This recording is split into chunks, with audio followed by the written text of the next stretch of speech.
I clearly possessed the world's only innate double-full spiritual power. Yet in this era where combat strength reigns supreme, I awakened as a lowly healer. Faced with all kinds of ridicule, I wasn't flustered. Instead, I grew increasingly excited. All because I had been reborn with a drop of ancient god's blood, returning to the day of my awakening. Not only did I mutate my previous life's ordinary healing mage into an SSS-level recovery mage, but I also obtained the god-tier bug talent healing hero. Healing others not only allowed me to copy their talents, skills, and attributes, but even healing crits could trigger true damage skills, turning me into a peerless powerhouse capable of both healing and dealing damage. At this moment, I was staring wide-eyed at the god-tier talent attributes before me when a crisp, melodious voice suddenly came from behind. I stopped in my tracks and turned around in confusion. It was Su Jin'er, whose talent was second only to mine. Having awakened the SS-level profession Flame Soul Mage, having lived a second life, I naturally knew she was here to team up, hoping to leverage her SS-level profession to give me a boost. Yet, in my previous life, driven by foolish pride, my mindset had completely collapsed after awakening as a support class.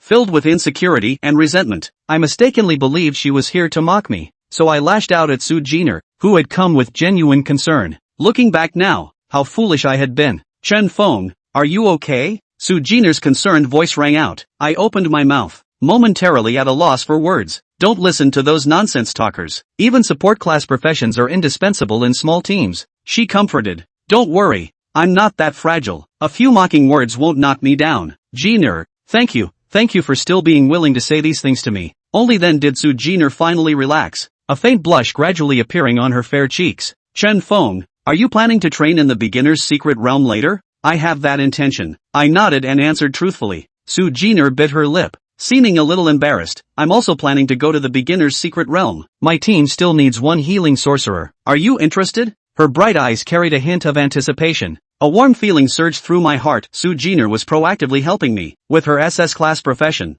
forming a team would be as easy as turning her hand. Not to mention she was the eldest daughter of the Su family. Just one word from her would have countless people rushing to join. She had absolutely no need to invite me, a useless person who had become a laughingstock. Having witnessed the cruelty of human nature in my past life, this simple kindness actually moved me. If the eldest daughter of the Su family is inviting me, I couldn't ask for more. Right now, I'm just a useless support, so I hope you won't mind me holding you back. Su Jin'er quickly waved her hands upon hearing this. But you're a genius with a talent value of 200. Even as a support, you're a genius support. Seeing this, I laughed heartily. Right now, I'm just an ordinary little support. I'll have to trouble you, the great genius, to look after me in the future. Su Jin'er was momentarily stunned. Then a beautiful curve formed at the corners of her lips. We agreed to meet at the dungeon entrance in half an hour. Watching Su Jin'er skip away cheerfully, a faint smile also tugged at my lips before I strode off toward the dungeon hall. Remembering that I needed to gear up before tackling the dungeon, I recalled that today a young master would suffer severe injuries here. As long as I healed him, the cost of a full set of equipment would be covered. Just as this thought crossed my mind, a desperate voice suddenly echoed through the hall. Is there any healing mage here? Please, can any healing mage save my young master? The voice was choked with sobs, filled with urgency and despair. My eyes lit up as I quickly turned toward the source of the voice. A group of people was carrying a young man on the verge of death, his body riddled with multiple debuffs. It was clear he wouldn't survive without immediate help. Naturally, I wouldn't let this opportunity slip. With a wave of my hand, a streak of green light instantly merged into his body. Moments later, a dazzling radiance erupted from within him. Ding! Effective Healer's Valor triggered. A-tier talent dual casting successfully replicated. Congratulations on gaining 6 points of spirit. A series of mechanical system notifications exploded in my mind. It was real. I'd actually copied someone else's talent. An indescribable thrill surged through me, and for a moment, I could almost see myself standing at the pinnacle of the world in the future.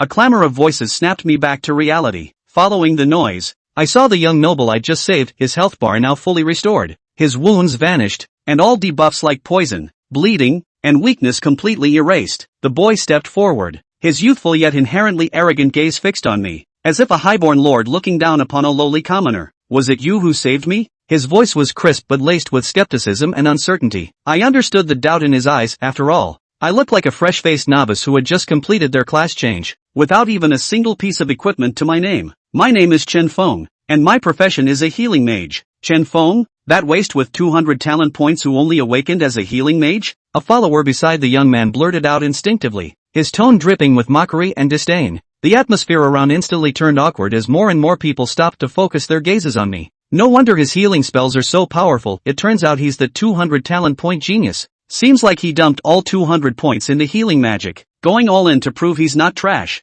Ha! Someone said with sudden realization, their voice laced with a sour note. What a waste! Waking up as a healer with 200 talent points utterly disgraceful. The surrounding murmurs grew louder, but I remained unfazed, my expression calm, though a faint glint of coldness flickered in my eyes. The young man's face also turned icy. To think I was saved by someone like you, what a disgrace. Consider yourself lucky I'm in a good mood today. Take this money and get lost. Don't let me see you again. His attendant quickly obeyed, pulling out a coin pouch and tossing it to me. Here, take it. Consider it a reward from the young master. I weighed the pouch in my hand. It was enough to buy a full set of basic gear, combined with the A-tier talent dual casting I just copied. This was an absolute win. As for their mockery and insults, I couldn't care less. My top priority now was gearing up, grinding dungeons, and growing stronger. I'd settle the score with them later. After half an hour of shopping, I had changed into a brand new set of basic equipment, which provided a fundamental boost to my defense and an extra layer of safety. I checked the newly copied talent, and the system panel appeared before my eyes.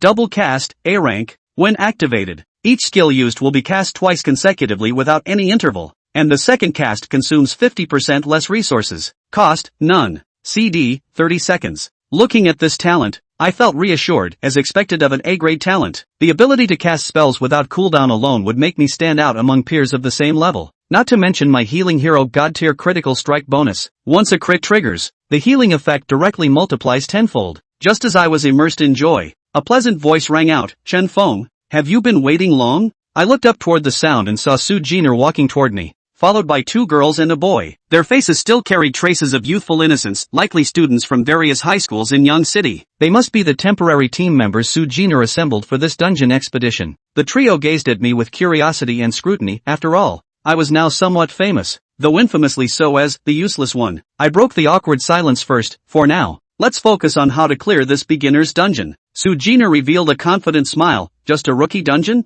With me, Su Jin'er, here, what difficulty could there possibly be? The three behind her immediately chimed in agreement. Exactly. Sister Jin'er has an SS class profession. A rookie dungeon is nothing to her. A delicate-looking girl with a ponytail spoke up, holding an exquisite short bow. Clearly the team's archer. Sister Jin'er's strength is formidable. She'll definitely lead us to an easy clear. A petite girl in tight leather armor, wielding two daggers, quickly added, appearing to be an assassin. Another tall, burly youth, wielding a broadsword in one hand and a heavy shield in the other, was likely a warrior class. He grinned sheepishly and scratched his head. With Sister Su here, there's definitely no problem. Listening to the three people's unstinting rainbow farts, Dustwind raised his eyebrows and subconsciously looked at the three people. And these three are?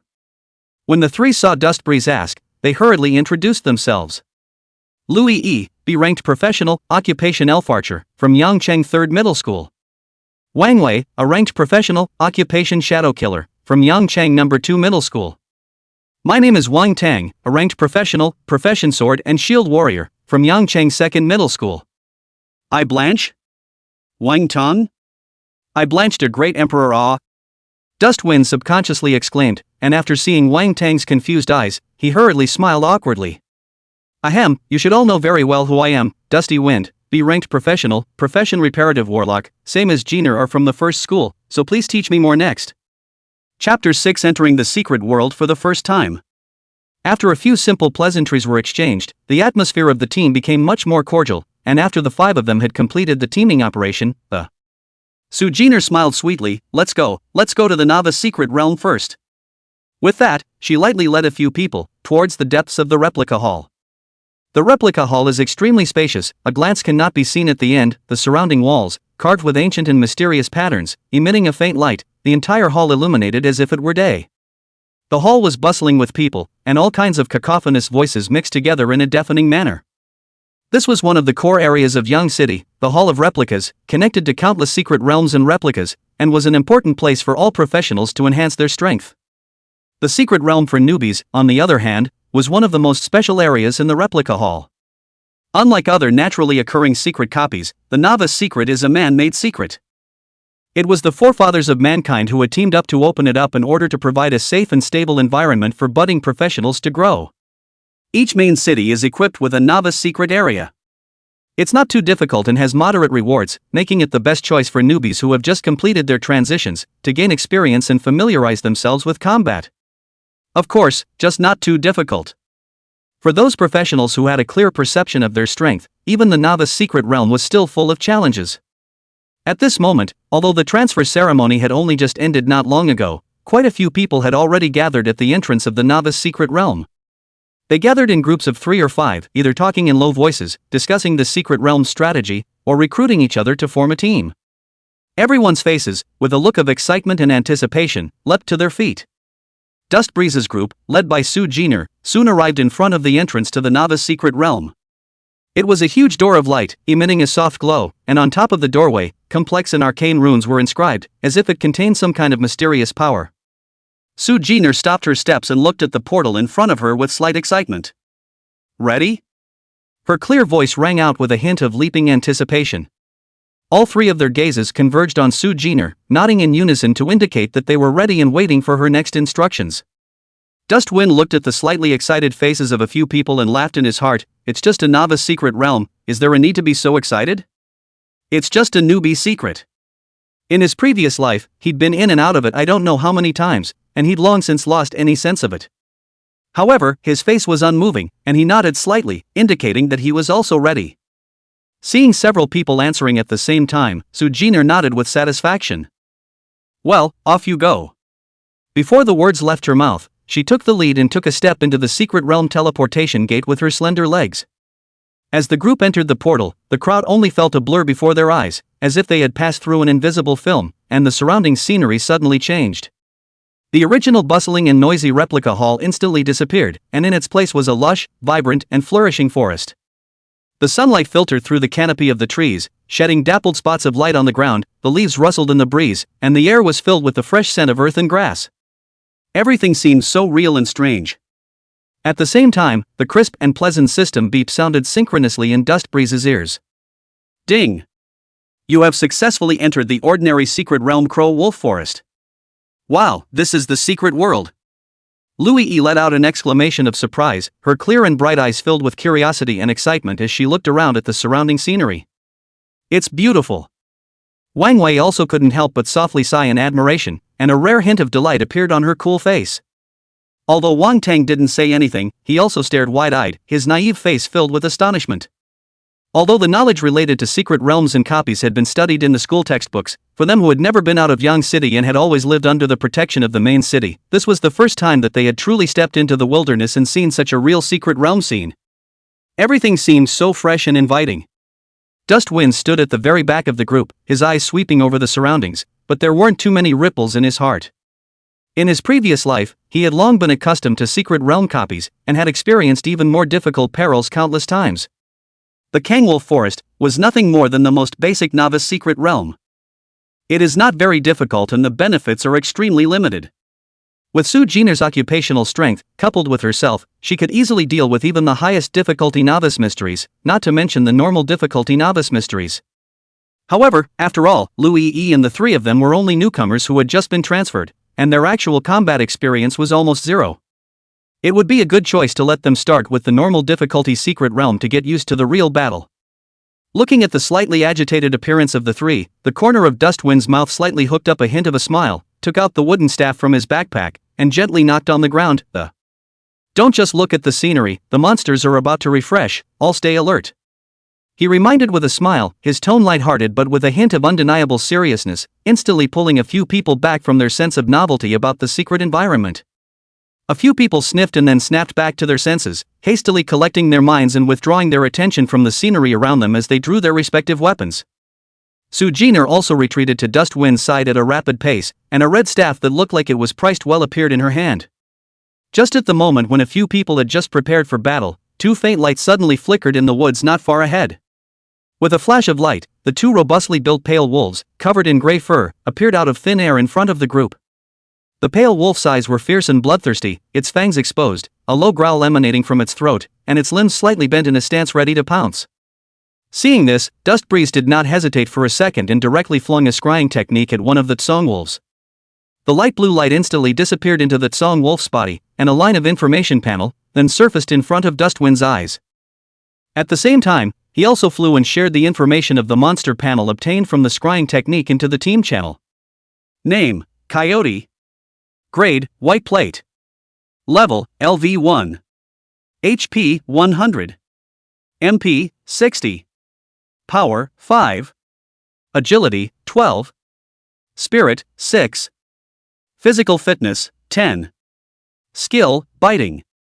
Talent: Swift Pace. The crowd looked at the monster information panel that suddenly appeared in front of them. I didn't expect Dustwind to react so quickly and to share the monster's attributes with them in the first place. Without waiting for a few people to open their mouths to inquire, Dustwind had already continued, "These two pale wolves aren't strong, they're just a bit faster."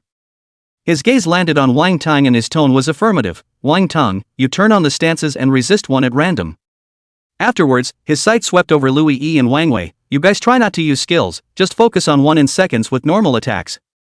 The corners of Dustwind's mouth rose slightly with a hint of confidence. "Don't worry about dropping blood, I'm here, and I'm a good milker." Listening to Dustbreeze's well-organized instructions, several people were slightly stunned. Su Jin'er's beautiful eyes even flashed with a strange luster. However, facing such a vicious pale wolf for the first time, nervousness instantly took over. The few people could not afford to think too much and immediately acted according to Dustwind's instructions. Wang Tang took a deep breath, forced down the fear in his heart, and let out a low gulp, and a layer of faint golden light instantly lit up around his body. The heavy shield in his hand was also clenched, and he took up a defensive stance. Warrior skill, stance. A faint layer of light instantly covered his body, enveloping his entire being in it and making him seem indestructible. Louis E and Wang Wei also quickly pulled away. One bent his bow and arrow, the other gripped his dagger, ready to strike. Su Jin'er, on the other hand, retreated to Dustwind's side, the light of her fiery red staff flickering in her hand, ready to support at any time. The two pale wolves didn't care what these humans in front of them were doing. They let out a low roar and their limbs snapped into action, like arrows off the string, lunging towards the crowd. The gray figure cut through the air in a stump of a shadow, surprisingly fast. Bang! One of the pale wolves directly crashed into Wang Tang's body. Wang Tang stifled a grunt as his body swayed slightly and a 3 damage number floated above his head. What low damage! Wang Tang's heart rejoiced, and his original nervousness instantly dissipated for the most part. He was originally worried that he wouldn't be able to carry the Crow Wolf's attack, but now it seemed that he was completely overworried. At the same time, the arrow in Louis Yi's hand also came out of the string. Whoosh! The arrow sliced through the air with a sharp whine, hitting the body of another pale wolf with precision. 12. A bright red damage number floated up from the top of Tsong Wolf's head. Wang Wei also saw the right time, her body flashed and appeared at Tsong Wolf's side like a ghost. The dagger in his hand, flashing with a cold light, viciously stabbed at Tsong Wolf's vitals. 18. Another damage number floated up, and Tsong Wolf's blood level instantly dropped by a large amount. Su Jin'er wasn't idle either, she waved her staff and a fireball spell instantly coalesced. However, she didn't release the fireball spell out immediately, but waited for the best time. Dustbreeze stood at the very back of the group and didn't rush out. His gaze was always locked on Wang Tang's body. Once Wang Tang's blood level dropped to the danger line, he would be the first to step in and heal. However, given the current situation, Wang Tang could completely resist the attacks of the two pale wolves. With the cooperation of a few people, the blood levels of the two pale wolves, both of them, were falling by leaps and bounds. Soon, the blood level of one of the pale wolves dropped below 10%. It's now! The light in Su Jin'er's eyes flashed, and she made a decisive move. The fiery red staff in his hand swung violently, and the fireball spell that had long been condensed instantly whistled out. Boom! The fireball spell hit the bloodied pale wolf with precision and a loud bang. The fire was blazing and the heat waves were rolling in. 66. A huge damage number floated up from the top of Tsong Wolf's head. The Tsong Wolf wailed and his body fell to the ground with a loud bang, turning into a white light and disappearing. Ding! Your teammate Su Jin'er has killed the Tsong Wolf, experience value plus 10. A system beep sounded in Dustwind's ears. At the same time, the other Tsong Wolf, too, had already been beaten to a crippled blood by Wang Tang's trio. Wang Tang, prepare to mend. Dustbreeze was the first to warn. When Wang Tang heard this, he immediately understood, and with a broad-bladed greatsword in his hand, he raised it high and ruthlessly slashed at the bloodied pale wolf. Ka-ching! With a crunching sound, the body of the Tsong wolf was split in half by Wang Tang's sword. Ding! Your teammate Wang Tang has killed the Tsong wolf, experience value plus 10. The system beep sounded again. Dust Breeze's experience value, consequently, increased by a little. It's very little, but it's the first step to finally getting stronger. Chapter 7 Upgrade, Secret Boss. Looking at the several people who had managed to kill the Tsong wolves, their faces all brimming with excitement, Dust Breeze smiled faintly. All very nice, settling the battle so quickly. He didn't mince words when he complimented the. I have to say, Su Jin'er, your profession is really powerful, a most basic fireball spell can deal such high damage. When the crowd heard this, they laughed, and the smile on Su Jin'er's face became even more intense. No, Dustwind, you're the one who surprised me the most. Su Jin'er's beautiful eyes flowed as she looked at Dustwind with a hint of curiosity. I really didn't expect you to be so talented in commanding, and to be able to command so well on your first trip down the copy. How about you take command of the follow-up, then? She turned her head to a few of the others for their opinions. The three of them, Lui Yi, Wang Wei and Wang Tang, had already changed their impression of Dust Breeze drastically at this moment. I don't have a problem with that. Yui Lu was the first to state her position. Wang Wei also gently nodded, I think it's okay. Wang Tang nervously scratched his head, I'm the same, listening to Brother Dusty Wind is definitely right. Just now, Dustwind's calm and clear command, as well as his quick reaction, had completely conquered them. Both entering the secret realm for the first time, Dustwind's performance was simply not like a novice. Dust Breeze looked at the gazes of a few people and laughed lightly, and did not push back. Now that everyone has said that, I'm not going to be rude. Dust Breeze paused, a hint of a joke in his tone, and. But I'm just talking on paper, so if I don't command well, you guys don't mind if I'm just messing around. How? The four of them voiced out, obviously truly recognizing Dustwind's commanding ability. Seeing this, Dusty Wind guffawed, okay, let's keep going then, let's see if we can speed through a wave. With that, he casually lifted the simple wooden staff in his hand. A soft green light instantly shot out from the top of the staff and landed precisely on Wang Tang's body. After all, in the battle just now, only Wang Tang, who acted as a meat shield, was attacked by the pale wolves and lost some of his life value. As the green light flashed, a large green number floated up from the top of Wang Tang's head. Plus 255. Seeing this exaggerated healing figure, several people, including Su Jin'er, instantly widened their eyes, their faces filled with shock and incredulity. This is too much milk? Yui Lu cried out in shock, she couldn't believe her eyes. Even if you add up the three of us, we don't even have that much blood right now. Wang Wei couldn't help but marvel as well. Dust Breeze. Are you really only a level 1? Su Jin'er's beautiful eyes flashed with a strange luster, she was also a bit skeptical, was Dustwind really an ordinary B-ranked professional?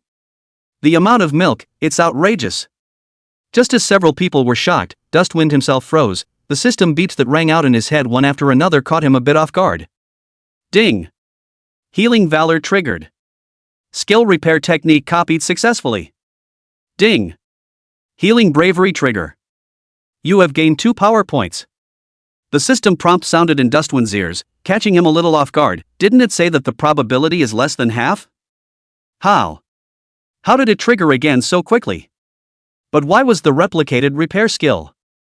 This Wang Tang guy even learned an equipment repair skill? Repair technique can be used in a non-combat state and will restore 30 durability points to your equipment after use. Consumption, 100 MPCD, none. Although he had doubts in his mind, Dusty Wind quickly suppressed them before noticing the shocked eyes of the others and realizing that he had accidentally exposed the abnormality of his healing amount. Ahem.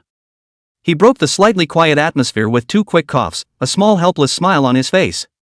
No way, who let us skill points more it, after upgrading skills, the effect is naturally stronger so billion point, after all, you also know that my profession is too common, always have to give yourself a little more advantage. Dust Breeze explained in a pretense of relaxation. A flash of realization flashed through the eyes of several people, and their expressions became relieved. Also, skill upgrades. They know all about it. Skill points, who hasn't heard of them? Just the difficulty of obtaining skill points is extremely high, the early stage is a scarce resource, in addition to the self-transferring, each time only to kill elite and above monsters, there may be a very small probability of obtaining. I didn't expect Dustwind to be so extravagant as to use it directly on top of the basic skills. Really? Have enough waste. However, on second thought, Dustwind's profession does pull crotch, and if the skills are not a bit more powerful, then how can we play? When you think about it that way, it seems to make sense. There was some lamentation, but it didn't go any deeper than that. Su Jin'er was the only one whose beautiful eyes were still staring at Dustbreeze. For some reason, she always felt that Dustwind wasn't telling the truth. But instead of pursuing the question, she quickly pushed it to the back of her mind. The most important thing now was to pass through the secret realm. Move on. Su Jin'er said softly, taking the first step. Dustbreeze smiled faintly and hurriedly followed. The group continued to go deeper into the Kangwolf forest. Under Dusty Wind's command, the team worked well together and moved forward smoothly and efficiently all the way. Some many pale wolves were also encountered during this time. But under Dustbreeze's methodical command, they were all easily taken care of. At the same time, in order to better trigger the effects of the talent, Dustbreeze also deliberately made a few command errors. It left Louis E and Wan Wei slightly hungover as well. He took the opportunity to heal both of them himself. It's just a shame that this time the luck won't be as good. It only replicates to a point of agility and a point of strength. Skills and talents are just completely missing. As for Su Jin'er, Dustbreeze had certainly thought about it. It's that the intensity of this one's career is just a bit outrageous. Even if Dustwind accidentally allowed the three pale wolves to run past Wang Tang's defenses and head straight for Su Jin'er, all of them were instantly secured by Su Jin'er's raised hand. The blazing fireball spell was as easy to use as if it had no CD and no blue consumption. Each strike was incredibly accurate, and the damage was even more explosive. Not to mention healing, even Dusty Breeze thought. As long as Su Jin'er was willing, she could have pushed through this secret realm all by herself. The team had a thrilling ride and advanced extremely fast. Soon, the crowd arrived at the depths of the Kangwolf forest. At this moment, deep in the forest, as Su Jin'er's last fireball shot out, a golden light flashed on all five of them at the same time. Ding! Your teammate Su Jin'er has killed the head wolf of the Pale Wolf, experience value plus 50. Ding! Congratulations on your upgrade. HP, MP plus 50, gained 15 free attribute points. Current level LV3. As the system beep sounded, Dusty Wind let out a light breath. It had only taken less than half an hour of work to rise to level 3. As expected, the upgrade speed of having an SS level professional with you is much faster than following a normal team in your previous life. The golden light dispersed, yet joy had not yet fully bloomed on the faces of the crowd. Ow! A wolf howled, shaking the forest. The waves of sound rolled as if they were going to tear the eardrums apart. The crowd's hearts shook and their smiles froze. Dustwind's face changed slightly and he shouted lowly, "Be careful." Before the words fell, a huge black shadow descended from the sky. Bang! The ground trembled and dust flew. A giant wolf whose size far exceeded that of an ordinary pale wolf appeared in front of everyone's eyes. It had a sturdy body, hair like ink, and a pair of wolf eyes flashing with bloodthirsty light. Above his head, the word boss stood out. The feeling of oppression that comes over you. Dustbreeze's gaze froze and the scrying technique was unleashed. The information of the Tsung Wolf King was instantly presented. Name, Coyote King Boss. Grade, Black Iron. Level, LV5. HP, 800. MP, 200. Power, 25. Agility, 30. Spirit, 15. Physical fitness, 35. Skills, bite, pounce, wolf punch, ear-splitting howl. Talents, swift pace, bloodlust instinct. As the data came into view, Dustwind's eyes narrowed slightly. Black Iron rank, LV5 boss. Attributes were a huge step above ordinary Tsong wolves. Especially in terms of strength and agility, which far exceeded that of the previous head wolf. Shouldn't be a problem for them though. Boss, exclaimed Wang Tang, his voice carrying a hint of trembling. Louis E and Wang Wei's faces also turned slightly white as they gripped the weapons in their hands. Su Jin'er's beautiful eyes slightly condensed as she stared at the Tsong Wolf King, her expression calm, but with a hidden hint of excitement. Only Dustbreeze, looking as usual, seemed to be recalling something. Chapter 8 Replicates again. Is this the kind of damage a milkmaid can do? Everyone be careful. Dusty Wind spoke in a low tone, his gaze quickly sweeping over everyone in the group as he emphasized once again, this is a Black Iron Boss Crow Wolf King, level 5. The tension spread instantly. The sense of ease that he had just killed the head wolf of the Tsong wolves was gone, replaced by gravity and wariness. Wang Tong. Dustwind named him, you main T. Remember, stabilizing the hatred is the priority. Louis E. Wang Wei. He turned to the two long-range outputs, you guys fire away, prioritize attacking the boss's weak points, don't hold back. Finally, his gaze landed on Su Jin'er, his tone slightly softened, but still carried an unquestionable sense of command. Jin'er, you're free to output, pay attention to keeping your distance, safety first.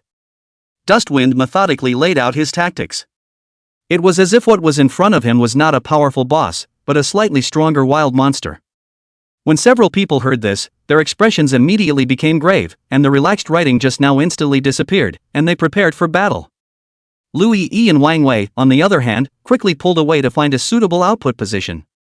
Su Jin'er silently retreated to the side of Dustwind, her delicate pretty face, the relaxed smile from before had disappeared and was replaced by concentration and seriousness. The fiery red staff in her hand once again flashed with a dazzling light. Blazing fire elementals gathered rapidly around her, and the air around her seemed to be distorted by the heat. Roar! A deafening roar exploded like a flat thunderstorm, rudely interrupting Dust Breeze's tactical arrangement. Waves of sound rolled in, rattling one's eardrums, even vaguely painful. Everyone's hearts were shaken, and it was as if the battle spirit that had just been gathered was shaken apart a little by this roar. The next moment, a dull vibration came from the ground. The Tsong Wolf King's limbs snapped into action, suddenly leaping up like a spring. Its huge body, like an arrow off the string, lunged towards the front of the team with an astonishing momentum. The speed was so fast that it far exceeded everyone's expectations. Wang Tang's pupils suddenly contracted, the speed of the boss completely exceeded his reaction limit. He tried to raise his shield to block, but found that his body simply couldn't keep up with his consciousness. Striking skills are even more of a non-issue. Bang! The dull crashing sound, like a heavy hammer hitting a drum, shook one's heart. The steel-like body of the Tsong Wolf King ruthlessly crashed into Wang Tang's body. A heavy impact that exploded instantly. Wang Tang stifled a grunt as a fishy sweetness welled up in his throat. He only felt as if his chest had been hit head-on by a giant truck traveling at high speed, and his internal organs seemed to have shifted, with intense pain spreading instantly throughout his body. The body was thrown backward uncontrollably and fell heavily to the ground. 160. A bright red damage number suddenly floated up from the top of Wang Tang's head, eye-catching and piercing. His blood level instantly dropped by more than half. If it wasn't for the fact that he had risen to the third level, he would probably have been directly killed in seconds with this blow. Worthy of being a boss. Just one normal attack, and the attack power was so strong. Wang Tang struggled to get up, but he felt sore and weak, and the sharp pain in his chest caused his eyes to go black. Whoosh! Almost at the same instant that Wang Tang was hit, Su Jin'er's fireball spell had also struck. The blazing fireball, cutting through the air, headed straight for the Tsong Wolf's head wolf. However, something unexpected happened. In the face of Su Jin'er's instantaneous fireball spell, the Tsong Wolf King, who was moving at a high speed, surprisingly displayed an extremely amazing reaction speed and agility. It twisted its massive body hard as it ran. With an extremely bizarre angle, he avoided Su Jin'er's fireball spell by a hair's breadth. The fireball spell fell short and hit the ground with a muffled thud. What? Su Jin'er's beautiful eyes opened roundly, her face full of disbelief. This boss is so powerful? Even her instantaneous fireball spell can be dodged? Although this Tsong Wolf King was a boss, it was too outrageous to be able to dodge her attacks. In Su Jin'er's heart, for the first time, a trace of true gravity rose. Before Su Jin'er could fully recover from her surprise. A sudden change in the world, once again. The Tsong Wolf King, who had just dodged the fireball spell, seemed to be completely enraged. It raised its head to the sky and whistled, and its whistling was filled with bloodthirsty violence. In the next moment, the pale Wolf King lowered his body and let out a low hiss from his throat. The body leapt up violently. Skill, pounce. Suddenly launched, the huge figure, cutting through the air with a blur of residual shadows, was ridiculously fast. Like a ghost, it instantly crossed a distance of several meters. And its target, surprisingly, was not Wang Tong, who had just been knocked away by it, but Su Jin'er. Seeing this, Su Jin'er was not the least bit panicked. The staff in her hand suddenly lit up, and a layer of flame shield instantly wrapped her up. The blazing firelight, reflecting on her delicate face, did not show the slightest fear, but instead carried a hint of eagerness to try. In the next moment, the Tsong Wolf King's attack arrived, his sharp claws tearing through the air and ruthlessly slapping on top of the flame shield. Bang! A shattering sound suddenly rang out, like glass shattering, and fiery red light scattered and splashed in all directions. Su Jin'er let out a muffled grunt as her petite body was instantly slapped away like a kite with broken strings. The body hit the trunk of a tree not far away heavily with a dull thud. At the same time, a bright red damage number slowly floated above her head. 90. The bright red numbers stung. Although it was only 90 points of damage, it was already considered a fatal wound for an already brittle mage. If it wasn't for the flame shield that resisted most of the damage, I'm afraid that this hit would have killed her a dozen times. Dustwind's pupils suddenly shrunk at the sight, his heart skipped a beat, and a strong sense of crisis instantly surged through his heart. There was no hesitation, not even time to think, the body had already reacted before the consciousness. Dust Breeze double casting suddenly opens. Above the staff, a green glow instantly skyrocketed. In the next moment, only the Dust Breeze staff suddenly traced an arc at an extremely fast speed, its movements flowing without the slightest bit of stagnation. Two green ons, one after the other, whistled out from Dusty Wind's staff at almost the same time, carrying a soft yet vibrant aura, instantly hitting Wangtong and Su Jin'er. Although the introduction of double casting means releasing two skills without an interval, in reality there still exists an extremely small sequence of order. With a skillful enough technique, one can utilize this slight interval to treat two targets at the same time. Dusty Wind in his previous life possessed a similar ability, and this move had long since become comfortable. The green aura entered the body and instantly transformed into a stream of warmth, moisturizing the injured bodies of the two. Plus 275. Wangtong only felt a tremor in his body, and the pain in his chest instantly dissipated, replaced by an unprecedented sense of comfort. And although the flame shield on Su Jin'er's body was shattered, the light of the healing technique was like spring rain, instantly soothing the injuries on her body. Plus 1375. In the next moment, as a string of even more astonishing healing numbers surfaced from the top of Su Jin'er's head, an extremely dazzling green glow lit up on her body in response. Ding! Afterglow shock triggered. Accompanied by a crisp and pleasant system tone ringing in Dustwind's ears, a green shockwave instantly centered on Su Jin'er and violently erupted, sweeping wildly in all directions. Wherever the shockwave passed, the blades of grass on the ground were instantly bent, and the air all seemed to be torn apart, emitting bursts of sonic booms. It instantly bombarded the Tsong Wolf King's body. The Tsong Wolf King was about to ride on his victory, but he didn't expect to be suddenly attacked so violently, and his huge body instantly stiffened in place. In the next moment, a white font representing real damage surfaced above the Tsong Wolf King's head. 688. In an instant, the blood bar on top of the pale Wolf King's head plummeted at a speed visible to the naked eye, and what was originally still a full-blooded it instantly bottomed out, nearly being emptied out directly. The Tsong Wolf King let out a mournful wail, and his huge body flew out backwards like a kite with broken strings, landing heavily on the ground and stirring up a cloud of dust. In Dustwind's ears, system beeps once again sounded one after another. Ding! Heal the Brave triggered. The SS rank talent, Heart of the Law God, has been successfully copied. Congratulations, you've gained 6 points of spirit value. Ding! Healing Brave triggered. The A rank talent block has been successfully copied. Congratulations on gaining 3 power points. Heart of the Law God, each point of your mental energy will be equal to 200 points of magic power. Block, when you parry an enemy attack at the perfect time, you will be immune to 100% of the damage. Chapter 9 Boss Mutation. Air. Unchanged again? Several people instantly froze in place, their eyes wide with disbelief. If they're not mistaken. That green light just now, it should be Dust Breeze's healing spell, right? It was fine for him to have a high healing amount as a reparative warlock, but when did this healing spell attack as well? Moreover, this attack power, it's too outrageous, isn't it? Almost giving the boss a second? Are you still human? What a joke. We're all obviously level 3, what makes you so good? A group of 4 people, even including Su Jin'er, felt that their worldview had been violently impacted, as if their cognition had been completely subverted. At this moment, Dust Breeze was also a bit confused. Of course, he wasn't shocked at the amount of healing he was doing, and the exaggerated amount of real damage. What really shook him to his core was the 2 gifts that you copied to yourself. SS rank talent, Heart of the Law God. This was the ultimate talent that many mage professions could only dream of. With it, one's magic power value directly soared to over 2,000 points. And that a ranked talent, blocking. Perhaps, in the hands of a newcomer, it's just an optional skill. However, in the eyes of Dustwind, a reborn person who had fought many battles, this was definitely a divine skill. Even though in his previous life, he was only an auxiliary healing warlock, the skill of blocking enemy attacks had long been honed by him. Countless life and death battles had long since incorporated blocking into instinct.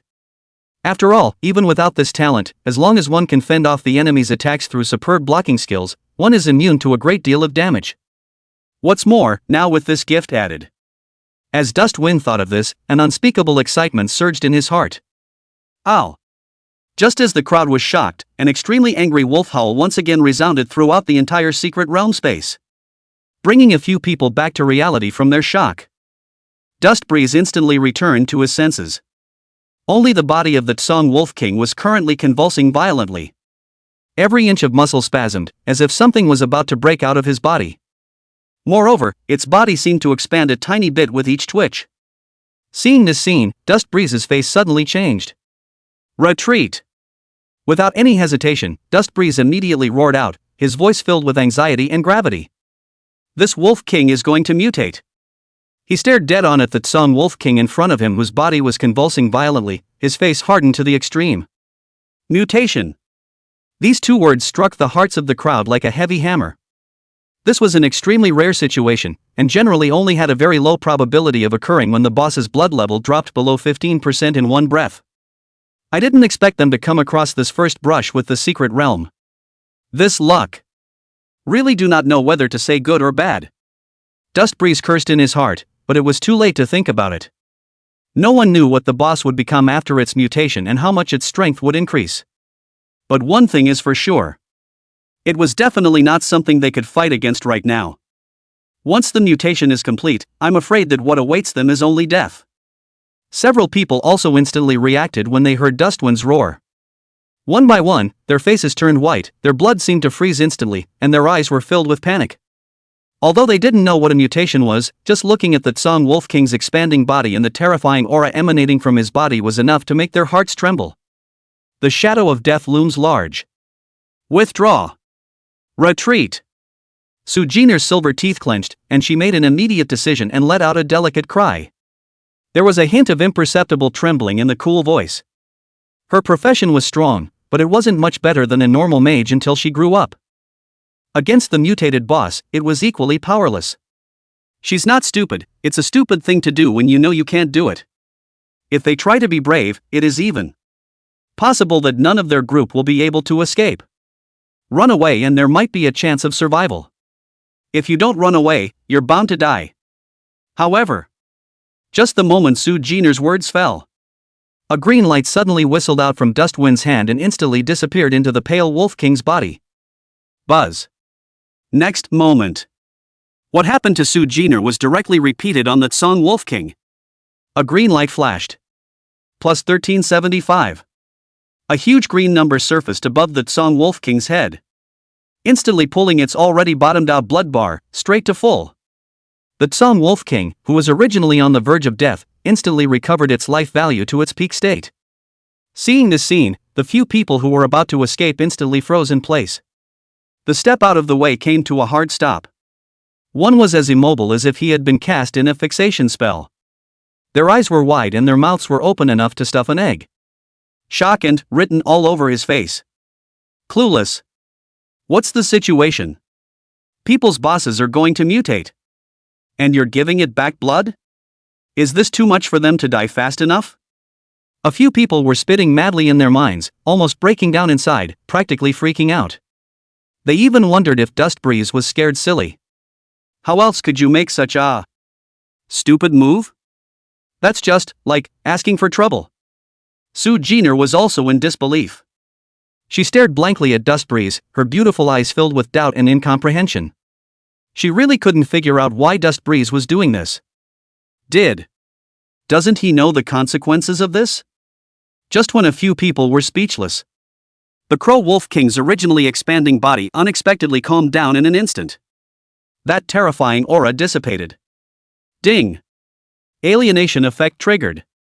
Healing magic altered. When your healing magic is blasted, it will remove all buffs from the target. In Dust Breeze's ears, the system's crisp beep sounded, clearly explaining the bizarre scene that took place in front of me. Apparently, this mutation counts as one of the everything buffs. Looking at the situation in front of him, Dustwind was also a bit dumbfounded. He did want to stop the Wolf King's mutation, but the process didn't seem right. It's a good one? The reason why he had just given the Tson Wolf King his blood back was not because he was crazy. Rather, it was because he had heard a saying in his previous life that as long as a monster's blood level was returned to full before it completely mutated, the mutation would have the probability of stopping. They're running away, anyway. Might as well take a chance and beat a dead horse. As it turns out, he made the right bet. The process was a bit outrageous, but the result was good. Looking at the Tson Wolf King that stopped expanding, several people looked at each other in disbelief, all of them somewhat unable to react. Just now I thought I was going to die, but now I'm. It's so surreal to be in the aftermath. What is this? This? Wang Tang was the first to break the silence, his voice carrying a hint of trembling, not yet fully recovered from the shock he had just experienced. The mutation stopped? Yui Lu's tone was uncertain, as if she was inquiring, but also as if she was talking to herself. It's like, right? Wang Wei blinked, still a little confused and unable to comprehend what was happening in front of her. Just as the four were wondering. Next moment. Ding! Afterglow shock triggered. A green wave of light reappeared, violently erupting with the pale Wolf King at the center. However, the snow-white numbers still rose above the pale Wolf King's head. 688. Real damage, again. When the crowd saw this, their eyes almost stared out. You're stuck here with a bug? Ding! Healing Brave triggered. The B-rank talent Fury Strike has been successfully copied. Fury Strike, after using this, your next skill will surely strike violently. Consumption, 100 MP, CD, 30 minutes. Listening to the system tone ringing in his ears, Dustwind froze. The probability of copying doubled in the case of a storm, and he could understand being able to copy the talent. But this Coyote King doesn't seem to have this talent, does he? How did this come about? It's hard not to. Duplicated its mutated talent? Dust Breeze's eyes widened as waves of shock rippled through his heart. Can you still play with your talent like this? He felt as if he had opened the door to a new world. What the hell is going on here? Su Jin'er's voice, with a hint of doubt, pulled Dust Breeze back to reality from his shock. She was also at a loss at the moment, completely confused. The few people who were already prepared to wait for death had also stopped in their tracks at this moment, and they were all dumbfounded. Dustwind hemmed and hawed and explained, the talent I awakened is rather special, allowing me to blitz all of my support and healing skills. My healing technique is also different from normal healing techniques. This skill removes all buffs from the opponent when it storms, and this variation of it belongs to a kind of buff, so it's also removed. Chapter 10. Does repairing equipment count as healing? Listening to Dusty Wind's explanation, Wang Tang, Louis E and Wang Wei only felt their brains buzzing and completely lost their ability to think. Healing can blast? It also removes all buffs? This had completely exceeded their knowledge of the profession of healing warlock. Even those top SSS class healing professions, I'm afraid they can't do this, right? Su Jin'er stood quietly at the side and did not show excessive surprise like the others. She just gazed deeply at Dustwind with those clear eyes. It seemed to want to see through all the secrets in him. What about that real damage? Su Jin'er's voice broke the brief silence. She pointed at the shocking wounds on the Tson Wolf King's body and continued to ask, healing warlocks shouldn't have an attack skill before level 5, right? Moreover, that damage is too high, it's catching up to my 3 or 4 fireball spells. Dust Breeze was a bit uncomfortable by Su Jin'er's look. He rubbed his nose, eyes flickering as he tried to avoid the question. Well, he stammered, not knowing how to explain. Seeing Dust Breeze in this state, Su Jin'er was even more convinced of her suspicions. On Dust Breeze, there must be some secret hidden. And, the secret, most likely, had to do with his unusual talent. Well, that's an ability that comes with my gift. Dustwind eventually chose to confess. He took a deep breath and said slowly, my talent that allows my healing spells to deal real damage equal to half of the healing amount to the enemy when I storm. Real damage? Wang Tang exclaimed in shock, his eyes glazed over. That's damage that ignores defense. Dustwind, Your talent is too heaven-defying. Lui Yi and Wang Wei also had a look of envy and jealousy on their faces. How come they didn't awaken such a powerful gift? This is really a B-grade talent? Lui Yi's voice trembled a little. She really couldn't believe that a B-ranked talent could possess such a terrifying effect. It's even more perverse than SSS grade talent. Wang Wei muttered, her eyes filled with shock. The corners of Su Jin'er's mouth rose slightly, revealing a faint smile. She knew that Dust Breeze was definitely not an ordinary healing warlock. There must be more surprises in him for her to discover. If Dust Breeze knew what Su Jin'er was thinking at this moment, he would definitely be very helpless. Because in his previous life, he was really just a healing warlock who had transmuted into an extremely common healing warlock. Just as several people were talking and marveling at Dust Wind's talent. Ow! A mournful wolf howl cut through the short-lived clamor. The hearts of the crowd tightened, only to see that Song Wolf King rise up in the air once again, like a silver lightning bolt, wrapped in an overpowering killing aura, and coming straight at Dust Breeze. Those scarlet beast pupils were filled with anger and madness, as if they wanted to tear Dust Breeze into pieces. Look out! Su Jin'er let out a cry of surprise and subconsciously tried to block in front of Dust Breeze. But Dust Wind's reaction was faster as he pulled Su Jin'er behind him. Almost at the same time, the sharp claws of the Pale Wolf King had already arrived in front of him. The sharp wolf claws were wrapped in a strong wind and were about to tear Dustwind's chest. In the nick of time, the staff in Dustwind's hand incredibly crossed in front of his body, precisely blocking the Pale Wolf King's fatal blow. The piercing sound of metal clashing echoed through the open forest. Ding! Perfect block triggered. Dust Breeze only felt a huge force coming from him, and his arm was slightly numb. He let out a light humph, a flash of coldness in his eyes, and drank lowly. Gather fire. Kill it in seconds. Su Jin'er reacted extremely quickly, and almost the instant Dustwind's words fell, a blazing fireball whistled out from the top of her staff. With an aura that burned everything, it hit the Song Wolf King with precision. Boom! The fireball exploded and flames splashed everywhere. 300. Blitz! A huge damage number floated up from the top of the Pale Wolf King's head. The Song Wolf King, who was already bloodied, was instantly emptied of its life value. Ouch! It let out an unwilling wail, and its massive body fell to the ground with a loud thud. Completely lost the breath of life. Ding! Your teammate Su Jin'er has killed the Song Wolf King boss. Experience value plus 100. The system beep sounded in Dustwind's ears. Dustwind let out a long breath, his tense nerves finally relaxing. He turned his head to look at Su Jin'er with a hint of appreciation in his eyes. This girl, not only was her talent amazing, her battle sense was also terrifyingly strong. That moment just now was a seamless match. Without Su Jin'er's timely remedy, he was afraid that he would have to go through a lot of trouble. Su Jin'er's cheeks were slightly flushed, and as she was being looked at by Dustwind like this, she moved her eyes away somewhat uncomfortably.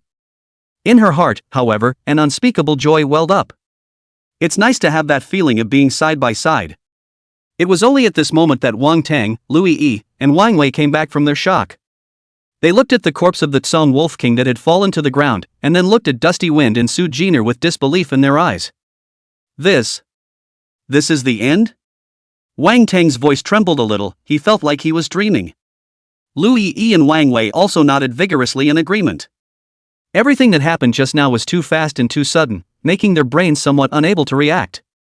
From Dusty Wind's healing blitz, which cleared the Crow Wolf King's mutation, to the Crow Wolf King's rage attack, to Dusty Wind's block, and Su Jin'er's mending, everything happened in a flash of lightning.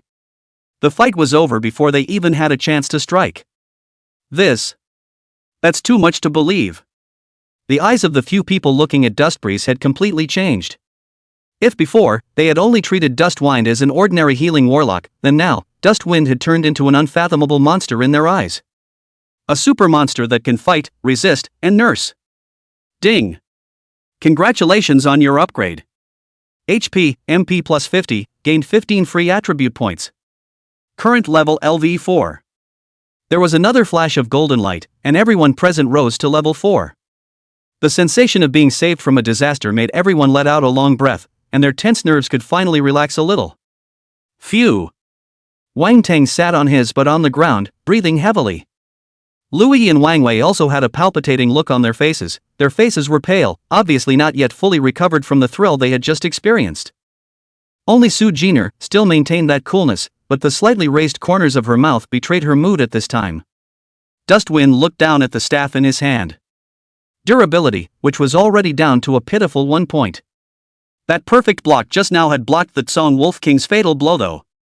But it also used up almost all of the staff's durability. If it happens again, I'm afraid this staff will be completely scrapped. Although it's just a white plate weapon, but I really don't have any money right now. Just then, Dustwind suddenly remembered something and his eyes lit up. Right, didn't I just copy a repair spell? Just in time to try it out. He remembered that when he had healed Wang Tung earlier, he had triggered the Healing Brave's talent effect and copied one of his skills. Thinking of this, Dust Breeze immediately focused his mind and communicated the magic power within his body. With a thought, a warm energy flowed out from his fingertips, slowly wrapping around the deadwood healing staff in his hand. Ding! Healing Valor triggered. The equipment effect healing effect has been increased by 5% and has been permanently copied. The system's beep sounded in Dust Breeze's mind. What the hell? Dustwind froze. This triggers Heal the Brave? Does repairing equipment count as an act of healing? He was a little puzzled. Not. What the heck is this copying? Equipment effects? Dustwind was even more confused. He was a human. Can equipment special effects be used for people too? He did not expect that the repair technique could also trigger the Healing Brave talent, and it also duplicated an inexplicable equipment special effect. Just as Dust Breeze was confused, the system beep sounded again. Ding! Healing Valor triggered. Does it consume 5 healing points to sublimate the equipment? Aha! Healing points? Sublimation gear? Dust Breeze's heart fluttered. That sounds like it would make the gear stronger. Without any hesitation, Dustwind immediately chose to agree. Yes. Ding! Healing Valor trigger. The Staff of Deadwood Healing White Plate has been sublimated. Congratulations on obtaining the Staff of Living Wood Healing Black Iron. Chapter 11, Post-War Recuperation, Eating Soft Rice. Just as Dustwind was looking at the staff in his hand, which had already been sublimated to black iron quality, and secretly pondering over the possibilities of the Healing Brave talent, Su Jin'er had already walked up to his side. Her cool gaze fell on Dust Breeze with a hint of imperceptible concern. What's wrong? The voice was still cold, but it had a touch more warmth than usual. Dust Breeze's heart jumped slightly as he subconsciously put the staff away in his backpack. The movement carried a hint of imperceptible panic. He turned around, a smile on his face as if nothing had happened, and looked at Su Jin'er. It's nothing, I just blocked the boss's attack and the staff durability seems to be gone. Dust Breeze said gently. Su Jin'er's delicate frown slightly stretched out. I thought what was wrong. Her tone lightened a bit, as if she was relieved. It's just a blank staff, I'll give you a better one when we get out of the secret realm. Su Jin'er's tone was natural, as if she was just saying something that was taken for granted. Dustwind froze. Don't bother. He subconsciously tried to refuse. After all, no credit is due. Dustwind. However, before Dustwind could finish his sentence, Su Jin'er directly interrupted him. Her cool eyes looked fixedly at Dustwind. Have you forgotten what you promised me before? Su Jin'er's voice was soft, but it carried an inexplicable pressure. If I'm going to give you something, you're not allowed to refuse. She paused slightly, as if to give Dustwind time to think. Besides, you get the most credit for this copy. Su Jin'er's tone became serious. Just that healing technique you just did, if you put it on the hiring market, 300 gold coins would be considered a small amount. Dustwind looked at Su Jin'er's serious expression, and the words of refusal were ultimately swallowed back. He knew that Su Jin'er was not being polite. She truly believes that she deserves this reward. And, as Su Jin'er said, he did need a new staff now. Although one's talent was able to enhance the quality of equipment, the base of a white plate weapon was too poor. Even when it was upgraded to black iron, it was just barely functional. What's more, he was now so shy that it was impossible for him to buy equipment. Thinking of this, a helpless smile appeared on Dustwind's face. Then, I'd like to thank Senior Miss Jin'er in advance. He accepted Su Jin'er's kindness. Seeing that Dust Breeze had agreed, the corners of Su Jin'er's mouth rose slightly, revealing a faint smile. You're welcome, you deserve it. Su Jin'er said softly, a hint of imperceptible joy in her voice. Dust Breeze looked at Su Jin'er's smile and his heart moved slightly. In his previous life, the relationship between himself and Su Jin'er was full of misunderstandings and disconnections. It wasn't until the end that he realized what he had missed. It was an irreparable regret. Living again, he didn't want to repeat his mistakes. He wants to cherish the people in front of him. Come on, let's get out of here first. Dustwind said softly, breaking the slightly quiet atmosphere. He took the first step. Aha! Su Jin'er answered, her voice was soft, but with a hint of a leap. She turned around and gestured for Wang Tang's few people to follow. Then, she quickly followed Dusty Wind's pace. Gone. Su Jin'er's cool voice came, interrupting their thoughts. It was only at this moment that Wang Tang, Yilu, and Wang Wei completely came back to their senses from the shock. Hastily, he got up and followed. The joy of the aftermath and the excitement of the upgrade washed away the previous tension and exhaustion. The atmosphere of the team, once again, became relaxed. Dusty Wind and Su Jin'er walked side by side, chatting with one another. Wang Tang and a few others followed behind them, interjecting a few words from time to time. Soon, they arrived at the teleportation portal that appeared after the boss fell to the ground. It was a vortex emitting a faint white light, slowly rotating as if it was connected to another world. Dustwind took the first step into the portal. There was a flash of light in front of his eyes. The surrounding scene instantly changed, returning to that glorious replica of the Great Hall. Ding! Congratulations that you have successfully passed the normal secret realm Kangwolf Forest. Time spent, 57 minutes. Rating, S. Ding! Congratulations on obtaining the Tsong Wolf treasure chest 1 and experience value plus 150. The system's beeps rang in their ears, announcing that they had successfully cleared the Crow Wolf Forest secret realm. I don't know if it was because Su Jin'er wasn't familiar with the other few people, but this time when the group was formed, the drops were set to the captain's distribution mode. This is the reason why you didn't see any drop hints along the way. Just as soon as she left the secret realm teleportation gate and returned to the splendid hall, Su Jin'er began to distribute the loot. Although Dustwind was refusing in his heart, after all, Su Jin'er had already said that she would give herself a staff, so it would seem a bit insatiable if she asked for more loot. Nay, unable to argue with Su Jin'er's insistence, he finally accepted a dozen gold coins. And the loot is divided, next. Su Jin'er turned around, her cool gaze sweeping over the several people behind her. Wang Tang, with a hint of imperceptible smile at the corner of her mouth, she softly asked. Are you guys interested in taking on the challenge, with me, of a hellish-level novice secret realm? Her voice was still cool, but with a hint of anticipation that. Wang Tang, Yilu, and Wang Wei instantly froze in place. They were wide-eyed, their eyes almost bulging out of their sockets, disbelief written all over their faces. Inferno? Wang Tang's voice changed tone, with an obvious trill. They had almost lost their entire army in just the ordinary-level Kangwolf Forest. If it wasn't for Dust Breeze saving the day in the end by performing that divine healing technique, they would probably be dead by now. Now Su Jin'er was actually proposing to challenge the hell-level secret realm? It's not a joke, it's a joke on life. Sister Jane, are you serious? Louis E also couldn't help but open her mouth to ask, her voice as thin as a mosquito fly, carrying a trace of worry and fear that was hard to hide. Wang Wei also panicked and chimed in, clearly disapproving of this proposal in a million ways. Jin'er sister, let us forget about it, hell level. Our strength of this point, go really no different from sending death ah. They didn't want to experience that horrible feeling of struggling frantically on the brink of death again, and being torn apart by wolf claws at any moment. That feeling of your life hanging in the balance is memorable enough once to last forever. Su Jin'er looked at the horrified looks on their faces, and a quick flash of disappointment passed through her eyes. She also understood that with her own battle strength and equipment, she might be able to give it a try, but with Wang Tang's and their current strength, challenging the hell-level secret realm was indeed a bit of a stretch. Looks like it's finally time to give up? Su Jin'er let out a slight sigh in her heart, a trace of despondency flashed across her delicate face, just as she was about to open her mouth to say something to dispel this thought. A calm and bland voice suddenly resounded, I'm fine with that. Chapter 12 Hell-Grade Secret Realm? New skill Crow Wolf Light Shield. I'm fine with that. Dustwind had a faint smile on his face, his eyes gazing calmly at Su Jin'er as he said softly. If they're scared, then we'll both just go alone. Dusty Wind added another sentence, a hint of imperceptible flirtation in his tone, and the corners of his mouth rose slightly, evoking an arc of confidence. Who? Is afraid. When Wang Tang heard this, he instantly exploded like a cat that had its tail stepped on.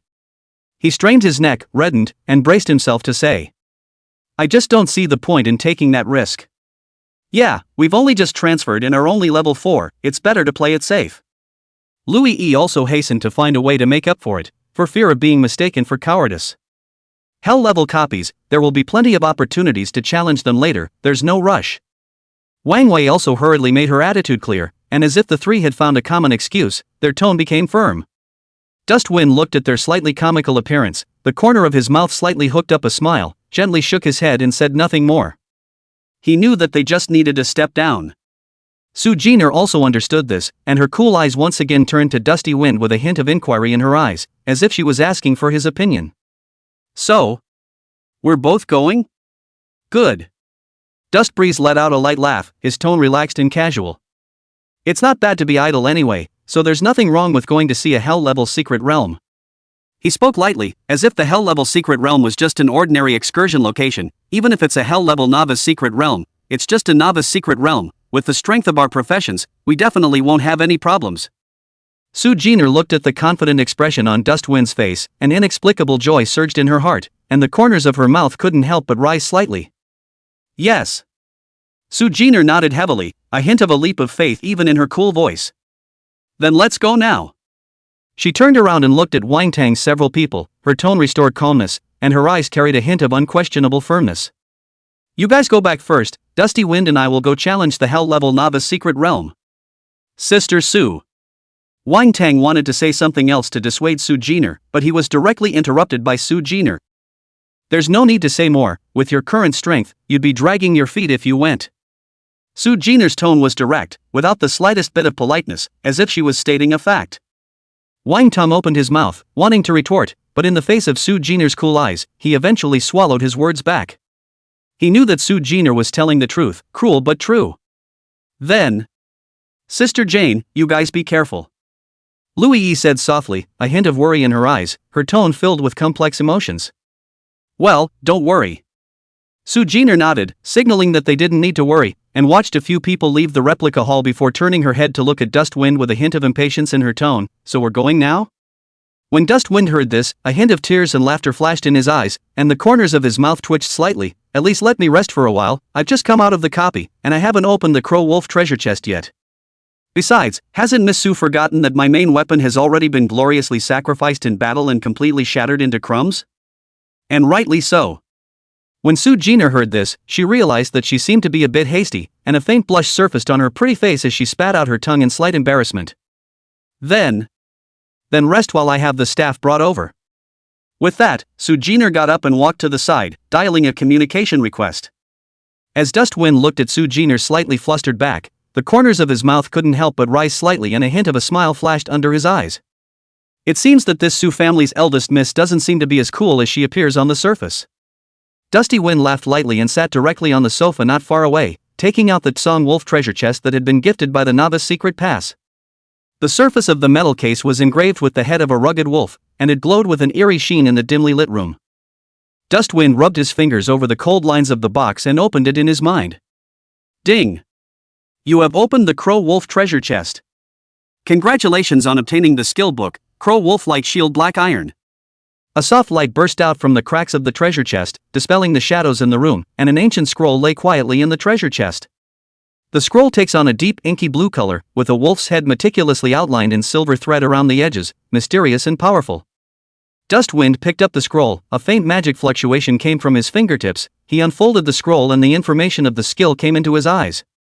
Coyote Light Shield, a black iron level skill that, when used on a target, attaches a shield of 150% of the target's spirit value.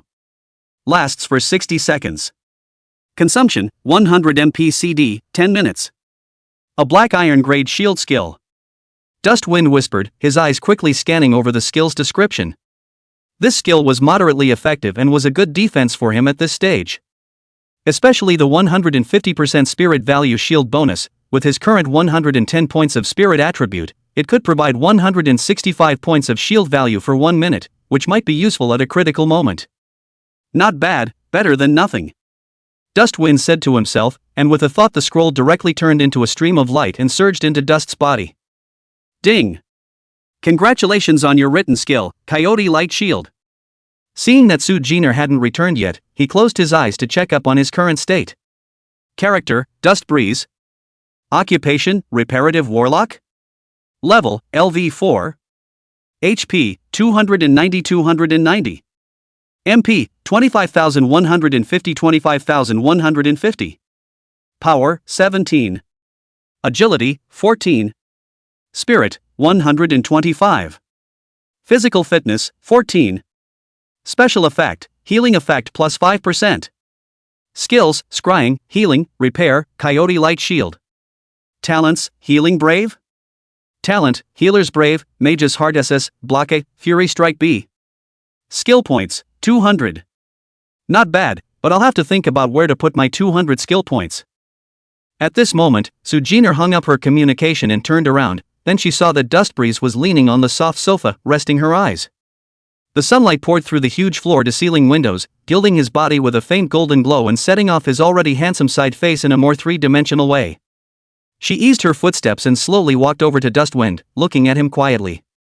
A few strands of broken hair fell down in front of his forehead, trembling gently as he breathed, adding a few points of lethargy and spontaneity to him.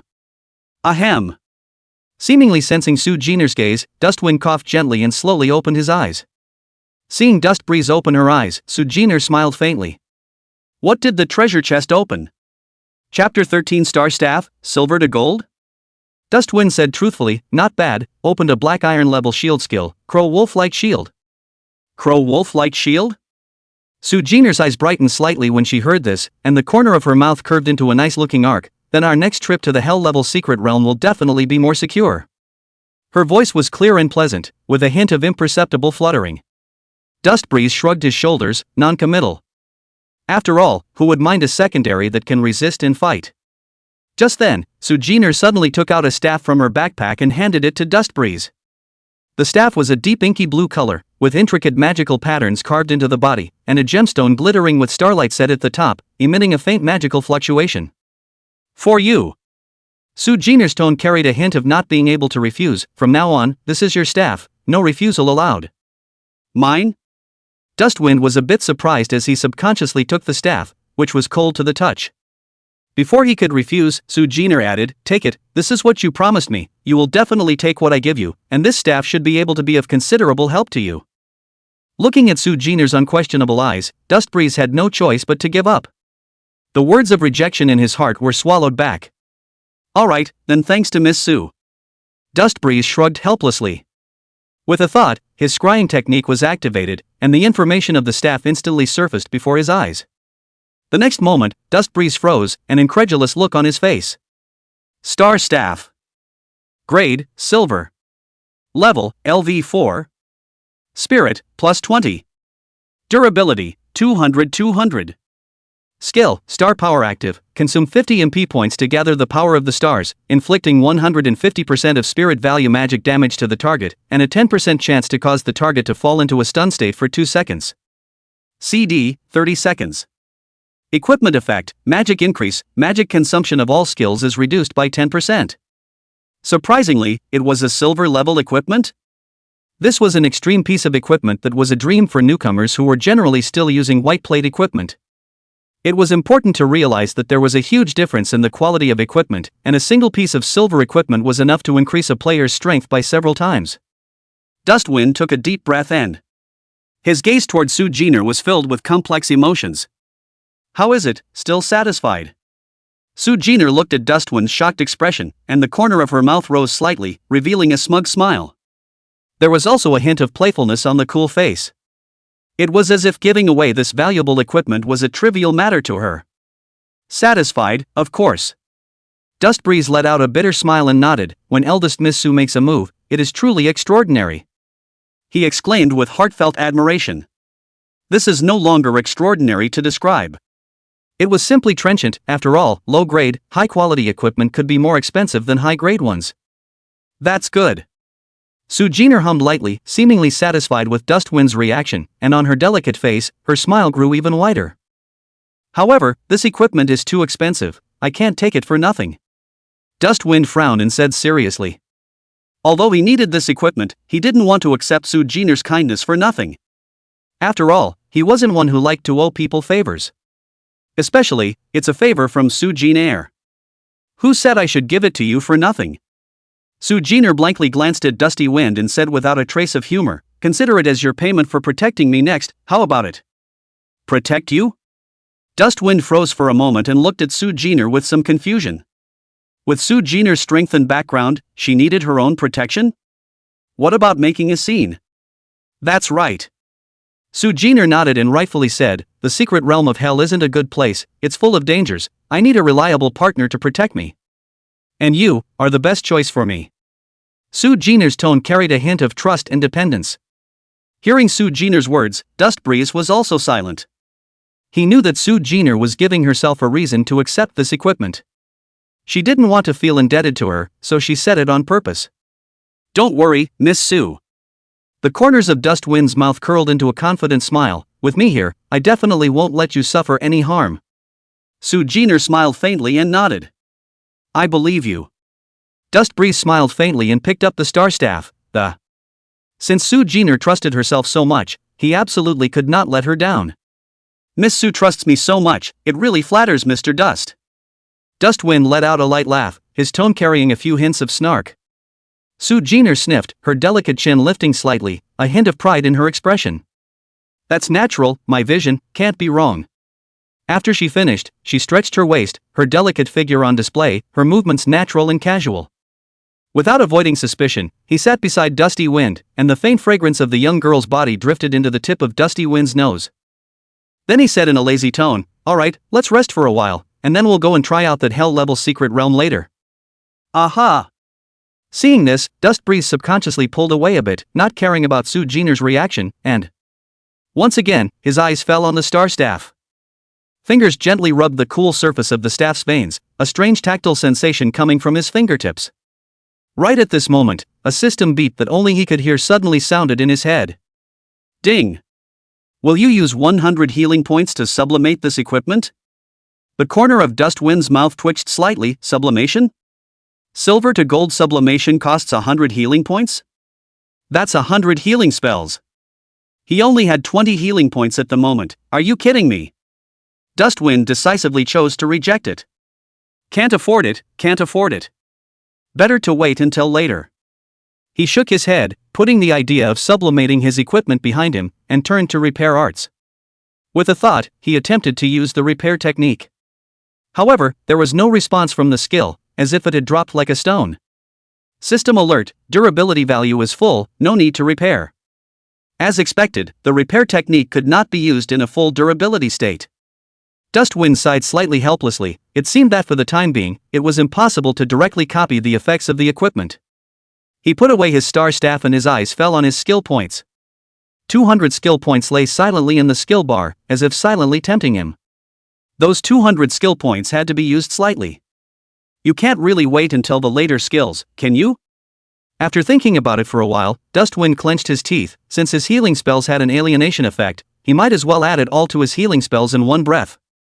This gives yourself a bit more of an advantage up front as well. Without saying a word, Dust Breeze's mind moved, and his heart murmured. Deep Blue. Add some points. Chapter 14, Level 5 Healing. As Dustwind's mind moved, 200 skill points disappeared instantly. A wave of warmth rushed through his body and quickly converged in his mind. He felt that his understanding of healing arts had instantly risen to a whole new level. Countless epiphanies surfaced in the mind. It's like an enlightenment. His understanding of the healing arts was instantly elevated to a whole new realm. The information on the skill panel changed with it. Cure, LV5. Immediately restores the target's 300% spirit plus 500 fixed points life value after use. Alienation effect. 1. When your healing spells hit hard, they will remove all buffs from the target. 2. If the healed target has less life than you have healed, the overflow will be converted to magic damage, dealing magic damage equal to the overflow value to all enemies in range. CD, 5 seconds. Consumption, 150 MP points. Dust Breeze looked at the skill description in front of him and his breath stuttered slightly. 5th level healing spell. The effect was surprisingly horrible. Base healing is increased dramatically. The spirit bonus also went from 200% to 300%. The fixed value is even more directly tenfold. From 50 points, it skyrocketed to 500 points. And that's just scratching the surface of the boost. The enhancement of the alienation effect was what truly shocked Dustwind. The alienation effect, which was originally just a buff removal effect, now actually had a new additional effect added to it. Overflow healing is converted to magic damage. Also, it's ranged magic damage. This was simply a pure healing skill that had been hardened and transformed into a super divine skill that could be used both offensively and defensively. The cooldown has been cut in half. Consumption, however, went straight up several times over. However, for the current Dust Breeze, this amount of consumption was completely negligible. After all, he now had a terrifying 25,000 blue points. It's a little consumption, a sprinkle. The corners of Dustwind's mouth rose slightly, and a glint of excitement flashed in his eyes. Now that's a top-notch healing profession. Can milk and fight? Who says aides can only paddle in the back? He was about to prove it with his actions. Reply warlocks, likewise, can become the most dazzling existence on the battlefield, or even the strongest existence. Su Jin'er, who was beside her, looked at the unpredictable expression on Dustwind's face and couldn't help but ask curiously, "What are you thinking about, so absorbed?" Dustwind returned to his senses at those words, and the corners of his mouth hooked up slightly as he smiled confidently. "It's nothing, I just feel that, this time, the Inferno-level secret realm should be very interesting." Su Jin'er's beautiful eyes flowed as she gave Dustbreeze a deep look, as if she wanted to see through his inner thoughts. "That's good," Su Jin'er said softly, and a light smile appeared at the corner of her mouth. "It's almost time, we should set off as well." Dustwind nodded and stood up with him. Side by side, the two of them walked towards the secret realm teleportation portal. The replica hall of the novice secret realm was still bustling with people. Various yells and conversations mingled noisily. Soon, the two once again arrived in front of the secret realm teleportation gate. The secret realm teleportation portal emitted a faint glow, as if it was waiting for their arrival. Su Jin'er turned her head to look at Dustwind with an inquiring look in her eyes. "Going to set off, are you ready?"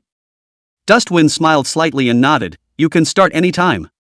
Just as the two of them were about to step into the secret realm teleportation gate, a sharp voice, filled with undisguised mockery and disdain, suddenly sounded from the side. "Yo, isn't this our Dust great genius? What, it's only just been transferred and you're ready to go to your death?" The voice was eerie and provocative. Dustwind and Su Jin'er simultaneously frowned at the sound and turned their heads to follow the sound. Only a youth wearing a slightly ostentatious mage's robe and holding a staff inlaid with inferior gems was looking at them with a mocking expression. His face, with a sickly pallor, his eyes were beady, and the corners of his mouth rose slightly, tracing an arc of malice. Both Dustbreeze and Su Jin'er recognized this person. Third on the Yangchang talent list, Li Wei. At the same time, it was also someone who had always looked at Dustbreeze in a bad light. Especially after learning that Su Jin'er and Dustbreeze were on good terms, Li Wei was filled with jealousy and hostility towards Dustbreeze. He had always prided himself on being the number one person in the younger generation of Yang City, believing that only he was worthy of Su Jin'er. Previously, the news that Dustwind and Su Jin'er were preparing to challenge the Hell-level secret realm had somehow gotten to him. He naturally wouldn't let go of this perfect opportunity to mock. Trying to do everything he could to discuss Dustbreeze as well. Li Wei walked with a slightly flippant stride to Dustbreeze and Su Jin'er. He swept Dustbreeze with contempt and his tone became even more caustic. "I say Dustwind, you really don't know how to die, AB-ranked auxiliary, and you dare to think of challenging a Hell-ranked secret realm? Really not afraid of death? Or are you trying to drag Ms. Su along to her death?" Levi's voice was loud, purposely so that everyone around him could hear it. Many of the surrounding players, who had heard his words, turned their gazes this way, with a look of watching the show on their faces. In their opinion, although Dustwind had once been number one on the talent list, after the transfer, even if his talent was high, he had only been transferred into a mediocre B-ranked auxiliary, whereas Li Wei was an A-ranked talented mage who was number 3 on the talent list. The difference between the two is like the difference between clouds and mud. It seemed only natural for Li Wei to taunt Dustbreeze. Dustbreeze looked at Li Wei's face that was filled with malice without the slightest fluctuation in his heart. Having been a man for 2 lifetimes, he had long since looked down on these boring provocations and taunts. In his previous life, he had experienced taunts and suppression countless times worse than this, and had long since developed a heart of steel. This level of provocation from Li Wei was like a clown jumping in his eyes. He didn't even have any interest in hitting on Levi, directly ignoring him. Turning her head to look at Su Jin'er, she asked softly, "Shall we go?" Dustwind's attitude was completely out of Li Wei's expectation. He had originally thought that Dustbreeze would be angry, retort, and even become irritated. However, he never expected that Dustbreeze would be so calm and even directly ignore him. This kind of disregard made him feel worse and angrier than any taunt. Li Wei's face instantly turned iron blue, his eyes stared at Dusty Wind sinisterly, and his tone became even more vicious. "What, scared by what I said? Dustwind, you're really a waste, you don't even dare to say a word, what a coward." Levi's mocking voice became even more unrestrained. The surrounding players followed suit, letting out bursts of jeers. "Ha, it seems like Dustwind is really scared and doesn't even dare to let out a single fart. A B-ranked assist is a B-ranked assist, it's true that it's a bucket that can't be helped, and it still wants to challenge the hell-level secret realm, it's really laughable. Miss Su is really pitiful, how could she team up with this kind of trash? This time, I'm afraid that the hell-level secret realm is going to be very dangerous." All sorts of mocking noises were heard. When Su Jin'er heard these taunts, her face instantly became cold to the core, and frost covered her delicate pretty face. A cold light flickered in her beautiful eyes as she glared angrily at Li Wei, her voice suddenly rising and, "Levi, that's enough." Chapter 15, Gambling? The noisy jeering around them came to an abrupt end as if the pause button had been pressed. Everyone was shocked by Su Jin'er's sudden anger.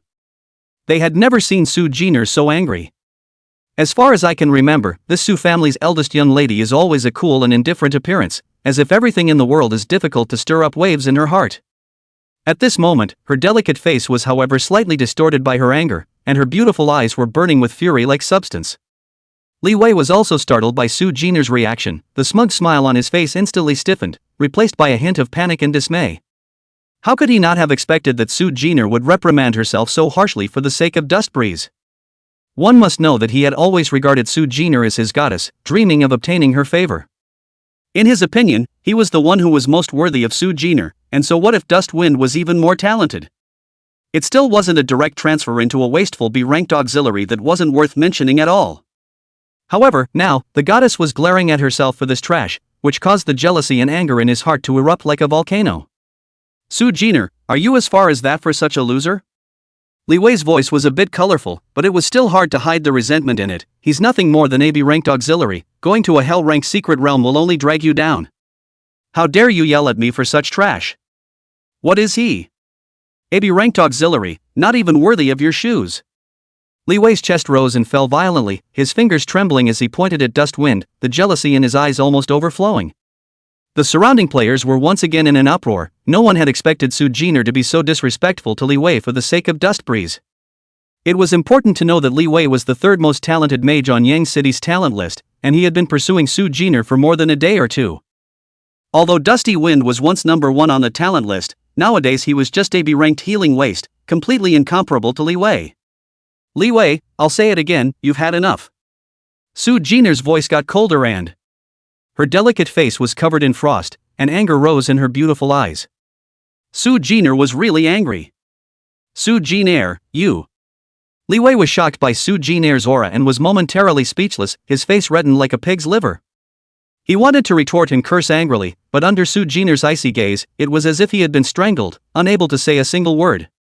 He couldn't afford to mess with Su Jin'er's strength and background. He is bullying and arrogant, and only to those who are less than him. Truly facing an existence like Su Jin'er, he instantly wimped out. Li Wei's colorful and flickering eyes didn't dare to meet Su Jin'er's eyes again, so he could only transfer his full of anger to Dusty Wind once again. "Humph, trash is trash, only hiding behind women." Li Wei roared at Dustwind, trying to save some face. "Dustwind, are you still a man? What kind of skill is it to only hide behind a woman?" Li Wei's voice was full of provocation and disdain. He was certain that Dustwind would not dare to answer the battle. Li Wei was trying to provoke Dustwind with his words and make a fool out of Dustwind as a way to prove that he was stronger than Dustwind and more worthy of Su Jin'er than Dustwind. The surrounding players also looked at Dustwind once again, with different eyes, ranging from mockery, to gloating, to the anticipation of watching a good show. From their point of view, Dustwind was afraid that he would lose face this time. In the face of Li Wei's provocation, Dustbreeze remained calm as if he hadn't heard it. He just slightly sidled his head and looked at Su Jin'er beside him. Su Jin'er's beautiful eyes burned with rage, the magic elements around her began to stir, and the star staff in her hand vaguely lit up. A powerful wave of magic began to coalesce in her body. Su Jin'er is really going to do it. Seeing this, Dustwind sighed helplessly. He knew that Su Jin'er was standing up for him, but he didn't want Su Jin'er to make things worse because of himself. After all, it really didn't make much sense for him to get angry with a clown like Li Wei. Dustwind gently grabbed Su Jin'er's wrist and stopped the magic she was about to release. Su Jin'er looked at Dustbreeze suspiciously, with inquiries in her beautiful eyes. Dustwind shook his head slightly at her, signaling that there was no need for her to be angry. Afterwards, Dustbreeze stood in front of Su Jin'er and faced Li Wei directly. The corner of his mouth hooked up slightly, a faint smile on his face, his eyes calm and indifferent, as if he was looking at a jumping clown. "I said Levi." Dustbreeze slowly opened his mouth, his voice was not loud, but it clearly reached the ears of everyone present. "I told you to eat less in general, look at you, your mouth still stinks." Dustwind's tone was calm, with a hint of faint mockery. "Besides being full of, what else do you know?" As soon as Dustwind's words came out, the surroundings instantly quieted down. Everyone froze, including Su Jin'er. No one expected that Dustbreeze would respond in such a way. Laughing without anger, calmly mocking, understating, yet killing. You. Li Wei was so angry that he was trembling, his fingers trembling, pointing at Dustwind, "You half a day," but could not say a word. "You what you?" Dustbreeze let out a light laugh, his tone even more casual, "Am I not right? Take a piss and look at your face, do you look like a jumping clown?" Dustwind's words were unforgiving, poking Li Wei right where it hurt. "Dustwind, you seek death." Li Wei finally exploded, no longer able to care about anything else, and roared at Dustwind. He waved his staff in his hand and was about to charge at Dustwind. "What, annoyed and want to make a move?" Dustwind remained calm, with a hint of playfulness in his eyes. "Unfortunately, I'm afraid you don't have the qualifications." Dustwind's tone was contemptuous and full of disdain. "You." Li Wei was infuriated by Dusty Wind, and his anger was so intense that he couldn't wait to immediately rush up and tear Dusty Wind into pieces. However, he still had his sanity left and knew that this was the replica hall of the Novice Secret Realm, where private fights between players were forbidden. Moreover, Su Jin'er was still watching from the sidelines. If he really wanted to make a move, I'm afraid that the one who would suffer would only be himself. Li Wei gritted his teeth and forced down the anger in his heart, glaring viciously at Dustwind. "Dustwind, don't be complacent." Li Wei's voice was hoarse, like the low roar of a wild beast. "If you have the guts, don't hide behind a woman, let's fight one-on-one." Li Wei knew that he was no match for Su Jin'er, but he was still confident in dealing with Dustwind. "Single combat?" When Dustwind heard this, the corners of his mouth rose slightly, revealing a playful smile. "Are you sure you want to fight me one-on-one?" Dustwind asked rhetorically, a hint of teasing in his tone. "Of course."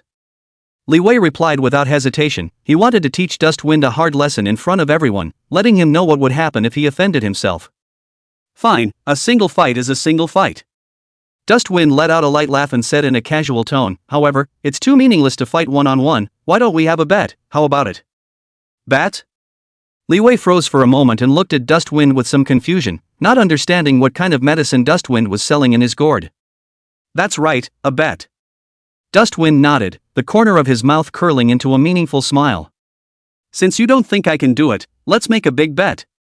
Dustbreeze spoke in a calm tone and, "I'll be on a team with Jin'er to enter the Hell-level secret realm, and I won't take advantage of you. Jin'er's strength is such that she can stand up to 10 people by herself, so you'll form your own 10-person squad and enter the Hell-level secret realm as well."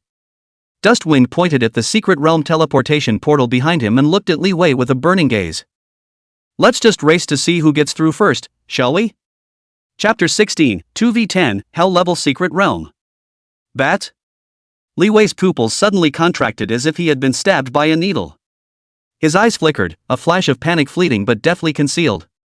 Levi stared at Dusty Wind, his mind racing like a storm as he weighed the pros and cons. A hellish secret realm? Is this guy crazy? He, a recognized B-ranked auxiliary, was presumptuous enough to challenge the hell-ranked secret realm with Su Jin'er as 2 people? That's just asking for trouble. Li Wei laughed coldly in his heart, but on his face he put on a puzzled look, as if he had heard some heavenly joke. "Dustwind, you're not mistaken, are you?" Li Wei's voice carried obvious mockery and skepticism, and he purposely raised his volume in an attempt to use his words to sway Dustbreeze to know better. Hell-level secret realm, that's a forbidden place that even a 10-member elite squad wouldn't dare to try easily. Are you sure you want to bet with me on this? He purposely paused and aggravated his tone, emphasizing the danger of the hell-level secret realm. What, are you afraid? Dustwind looked at Li Wei, the corners of his mouth rose slightly, revealing a playful smile, like a cat playing with a mouse. He shook his head gently, a hint of disappointment in his tone, as if he were looking at a jumped-up clown. I thought you had a lot of skills, but it turns out you're just a bully too. Dustbreeze's voice was not loud, but it clearly reached the ears of every player in the surroundings, like an invisible slap that viciously smacked Li Wei in the face. Only hide in the shelter of the family and flaunt their power against the weak. Every word of Dusty Wind was like a sharp knife that viciously stabbed Li Wei's pride. When the surrounding players heard this, many of them revealed a look of contempt. The way they looked at Li Wei also became somewhat disdainful, and whispers rose and fell. Li Wei's face instantly turned ironic, a burst of red and white. He felt his cheeks burning, as if he had been slapped dozens of times, losing face. Who says I'm afraid? Li Wei raised his head violently, the veins on his neck bulging, and roared at Dustwind, his voice a little hoarse. He was like an enraged beast, his eyes red and deadly as he stared at Dustbreeze. I just think you're too out of your depth. A hell-level secret realm, is it not a challenge for trash like you? Li Wei said through gritted teeth, each word as if it was squeezed out of his teeth, full of resentment and anger. Since you have to seek death, then I will fulfill you. He had been completely enraged by Dustwind and lost his mind, only wanting to teach Dustwind a hard lesson and make him pay. Oh? Dustwind raised his eyebrows, a hint of teasing in his tone, as if he was looking at a dying prey. So, you agree? Of course. Levi replied without hesitation, decisively. He just couldn't believe that a well-equipped 10-man squad of his own was still no match for the two of them, Dusty Wind and Su Jin'er. It's a pipe dream. Okay, since you agree, let's set the color. Dustwind nodded, and the smile on his face grew even wider, as if everything was under control. Colorful? Li Wei froze for a moment and looked at Dusty Wind with some confusion. He didn't understand what kind of medicine Dusty Wind was selling in his gourd. That's right, since it's a bet, it's natural to have a colorful bet, so it's more interesting, isn't it? Dusty Wind spoke slowly, a hint of seduction in his voice, like a demon that lured people to fall. How about the loser kowtows and apologizes to his opponent and gives him the best set of equipment he has on him? Dustwind's voice was not loud, but it was like a thunderclap that exploded within the replica hall.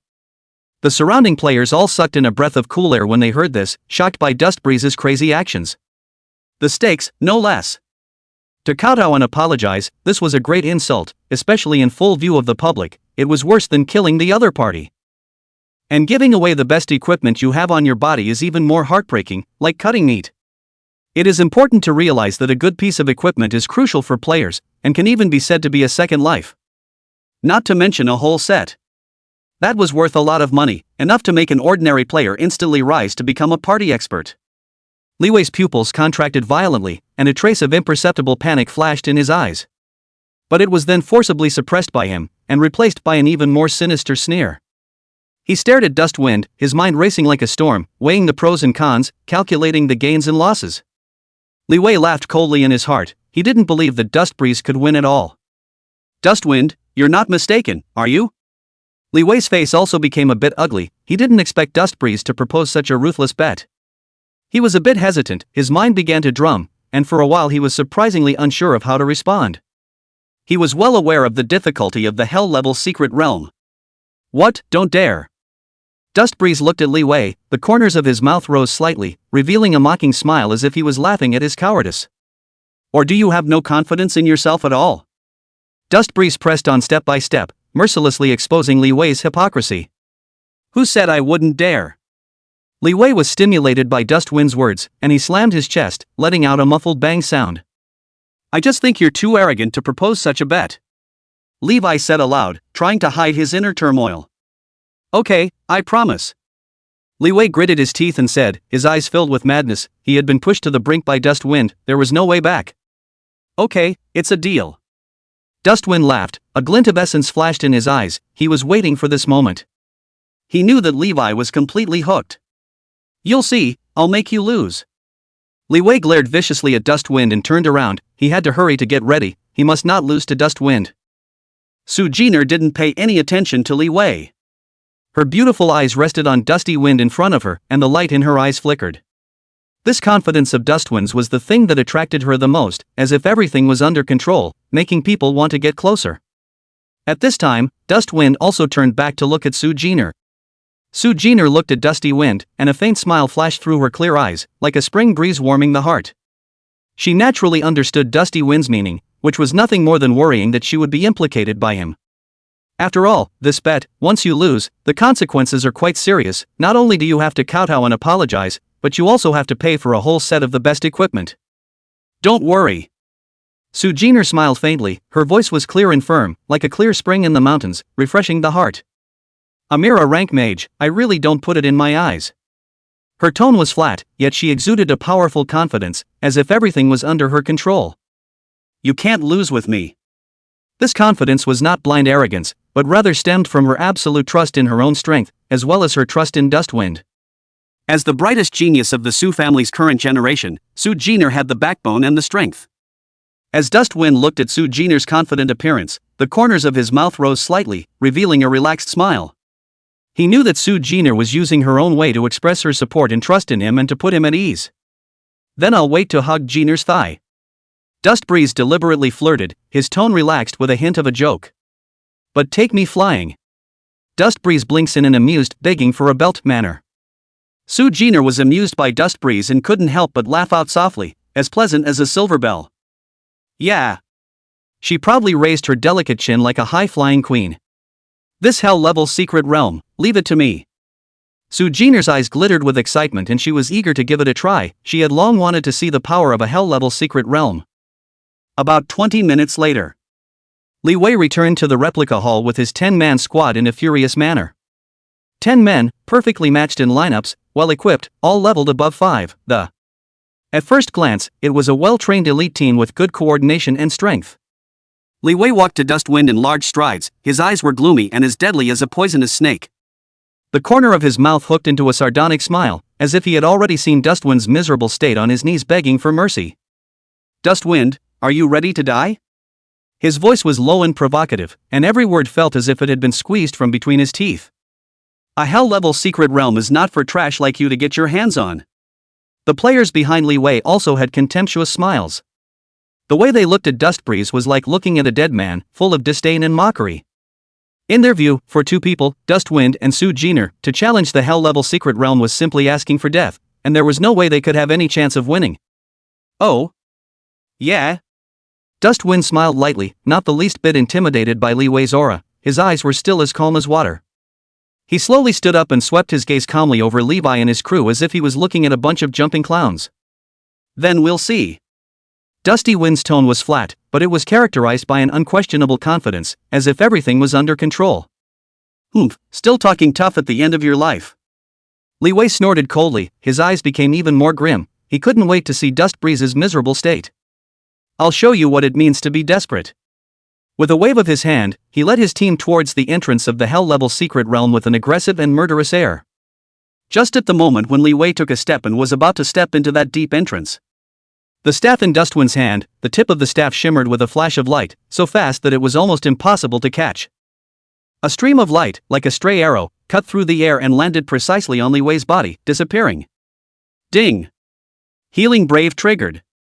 Chapter 17 Terrifying Healing Technique, Group Instantaneous Seconds. Ding! Healing Brave triggered. The rank talent Thunderbolt power has been successfully copied. Power of Lightning, all attacks and skills come with additional lightning damage, dealing 5% of the target's current maximum life value unaffected by the target's magic resistance. Assistant Profession Modification, if the skill is a healing or assisting skill, increase the target's movement speed by 20% and reduce the skill CD by 20% for 10 seconds. The system beep sounded in Dustwind's mind, crisp and ethereal. Li Wei's footsteps lurched as he felt an inexplicable warmth surging through his body, but he didn't care about it and just took it as some kind of special fluctuation from the entrance of the secret realm. He turned back, his eyes swept Dustwind grimly, and the corner of his mouth curled into a disdainful sneer. Playing God. Li Wei cursed in a low voice, then without looking back, he led his team into the entrance of the hell-level secret realm, his figure disappearing into the darkness. Dustbreeze looked at the direction where Li Wei disappeared, his eyes calm. Su Jin'er stood beside Dusty Wind and watched his mysterious actions, a hint of curiosity flashing in her eyes. "What are you doing?" "Nothing, just buffing them up." Dustbreeze smiled faintly and didn't explain too much. He knew that although Su Jin'er was powerful, he was not aware of some of his special abilities. "Buff?" Dustwind smiled and nodded, just trying out the feel of the pale wolf-like shield a little, "Don't worry about it." "Buff? Try your hand at it?" Su Jin'er blinked. Of course, she would not believe that Dustbreeze was simply testing his hand, but since Dustbreeze was not willing to say more, she would not pursue the matter. After all, everyone has their secrets. "Go." Su Jin'er looked at Li Wei and the others who had already disappeared into the darkness and said softly. She opened her slender legs and walked towards the entrance of the secret realm. Dustbreeze smiled faintly and followed Su Jin'er's footsteps. Side by side, the two walked into the deep, dark entrance of the secret realm, their figures gradually disappearing into the darkness.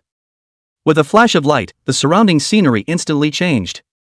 A cold, damp scent came over the room, accompanied by a sickening, putrid odor that made you cringe. The surrounding area was dim, with minimal visibility, and only a few twisted trees and strange, rocky ground could be vaguely seen. The air was thick with the scent of death, as if they were in a dead cemetery. The secret realm of the undead? Dusty Wind's brows furrowed as a hint of doubt flashed in his eyes. This seemed a bit different from the hellish secret realm he remembered from his previous life. The first hellish secret realm he entered in his previous life wasn't this hellish. Could it be that his rebirth has led to some unknown changes? Dustbreeze pondered in his heart and looked around vigilantly. Ding! You have successfully entered the secret realm of Hell Phantom Recabus. The system beep sounded in both of their minds at the same time. Su Jin'er immediately raised the staff in her hand, the tip of the staff flickering with a faint light of fire, shielding her petite body behind her and blocking Dustbreeze's body. Be careful, it's not the same here anymore. Su Jin'er's voice was clear and cold, but it carried a trace of imperceptible nervousness. Around the original twisted trees and rocks, slowly stood up a skeleton. The empty eyes flashed with ghostly blue flames, and the bones rubbed together with a toothache-inducing clicking sound. Dustbreeze looked at the scene in front of him and his heart was clear. Sure enough, it was just as he suspected. The effects of his rebirth are already beginning to show. With a thought, the scrying technique was instantly activated. Name, Skeleton Soldier. Grade, White Plate. Rank, 1. HP, 150. MP, 50. Power, 10. Agility, 5. Spirit, 3. Physical fitness, 8. Skills, Bone Shield, / Talent, Skeletal Rejuvenation. The most common skeleton soldiers with pathetically low attributes. However, there are quite a few of them. It was so dense that it filled almost the entire field of vision. So many? Su Jin'er frowned slightly, obviously also a bit surprised. Even with her strength, facing such a number of skeletal soldiers would be tricky. What's more, this was only the entrance to the secret realm. Who knows what more terrifying existences are hidden in the depths? Seeing this, Su Jin'er was about to swing her staff and chant a spell. However, he saw Dustwind take a step faster and raise the staff in his hand. That speed, so incredibly fast that it even surpassed her, a SS rank hidden profession Flame Soul Warlock. Double casting. Fury Strike. Dustbreeze murmured in his heart, and both talents activated at the same time. Almost instantly, a soft green light shot out of the top of the staff, followed by another. 2 green lights, one after the other, landed precisely on Su Jin'er's body. Plus 4910. Plus 4910. Right at this moment, 2 huge green numbers floated up from the top of Su Jin'er's head in a shocking manner. This. Su Jin'er froze. She looked incredulously at the numbers floating up above her head for a moment. It was important to realize that her current life value was only a few hundred points. And this one healing spell from Dustwind had directly added almost 5,000 points of blood to her. This is simply. Ding. Afterglow shock triggered. Ding. Alienation effect triggered. System beeps sounded one after another. Just as Su Jin'er froze, with her as the center, for invisible energy fluctuations spread out violently. The surrounding skeletal soldiers that had just climbed up were instantly reduced to pieces under the impact of this energy fluctuation. 2,455. 4,610. Dense red damage numbers floated up like rain. The originally crowded entrance to the secret realm instantly became empty, leaving only ashes all over the place. Ding! Healing bravery trigger. Spirit value +1. Ding! Healing valor triggered. The skill Flame Soul Fireball has been permanently copied. Flame Soul Fireball summons a huge fireball and launches it at the enemy, exploding for 350% spirit damage with a burning effect for 5 seconds. Consumption, 200 MP CD, 5 minutes. Dustwind looked at the copied skill and couldn't help but smack his lips. It was a pity that he didn't copy the other SS grade talent on Su Jin'er. As a reborn person, he was very clear that Su Jin'er had these two immensely powerful SS rank skills, which were the top priority for the Su Jin'er of her previous life to reach the top of the world. And at this time, Su Jin'er also came back to her senses. She looked at the empty scene in front of her, and then looked at Dusty Wind, who had a calm face beside her. Did you make this?" she asked with some uncertainty, a hint of shock in her voice that was hard to hide. Although she knew that Dust Breeze was strong, she did not expect that he would be this strong. This was completely beyond her knowledge. Hearing Su Jin'er's voice, Dust Breeze snapped out of his own thoughts. "Aha!" Dustwind nodded and didn't explain too much. He knew that with Su Jin'er's intelligence, he could definitely guess something. "Your healing spells?" Su Jin'er wanted to say something. She wanted to ask why Dustwind's healing technique was so strong, but felt that the question was a bit abrupt. After all, everyone has their secrets. Dustwind seemed to have seen Su Jin'er's doubts and took the initiative to open his mouth to explain. "My healing technique, it's a bit special." Chapter 18. Is Dust Breeze really just a baby daddy? Special?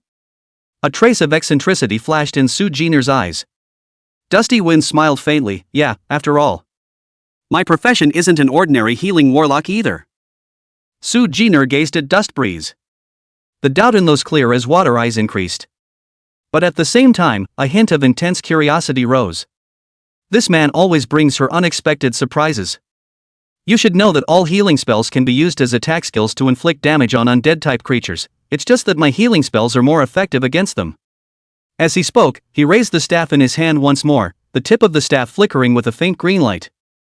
After all, a skill full of vitality is a deadly poison to these long-dead undead. Dust Breeze added, gently. Before the words fell, a green light shot out from the tip of the staff and landed precisely on a skeletal soldier not far away. 4910. Healing strikes again. A huge green number floated up from the top of the skeleton soldier's head. Immediately afterward, the body of the skeleton soldier, like ice and snow thrown into a blazing fire, rapidly melted and turned into a pile of ashes. An even bigger red number floated up from where the skeletal soldier had originally been, shocking to the eye. Ding! Afterglow shock triggered. Ding! Alienation effect triggered. The system beep sounded in Dustwind's head. Just as the red numbers drifted away. With the skeletal soldier as the center, an invisible energy fluctuation spread out violently. The surrounding skeletal soldiers that had just climbed up were instantly reduced to pieces under the impact of this energy fluctuation. 2455. 4610. Ding! Healing bravery trigger. Physical strength +2. Ding! Healing brave triggers. Strength +2. Ding! Healing bravery triggered. Strength +3. Ding! Healing brave triggered. The C-rank talent Skeleton Rejuvenation has been successfully copied. Skeleton Resurrection, 10% chance of resurrecting when you die, restoring 20% HP. System beeps sounded one after another. It echoed in Dustwind's mind. Dust Breeze was slightly stunned. "I didn't realize the effect of healing spells working on monsters' attacks. Surprisingly, it counts towards the treatment, which is a surprise. Although this treatment does not give cure points. But you can get attribute values and talent skills." It would have been far more than he expected. After all, these 2 waves of attacks alone. His strength and constitution values then went up by 15 points each. This rate of enhancement was nothing short of terrifying. Only when he heard the last message, the corner of Dustwind's mouth couldn't help but twitch twice. Skeleton Resurrection? You're not a skeleton. If this really triggers, you won't turn into a skeleton after you're revived, right? Although he was a little worried, Dusty Wind didn't bother to think about that much. He had already died once, he didn't want to do it again. See, it's that simple. He turned his head to look at Su Jin'er, his tone relaxed with a faint hint of smugness. Su Jin'er was silent. Her delicate face full of shock. She looked at the empty landscape in front of her. He also looked at Dust Breeze, who had a calm face beside him. Waves of shock rippled through his mind. Is this really a healing art? Su Jin'er felt that her worldview was strongly impacted. She had never seen so overbearing a healing art. Not only does it heal incredibly well, but it can also deal devastating blows to your enemies. This simply overturned her knowledge of healing arts. Ding! You have killed the skeleton soldier, experience value plus 20. Ding! You have killed the skeleton soldier, experience value plus 20. The system beeps kept ringing. Not long after the golden light flashed, Dust Breeze and Su Jin'er's bodies lit up with upgrades at the same time. Both went up a level. Only then did Su Jin'er come back to her senses. She looked at Dust Breeze, and a complex look flashed in her eyes. She naturally didn't believe what Dust Wind had just said. After all, earlier in the Pale Wolf Forest, he had also attacked the enemy with his healing technique. But the coyote wasn't an undead creature. How does that explain it? Su Jin'er's heart was filled with doubts. But she didn't ask. She knew that on Dust Breeze, there must be a lot of secrets hidden. And these are secrets that perhaps he would rather not mention. Pursuing this will only affect their relationship. Go! Su Jin'er took a deep breath, calmed her heart and said softly. She took the first step towards the depths of the secret realm. Dust Breeze smiled faintly and followed Su Jin'er's footsteps. The two walked side by side, their figures fading into the darkness. The phantom wreck abyss, deeper into the darkness. The coldness was even more intense than at the entrance. The putrid smell, too, was more pungent. The visibility is so low that you can barely reach out. There was only the faint firelight emanating from the staff in Su Jin'er's hand. It barely illuminated a small area around it. Just then the dense sound of footsteps, coming from all directions, was eerie. It was as if there were countless undead creatures. Is lurking in the dark. Be careful. Su Jin'er's voice, resounding in the darkness, carried a hint of gravity. The staff in her hand, emitting a faint firelight, illuminated a small area around her. The monsters here seemed to be stronger than outside. Su Jin'er said with a frown. She had sensed that there were countless pairs of ghostly blue eyes all around them, staring them dead in the face. Dust Breeze didn't say anything and just silently followed behind Su Jin'er. His eyes were as calm as water, as if he was indifferent to everything around him. But Su Jin'er could feel it. Underneath Dust Breeze's calm exterior, hiding a hint of imperceptible caution. Just as the two were about to move on, a residual shadow suddenly sprang out of the darkness. Like an arrow from a string. Toward Su Jin'er, he lunged straight at her. Dust Breeze is quick on the eyes. The trajectory of the black shadow was instantly captured. Look out! He exclaimed in a huff. Before the words fell, the staff in his hand had already thrown out a stream of light once again, landing precisely on Su Jin'er's body. The Crow Wolf Light Shield was suddenly activated. A light gray shield, which instantly enveloped Su Jin'er, was tough and thick, emitting a faint glow. At the same time, several fine electric awnings suddenly appeared around Su Jin'er's body. Her speed, in this instant, violently increased by a large margin, and like lightning, she retreated backward sharply. That black shadow's attack almost grazed the corner of Su Jin'er's coat and landed in the air. Su Jin'er dodged the fatal blow with incomparable ease, her body floating in unharmed. Seeing this, Dust Breeze sighed in relief, and with a gaze, the scrying spell was instantly unleashed, and at the same time, a healing spell followed suit, flinging itself towards the black shadow. Name, Carrion Dog. Grade, Black Iron. Rank, 3. HP, 300. MP, 30. Power, 18. Agility, 12. Spirit, 5. Physical fitness, 15. Skills, Bite, Carrion Charge. Talent, Rotten Body. Dust Breeze instantly acquired information about the monster in front of him, and his heart was clear. At the same time, the green light landed precisely on the carrion dog's body. 980. A huge damage number floated up from the top of the carrion dog's head. The carrion canine didn't even have time to send out a miserable scream, and its body quickly dissolved into a pile of ashes as if it was being burned by a blazing fire. Ding! Alienation effect triggered. In the next moment, the overflow damage, directly into a circle of green light as ripples scattered out in all directions. The surrounding skeleton soldiers that had just gathered together, as well as the other carrion dogs hidden in the shadows, instantly turned into pieces under the impact of this energy fluctuation. A series of damage numbers followed. 680. 680. 680. Dustwind looked at the damage numbers in front of him. This carrion canine's blood level, which was more than double that of the skeleton soldier, still couldn't withstand a single blow of his healing spell. It seemed that in the hell-level secret realm, his healing technique still possessed a strong suppressive power, and if he triggered a blitz, he was afraid that the boss would be able to directly kill him in seconds, right? In an instant, the group of monsters in front of them was left with nothing but ashes and carrion remnants all over the ground, emitting a sickening stench. Su Jin'er looked at the scene in front of her, her eyes filled with surprise. She didn't expect that not only was Dustwind's damage amazing, but even the Crow Wolf Light Shield that she had just learned possessed the effect of increasing her movement speed. And that's not a small increase in speed, by any means. It certainly gave her a crucial extra level of responsiveness in the face of any unexpected situations that might arise next. Thinking of this, the doubts in Su Jin'er's heart intensified. Dusty Wind. Is it really just a healing doula? This situation doesn't even look like it. Ding. You have killed the carrion dog, experience value plus 50. Ding. You have killed the skeleton soldier, experience value plus 20. System beeps continued to ring out, and a large amount of experience value, like a tidal wave, surged into Dust Breeze and Su Jin'er's bodies. The two had clearly only just upgraded not long ago. However, under the speed of brushing monsters like a raging wind in rain, the experience bar is almost as fast as the eye can see. It's growing by leaps and bounds. Just for a few moments. It was then nearly half filled. That's a fast upgrade. It was like riding a rocket. It's unbelievably fast. It simply breaks the conventional perception. This upgrading speed was like riding a rocket, so fast that it was unbelievable. Only.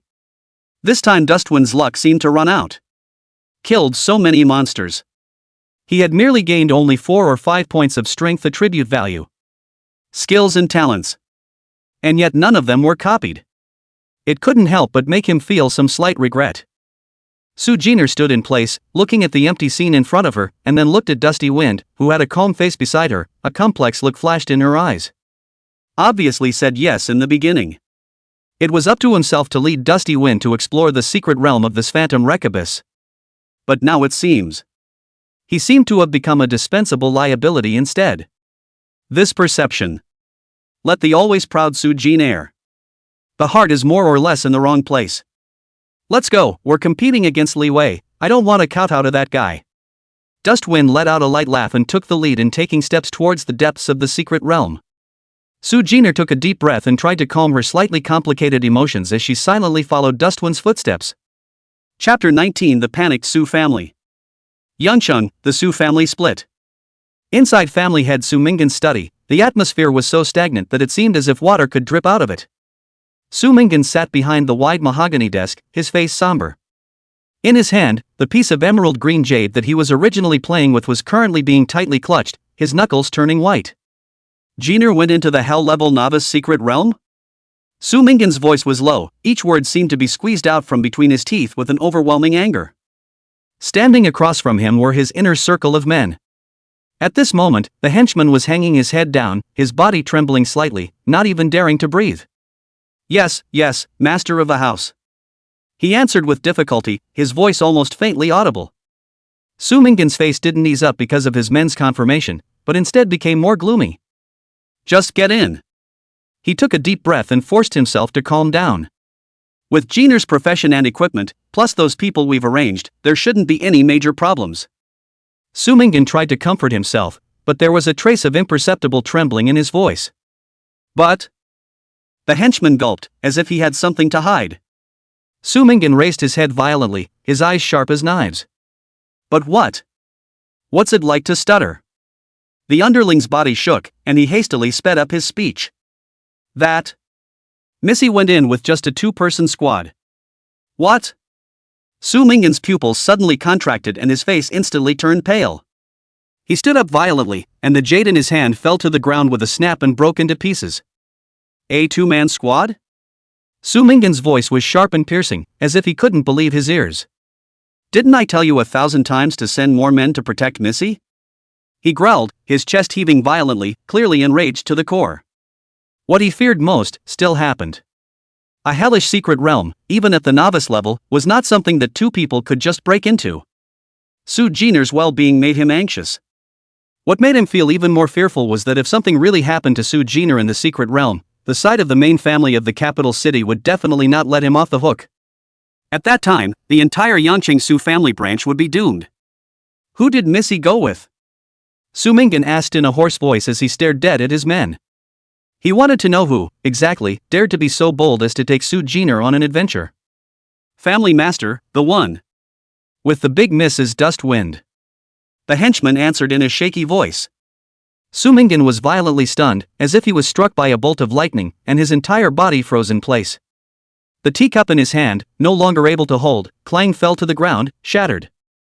Tea splashed everywhere, soaking the expensive carpet. What did you say? Su Mingan's voice became sharp and twisted, as if it was a harsh ghost hissing from hell. Dust wind?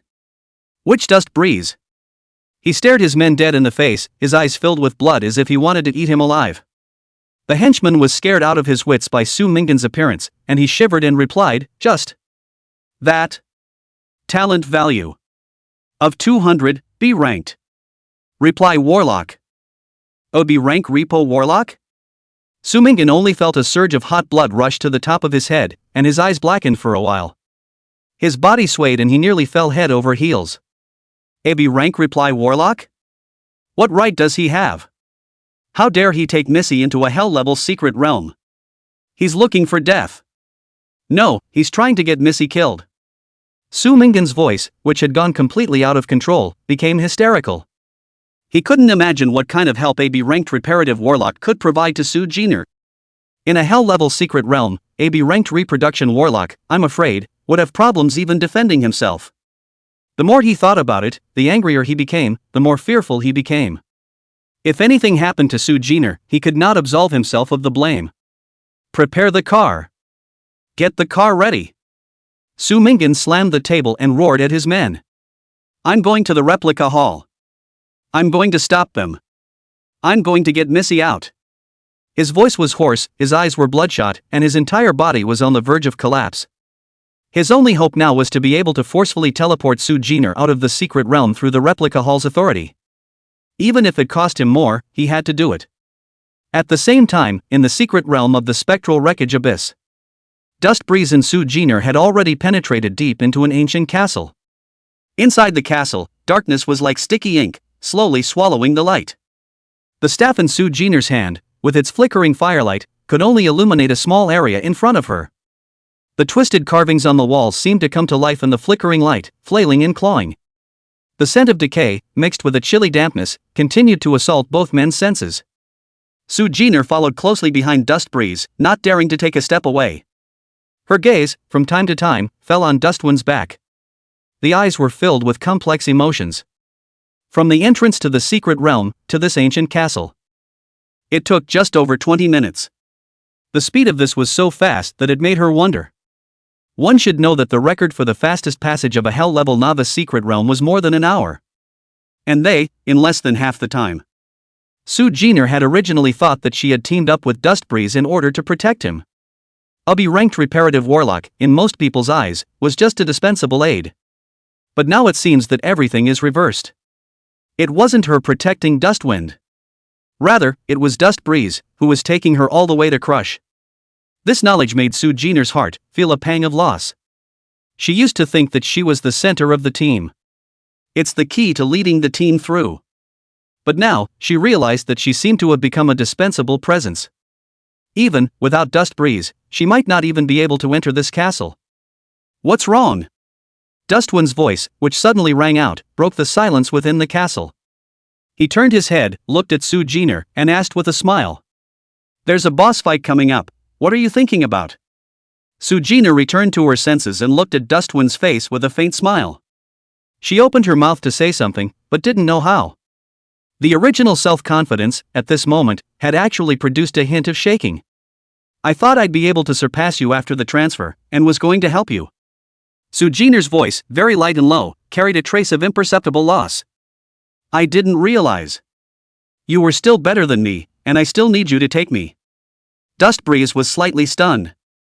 It was then that he realized that he seemed to have stood out a bit too much along the way. So much so, that it made the proud young lady self-doubt. It wasn't the result he wanted. It's just a professional match this time. Dustwind let out a light laugh and said in a relaxed tone. He walked over to Su Jin'er and stood side by side with her. If it wasn't for the undead creatures, my healing spells couldn't have been this powerful. When we go to other copies in secret realms in the future, we'll have to rely on you for the main attack. His voice, echoing through the empty castle, carried a hint of comfort, a hint of encouragement. Don't think so much, let's go and finish the boss first, after we pass the secret realm first. After Dustwind finished speaking, he took the lead and stepped towards the door that led to the final boss room. Su Jin'er looked at Dusty Wind's back and took a deep breath, trying to calm her emotions. She followed closely behind, the two of them, one after the other, into the unknown, thick door. The heavy door, in the creaking sound of friction, slowly opened. Dustwind and Su Jin'er entered side by side and stepped into the room where the final boss was located. A strong putrid odor came in like a dike-breaking flood, instantly drowning the two. The cold aura of death, as if invisible tentacles, tightly wrapped around their bodies. Su Jin'er subconsciously held her breath and took half a step backward.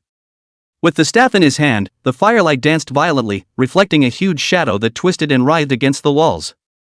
It was a bone dragon. It was so large that it took up almost the entire room. The white bones, glowing with an eerie cold light in the darkness, were like countless sharp pointy knives. Two turquoise ghostly fires burned in the empty sockets, staring dead at the two who had intruded, as if they wanted to devour their souls. Bone dragon. Su Jin'er's voice slightly trembled. She wasn't in awe, just shocked. Any novice secret realm where the final boss was a giant dragon was enough to make people feel shocked. Even if it was just a novice secret realm, it should never be like this. Dragons, no matter which world they were in, were synonymous with power and existence above countless creatures. Even if it was just a bone dragon made up of skeletons, its strength should definitely not be underestimated. Dustwind's expression, however, remained calm. He only frowned slightly, as if he was slightly surprised by the appearance of this bone dragon. Scrying. Dustwind read softly. Abyssal Bone Dragon Boss. Rank, 10. Quality, Silver. HP, 3000. MP, 500. Physical Fitness, 150. Agility, 20. Spirit, 50. Power, 200. Skills, Dragon's Breath Withering, Skeletal Storm, Family Summoning. Talent, Dragon Suppression, Immortal Skeleton. In front of Dustwind's eyes, the Bone Dragon's attribute panel instantly appeared. Silver Level Boss. The attributes were more than several times higher than the previous carrion dog. Skills, and a few more. But the corner of Dustwind's mouth slightly arched. To him, this bone dragon still wasn't enough to look at. This bone dragon's attributes are so high. Su Jin'er looked at Dustbreeze with a hint of worry in her tone. And it has 3 more skills. With her strength, the chances of winning against this bone dragon alone were extremely low. It's okay. Dustbreeze smiled faintly, his tone relaxed. Leave it to me. He didn't even wait for Su Jin'er to react before he already raised the staff in his hand. The staff shimmered with a faint light, as if it was building up some kind of powerful force. Fury Strike. Healing. A green light, bursting out from the top of the staff, landed precisely on the bone dragon's body like an arrow off a string. The light instantly exploded, enveloping the bone dragon's massive body. 4650. A huge damage number floated up from the top of the bone dragon's head, bright red and blinding. Roar! The bone dragon let out a hiss of pain, his voice mournful and desperate. The huge body shook violently and collapsed as if all its strength had been drained from it. The blood bar above his head instantly emptied without a single trace remaining. Ding! You have killed the Abyssal Bone Dragon boss, experience value plus 1600. Ding! You have triggered the Healing Brave talent effect, the B-rank talent Immortal Wreck has been successfully copied. Immortal Wreck, immune to instant death effects, defense doubles when HP is below 20%. Ding! You have triggered the Healing Brave talent effect, with a strength value of +3. Ding! You have triggered the Healing Brave talent effect, +3 to your physique value. Ding!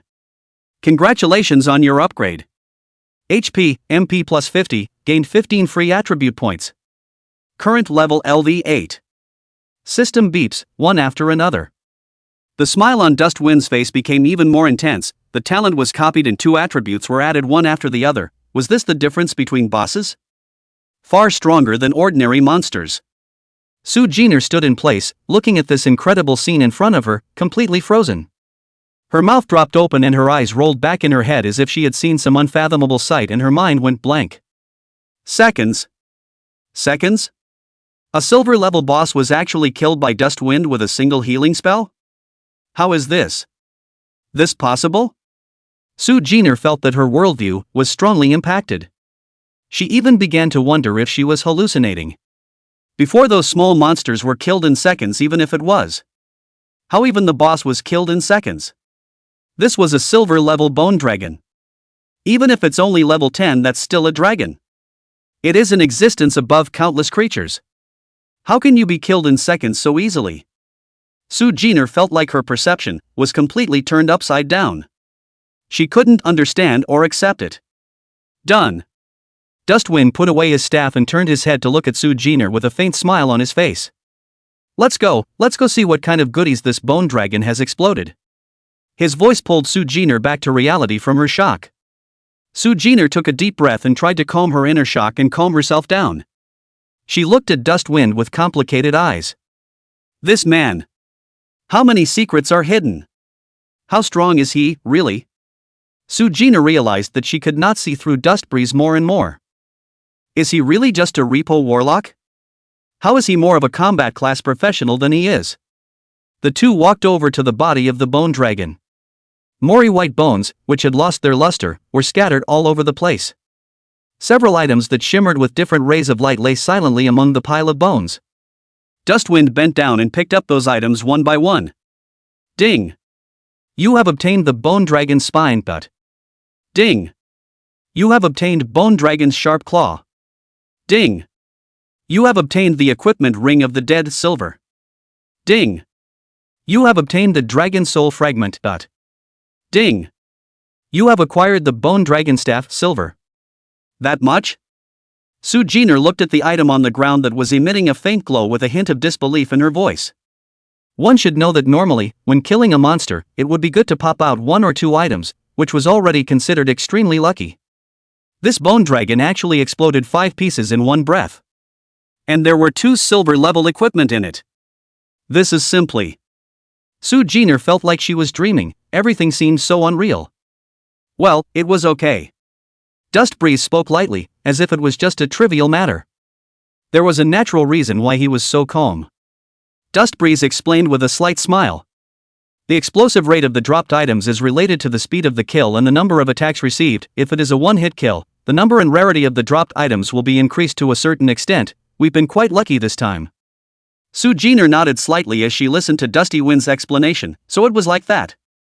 However, even if she knew why, she couldn't help but sigh in her heart. One strike. What a horrible strength it would take to do that.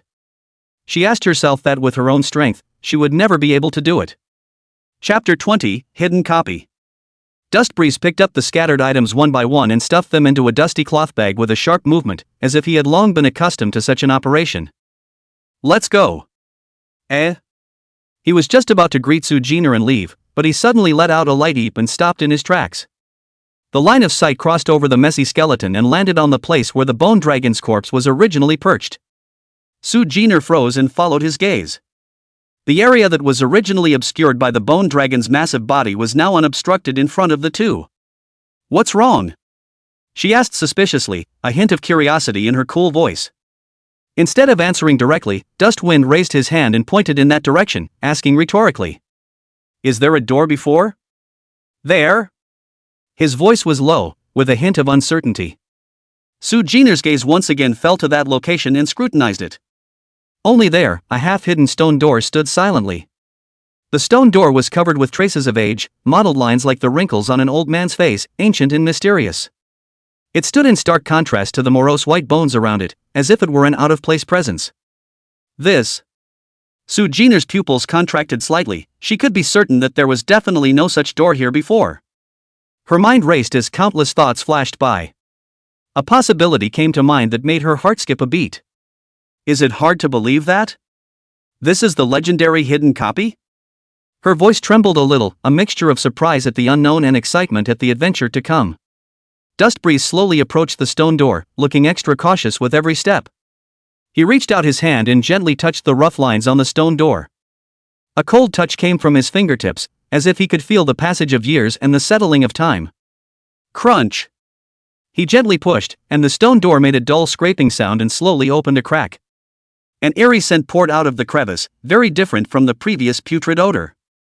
This aura was even purer and colder, as if it came from the 9 abysses, carrying the silence of death. Hidden copies? Su Jin'er murmured, her voice containing both suppressed excitement and wariness of the unknown. Hidden copies are a special kind of existence. They are not labeled on the map, nor do they have any hints, and only appear when certain conditions are met.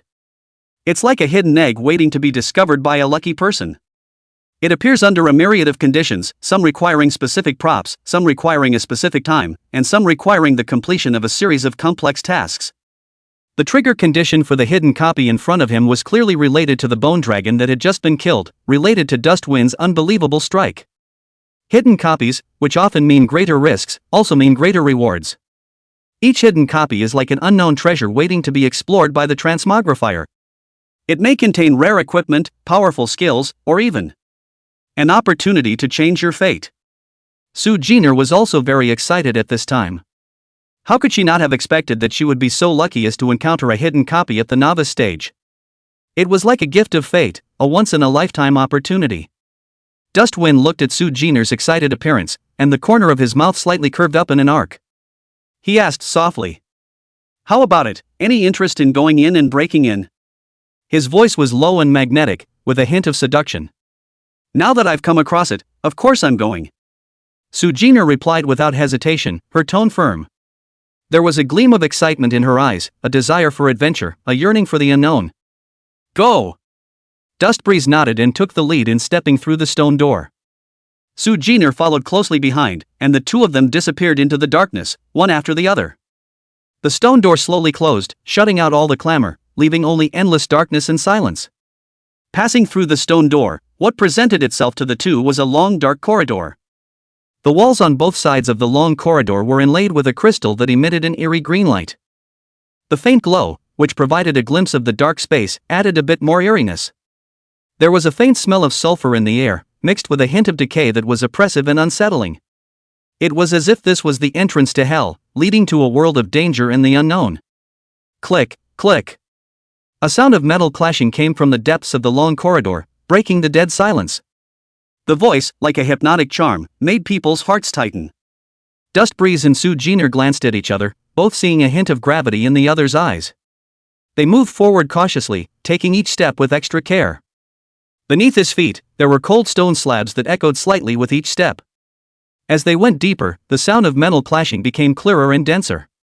It was as if there were countless metal monsters waiting for them at the end of the long corridor. Finally, at the end of the long corridor, they saw the source of the sound.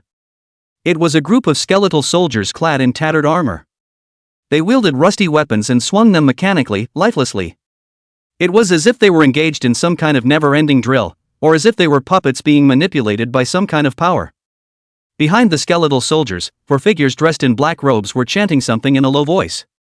An obscure incantation that echoed through the air with a hint of evil. As they chanted, a black mist gushed out from them and merged into the bodies of the skeletal soldiers. The skeleton soldiers that were originally moving slowly became swifter and more powerful after absorbing the black mist. In their eyes, there was an eerie green light, as if they had been given life. "It's skeleton warriors and undead summoners," Su Jin'er said in a low voice, a hint of gravity in her tone. She instantly recognized the types of monsters. In front of Dustwind's eyes, the attribute panels of these monsters appeared. Skeleton warrior. Rank, 8.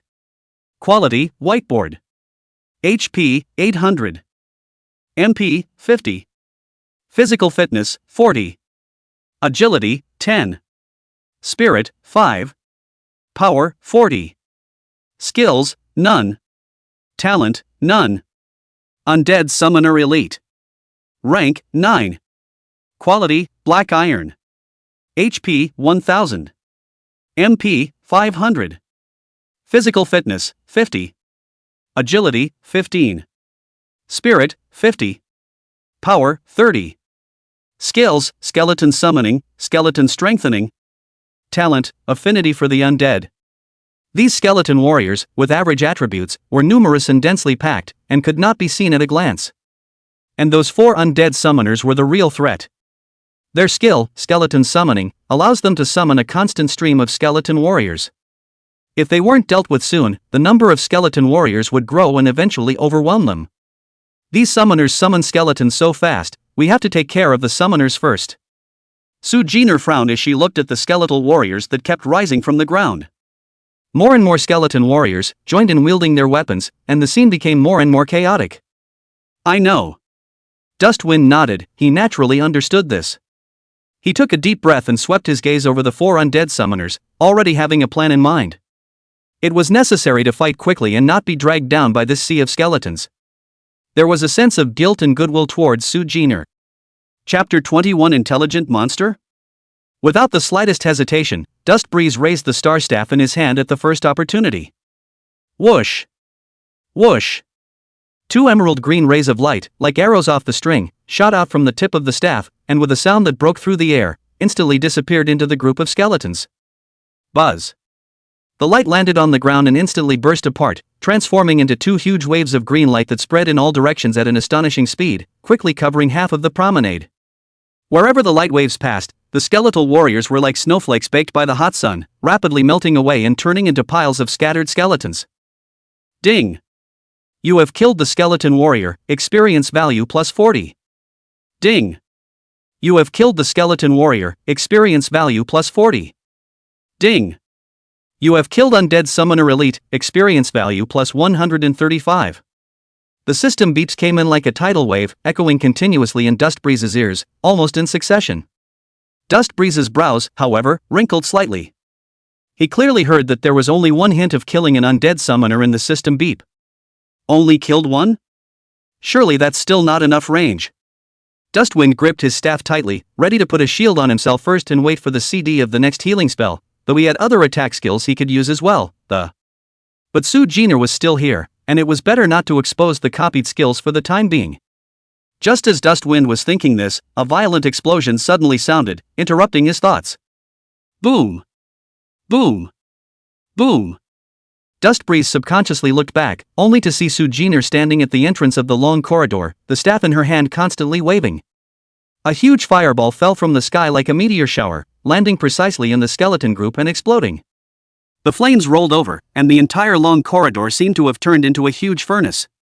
The skeleton warriors struggled in the sea of fire and let out chilling hisses, but they were soon engulfed by the flames and turned into ashes.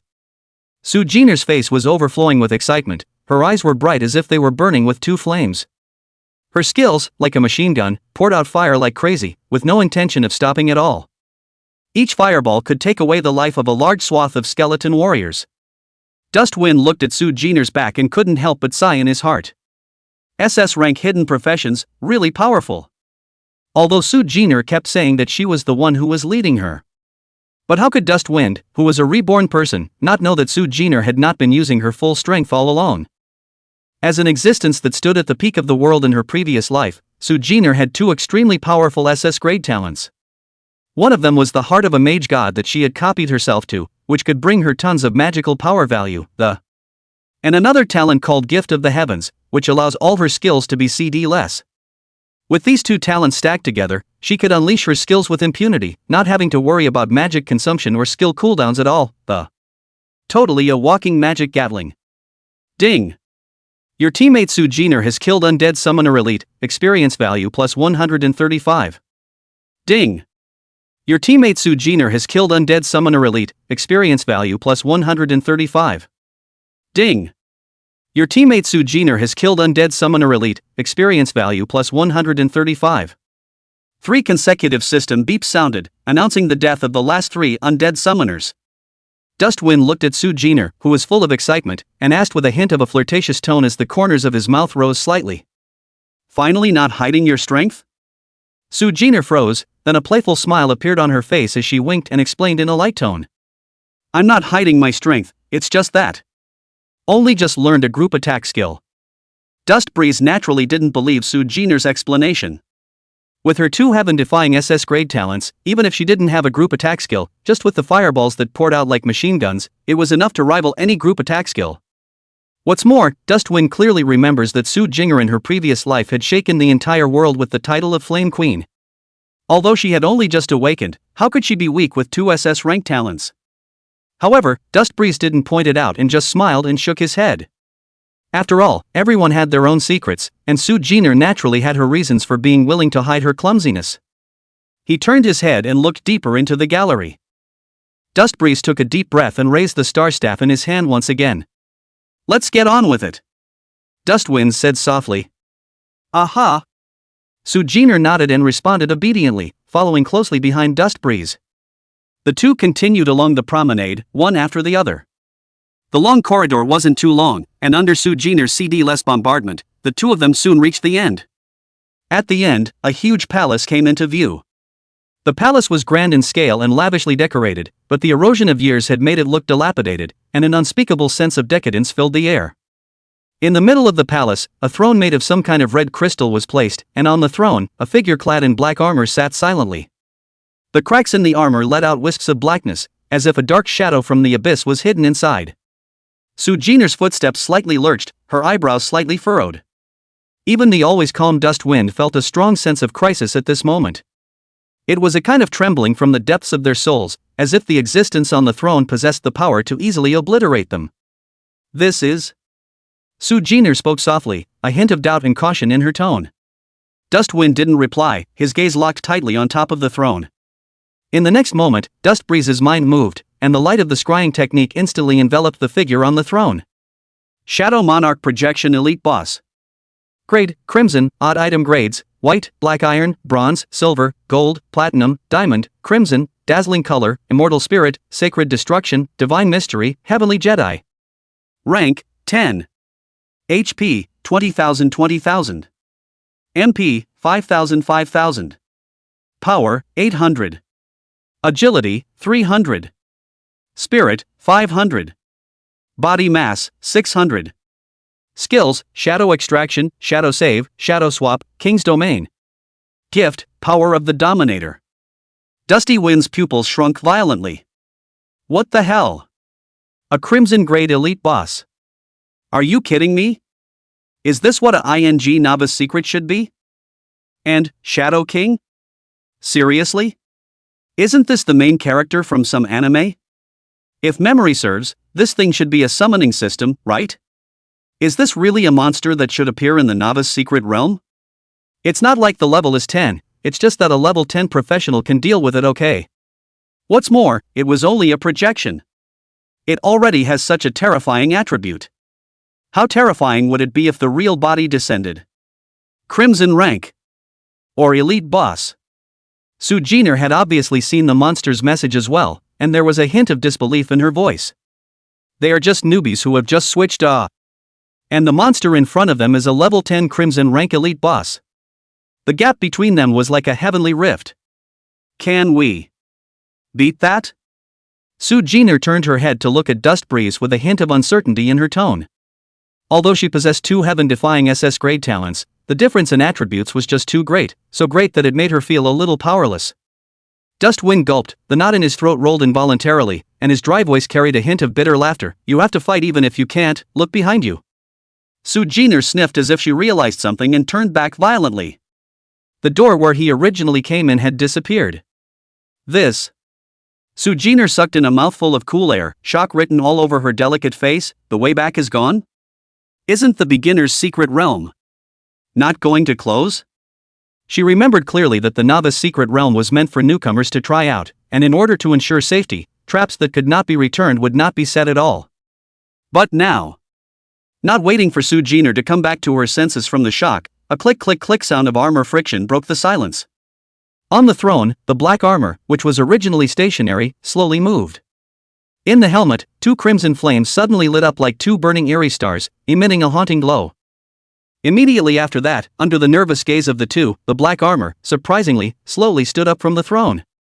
Each step was like stepping on the heartbeats of both of them, heavy and depressing. Dustwind and Su Jin'er simultaneously gripped the staffs in their hands, their bodies slightly tensed as if they were on the verge of an enemy.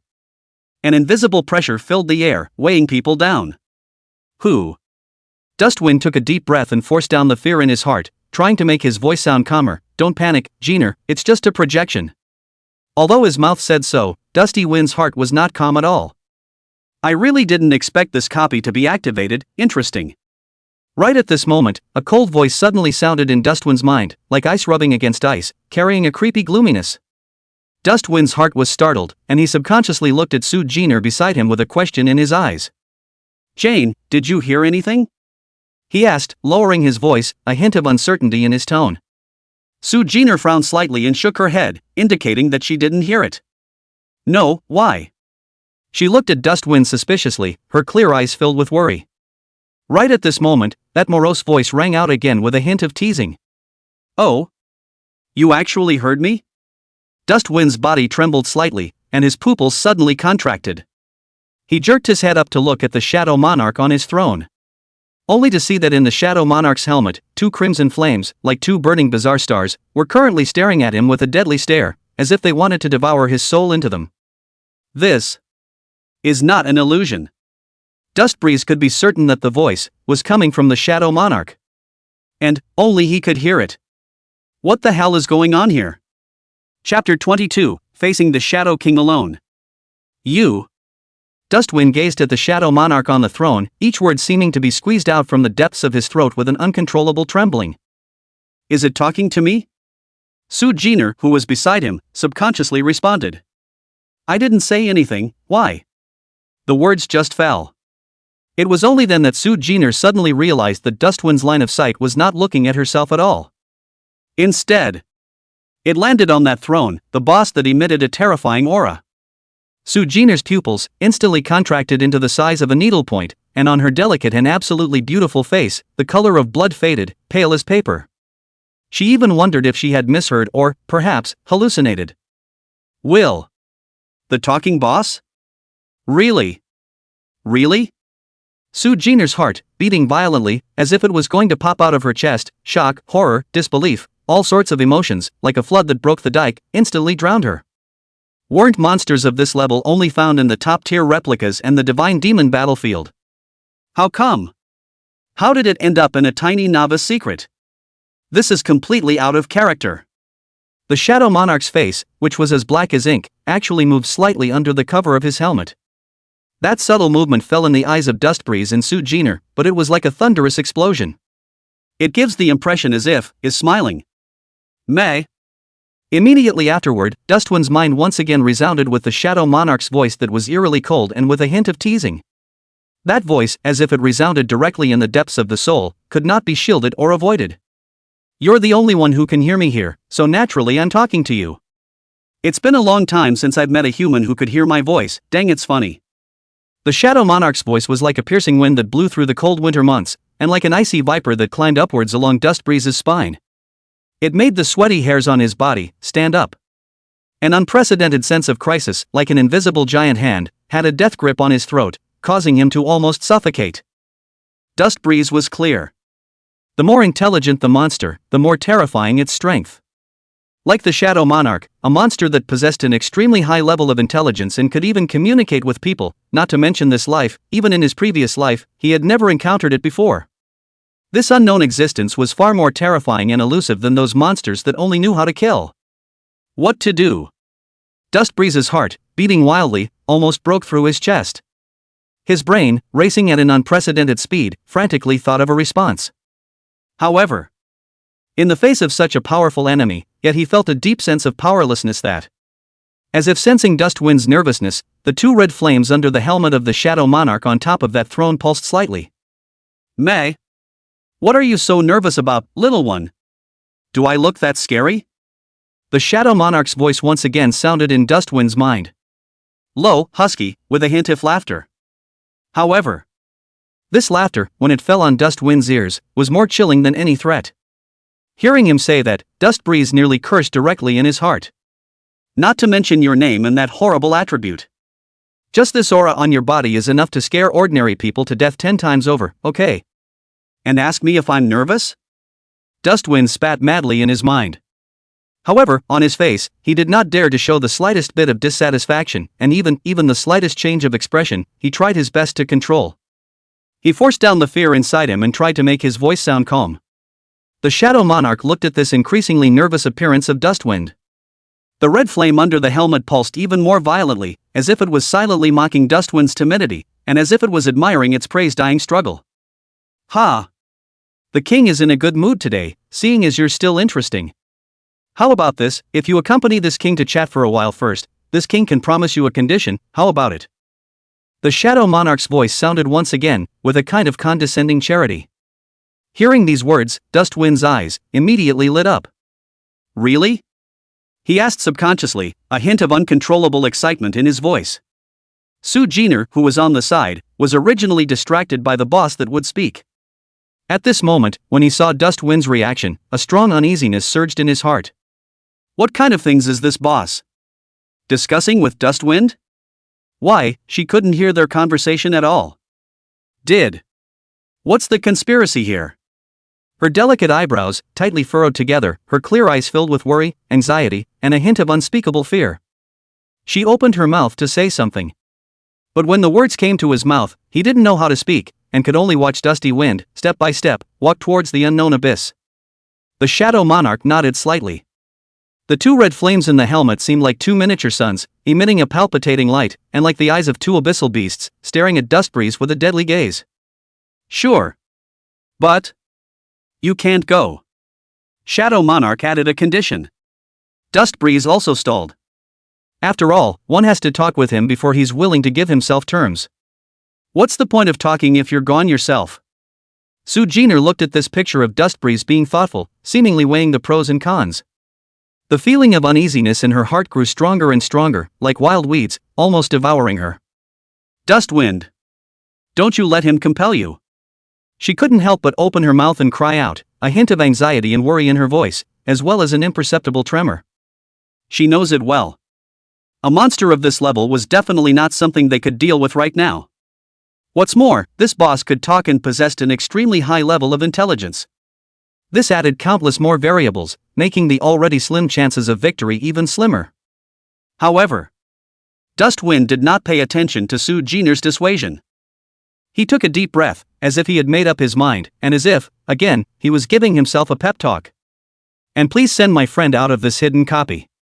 Dustwind raised his head and looked at the Shadow Monarch on the throne and said in a firm tone, each word, as if squeezed out from between his teeth. He knows. It's his only chance. One that would allow Su Jin'er to leave safely. He couldn't let Su Jin'er stay here and risk her life.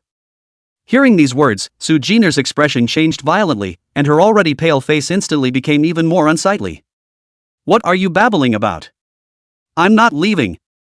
She cried out excitedly, with a hint of trembling in her voice, and even with a hint of sobbing. Where this kind of boss can be dealt with by you alone. Su Jin'er was anxious. How could she let Dustwind stay here alone and face such a terrifying monster? Not waiting for Su Jin'er to finish her sentence. The red flame under the Shadow Monarch's helmet pulsed violently for a few moments, as if expressing his pleasure, and as if, at the same time, it was mocking Su Jin'er's insouciance. Yes. As you wish, then. The Shadow Monarch's voice rang out once again, carrying a hint of unspeakable teasing, as well as a hint of, well, creepy coldness. Next moment. With a flash of black light, Su Jin'er's silhouette instantly disappeared in place, leaving not a trace behind, as if it had never appeared. Dustwind deadpanned at the squad panel on the side. Seeing that Su Jin'er's life value hadn't changed, and it also showed that she had returned to the safe zone. Dustwind then took a long breath. The heart that was hanging in the air was finally released, as if a huge stone that had been pressed on his chest had finally been moved away. Confirm that Su Jin'er has left safely. Only then did Dustwind focus all of his attention on the Shadow Monarch in front of him, without a single distraction anymore. At this point, inside the Young Chang replica hall, A white light flashed, like a bolt of lightning appearing out of nowhere, instantly illuminating the dimly lit hall. Su Jin'er's figure appeared abruptly in front of the teleportation door of the novice secret realm. She stumbled and nearly fell, a trace of shock still lingering on her delicate face. "Miss Jane!" Almost instantly, a group of people surrounded them, surging towards Su Jin'er like a tidal wave. At the head of the group was a middle-aged man. The face was serious, with a hint of anxiety between the brows, as well as a hint, hard to hide, of worry. It was none other than the Su family's branch head, Su Jin'er. Behind him, followed by a group of Su family guards. Each one of them wore black power suits and war swords on their waists. Their eyes were sharp, like a group of cheetahs ready to pounce on their prey. "Miss Jane!" There was a tremor in Su Jin'er's voice. He quickly rushed to Su Jin'er's front and looked her up and down, his eyes full of worry, fearing that Su Jin'er would be hurt in the slightest. "Are you okay?" Chapter 23: The Discovered Blood of the Ancient Gods. "Are you okay?" Su Jin'er's urgent voice came. He quickly stepped forward, his gaze sweeping back and forth over Su Jin'er, fearing that she might have made a half-hearted mistake. "Where's that asshole who snubbed your challenge to the hell-level secret realm?" Su Jin'er's voice steeply raised an octave, burning with rage, as if he wanted to eat that originator alive. "How dare you deceive our Su family's eldest miss? I, Su Jin'er, want him to look good." He gritted his teeth and sobbed at every word, wishing to cut Dust Breeze into 1,000 pieces. In his opinion, Su Jin'er must have been under Dustwind's spell and mistakenly entered a dangerous situation. Now that Su Jin'er can get out safely, I am afraid that she has paid a huge price, even in exchange for Dustwind's life. Thinking about this, Su Jin'er's hatred for Dustbreeze grew even more like wild grass. Su Jin'er hung her head low and was silent, her face as pale as paper, her long eyelashes fluttering slightly, hiding the emotions that tumbled under her eyes. "He may not get out." Su Jin'er's voice was as light as a gnat, but it was like a thunderbolt that boomed in Su Jin'er's ears. Su Jin'er was first stunned, then the corner of his mouth hooked into a quick sneer. "Serves you right." He didn't hide his gloating. This kind of person who was so self-absorbed and dares to deceive Miss Jin'er deserves what he gets. He snorted coldly, as if Dust Breeze's death was just what he wanted. Su Jin'er raised her head violently, and a cold aura appeared in her eyes, stern as a knife. "Su Jin'er." Her voice grew steeply shrill and harsh, anger blazing in her chest. "Do you want to die?" She glared angrily at Su Jin'er, disgust and anger intertwined in her eyes. "It's this young lady's intention to challenge the hell-level secret realm. What are you babbling about here?" Su Jin'er's voice echoed within the empty replica hall. "He's my savior. If you dare to say one more word of nonsense, you should not be the head of the young Chang branch family." Her words were like a cold sharp knife, piercing hard into Su Jin'er's heart. Su Jin'er's face turned white, his lips opened and closed, but he couldn't make a single sound. He never dreamed that Su Jin'er would rebuke him so harshly for an outsider. What made him even more incredulous was that Su Jin'er had said that Dust Breeze was her savior. How is this possible? Su Jin'er had doubts in his mind, but he didn't dare to make another move. He knew very well how esteemed Su Jin'er's position in the Su family was. It simply wasn't something that he, as a small branch family head, could afford to offend. He could only hang his head and bury all his dissatisfaction and doubts deep in his heart. "If he hadn't taken you into such a dangerous place, miss, you wouldn't have been in danger, so where would he have needed him to save you?" Su Jin'er's voice was low and hoarse, with a hint of resentment and contempt. "And wasted so much time." He tried to defend himself, and before his words could fall, he was interrupted by a loud and clear system beep. Ding! Congratulations to Lin Feng and Su Jin'er squad. Refreshing the record for clearing the hell-level novice secret realm spectral recabis. Completion time, 38 minutes. Rating, SSS. The system prompt sounded like thunder, exploding deafeningly in the replica hall. Everyone froze in place, as if they had been cast in a stasis, not moving a muscle. Their faces were filled with shock, doubt and disbelief, as if they had seen something unbelievable. Meanwhile, inside the hidden copy. Your conditions have been fulfilled by this king. Next, can you have a good chat with this king? The Shadow Monarch's voice was low and hoarse, each word seemed to come from the depths of hell, carrying a suffocating sense of oppression that made people shiver. Dustbreeze looked grave as he slowly took a deep breath and tried to calm his frantic heartbeat. What would you like to talk about? He looked up at the Shadow Monarch on the throne with a trace of imperceptible trembling in his voice, knowing that he was now like a lamb to be slaughtered, with life and death completely in the hands of this terrifying existence. The Shadow Monarch was silent for a moment. Immediately after that, he actually beckoned directly towards Dustbreeze. "Come here." The Shadow Sovereign's voice was cold and short, not to be questioned, as if he was the master of this world. Dustwind's body stiffened. He wanted to refuse, he wanted to escape this place. But he wouldn't dare. An unprecedented sense of crisis overwhelmed him like a raging tide, making him unable to breathe. He knew very well that if he dared to disobey the Shadow Sovereign's orders, he was afraid that he would instantly be ashes and not even dregs would remain. However, just at the moment when Dustwind hesitated, his breath hitched. Because, beside him, at some point, two bizarre soldiers covered in pitch black appeared. Like ghosts, they appeared there silently, without making a single sound, but exuding a creepy, eerie aura. Dustwind didn't even notice when they appeared, they just seemed to appear out of nowhere, which made him feel a deep sense of powerlessness and despair. Facing such a powerful existence, he had no room for resistance at all, and even escaping was a luxury. Unable to do anything else, Dustwind could only harden his head and slowly walk towards the Shadow Monarch. Each step was like stepping on the tip of a knife, and each step weighed as much as 1,000 pounds. Finally, Dustbreeze walked to the bottom of the throne. He raised his head and looked at the towering Shadow Monarch, his heart filled with despair. He didn't know what would await him. Just then, the Shadow Monarch slowly stepped down from his throne as well. His huge body was as lofty as a mountain, giving off an indescribable sense of oppression, as if a great mountain was pressing down on Dustwind's body. Dustwind was even able to feel, emanating from the Shadow Monarch, the suffocating aura of death, a fear that came from the depths of his soul. The Shadow Monarch took a step in front of Dustwind, then he actually put his head in front of Dustwind's face. The pitch-black helmet was almost close to Dustwind's face, and the distance between the two was close. Dustbreeze was even able to clearly see the two crimson flames in the helmet, like two burning bizarre stars, flickering with a palpitating ethereal light, as if they were trying to suck his soul in. At this moment, Dustbreeze felt like his soul was going to be frozen, and he even forgot to breathe. After an unknown amount of time, as if it was as long as a century, the Shadow Monarch's low and hoarse voice once again resounded in Dustwind's mind, breaking the deathly silence. "The blood of an ancient god?" In the Shadow Monarch's voice, there was a hint of surprise, a hint of doubt, and a hint of unspeakable excitement. Hearing this, Dustwind's pupils suddenly contracted. How does he know? Dustwind's heart, beating violently as if it was about to pop out of his chest, felt like all his secrets were being seen through.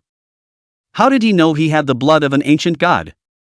This was something he had brought with him from his previous life. It had long since merged with his soul and become his greatest secret. Why, he knows. Was he going to die again because of this ancient god's blood? Chapter 24: Helpless to go to war. The blood of an ancient god? Dustbreeze's voice, as if it had been rubbed hard by sandpaper, each word carried an undisguised tremor, as if it had been squeezed out with difficulty from the depths of a parched throat. He stared at the Shadow Monarch in front of him with a deadly stare, his body tense like a drawn bow, his eyes intertwined with panic, wariness, and a trace of imperceptible despair. "I can't understand what you're saying." Dustwind forced down the fear in his heart and tried to make his voice sound calmer, but the slightly trembling tail end of his voice mercilessly betrayed his inner panic. He tried to hide it with words, but the fear, which was deep in his bones, followed him. In the Shadow Monarch's helmet, the two crimson flames were slightly pulsating, as if they were two eerie eyes, discerning all of Dustbreeze's disguises. The throbbing flames, like the mockery of a demon, caused Dustwind to feel a pang of heart palpitations. "Ha!" A low, soft laugh came out from the Shadow Monarch's helmet, echoing in this empty and dead space, appearing particularly eerie, as if it was a murmur from the depths of hell. The laughter made Dustwind's nerves tense up even more. "Do you really not know?"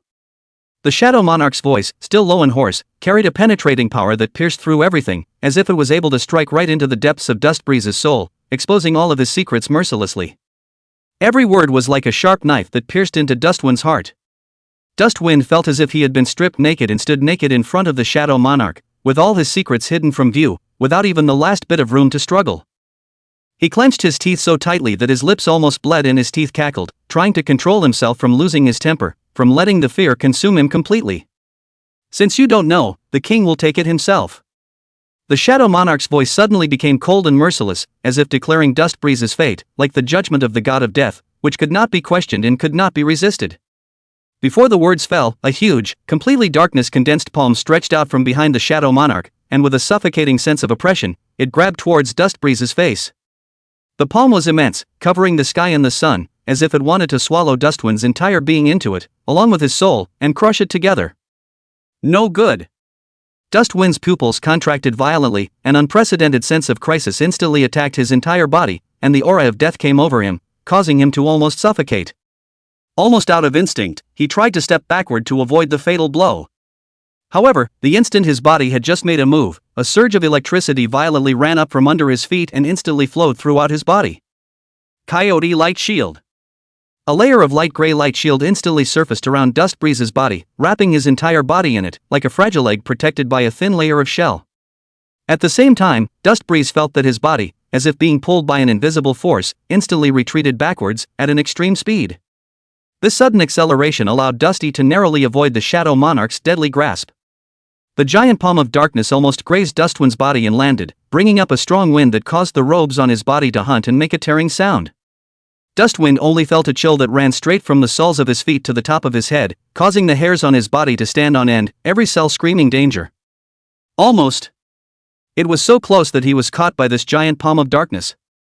If he was really caught, Dustbreeze had no doubt that he would be instantly pinched into a ball of mush, without even a single chance of resistance. Double casting. Dustwind didn't dare to be the slightest bit slow and immediately opened his active talent, double spellcasting.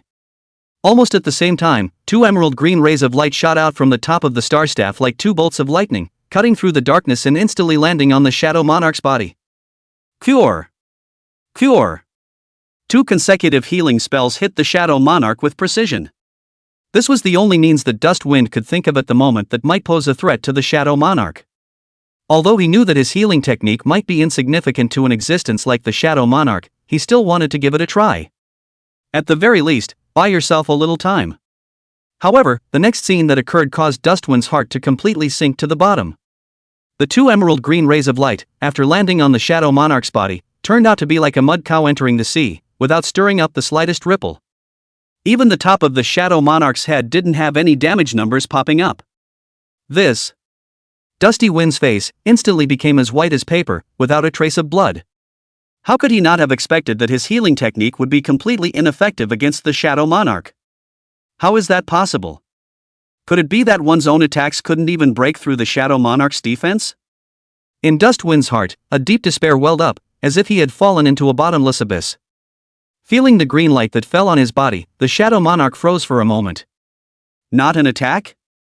Is this healing? Healing? In the Shadow Monarch's voice, there was a hint of incredulous amazement, and a hint of playfulness. He looked down at the 2 emerald green rays on his body that had dissipated, as if he had seen something incredible. How dare you use a healing spell on this king? The Shadow Monarch's voice, once again, sounded, and this time, in his voice, there was a hint of mockery, as if he was laughing at Dustwind's stupidity and naivety. Dusty Wind's face was already hard to see. He gripped the star staff in his hand so tightly that his knuckles were white from the exertion, and the veins on the back of his hand bulged. He knew that this time, he was afraid that he was really in trouble. Originally, he thought that even if he couldn't defeat them, he could at least delay them for some time, but now it seemed that he couldn't even cause the other party a bit of trouble. This deep sense of powerlessness caused Dustwind to feel a wave of despair, as if all his struggles were futile. Little one, do you think that this king is one of those lowly undead creatures? The Shadow Monarch's voice, once again, rang out, breaking Dustwind's thoughts. Each word was like a heavy hammer, hitting Dustwind's heart hard. Who told you that the king is an undead creature?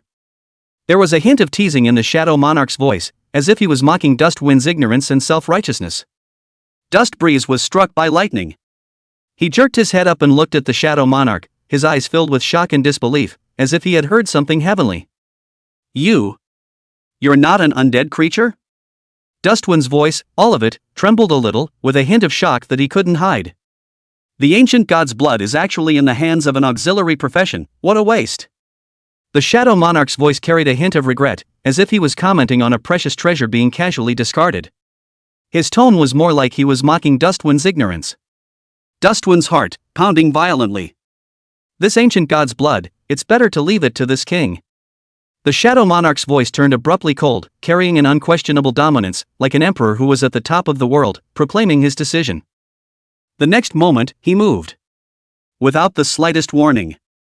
Like a ghost, it instantly disappeared from the spot. Almost the instant the Shadow Monarch's figure disappeared, the sweaty hairs on Dustwind's entire body stood up. It was an omen of extreme danger. He didn't even have time to think about it, his body had already reacted first, and the star staff in his hand subconsciously crossed his chest. Ding! A crisp metallic clang echoed through the empty area. Perfect block triggered successfully. Dustwind only felt an indescribably huge force coming from the staff, shocking his tiger's mouth and causing his arms to ache. However, he clenched his teeth with a deadly grip and held onto the force without taking half a step back. A hint of determination flashed in Dustwind's eyes. Since we can't run away, let's fight. He roared angrily in his heart, and all the emotions that had been pent up since he was reborn completely erupted at this moment. What's so scary about someone who's died once?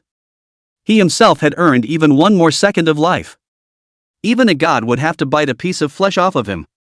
Dustbreeze took a deep breath and forced down the fear and despair in his heart, trying to calm himself down. Since it's a boss, it must have a bloodstain, and with a bloodstain, there's a possibility of killing it. A flame of hope rekindled in Dustwind's eyes. He gripped the staff tightly, feeling the magic contained within, and prayed silently in his heart. Even if there was only a slight chance, he had to grab it. No matter how. This is just a hidden copy of a level 10 secret realm, even more outrageous that still a hidden copy of a novice secret realm, then there must be a possibility to pass. Thinking of this, Dustwind's demeanor changed, his previous fear was swept away, and the star staff in his hand was instantly raised. The next moment the flame soul fireballs were instantly unleashed, and the two fireballs headed straight for the Shadow Monarch. The two flame soul fireballs carried a blazing aura, cutting through the air and heading straight for the Shadow Monarch. Wherever the fireballs passed through, even the air seemed to be set ablaze, leaving behind two distorted traces. Immediately following them were two beams of light condensed from the power of the stars, which were like meteors passing through the night sky, carrying a brilliant light, closely following the fireball. When the Shadow Monarch saw this, he indeed did not flash or evade, obviously not placing Dustwind's attack in his eyes at all. 10. 10. 1. 1. Four insignificant damage numbers floated up from the Shadow Monarch's head, almost negligible. Dustwind's face slightly changed, but was not too surprised. After all, the other party was a hidden boss, it would be strange if they were defeated so easily. He had mentally prepared himself for what was destined to be a tough fight. Kind of. The Shadow Monarch's voice, with a hint of playfulness, seemed to be somewhat surprised by Dustwind's attack. I didn't expect that a support professionist would actually have an attack skill, and it doesn't match his own skill at all. He chuckled softly, as if admiring an interesting toy. Is this the power that the blood of the ancient god brings you? The Shadow Monarch's voice suddenly became a little low, with a hint of inexplicable meaning. But... He turned his words around, a hint of contempt in his tone. If you only have this level of attack, I'm afraid it's unlikely that you'll be able to defeat this king. Chapter 25. Do you want to change your job to Shadow Monarch? The Shadow Monarch's figure moved again. Quite different from the ghostly speed before, this time, he paced slowly, each step was like stepping on the heartbeat of the dusty wind, heavy and depressing. He didn't directly strike at Dustwind, but slowly walked back to the throne. Under Dustbreeze's puzzled gaze, the Shadow Monarch slowly sat down. That stance was as if a monarch had returned to his territory and had everything under control. Dustywind's brows were locked and his eyes were filled with vigilance. He stared dead at the Shadow Monarch. The star staff in his hand was gripped tighter, and the starlight on the staff flickered erratically, as if responding to the nervousness and uneasiness within him. What do you mean by that? Dustwind's voice was low and hoarse, with a hint of suppressed anger. He asked in a cold voice, trying to detect a break in the other man's words. The Shadow Monarch did not answer immediately. He raised his head slightly, and a playful smile seemed to appear on his face that was hidden in the shadows. His gaze swept over Dustwind as if he was admiring an interesting toy. A less than level 10 auxiliary mole cricket, facing this king even has the courage to struggle. No wonder you can obtain the blood of an ancient god, this king appreciates you. The Shadow Monarch's voice was light, as if stating a fact. However, the contempt and condescension contained therein caused Dustbreeze to feel a wave of humiliation. Hearing this, the doubt on Dustwind's face increased. What the hell does this guy want? Could it be that you want to let your guard down? However, it shouldn't be such a big deal to deal with a newbie like yourself who had just recently switched over, right? Dustwind's mind was filled with doubts. But he didn't let his guard down, instead he watched everything around him even more vigilantly, afraid of missing any detail. Looking at Dustwind's shocked expression, the Shadow Monarch laughed out loud. The laughter echoed in the empty space, and it was eerie. Suddenly, he raised his palm. A drop of bright red blood appeared in his hand. The blood emitted a faint glow, as if it was a miniature sun, attracting everyone's attention. Seeing this drop of blood, Dustwind's pupils shrunk violently. The blood of the ancient gods? Could it be that he had taken the blood of the ancient god from his body? As soon as this thought flashed by, Dustbreeze immediately realized that something was wrong. Although this drop of blood was somewhat similar to the ancient god's blood that he possessed, upon closer inspection, he could discover the difference. This drop of blood was purer and more powerful, as if it contained endless energy. No need to be surprised. The Shadow Monarch's voice sounded again, interrupting Dustwind's thoughts. This king also possesses the blood of an ancient god, only. He paused, a hint of helplessness in his tone. Nowadays, this ancient god's blood is no longer of any use to this king. The Shadow Monarch's voice was low and hoarse, as if he was recalling something. Immediately, the Shadow Monarch's pitch-black shadowy face seemed to reveal an extremely exaggerated smile.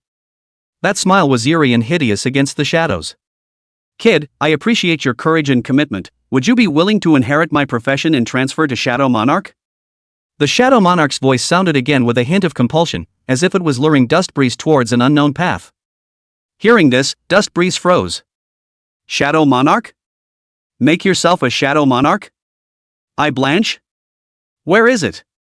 What a joke. This must be some kind of conspiracy, right? Countless thoughts instantly flashed through Dustwind's mind, and his vigilance was at its highest point. He didn't believe that pie would fall from the sky, much less that this temperamental Shadow Monarch would have any good intentions. What the hell is this old man selling? Can a monster's profession be transferred too? Various speculations flashed rapidly through Dustwind's mind, but he could never find a reasonable explanation. Not waiting for Dustwind to regain his senses from this sudden surprise, the Shadow Monarch's raspy voice once again sounded, with a hint of inscrutable laughter. What? You don't want to? As long as you're willing to transfer, how about this drop of ancient god's blood, which the king will also give to you together? The Shadow Monarch's voice was full of temptation, as if it was luring Dustbreeze towards a path full of unknowns. The drop of ancient god's blood in his hand emitted a dazzling light that seemed to be calling out to Dustbreeze. The blood of the ancient gods. This is a treasure that can change destiny. One's ability to be reborn this time is most likely due to the blood of the ancient gods that he obtained in his previous life, and if he gets another drop. Dustwind, however, stiffly suppressed the fluttering in his heart. He took a deep breath and forced himself to calm down. The more tempting something is, the more dangerous it tends to be. This truth, Dustbreeze knew better than anyone. Transitioning to Shadow Monarch. Dustbreeze repeated these words in a low voice, a hint of complexity flashing in his eyes. He raised his head and looked to the Shadow Monarch on his throne, trying to see something in the other man's expression. But the face, hidden in the shadows, remained blurred and elusive. Dustwind was silent for a moment. He spoke slowly, his voice low and husky. Why should I trust you? Trust me? The Shadow Monarch seemed to be amused by Dustbreeze's question, and his laughter echoed in this empty space, making it seem particularly bizarre. You don't need to trust me, you just need to trust yourself. Trust me. Yourself? Dustwind's brows were furrowed as he repeated the Shadow Monarch's words, seemingly thinking about something. The Shadow Monarch didn't speak again, just sat quietly on his throne, waiting for Dustwind's answer. His gaze, which always remained on Dustbreeze, was as if he was admiring an interesting toy. Time passes by. The entire space was plunged into a dead silence. Only the drop of ancient god's blood was still emitting a faint glow, attracting Dustbreeze's gaze. He gripped the star staff tightly in his hand, feeling the cool touch coming from the staff as he tried to calm himself down. Phew! Dustwind exhaled a long breath, his eyes gradually becoming determined. He looked up. Looked to the Shadow Monarch on the throne. He spoke slowly, his voice low but full of determination. I refuse. Although Dustwind's voice was low, it carried an unquestionable firmness. This sudden rejection caused the entire space to freeze. The originally fairly calm aura on the Shadow Monarch's body suddenly changed. Like a volcano erupting, a terrifying pressure instantly enveloped the entire space. That powerful pressure, as if it had materialized, transformed into an invisible giant wave that swept towards Dustbreeze, as if it wanted to crush him into pieces. You dare to reject this king? The Shadow Monarch's voice was cold and piercing. Each word was like a sharp blade, piercing hard into Dustwind's heart. Facing this sudden pressure, Dustwind only felt that breathing became difficult. It was as if a huge mountain was pressing down on his chest, leaving him breathless. He clenched his teeth and forced himself to endure the discomfort, the magic power in his body surging wildly. The star staff radiated a dazzling light. Almost subconsciously, Dustwind swung his staff. Healing. A soft white light shot out from the tip of the staff and landed precisely on the Shadow Monarch's body. A soft white light, like a warm sun piercing through the clouds on a winter's day, poured out from the top of the star staff and landed precisely on the Shadow Monarch on the throne. The moment the white light touched the Shadow Monarch, it was as if the snow and ice melted, and the originally stagnant and oppressive space was slightly loosened as a result. Ding! Healing Valor triggered. The power of the gifted Dominator has been copied. Ding! Healing Bravery triggered. Strength +6. The system's beeps, one after another, rang out in Dustbreeze's mind, crisp and pleasant. Dustbreeze froze slightly. Talent triggered? Also right. The Shadow Monarch had been bled out by his own attack just now, so this time the healing spell took effect. Just, this replication of the gift. Of Dominion power? Can this be copied? There's also the strength value, which adds 6 points straight away. This wave of is not bad. Even blood money. In Dustwind's heart, an uncontrollable ecstasy welled up, but on his face, he remained calm and did not show the slightest bit of it. Above the throne, the Shadow Monarch felt the warm power on his body, and his original expression, which was as cold as 10,000 years of ice, miraculously eased by a few points. He looked down at himself, and the black mist on his body that had been constantly rolling around seemed to have calmed down a bit. Looking up at Dusty Wind again, the face hidden in the shadows, it was impossible to see the exact expression, but the corners of his mouth rose slightly, revealing a playful smile. Oh, kiddo, dang that's funny. The Shadow Monarch's voice was no longer as cold and piercing as before, but instead carried a hint of appreciation, as if he was looking at a toy that interested him quite a bit. Just as well, since you don't want to transfer, then leave. The Shadow Monarch spoke slowly, a hint of unquestionable majesty in his tone. Before the words left his mouth, he gently waved his wide palm, and a pitch-black portal appeared out of nowhere in front of Dustbreeze. The portal slowly rotated like a black hole that swallowed everything, in which strange black energy surged, as if connecting to another unknown world, full of danger and mystery. Step out of this portal and you'll be able to return to the secret realm you were just in. The Shadow Monarch's voice sounded once again, his tone flat and no emotional fluctuations could be heard, as if he was just stating a simple fact. Dustwind froze. You're letting me go? He couldn't believe his ears a little, a hint of doubt and caution in his voice. This Shadow Monarch, what kind of drug is in his gourd? First, he had tempted himself to transfer, and after being rejected, he had shown a strong pressure, but now he was letting himself go? That's too quick a reversal. Dustwind's heart was filled with doubts. He didn't believe that this temperamental Shadow Monarch would be so kind. I don't think I ever said I was going to kill you, did I? The Shadow Monarch laughed lightly and asked in return, a hint of teasing in his voice. Go away, I have to pass on this profession, it can't be consumed on you. The Shadow Monarch waved his hand again, a hint of impatience in his tone, as if he didn't care about Dustwind's DEP. Archer. A strange force instantly acted on Dustwind's body, a force that was very different from the Shadow Monarch's previous pressure, softer, yet with an irresistible control. Dustbreeze only felt as if he had lost control of his body, just like a puppet on strings. The whole person was lifted up by an invisible force and slowly drifted towards the pitch-black portal. This force? Dustwind's heart was startled. He seemed to have thought of something. This power was extremely similar to the description of the talent he had just copied, Dominator's power. Could it be that the Shadow Monarch hadn't intended to kill himself from the start, but wanted to test himself? Test yourself to see if you qualify to be his successor? The moment before he was thrown into the portal, a hint of determination flashed in Dustwind's eyes as he violently swung the star staff in his hand, and the starstone at the top of the staff shone with a brilliant light. Coyote Light Shield. Dustwind let out a low roar, and a light gray light shield, like an inverted bowl, instantly appeared on the Shadow Monarch on the throne, enveloping his entire body. This light shield was the very skill that Dustwind had copied from the Tsong Wolf King earlier. Ding! Healing Valor triggered. Skill Shadow Extraction copied. It's a done deal. Dustbreeze was delighted in his heart. This was a skill that he had coveted for a long time. Then, he felt a blackness before his eyes, and his entire body was sucked into the portal, disappearing into this bizarre space. The Shadow Monarch gazed at the direction where Dust Wind had disappeared with interest, and the corners of his mouth rose slightly, outlining a playful arc.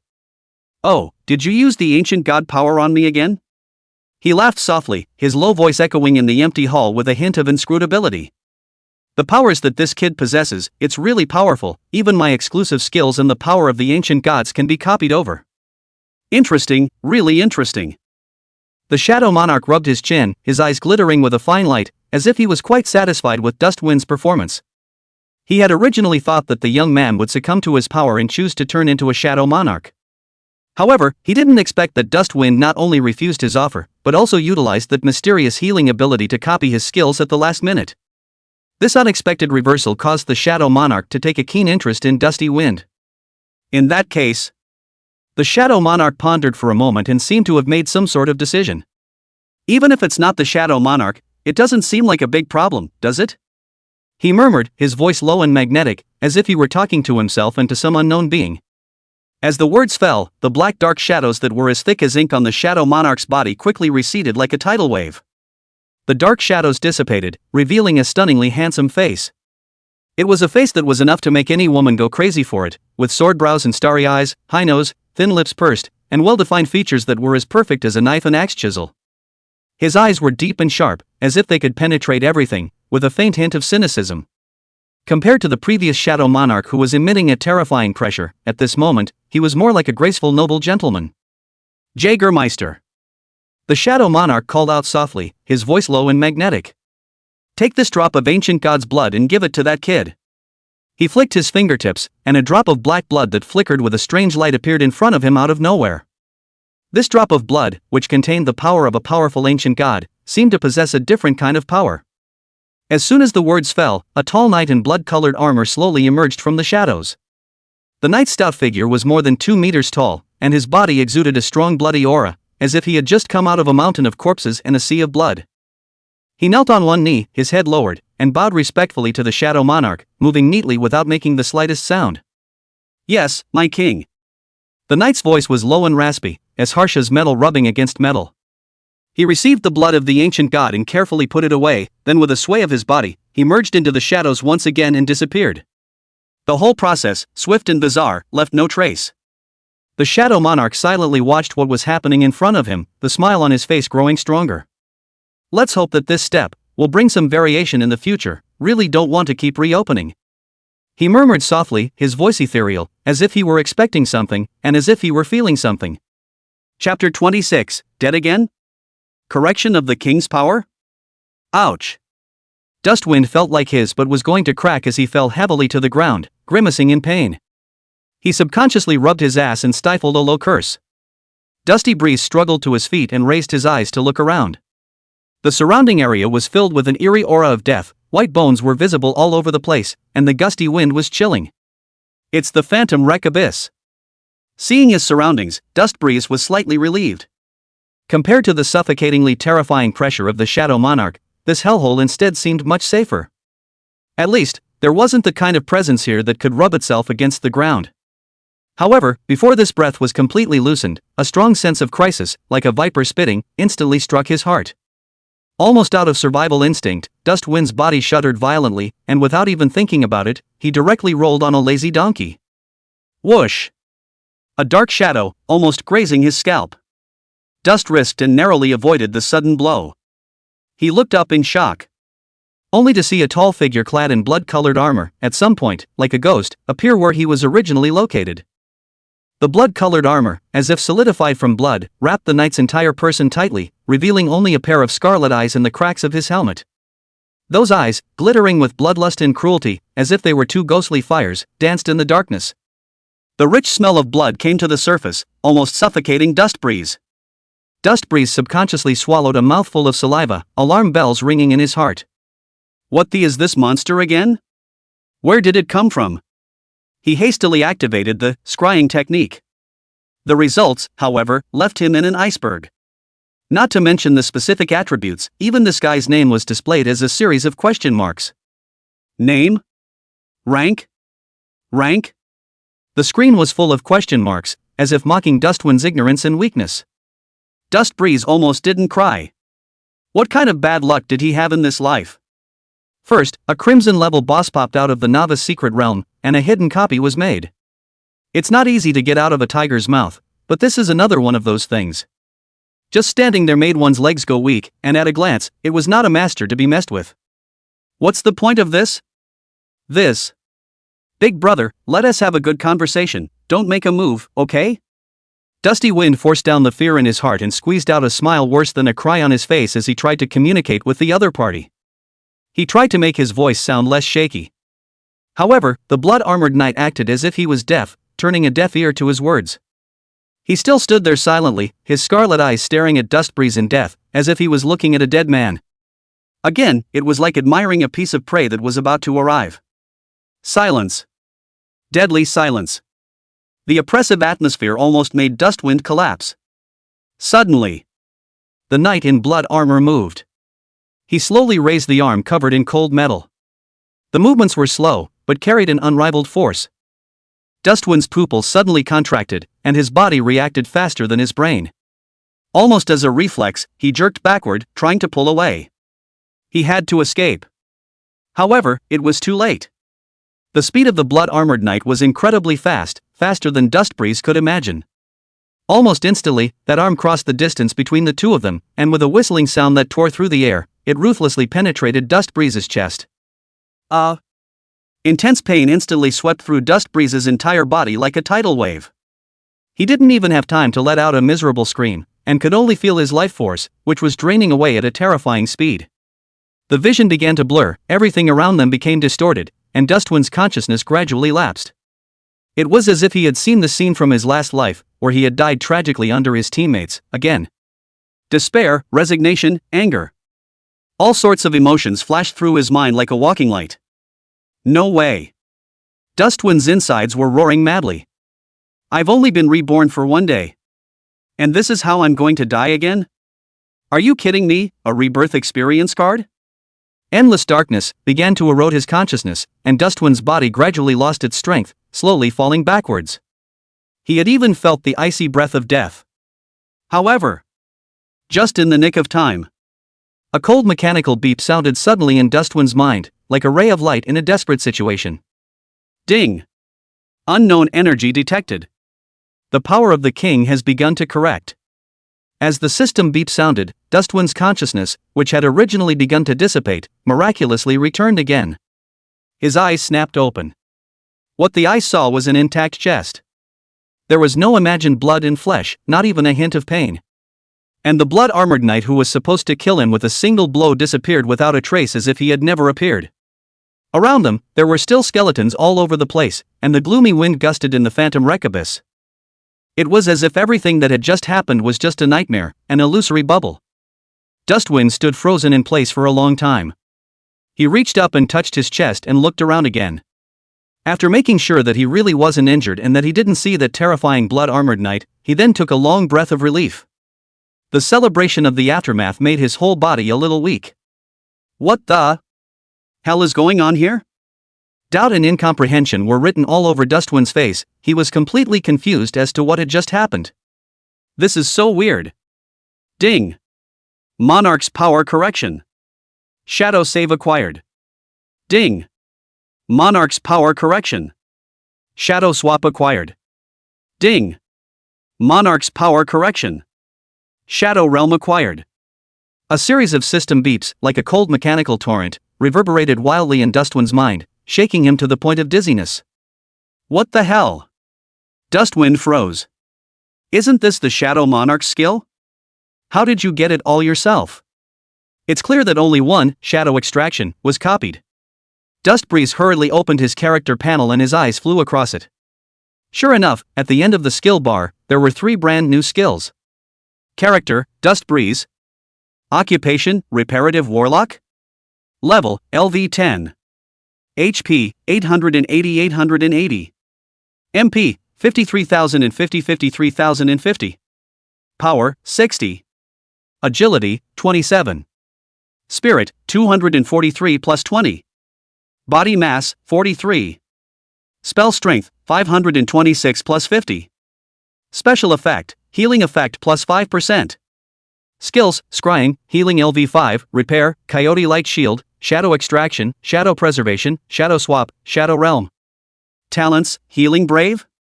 Talents, healer's bravery, heart of mage god SS, block A, fury strike B, skeleton rejuvenation C, dominator's powers. Dustwind was a bit confused as he rubbed his eyes vigorously to make sure he hadn't misread it.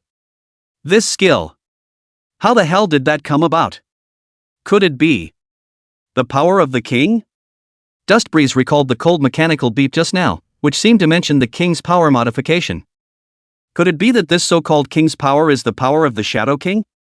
But why would this king's power correct these on its own? What the hell is going on here? Dustbreeze felt like his brain was a bit underused. He took a deep breath and forced himself to calm down as he began to check out his newly acquired skills. Shadow extraction extracts power from the body of an inanimate creature, turning it into a shadow soldier. The higher the power of the extracted creature, the longer it takes to die, and the more likely it is to fail. Consumption, none. CD, none. Currently extractable, 3. Shadow save, shadow soldiers are kept in the caster's shadow, allowing them to be summoned or saved again, depending on the caster's needs. Consumption, none. CD, none. Current number of saves, 03. Shadow swap, the user can swap places with a designated shadow soldier. Consumption, none. CD, 30 seconds. Shadow field, shadow soldiers fighting within the caster's shadow field will have their abilities increased by 30%. Consumption, 500 MP CD, 10 minutes. Dominator's power, physically affects things without direct contact. Consumption, none. CD, none. Chapter 27 Su Family, Helpless Su Jin'er.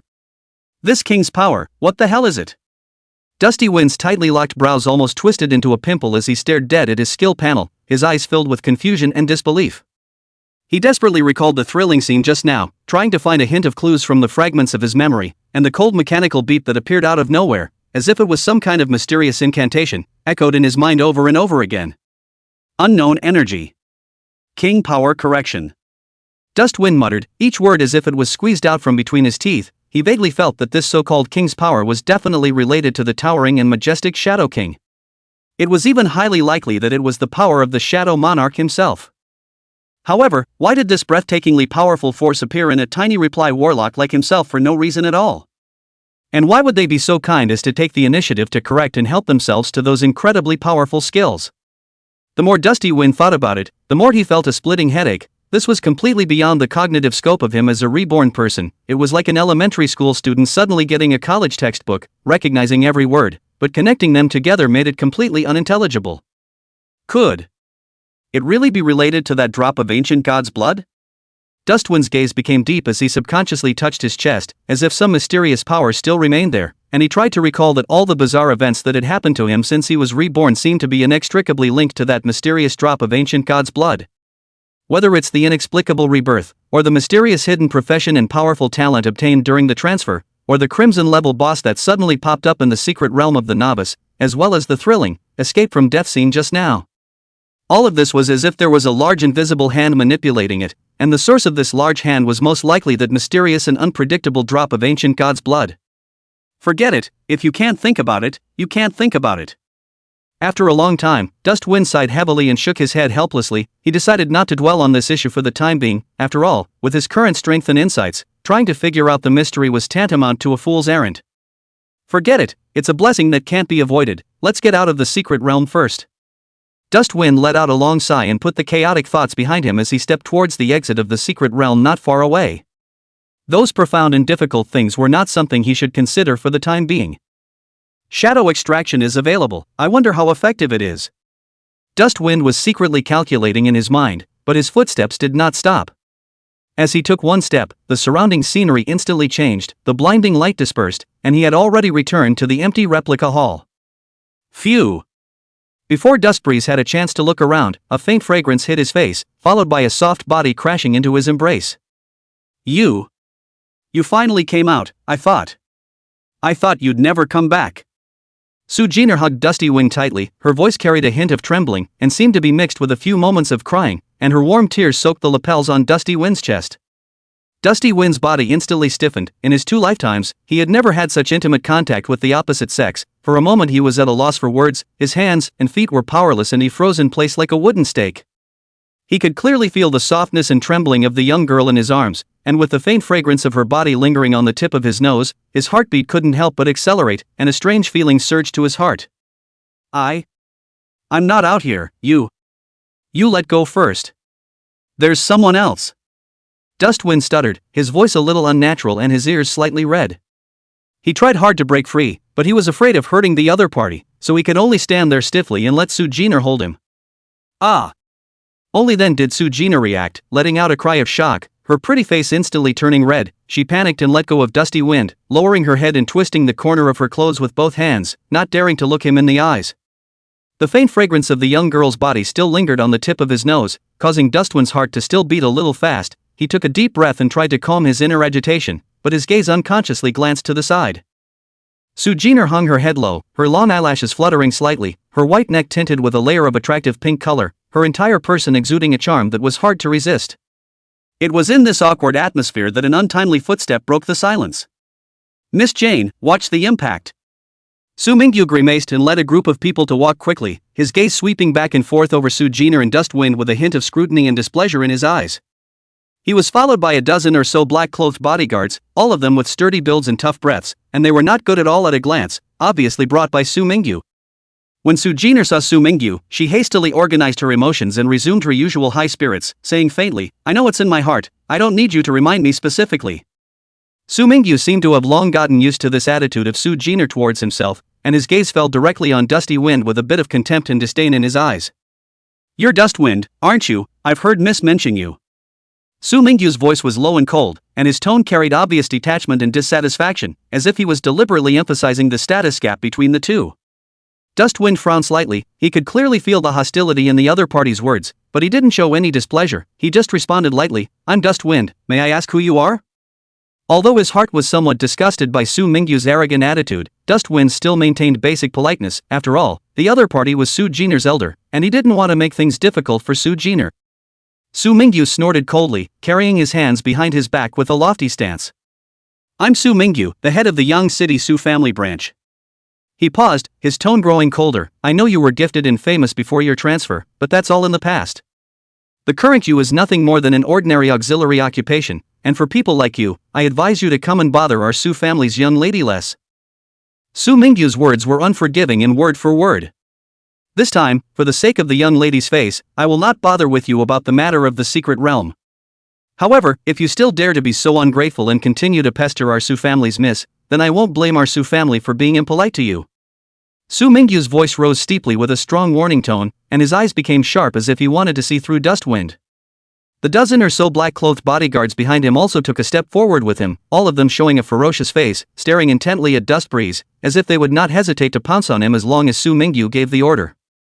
Dustwind faced Su Mingyu's threats and warnings, but his face remained unchanged. He just softly his tone was as flat as a wave, as if everything the other party said had nothing to do with him.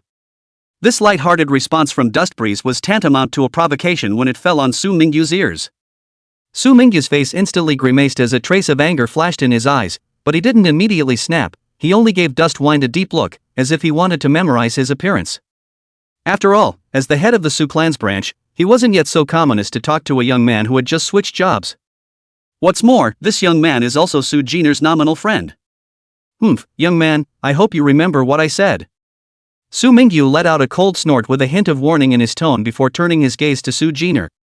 Su Jin'er, however, didn't even pay attention to Su Mingyu's warning and instead spoke coldly.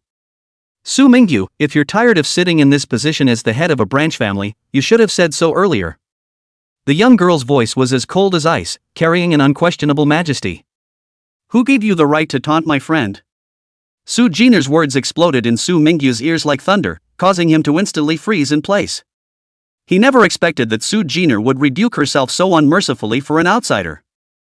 One must know that on weekdays, although Su Jin'er had a cold attitude towards him, she at least maintained a superficial respect. He took a deep breath, forced down the anger in his heart, and barely squeezed out a smile. "Miss, you misunderstood, I just..." "Just what?" Su Jin'er coldly interrupted. "Just that you think I'm easy to fool, or do you think everyone around me can be judged by you?" Fine beads of sweat oozed out of Su Mingyu's forehead as he hurriedly explained, "Miss, I have absolutely no such intention. I am just worried that you have been hoodwinked by some people with ulterior motives." An ulterior motive? Su Jin'er's tone was filled with mockery. "Su Mingyu, you'd better figure out your position." Su Mingyu opened his mouth, but realized he couldn't say anything. Those black-clothed bodyguards behind him were also silenced at this moment, not daring to breathe a single breath. They knew very well that Su Jin'er's position in the Su family was far from being comparable to those of them who were part of the family. Su Jin'er no longer paid attention to Su Mingyu and turned her head towards Dustwind with a hint of apology in her eyes. However, before she could open her mouth, Su Mingyu suddenly raised his hand and waved it, and an illusory light screen appeared in front of Su Jin'er. The light screen flashed with densely written words that seemed to be some sort of communication message. Su Jin'er's gaze landed on the light screen and her face changed slightly. She quickly skimmed through the message, then raised her head and looked at Dustwind with apologies in her eyes. "Sorry, Dustwind, I won't be able to practice with you next." Dustwind looked at Su Jin'er. He could sense that Su Jin'er seemed to have something difficult to say. But since the other party was not willing to say more, he would not force himself. "It's fine." Dustwind gently shook his head, a gentle smile appeared on his face. "Work hard, see you in 3 days for the big exam, don't be too easily surpassed by me." After saying that, he directly walked out of the replica hall with large strides. Chapter 28 The Miserable Li Wei. Su Jin'er looked at his departing back, her eyes complex, as if she had 1,000 words she wanted to pour out, and as if she had endless grievances she couldn't express. She sighed softly, seemingly helpless, seemingly regretful, wanting to go after them to explain, but the foot that stepped out eventually stopped in place. And just at the moment when Dustwind was about to walk out of the replica hall, not far away, the light of the secret realm teleportation portal flashed once again. This time, it wasn't the white light that represented the normal level, nor was it the yellow light of the difficult level, but the piercing and eye-catching, dark red light that symbolized the difficulty of the hell level. This sudden movement instantly attracted Dustwind's attention, causing the footsteps he had already taken to be stiffly retracted. He subconsciously stopped and looked back, only to see a group of people stumbling out of the portal, like fleeing victims or defeated deserters. The group was in a state of disarray. The equipment on his body was tattered and torn, with a piece missing from the east and a piece missing from the west, and his originally shiny armor was now covered with cracks, as if it would shatter at any time. On their faces, panic and despair were written all over them, like evil spirits that had just crawled out of hell, with the fear of death still lingering in their eyes. At the same time, the system's beep echoed throughout the replica hall, cold, merciless, without a trace of emotion. Ding! Hell-ranked novice secret challenge failed. This voice, like the death sentence, declared the group's defeat and sounded the last hope in their hearts. Dust Breeze's gaze swept over the group and finally landed on their leader Li Wei. It was the captain of the team that had made a bet with him and Su Jin'er earlier. Only, at this moment, Li Wei no longer had his previous arrogance, no more of that condescending stance with no one in sight. He sat paralyzed on the floor, like a puddle of mud, breathing heavily.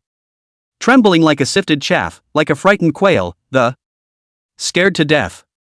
Scared to death.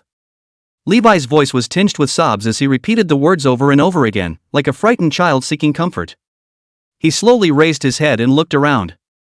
The original 10-member squad was now left with only 3 or 4 people, and the empty spot reminded him that those teammates who had once fought side by side had already stayed in the secret realm forever. An unspeakable sadness and fear came over him like a tidal wave, completely drowning him. "I'm sorry. This time I'm the one who got ahead of myself." Levi's voice choked, but there was no guilt in his tone, only fear of death and remorse for his own mistakes. He lowered his head, not daring to look those surviving teammates in the eye. "But don't you worry." Li Wei suddenly raised his head violently, a trace of resentment flashing in his eyes, like a wounded beast looking for a target to vent on. "So many of us can't get through. Then and must be dead in there too," he said through gritted teeth, each word seeming to be squeezed through his teeth, full of hate and curses. As if that would shift the blame away, as if that would make you feel better. However, as soon as his words fell, 2 icy cold voices sounded in his ears at the same time, like 2 sharp knives, stabbing straight into his heart. "Bitch? Who are you cursing?" The voices of Dustwind and Su Jin'er were like 2 sharp swords that cut through the air and pierced Li Wei's eardrums with an endless chill. He jerked his head up and saw Dusty Wind and Su Jin'er standing in front of him like 2 insurmountable mountains, blocking all his paths. The two were intact, not even a speck of dust on their bodies, a stark contrast to their wretchedness. Li Wei's pupils suddenly contracted as if he had seen a ghost, and an incredulous look appeared on his face, as if time had stopped at this moment. He opened his mouth wide, but could not make any sound, as if he had been strangled, and could only make a strange ho-ho sound. How can you all still be alive? Li Wei's voice, hoarse and trembling, carried deep fear and unwillingness in every word. He stared wide-eyed, his eyeballs covered in blood as if they were about to jump out of their sockets, and stared dead at Dust Breeze and Su Jin'er. It was as if he saw two evil spirits crawling out of hell to drag him into an endless abyss. No way. This is absolutely impossible. How could they possibly get through the hellish secret realm? And out so soon? Li Wei's heart roared madly, unable to accept the facts in front of him. He would rather believe that he was dreaming than believe that it was true. The corners of Dust Wind's mouth hooked into a cold smile, and there was a hint of mockery in his eyes, as if he was looking at a dying ant. What, disappointed? He slowly walked up, each step was like stepping on Levi's heart, making it harder and harder to breathe, making his heart almost stop beating. You're surprised we're alive? Su Jin'er also opened her mouth coldly, her voice was like ice, without a trace of temperature, just like the bitterly cold winter wind that scraped across Li Wei's face. Li Wei, do you think that only you elites can pass through the hell-level secret realm? And we're just going to die in there? Her words, like a sharp knife, mercilessly stabbed into Levi's heart, tearing his pitiful pride to shreds. Li Wei's face was a shade of green and a shade of white, like a palette of colors, changing. He opened his mouth to retort, to argue, but realized he couldn't say anything at all and could only let out a meaningless groan. Bitch? Who are you cursing? Dustwind repeated the previous question again, his voice a few degrees colder. Li Wei's body trembled violently, as if he had been electrocuted. He felt the icy cold killing intent emanating from Dusty Wind, the killing intent that was true and real, the killing intent that wanted to put him to death. I. He stammered, unable to speak, and beads of sweat oozed from his forehead, sliding down his cheeks and dripping to the floor, where they fell into 8 pieces. It's over. It's all over.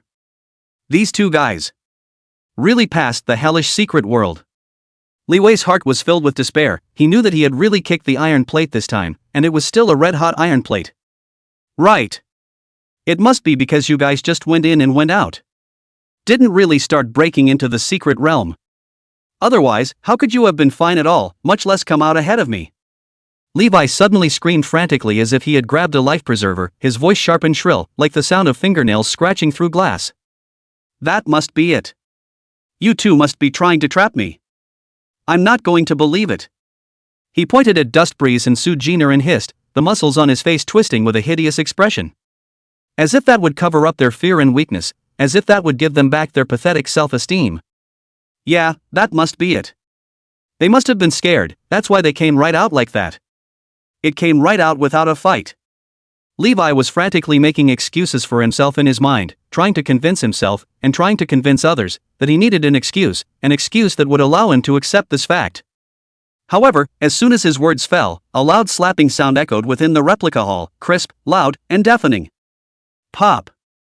Su Mingyu's figure, at some point, appeared in front of Li Wei, as silent as a ghost. His face was iron blue, and his eyes flashed with anger, as if he wanted to eat Li Wei alive, and without hesitation, he slapped Li Wei's face. The slap, which was full of force, directly jerked Li Wei around in place 3 times before he fell heavily to the ground. You dare to scold Our Lady? Su Mingyu's voice was icy cold, like a judgment coming from hell. Every word carried an endless pressure, making Li Wei feel suffocated. The sudden pain froze Levi, and he covered his punched face as a burst of fiery pain coursed through him. He looked at Su Mingyu with a bewildered expression, his eyes filled with doubt and incomprehension. He just wanted to swear, but when he got a good look at Su Mingyu's face, all his anger instantly went out, and was replaced by endless fear, as if he was doused with a basin of cold water from his head to his feet, which instantly sobered him up. Su family master. Me. Li Wei's mind was in chaos. He didn't understand what was going on at all, why Su Mingyu would appear here and why he would hit him. Su Mingyu didn't pay any attention to Li Wei at all, he didn't even bother to look at him at all. He turned around and respectfully said to Su Jin'er, "Miss, are you okay?" His tone was filled with concern and worry, and it was a far cry from the way he treated Li Wei just now. Su Jin'er gently shook her head, signaling that she was fine. She looked at Levi, a hint of disgust flashing in her eyes as if she was looking at a pile of trash. Well, that's the end of the matter. Su Jin'er's voice was clear and cold, without a trace of emotion. Honor the bet, Levi. We don't want your garbage equipment either, kowtow and apologize. Admit your mistake and the matter will be over. Her words were like a command, not to be questioned, not to be resisted. Li Wei's face instantly turned pale and bloodless, like a dead man. He knew that he had really planted himself this time, and he had planted himself completely. In front of Su Mingyu, he didn't dare to resist at all, and he didn't even dare to say a word in defense. Ms. Su, I was wrong. Levi's voice trembled with sobs, and his head hit the cold ground hard with a dull thud, one after another. Chapter 29, Leaving the City. Dustbreeze indifferently gazed at the farce in front of him, and deep in the bottom of his eyes, there was an inextricable dislike. He'd seen too many people like that. In his previous life, those so-called friends and teammates who betrayed him and framed him had also shown such ugly faces when they were at the end of their rope and needed his help. Humble, pathetic, tail wagging. But so what? Betrayal is betrayal and hurt is hurt. It won't go away with a few cheap confessions, and it won't change with a few crocodile tears. The past has long since congealed into an unhealable scar in his heart, always reminding him of the complexity and viciousness of human nature. It's no fun. Dusty Wind coldly spat out 3 words with a hint of impatience in his voice, not even bothering to look at Li Wei more than once. He turned and walked away without a second thought. To him, there was no pleasure in crushing such goods. A jumping clown like Li Wei didn't deserve to be his opponent at all, and didn't even have the qualifications to make him do it. What is there to brag about when you step on an ant? Su Jin'er looked at Dustwind's departing back, her lips slightly opening and closing as if she wanted to say something. But when she came into contact with Su Mingyu's eyes that were full of warnings, all of her words turned into a barely audible sigh. She knew Su Mingyu, this Yangcheng branch family head, although he was respectful on the surface, in his bones he was a villain who would do anything to achieve his goals. Su Jin'er wasn't afraid of Su Mingyu. However, she was worried that Su Mingyu would be unfavorable to Dusty Wind after she left Yangcheng. After all, Dustbreeze's talent and potential were too dazzling, but this was only known to himself. And a genius with no background and no dependence would often become prey in the eyes of certain people. Alas! In the end, Su Jin'er could only helplessly suppress the worries in her heart and silently stood beside Su Mingyu. She secretly resolved to raise her strength as soon as possible, strong enough to shelter Dustbreeze from any harm. Dustbreeze left the replica hall with large strides, not stopping for a moment, and walked straight towards the outside of the city. While duplicates in secret realms are certainly a treasure trove of upgrades, the duplicates in the city, while having a higher safety factor, have many limitations. Having to form a group to enter was undoubtedly a constraint for the current Dustbreeze, and it was lowering his upgrading speed. What's more, what he needed most right now was to fight. Before gaining the ability to fight, Dustwind had no choice but to seek refuge in the replica hall and rely on the strength of others to survive. But now, he had gained even more power and possessed the capital to make his way alone. If that was the case, why should he condemn himself to remain in that place of bondage and calculation? He needed a freer, broader world to hone himself and improve his strength. The wilderness area, the wild copies, was his true stage. It was a place of crisis, but also of opportunity. Higher experience, more generous drops, more brutal fights. Those are the keys to his rapid growth. He has to prove himself. He would make those who had looked down on him pay dearly. Even more so, he avenged his former self. And also to survive that future extinction. With the people they care about. Dustwind opened his backpack while speeding up his steps, checking out the harvest from this trip to the secret realm. Although you didn't defeat the Shadow Monarch, the final boss in the hidden copy, there is a reward for clearing the secret world itself. What's more, they had set a new record for clearing the secret realm, which was an added bonus. A gold-level treasure chest. A silver-level treasure chest. Lying quietly in the backpack, it glows seductively. The golden glow represents rarity and preciousness. The silver lining, on the other hand, symbolizes opportunity and challenge. This was undoubtedly a great fortune for the current him, enough to create a qualitative leap in his strength. Dusty Wind's heart was filled with anticipation for the surprises contained in the treasure chest. He quickened his pace and ran towards the outskirts of the city, his figure gradually disappearing into the bustling crowd. At the city gates, the guards routinely checked the people leaving the city, scrutinizing every detail that went in and out of the gates. Dustwind showed his identification without expression and passed the inspection without any problems. There were no extra words, no excessive lingering. The moment he stepped out of the gates, he took a deep breath. Feeling the air, the smell of blood if anything. The breeze, unique to the wilderness and with a hint of rust, brushed his face gently, bringing a touch of coolness and a hint of excitement. A glint of excitement flashed under his eyes, like a predator that had finally caught a whiff of its prey. Wilderness, here I come. After leaving Yang City, Dust Breeze's footsteps did not pause in the slightest as he walked straight towards the southeast. The monsters in the vicinity of Yang City were too low-level to satisfy his need for rapid upgrading. He needed a stronger enemy, a more dangerous environment, to stimulate himself and inspire his potential. Based on the memories of his previous life, Dustwind knew that a brand new spatial rift was about to be refreshed 30 miles southeast of Yang City. In his previous life, the appearance of this spatial rift caused quite a stir. Countless professionals flocked to the game, wanting to be the first team to clear the level and receive the generous first pass reward. Dustwind remembered that the level of that spatial rift wasn't that high, only around level 15. Its difficulty, however, far exceeded that of copies in secret realms of the same level. Spatial rifts, unlike copies in secret realms. The secret realm was quite safe, with retreat paths, so if you couldn't beat them, you could return the way you came and escape directly. The duplicates can even be forcibly teleported out by abandoning the challenge directly through the system. Crack, on the other hand, is a road of no return. Once you enter, you either pass or die. There's no going back. Also, only one team can enter the rift at a time. After a successful challenge, the rift is transformed into a secret realm or replica for other professionals to continuously challenge. It's dangerous, but the opportunities and risks go hand in hand. Dustwind's goal was precisely this upcoming spatial rift. He was going to be the first one to pass through this rift and get the most generous reward. Moreover, it would take a day or two for this spatial rift to be refreshed. The location where it was refreshed was also in a wilderness area of level 15 monsters. This just gave Dustwind a buffer time, enough for him to level up. Just as well, he wanted to try out his newly acquired abilities. Dustwind quickened his pace and sped towards the southeast of Yang City. A journey of 30 miles might be a long trek for an ordinary person. But for Dust Breeze, who had already been transferred, it was only a few hours of footwork. He sped along, his figure like the wind, and soon he was far away from the hustle and bustle of Yangchang and entered a desolate wilderness. The surrounding scenery gradually became monotonous, with sparse trees and exposed rocks. On the ground, there was dried dirt and debris, and the occasional skeleton of some unknown creature could be seen scattered everywhere.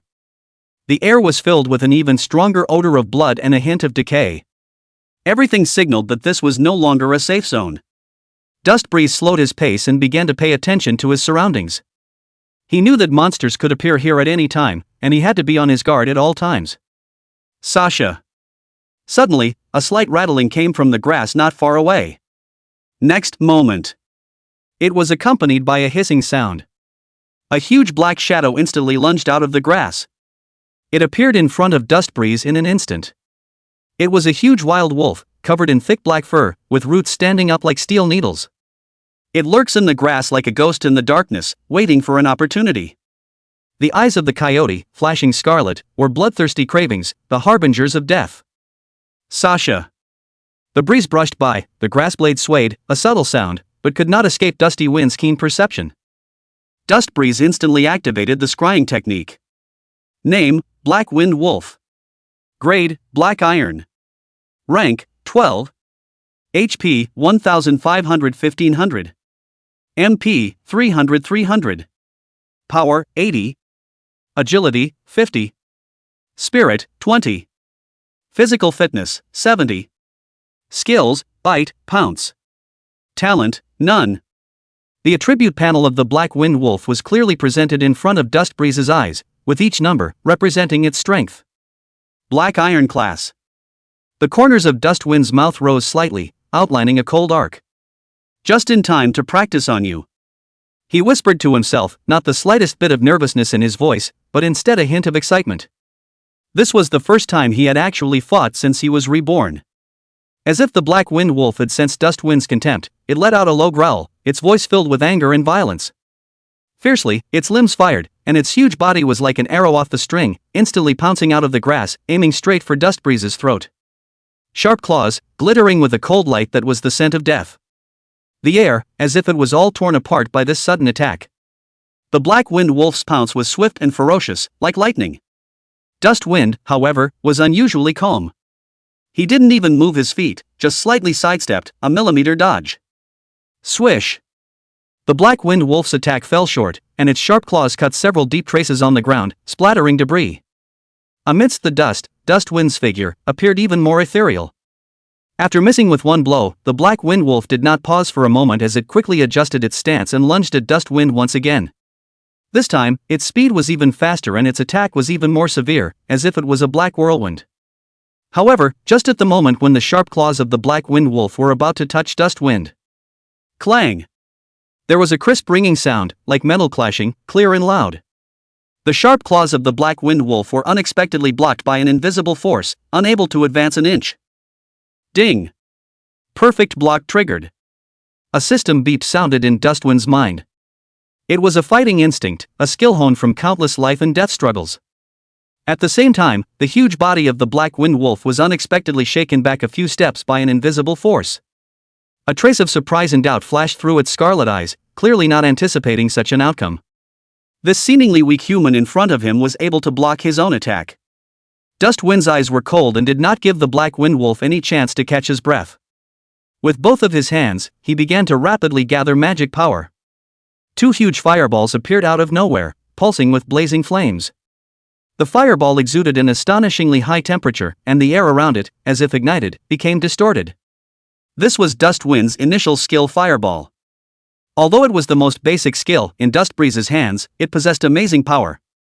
Go! Dustwind gulped softly, his voice low and cold. The two fireballs, like two burning meteorites with long flaming tails, whistled towards the Black Wind Wolf, cutting through the sky. That's the track of death. Boom! Boom! 920! 920! Two deafening explosions rang through the wilderness. The fireball accurately hit the Black Wind Wolf and instantly exploded into flames. Flames splashed in all directions and heat waves rolled over, completely engulfing the Black Wind Wolf, and the ground was blown out into two deep scorched craters. Two bright red numbers floated up from the top of the Black Wind Wolf's head, shocking to the eyes. That's the value of the damage, the announcement of death. The Black Wind Wolf didn't even have time to make a wailing sound, before instantly collapsing to the ground, lifeless. Ding! You have killed the Black Wind Wolf LV12, experience value plus 144. Chapter 30, Stand Up. Looking at the Black Wind Wolf that had fallen to the ground, Dustwind was expressionless. It was as if he had just casually swatted a mosquito to death instead of slaying a ferocious beast. A 12th level Black Iron monster? But so. It was just a warm-up for the man who had returned from his post-apocalyptic rebirth. What he had faced was an overwhelming monster frenzy, an apocalypse of despair and death. What's more, today's him was no longer that weakling who was at the mercy of others. Dustwind slowly stepped forward and bent down to pick up the item dropped by the Black Wind Wolf. The movements were casual and natural, as if these trophies were supposed to belong to him. Ding! Acquired items: Black Wind Wolf's Sharp Claw 2, Black Wind Wolf's Fur 1, Gold Coin 3. The system beep sounded, crisp and pleasant. Dustwind didn't pay much attention to that. The drops of Black Iron level monsters were no longer very attractive to him. His gaze fell back on the corpse of the Black Wind Wolf. In his eyes, there was an imperceptible flash of excitement. That's the hunter's instinctive reaction when he sees his prey. It's like, again, an artist admiring the work he's about to finish. He held out his hand slowly and gently touching the cold fur of the Black Wind Wolf. The touch from his fingertips was rough, cold, with a hint of death's afterglow. Stand up! Dustwind's low voice echoed across the empty wilderness. The voice was not loud, but it carried an unquestionable command. As if a king, commanding his subjects. The skill, Shadow Extraction, was suddenly activated. Ouch! A low hissing sound came from the corpse of the Black Wind Wolf. The voice, hoarse and low, as if it were a whisper from hell, sent shivers down one's spine. Wisps of black shadows, as if they possessed life, slowly spread out from the corpse of the Black Wind Wolf. They were like evil spirits crawling out of the depths of hell, greedily devouring everything around them. The black smoke, rapidly converging above the Black Wind Wolf's body, tumbled, twisted, and deformed. In just a few seconds, the black shadow coalesced into a wolf-shaped creature with a pitch-black body. It stood still. It appeared to have no entity, as if it was just a shadow made of pure darkness. This shadow black wind wolf was almost identical in appearance to the black wind wolf that had been killed by Dust Wind earlier. The only difference was its empty eyes. There was not a single glimmer of light, only endless darkness.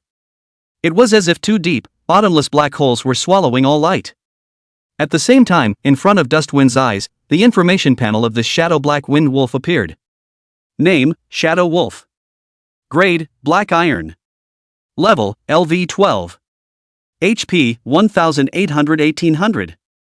MP, 600-600. Power, 90. Agility, 75. Spirit, 30. Physical fitness, 70. Skills, Ripping Claw Strike, Shadow Assault. Talent, none. Dust Wind looked at the attributes of the Shadow Wind Wolf and his eyes lit up slightly. Even though the level hadn't increased, the attributes of this wolf, however, had been increased across the board. More power, more speed, more defense. There's also an extra Shadow Raid skill. Although it still wasn't considered powerful, this was after all just the shadow of a level 12 ordinary wild monster. To have such an attribute, Dust Breeze was already quite satisfied.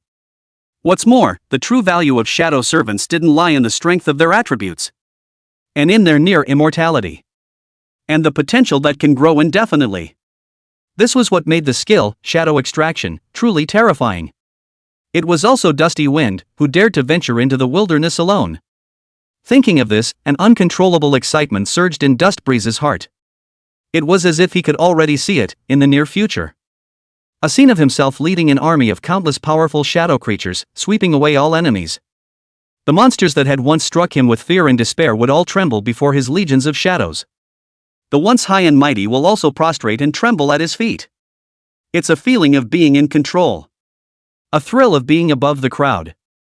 It was a power and confidence that he had never experienced in his previous life. Maybe then, he could really become a brand new shadow monarch himself.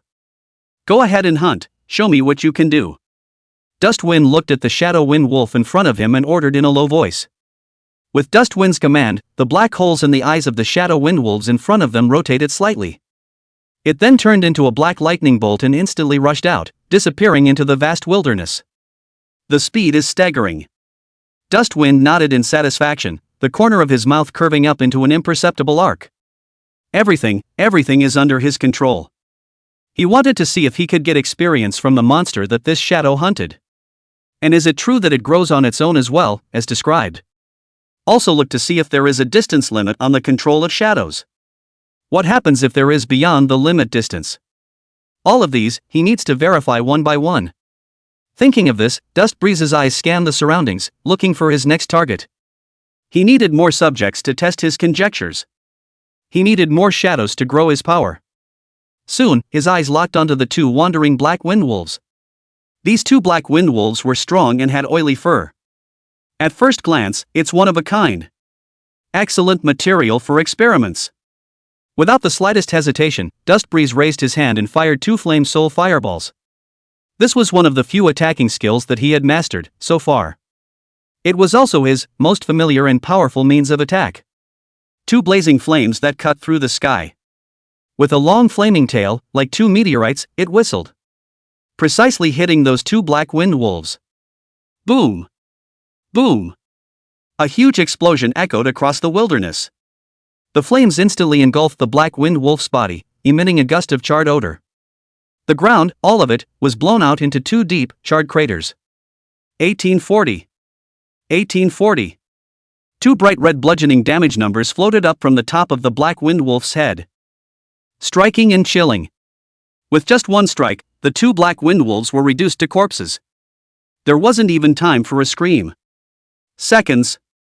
Dustwind walked over to the corpse of the black wind wolf with an expressionless face. Once again, the shadow extraction skill was activated.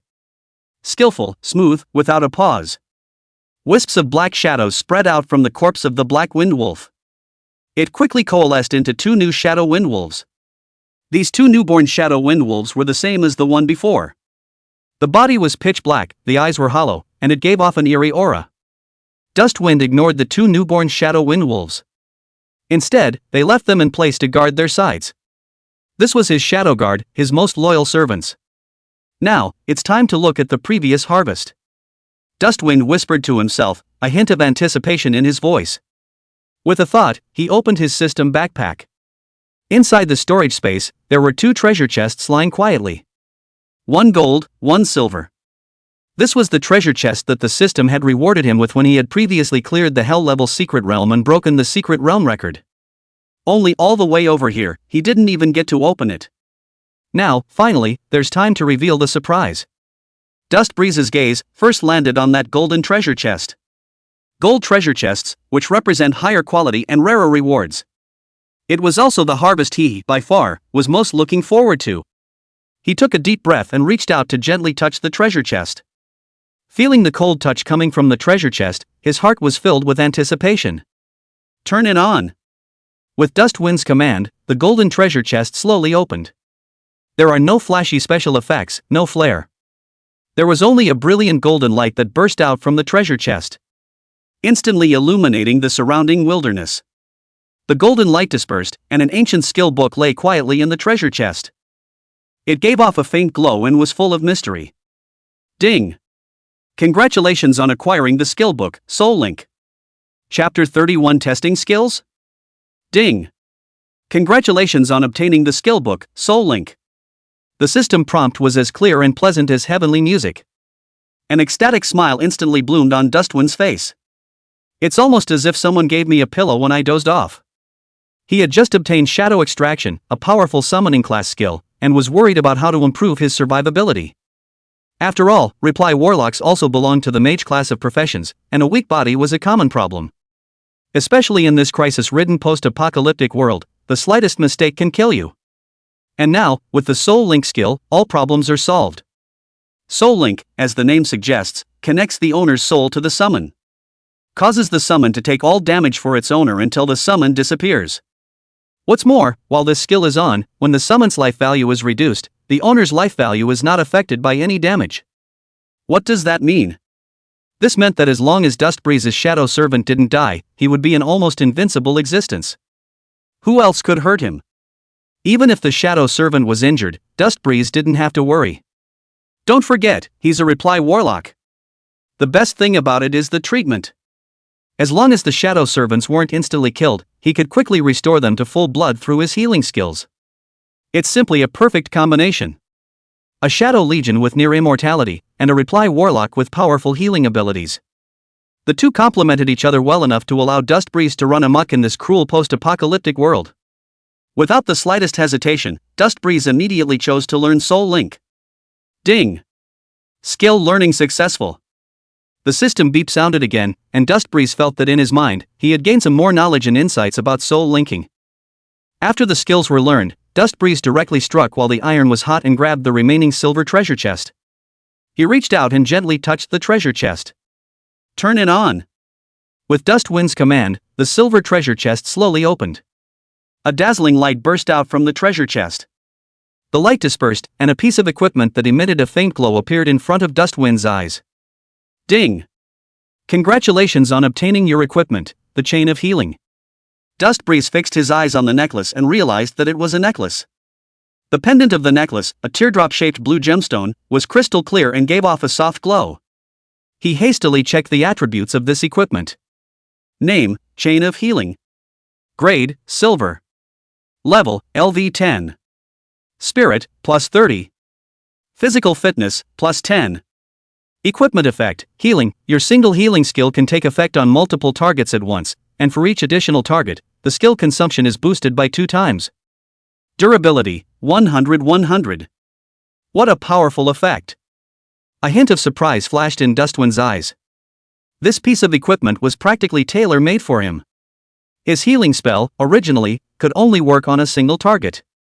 While the healing effect is powerful, it is inevitably a bit overwhelming when dealing with multiple injured targets.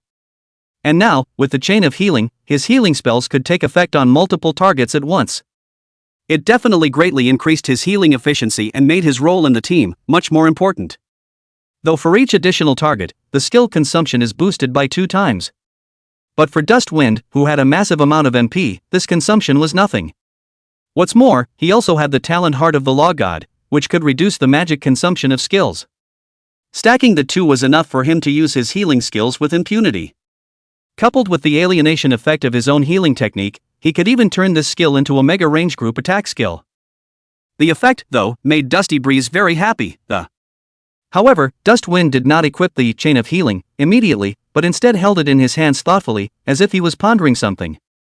Suddenly, as if he remembered something, he gently placed his hand on the Chain of Healing. In the next moment, a system beep suddenly sounded in his mind. Ding! Does it consume 100 healing points to sublimate this equipment? Listening to the system beeps ringing in his ears, Dustwind stroked his chin and secretly calculated in his heart. It seems that this equipment sublimation mainly looks at the rank and has nothing to do with the equipment level. As long as a silver grade equipment was sublimated to gold grade, 100 healing points would need to be consumed. Although he had gained quite a few healing points in the previous secret realm, it was only 100 or so points at full capacity. But the problem now was that he had 2 pieces of silver level equipment on him. In addition to the Chain of Healing in his hand, there was also the Star Staff that Su Jin'er had given him earlier. The Star Staff was also very powerful, which made it a little difficult for Dustbreeze to choose for a while, not knowing which one was better to upgrade first. Dustwind was in deep thought. Upgrading Chain of Healing can greatly improve his ability to assist in the team, making him more comfortable when facing multiple injured targets. Upgrading the Star Staff, on the other hand, would further enhance his output ability, giving him a stronger means of attack when facing enemies. Dustbreeze hesitated for a moment, still feeling that the Chain of Healing was a higher priority. After all, he was a reply warlock, and healing was his job. Moreover, the special effect of Chain of Healing was able to allow his healing spells to take effect on multiple targets at the same time. This would not only increase the efficiency of healing, but would also allow him to accumulate healing points more quickly in preparation for the subsequent equipment upgrades. Thinking of this, Dustwind no longer hesitated and made a decision in his mind. System, sublimate, Chain of Healing. Ding! 100 healing points consumed, Chain of Healing in sublimation. As the system beep sounded, the Chain of Healing in Dustwind's hand began to emit a dazzling light. The light grew more and more intense, illuminating the entire room. Dustbreeze could clearly feel that the Chain of Healing was undergoing some sort of metamorphosis. The blue gemstone, originally in the shape of a water drop, became more crystalline and emitted a softer light. The body of the necklace's chain, too, had become more refined, with some mysterious runes faintly emerging on it. Throughout the necklace, it exudes a haunting aura. After about a few minutes, the light gradually dispersed, and the sublimated Chain of Healing appeared in front of Dustwind's eyes. Name, Eternal Healing Chain. Grade, Gold. Level, LV10. Spirit, plus 50. Physical Fitness, plus 20. Equipment Effect 1, Healing.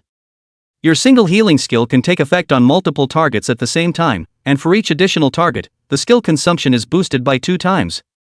Equipment Effect 2, Healing Increase. The effect of all healing skills is increased by 25%. After each successful healing, there is a 5% chance that the cooldown time of this healing skill will be reset directly. Durability, 200-200. Looking at the equipment in his hand that had been sublimated into the Eternal Healing Chain, Dustwind's eyes suddenly lit up. After sublimation, the Eternal Healing Chain not only had its attributes greatly improved, but also added an additional special effect called Healing Increase. Not only did it increase the healing effect by a full 25%, but it also had the probability of directly resetting the cooldown. This is like a tiger with wings. It's worthy of being a gold-level equipment. Dustbreeze couldn't help but sigh in admiration. Simply sublimating to the gold level had caused the Eternal Healing Chain to undergo such a drastic change. If the sublimation continues, there is no telling how powerful it will become. Looking at the Eternal Healing Chain in his hand that was flickering with the unique light of the gold grade, Dustwind did not equip it immediately. He turned around and his gaze fell on the 2 shadow wind wolves next to him. The 2 shadow wind wolves were tilting their heads and looking at him suspiciously, as if they didn't understand what their master was trying to do. Dustwind grinned, revealing a smile that made the 2 shadow wind wolves feel uneasy. He placed the Eternal Healing Chain gently on the ground. He then copied the Star Staff and slammed it down towards the Eternal Healing Chain. Clang! A crisp crash sounded. The 2 shadow wind wolves were startled and subconsciously took a few steps backward. Dustbreeze hurriedly checked the durability of the Eternal Healing Chain. Durability, 199-200. Hey, sure enough, it's dropping durability. Dustwind smiled in satisfaction as he picked up the eternal healing chain again and chanted in his mind. Repair magic. A soft white light surged out from Dustwind's hands and enveloped the eternal healing chain. Ding! Healing Valor triggered. The equipment effect healing increase has been copied. The system's beep sounded in Dustbreeze's head. He was pleased that it was just as he thought it would be. Immediately after that, another series of system beeps rang out. Ding! Similar effects detected, merging and upgrading. Ding! Congratulations on your new special effect, Healing Increase Plus. Healing Increase Plus, the effectiveness of all your healing skills is increased by 30%. Each time you successfully heal, there is a 10% chance that the cooldown of that healing skill will be directly reset. Dustwind froze. Merging and upgrading? Still? Dustwind blinked to make sure he hadn't misread the situation. He had originally thought that it was just a merger of the previously copied 5% healing increase special effect onto the original 25% of Eternal Healing Chain. I didn't realize that the probability of resetting skill cooldowns had been raised along with it. It's an effect that's just a little too strong. It was important to realize that the cooldown time of healing skills had always been a major factor in restricting the play of Repo Warlocks. Especially when facing a powerful enemy, often an opening in a healing skill was enough to decide life or death. And now, Healing Increase Plus directly gave him a 10% probability to reset the skill cooldown. What does that mean? Meaning that at critical moments, he might release his healing skills 2, 3, or even more times in a row. It was enough to turn the tide of battle in an instant. Suppressing the joy in his heart, Dustwind directly equipped this necklace before picking up the star staff at hand and using the repair technique again. Ding! Healing Valor triggered. The equipment effect magic increase has been copied. Seeing this, Dustbreeze smiled with satisfaction and then repeated the previous process. After copying all of the 2 remaining special effects on the 2 equipments, healing, as well as star power, this was done. Chapter 32 Target Lord Boss. Dustbreeze's gaze flickered slightly as the system's crisp beep echoed in his ears. Ding!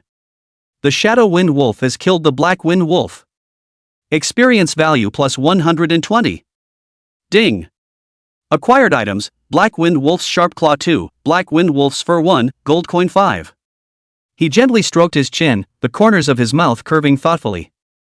This Shadow Wind Wolf, which had clearly run out a distance of nearly 1,000 meters, was still able to be precisely controlled by himself. It seems that this Shadow Legion, indeed, has no distance limit. Dustbreeze whispered to himself, a hint of undisguised excitement in his voice. He then opened the attribute panel of that Shadow Wind Wolf. Name, Shadow Wolf. Grade, Black Iron. Level, LV12. HP, 1800-1800. MP, 600-600. Power, 91. Agility, 76. Spirit, 30. Physical fitness, 70. Skills, Ripping Claw Strike, Shadow Assault. Talent, none. The level didn't change, but all the attributes got a small boost. Dustwind nodded in satisfaction. Directly increasing attributes, this type of reinforcement, it's not bad. In that case... With a thought of his mind, the Shadow Wind Wolf, which was 1,000 meters away, instantly turned into a black shadow and disappeared. In the next second, it appeared at Dustbreeze's feet, rubbing affectionately against his pants leg. Dustwind leaned down and gently stroked the Shadow Wind Wolf's head, feeling its silky fur. He then slowly stood up, his gaze cast into the depths of this wilderness area. Since he was able to summon an enhanced version of the monster, it was only natural to create a truly own, powerful army of shadows. A mere Black Iron ranked Shadow Wind Wolf would be far from enough to satisfy his ambitions. Let's go and meet the lord of this area. Dustwind said softly, a hint of unquestionable firmness in his voice. He took a step and walked slowly towards the depths of the wilderness area, his figure gradually disappearing into the blanket of grass. The wilderness area looks endless though, as if it's connected. But in reality, it was strictly divided into different areas according to the level of the monsters. Within each area, there would be a corresponding level of lord, or a more powerful boss. Dustwind's target was none other than the lord of this area. He was going to take this lord and make him one of his own shadow army. The only way to.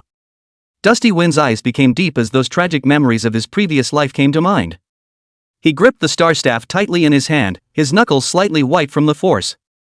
In this life, he would never make the same mistake again.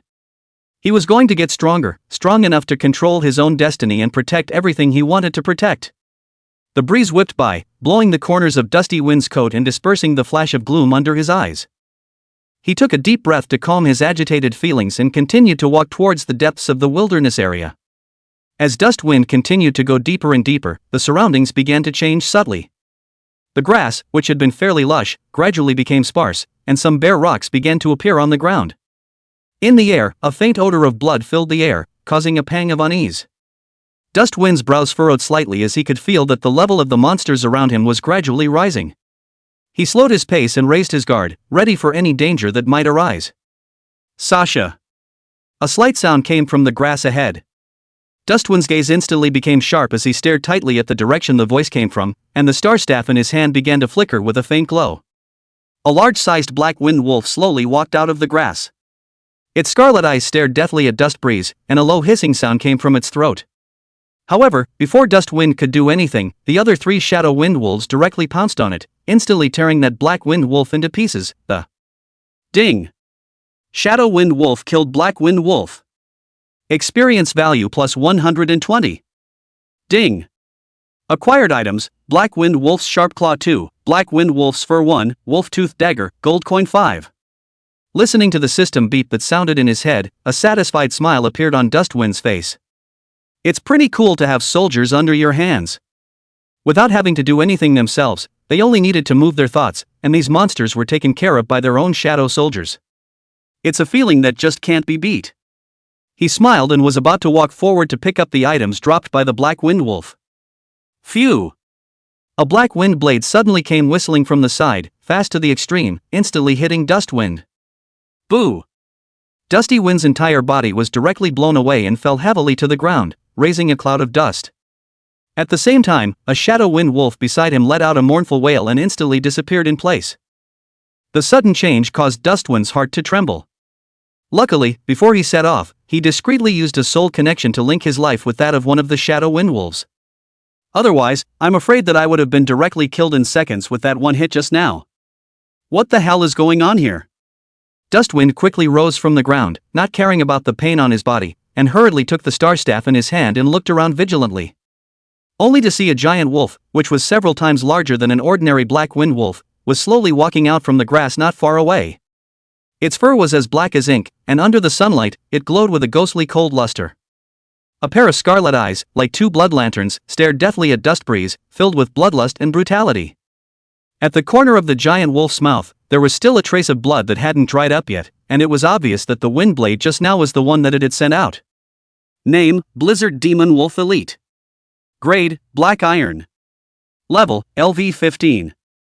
HP: 2500-2500. MP: 800-800. Power: 120.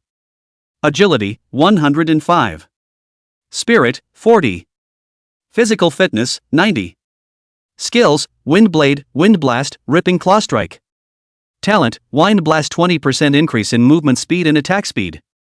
A hint of excitement flashed in Dustwind's eyes, and through the scrying technique, he clearly saw the attribute panel of this giant wolf. Good timing.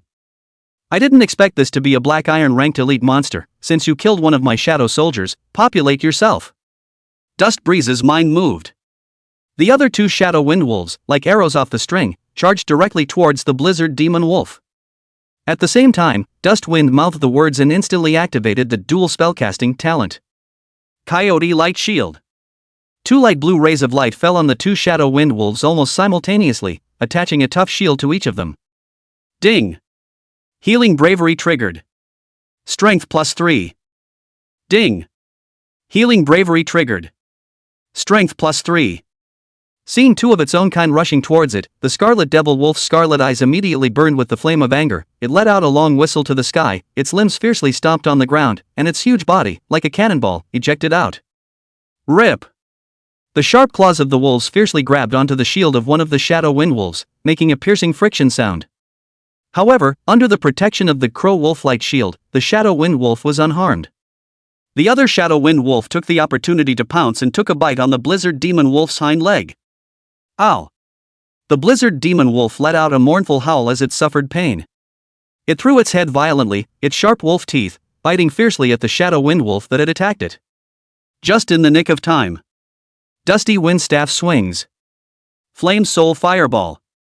Two human head-sized, blazing fireballs shot out from the top of the staff at almost the same time, cutting through the sky, carrying a scorching hot aura and overriding might, and fiercely blasting towards the blizzard demon wolf.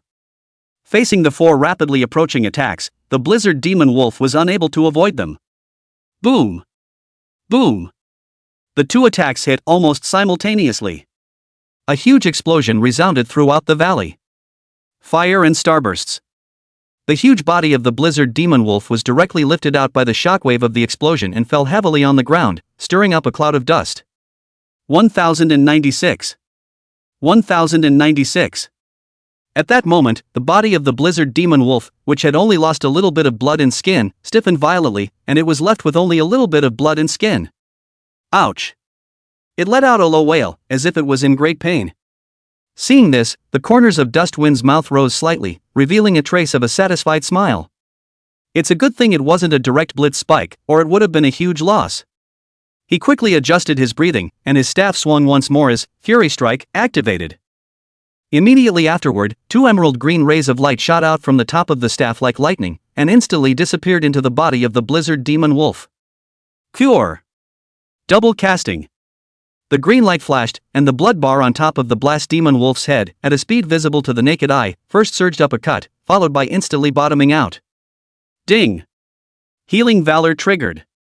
The skill Wind Blade has been copied. Ding! Healing Brave triggered. The C-rank talent Wind Blast has been copied. Ding! Healing Bravery triggered. Strength +6. Ding! Healing Bravery triggered. Agility +6. Ding! Afterglow Shock triggered. A series of system beeps echoed in Dust Breeze's mind like a beautiful musical movement. +2878. +2878. 486. 2878. Four huge numbers floated up from the top of the blizzard demon wolf's head. The first two green numbers represented the amount of healing from the healing technique. The last two red numbers were the real damage dealt by Afterglow Impact, and the overflow damage triggered by the second healing spell. The huge body of the Gale Demon Wolf trembled violently under this series of blows. It was half killed by two fireballs, followed by two healing spells that forced it to nurse itself to full strength, and before it could enjoy a moment's comfort, it was then mercilessly taken away by Afterglow Shock and overflow damage. This roller coaster of an experience killed it. Boom! In the end, the blizzard demon wolf could no longer support itself, and its huge body collapsed to the ground, stirring up a cloud of dust. Ding! You have killed Blast Demon Wolf Elite. Experience value +450. Skill points +15. The system beep sounded again, announcing the end of the battle. Chapter 33 Elite Level Shadow Soldiers. Dustbreeze slowly got up, his gaze moving away from the massive corpse of the blizzard demon wolf, an indescribable feeling of satisfaction welling up in his heart. This elite monster is, indeed, generous. Not only did it allow him to successfully copy the skills and talents, but he also gained an additional 12 points of attribute value, which was undoubtedly a great fortune. Pity. Dustwind murmured softly, a hint of regret in his tone. I wasn't able to copy Blast Spike, otherwise, it would have been good to at least have a displacement skill to save my life. He shook his head, putting the regret behind him. After all, the Healing Brave's talent effect was meant to be triggered probabilistically, and it was impossible to have everything go your way. Dustwind bent down, his fingers gently groping over the corpse of the Blast Demon Wolf, as if he was searching for some precious treasure. See if you can pop any equipment or materials. This is... Dustwind suddenly touched something hard. He took it out and realized it was a black token. Blast Token. Effect: with this token, you can freely enter and exit Blast Canyon. Remarks: Blast Canyon is the lair of the Blast Demon Wolves, in which live a large number of Blast Demon Wolves, as well as even more powerful beings.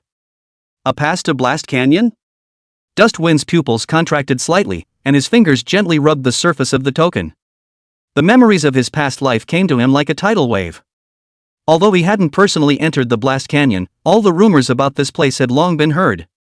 This was a hidden secret realm, and only by holding the appropriate token could one open the passageway into it. The Blasted Wind token, on the other hand, was the key to entering the Blasted Wind Canyon. Dust Breeze's heart began to beat violently. Secret Realm, these two words, possessed a fatal attraction for any player. There, it often means great experience, rare resources, and unlimited opportunities. Dusty Wind clearly remembered that among those rumors about Blast Canyon, nothing was more exciting than the unique output of the Secret Realm skill points. Skill points, which can directly raise the level of skills, are the most coveted treasure for all players at this stage. And the deeper secrets are even more tantalizing. It was said that in the deepest part of Blast Canyon, there was a Blast Sword Saint transfer scroll hidden. Blast Sword Saint, a hidden profession that is incredibly powerful. Whether you're transferring them yourself, training your heart and soul, or selling them at a high price, they're all excellent choices. Thinking of this, Dustwind's heartbeat couldn't help but speed up a few points. He held the token in his hand tightly, as if he was holding a key to the door to a new world. However, he wasn't overwhelmed by the surprise in front of him. Dustbreeze took a deep breath, forcibly suppressed the excitement within his heart, and put the token away in his backpack. Now is not the time to enter Blast Canyon. He needed to be stronger, more prepared. Dustbreeze bent down once again and continued to grope the corpse of the Blizzard Demon Wolf. Let's see, what else is good? He whispered to himself, anticipation in his tone. Ding! A crisp ringing sound, like a beautiful musical movement, reached Dustbreeze's ears. He quickly fumbled for an item that was a pair of black boots. On the surface of the boots, there was a faint wind pattern flowing, emitting a faint luster. Gale Boots. Grade, Black Iron. Level, LV10. Agility, plus 10. Durability, 50-50. Skill, Gale Steps active, consumes 50 MP points to instantly move forward a distance of 5 meters. CD, 60 seconds. Equipment effect, movement speed plus 5%. Oh. I can't believe it's a shoe that comes with a displacement skill. Dustwind's eyes lit up. Although it was only a black iron grade equipment, the attached, Gale Step, skill was a short-range instantaneous movement skill. This was a blessing in disguise for Dustwind, who lacked displacement skills. With this skill, his survivability, undoubtedly, would be greatly increased. Dustwind didn't hesitate to change the Blizzard Magic Boots into them and immediately felt that his body was a few points lighter. He tried to activate the Gale Step skill. Swish! Dustbreeze's figure instantly disappeared from the spot and appeared 5 meters away. Not bad, not bad.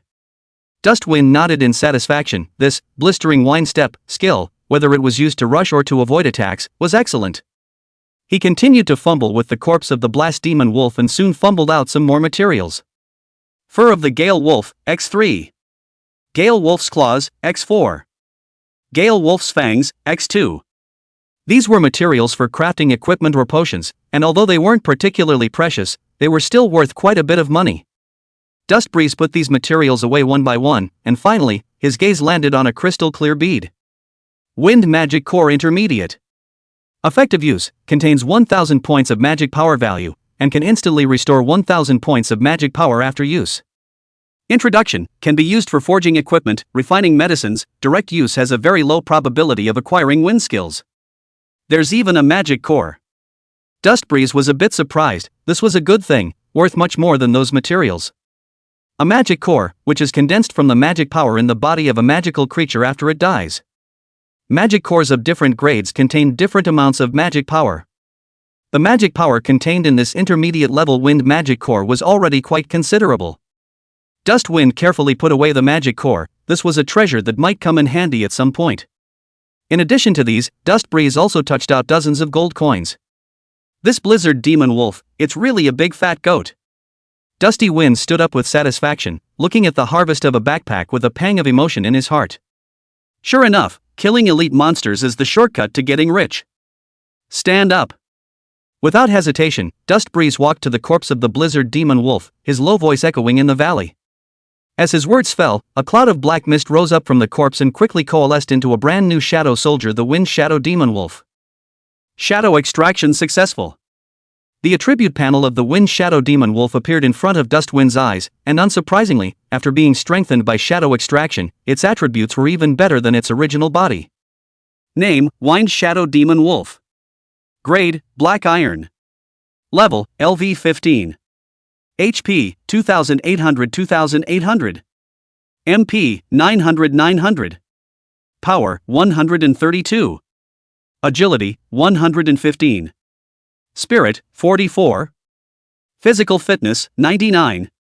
Skills: Shadow Wind Blade, Blast Shadow Surge, Shadow Ripping Claw.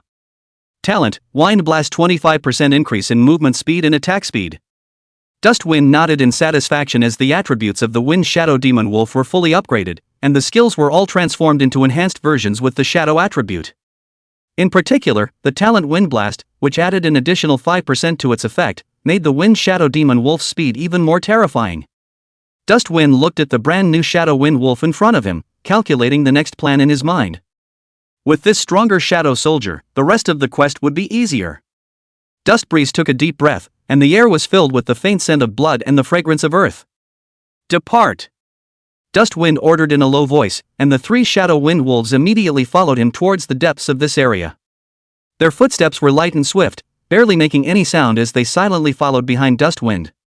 In the hinterland of the Wind Wolf Valley, sunlight spilled dappledly onto the ground through the gaps in the dense forest. A giant wolf with a greenish-colored fluctuation all over its body was lying on its back in a slightly open grassy area, sleeping soundly with its eyes closed, its rough breathing echoing in the valley, its chest rising and falling rhythmically. Not far from the giant wolf, space was rippling like water, constantly fluctuating and twisting, as if something was trying to tear through space and descend from another world.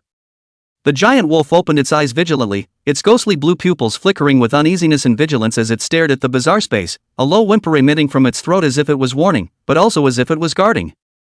Above the giant tree, Dust Wind stood quietly. He had completely restrained his aura, and his entire person seemed to be one with the surroundings.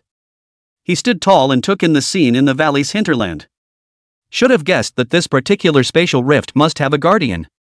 Dust Wind whispered to himself, his voice was soft and inaudible, a hint of realization flashed in his eyes, and his brow furrowed slightly, as if he was somewhat chagrined. "I didn't realize that this guardian is the lord of this area. I should have known that I wouldn't waste so much time looking around the valley for bosses." There was a hint of helplessness in Dusty Wind's voice, but more excitement. After all, a lord-level monster meant a more lucrative reward. "Whatever, let's go and clean up the boss first." Dusty Wind's eyes flashed with essence and he made a decisive decision. His body swayed and leapt down from the tree like a ghost, without making the slightest sound. He began to meander, carefully avoiding possible traps and patrolling minions as he stalked over in the direction of the boss. Each step was taken with exceptional caution, his body tense and ready for the unexpected. Soon, Dust Breeze arrived at a hidden bush near the boss. He held his breath and watched the sleeping giant wolf through the gaps in the branches and leaves. At the same time, a scrying technique struck noiselessly, and a light blue light flickered. Name: Gale Wolf King Lord. Grade: Bronze. Level: LV 20. HP: 5000. MP: 2000. Power: 200. Agility: 150. Spirit: 78. Body mass: 120. Skills: Wind Blade Dance, Wind Blast, Wind Wolf Roar, Wind Guard. Talent: Blessing of the Wind, 50% increase in the effect of wind skills. 5000 blood? It's okay, let's try to see if we can copy the talent first. Dust Wind muttered to himself as the star staff in his hand gently swung, and a flash of ghostly blue light silently landed on the Blizzard Demon Wolf King's body. Coyote Light Shield. The skill hit with precision, applying a thin layer of light shield to the sleeping Lord Boss, and a faint starburst flowed on the surface of the light shield, which seemed to contain some kind of mysterious power. Dust Wind held his breath and quietly waited for the effect of the Healing Brave talent to trigger. At the same time, in the dense forest not far behind Dust Wind, 3 black shadows were quietly approaching. "Big brother, is that kid out of his mind? He's actually putting a shield on the boss?" One of the dark shadows lowered his voice, his tone filled with doubt and disbelief as he looked at the back of the one in front of him who was putting a shield on the monster, unable to figure out what kind of operation this was. The black shadow in the lead snorted coldly, his voice hoarse and low. "Whatever, our mission is to finish him off anyway, don't worry about the rest."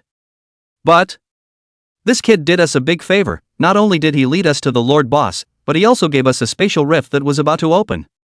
A hint of greed and excitement flashed in the eyes of the person in charge, and the corners of his mouth rose slightly, revealing a cruel smile. "Seeing as he's so sensible, I'll let him die a quick death later." The dark shadow that spoke earlier laughed in agreement, shaking his fists and clapping his hands, already impatient to tear Dustbreeze into pieces. The three of them exchanged a look, unspoken to each other, and like vipers lurking in the shadows, they slowly approached towards Dustbreeze, ready to unleash a fatal blow. Dustbreeze's entire attention was focused on the Blizzard Demon Wolf King at the moment, and he was completely unaware of the danger approaching behind him. Chapter 34, Someone Sneak Attacked? Ding! Healing Brave triggered. The skill Wind Blade Dance has been copied. Ding! Healing Bravery trigger. Strength +1. Ding! Similar skill Wind Blade detected.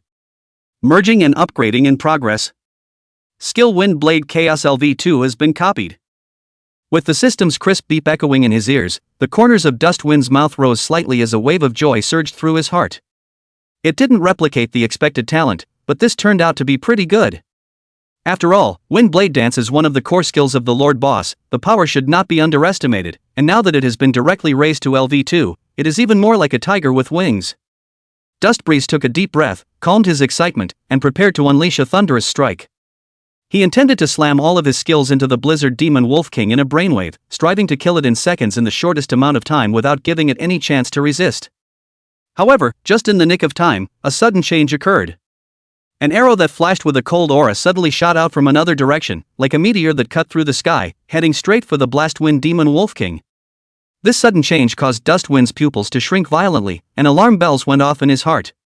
Before he could make any reaction, a black shadow appeared in front of him like a ghost. Its speed was incredibly fast, and in almost just a blink of an eye, it bullied its way to his heels.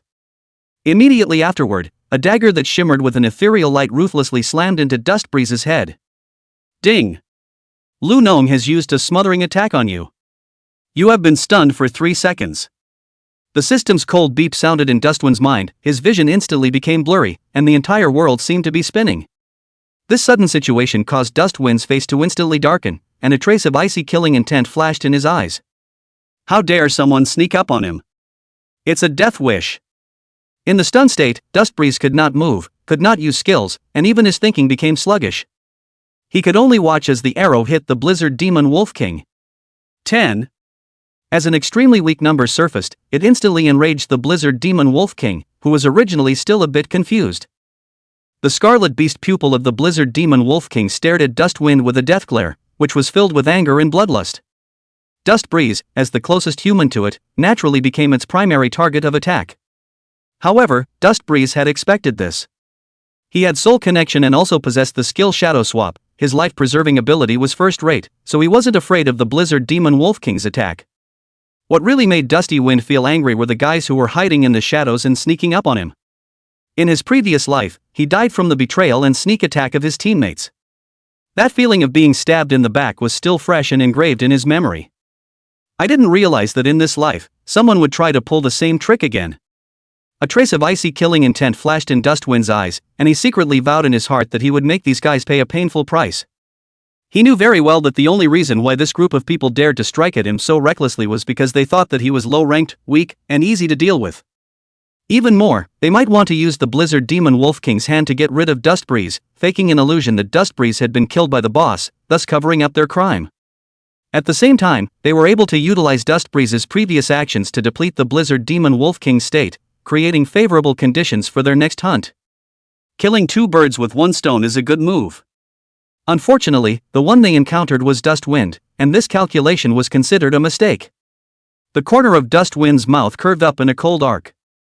He quickly scanned his surroundings, his eyes lingering for a moment in the direction where the arrows had come from and the direction where the dark shadows had disappeared, and in his mind, he had already roughly locked in on the location of these 2 people. Since you guys want to play, then I'll have a good time with you. Dustbreeze snorted coldly in his heart with killing intent. Right at that moment, the Blizzard Demon Wolf King had already rushed to Dustbreeze's face. It opened its bloody mouth, its sharp fangs flashed with a cold light, and its huge claws rapped with a strong wind, fiercely slapping at Dustwind as if it wanted to tear him into pieces. Dustbreeze's stun status was also lifted at this moment. In the nick of time, he quickly put a crow-wolf light shield on himself. Coyote Light Shield. A light blue light shield instantly enveloped Dustbreeze, emitting a soft glow but giving off an indestructible feeling. Bang! In the next moment, the huge claw of the Blizzard Demon Wolf King slapped fiercely on top of the light shield, emitting a dull thud. The light shield trembled violently and shattered instantly. The attack power of this Blizzard Demon Wolf King was unexpectedly so high. Dustwind was slightly shocked in his heart. He had still underestimated the strength of the Lord Boss.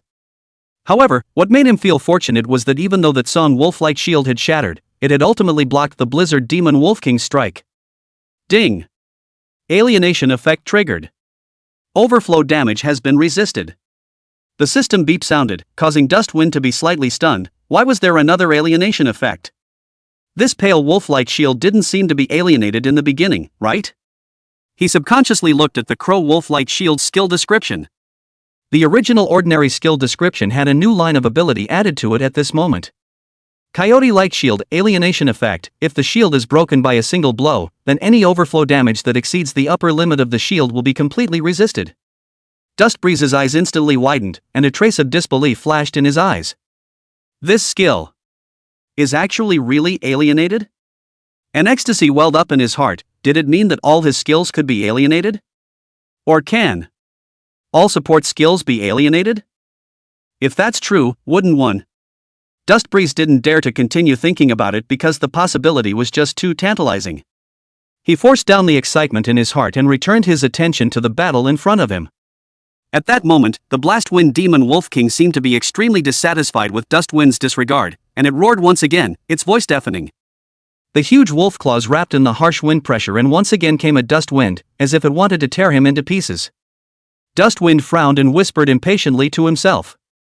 Noisy. The star staff in his hand casually lifted upwards, his movements seemingly careless, but with unparalleled precision, he blocked the Blizzard Demon Wolf King's attack. Bang! With a dull thud, the staff collided with the wolf's claws, sparks flying in all directions. At the same time, the jewel at the top of the staff shone with a brilliant light, and the firelight intertwined with the power of the stars, instantly exploding. Boom! With a loud sound, the energy exploded, and the powerful shockwave lifted the Blizzard Demon Wolf King directly out of the air. The massive body slammed heavily into the ground, stirring up a cloud of dust. Dustwind Strike, seemingly random, actually contained the power of both the Flame Soul Fireball and Star Power skills. The two skills stack and multiply their power. 1096. 1096. 470. 470. Coupled with Dustwind's ultra-high spiritual attribute, the power of this strike directly took away more than half of the Blizzard Demon Wolf King's life value, and the Pale Wolf King even fell into a stunned state under the effect of the power of the stars. Dustbreeze slowly lowered his staff, his eyes glaring icily at the Blizzard Demon Wolf King that had fallen to the ground. He didn't feel the slightest bit of relaxation because he had repelled the Blizzard Demon Wolf King. On the contrary, his mind became more alert. Because he knows that the real threat is not this head but those hiding in the dark, waiting for the opportunity to move. Dustbreeze's gaze swept across the surroundings, trying to identify those enemies hiding in the shadows. His eyes were sharp as knives, as if they could penetrate all disguises. Since you guys like to play dirty so much, then I'll have a good time with you. Dustwind muttered under his breath, and the star staff in his hand was once again aimed at the fallen Blizzard Demon Wolf King, and the light of the healing spell lit up once again. Brush! Soft white light poured over the Blast Demon Wolf King, and the hideous wounds on its body healed at a speed visible to the naked eye. This kind of Lord Boss, it would be a bit too wasteful to simply kill it. It's still more cost-effective to brush up on your skills and get some attribute points along the way. Dustwind was adding blood to the Blizzard Demon Wolf King while secretly calculating in his mind. Although he was focused on healing the boss in front of him, his mind was long gone. Dustbreeze instructed his 3 shadow soldiers to silently feel their way over in the direction that those 2 had left earlier.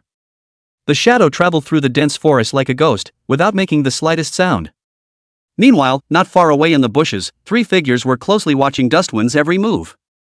The Lu Rome, who was holding the dagger earlier, had doubt written all over his face at the moment. Boss, this kid. Life value is so thick, boss, a claw down, he actually did not do anything at all? Lu Ren's voice was lowered, but it was still hard to hide his surprise. He's really AB rank, reply Warlock? This is a level 20 boss. The more Lu Ren said, the more incredible he felt. A level 20 boss, that attack power was no joke. Even these 25-level professionals of theirs didn't dare to fight against it. But Dustwind, a 10th-level reparative warlock, had carried it off hard, and by the looks of it, he was still unharmed. It simply turned his perception upside down. On the other side, the bow and arrow-wielding Silky Gray followed suit and nodded in agreement. Yeah, and it looks like he blocked the boss's attack with his staff just now. Elk Gray's tone was filled with the same doubt. That seems like a difficult blocking technique to master, right? Is he really just a normal level 10 brat? Elk Gray recalled Dusty Wind's light-hearted block just now, and his heart was even more astonished. Blocking skills that required an extremely high reaction speed and precision to master. Even for experienced professionals like them, they wouldn't dare to say that they could block perfectly every time. However, Dust Wind, a level 10 newcomer, was able to cast it so easily, which was really out of character. Guoko, who was in the lead, was currently staring at Dust Breeze with gloomy eyes. He slowly drew out the huge axe he was carrying behind him and let out a cold grunt. What's there to be afraid of? Guoko's voice was low and hoarse, with a hint of disdain. The three of us are all level 25 professionals. Are we still afraid of a little kid? He paused, a flash of viciousness in his eyes. Even if he's really capable of killing the boss, so what? The corner of Guoko's mouth hooked into a sardonic smile. Let's keep an eye on it here, and when the boss is bloodied, we'll just grab it and be done with it. Guoko's words were full of confidence, as if everything was under his control. In his opinion, Dustwind was just a 10th level brat. Even if he had some skills, he couldn't make any big waves. Couldn't the three of them, level 25 professionals, still not be able to deal with a tiny reply warlock? As for Dustbreeze being able to block the boss's attacks, and perhaps even mastering blocking techniques, all of this was irrelevant in Guoko's opinion. The difference in rank, the disparity in strength, was enough to crush any skill. Guoko gripped the huge axe in his hand tightly, his eyes flashing with greed. He couldn't wait to finish off Dustbreeze and the boss together and take all the loot for himself. As soon as Guoko's words fell, Lu Ren and Elk Gray glanced at each other, both seeing greed in the other's eyes. Boss is right. No matter how powerful this kid is, he's just a 10th level reply warlock. The three of us are still afraid of him? Lu Ren licked his lips as the dagger flipped in his hand, cold light flashing. As soon as the boss is bloodied, we'll do it. Elk Gray also drew his longbow, arrow aimed at Dustwind, poised to fire. In the middle of the dense forest, the atmosphere instantly became tense, and a scene in which the mantis was catching the cicada and the yellow sparrow was about to be staged. However, they did not realize that their every move had long fallen into Dustwind's calculations. Chapter 35 Killing. Dustwind appeared to be concentrating on healing the Blizzard Demon Wolf King, but in reality, he had already listened to the positions and conversations of these three people through the Shadow Soldiers. Dustwind appeared to be carelessly treating the Blizzard Demon Wolf King, but in reality, he had already listened to the conversation between Guoko's three people through the Shadow Soldiers lurking in the shadows. Sure enough, they're targeting me. Dustwind sneered in his heart, the corners of his mouth rising slightly, outlining an imperceptible arc. How could anyone, in general, be interested in a newbie who just transferred? It is nothing more than coveting the equipment on him, or being instructed by someone. Who could it be? Li Wei? Or Su Mingyu? A few names flew through Dustbreeze's mind, but he didn't look deeper. It's too early to think about that. It was imperative to get rid of the immediate trouble first. The corner of Dustwind's eye glanced at the three people not far away, and he already had a plan in mind. The movements of his hands were unceasing, and the light of the healing spell flashed continuously, alternating between life and death on the Blizzard Demon Wolf King's body. One by one, huge green numbers floated up above the head of the Blizzard Demon Wolf King, each one instantly bringing its life value back up from the bottom. But immediately after, Dustbreeze would add another attack, causing its blood bar to bottom out once again. So on and so forth, the Blizzard Demon Wolf King was just like a puppet on strings being played in the palm of his hand, trying frantically on the edge of life and death, but never being able to get rid of Dustwind's control. In the dense forest, the wind whistled, interspersed with the desperate wails of the Blizzard Demon Wolf King. The sunlight spilled dappled light through the gaps in the leaves, casting light and dark shadows on Dustbreeze's cold face. His eyes were as calm as water, as if everything in front of him had nothing to do with him. Only the constantly pulsing numbers could prove his concentration at the moment. Finally, after a lot of dead and alive torture, the system beep came as expected.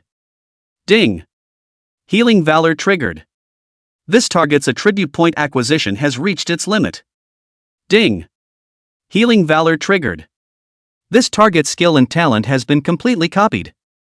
It cannot be copied any further. Dustbreeze smacked his lips as he listened to the system beeps ringing in his ears. Is 20 points the limit? Thought I could brush it indefinitely, what a shame. He whispered softly to himself, a hint of regret in his tone. Still, it's enough. Dustwind's mind moved, and Windblade Chaos was quietly launched. Windblade Chaos unleashes 10 wind blades within a range of 5 meters, each blade dealing 200% spirit value magic damage to the target. Consumption, 500 MP/CD, 10 minutes. In an instant, 10 powerful wind blades appeared out of nowhere, drawing a trajectory in the air that was visible to the naked eye, heading straight for the Blizzard Demon Wolf King. Each wind blade contained powerful magical energy, as if it was going to tear everything apart. Ow! The Blizzard Demon Wolf King let out a mournful wail as it felt the threat of death. It struggled desperately, trying to avoid it, but it was all in vain. Under Dustwind's precise maneuvering, none of the 10 wind blades fell short, and all of them hit their targets. 6,430. A huge red number floated up above the head of the Blizzard Demon Wolf King, instantly emptying its blood bar that had just been filled back up by Dustwind. Seconds. The huge body of the Blizzard Demon Wolf King fell to the ground with a loud bang, stirring up a cloud of dust. In its eyes, a trace of resignation and fear remained. It didn't expect to die at its death, that it would die at the hands of a 10th level reproduction warlock. Ding! You've killed the Blizzard Demon Wolf King boss, experience value plus 2000. Ding! Acquired items, Heart of the Wolf King 1, Blood of the Wolf King 2, Blast Short Blade 1, Wind Magic Core Intermediate 3, Gold Coin 213. Dustbreeze slowly withdrew his staff, his face devoid of any expression. To him, it was just a game with a long destined ending. In the distance, Wuku's 3 people all froze when they saw this scene. They had originally thought that even if Dustbreeze was more powerful, it would be impossible to kill a level 20 boss in single combat. But now, the truth hit them hard in the face. Dustbreeze not only managed to single-handedly kill, but he also killed him in seconds. How is this possible? Lu Non's eyes widened with disbelief. Is he really just a 10th level repo warlock? See, Elk Gray's voice trembled a little, he had been shocked by Dustwind's strength. Guoku's face was terribly gloomy as he stared at Dusty Wind closely, a complex light flickering in his eyes. There was shock, doubt, and a hint of fear. He suddenly realized that he might have made a mistake, a fatal mistake. They, it seems, have taken on a very scary mission and have incurred someone they absolutely cannot afford to incur. Sorry, it's not 10, it's 12. Dusty Wind's voice suddenly sounded behind the trio, with a hint of teasing, as if it was playful before a cat plays with a mouse. Guoku, Lu Run, and See Elk Gray stiffened, as if they had been cast in a fixation spell, and cold sweat instantly soaked through their clothes. This voice, like the whisper of the god of death, made them cool from head to toe. They jerked around, their movements stiff as rusty machines, horror and disbelief written all over their faces. Before they could get a good look at the visitors, 3 huge-sized black shadows pounced out of the shadows like vicious dogs crawling out of hell, carrying a suffocating sense of oppression. Those were 3 huge wolves with pitch-black bodies, each one the size of a small calf, their scarlet eyes flashing with bloodlust, and their sharp claws and teeth glowing with a cold light under the moonlight. What is this? Lu Rin screamed in horror, his voice changing tone. He had never seen such a horrible creature before. Deer Gray was even so scared that his legs went weak and almost collapsed to the ground. He desperately wanted to back up, but found that his legs were no longer at his command. Guoku's face also turned pale, but he was after all the leader of the 3, and forced himself to calm down and roared, "Don't panic. Isn't it just 3? We are level 25. His words ended abruptly before he could finish them. This was because 2 powerful wind blades had already cut through the air with their piercing whistling sounds, heading straight for his and Lu Ren's necks. It's too fast. It was so fast that they couldn't react in time and could only watch the 2 blades of death approach. Put! Put! 2 muffled sounds and blood spurted out, coloring the night sky red. Lu Ren and See Elk Gray's heads flew up high, expressions of terror and unwillingness still lingering on their faces, and their bodies collapsed helplessly, twitching for a few moments before they were no longer moving. Seconds. 2 level 25 professionals were killed in an instant. Guoku's pupils suddenly contracted, and his heart seemed to be viciously clutched by a large invisible hand, almost stopping beating. As he looked at the bloody scene in front of him, he only felt a chill run from the soles of his feet straight to the top of his head, sending chills through his body. Fear, like a tidal wave, overwhelmed him. He had thought that even if Dustbreeze was powerful, he was only a level 10 or so replied warlock, so even if he sneaked up on them, he couldn't possibly pose much of a threat to them. But now he realized how wrong he had been. Where is this a reply warlock? This is clearly a demon in sheep's clothing. You. Guoke trembled his voice, wanting to say something, but found that his throat felt like it was blocked, and he couldn't say a single word. He wanted to escape, but his legs were like lead, too heavy to move. The three giant wolves surrounded him in a triangular position, eyeing him intently, ready to launch a fatal strike. Dusty Wind walked slowly, his face devoid of any expression, his eyes terrifyingly calm, as if what he had just killed were not two people, but two ants. It's a bit of a waste, but doesn't matter. He whispered softly to himself, a hint of indifference in his tone. Indeed, for the current dust breeze, attribute points and skills were precious but not indispensable. After all, there was less of everything on the blue planet but a lot of people and monsters, and one wasn't that far off. When Dustwind's mind moved, the three giant wolves lashed out and bit Guoke's limbs to death. Guoke only felt a sharp pain coming from him, as if his bones were about to be bitten to pieces. He couldn't help but let out a miserable scream. HP 210. HP 235. HP 208. A series of damage numbers floated up from above Guoke's head, and his life value was like a faucet with an open gate, dropping rapidly. Dustwind slowly walked up to Guoke and looked at him condescendingly, the star staff in his hand gently resting against his head, emitting an icy cold light. Say, who sent you? Dustwind's voice was cold and piercing, without a trace of emotion, as if he was interrogating a dead person. It is advisable that you better tell the truth, or else those two just now, that's what you'll end up with. Guoke was trembling with fear in his eyes. He had no doubt that as long as he said one wrong word, his head would fall to the ground in the next second. He opened his mouth, just about to speak, but then stopped abruptly. He seemed to think of something terrible, and his face became paler. Humph, old man. Guoke clenched his teeth, seemingly determined and ready to fight hard to the end. However, before he could finish his sentence, he felt a heartbreaking pain coming from his right arm. Ka-ching! 500. The sound of bones shattering was clearly audible, and one of his right arms was actually bitten down hard by one of the shadow wind wolves. Blood spurted out, instantly staining the ground. Ah! Guoke let out a pig-killing scream, in so much pain that he almost fainted. Oops, sorry. Dustwind yelped in mock surprise, but there was a hint of teasing in his tone. This little wolf of mine doesn't know what's important. I'm sorry, you'd better speak quickly or... He purposely stretched his voice and didn't continue, but the threat was unmistakable. Guoke was convulsing in pain and cold sweat was pouring out of his eyes as he looked at his bloody broken arm with despair in his eyes. He knew that he was really planted this time. The seemingly harmless young man in front of him was simply a demon in human skin. I say! Without waiting for Dustwind to finish his sentence, Guoke couldn't hold on any longer and broke down, shouting, Stop it! Stop it!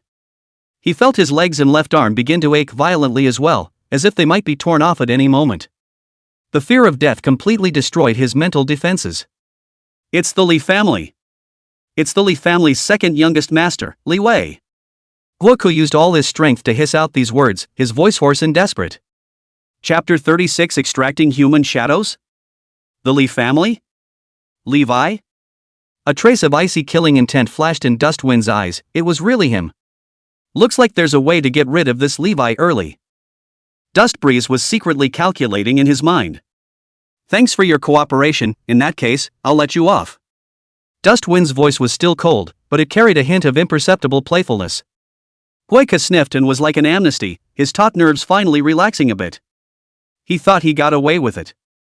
However, he didn't realize that this was just the beginning of Dustbreeze's bad taste. Swish! An emerald green light shot out from the star staff and landed on Guoke's body.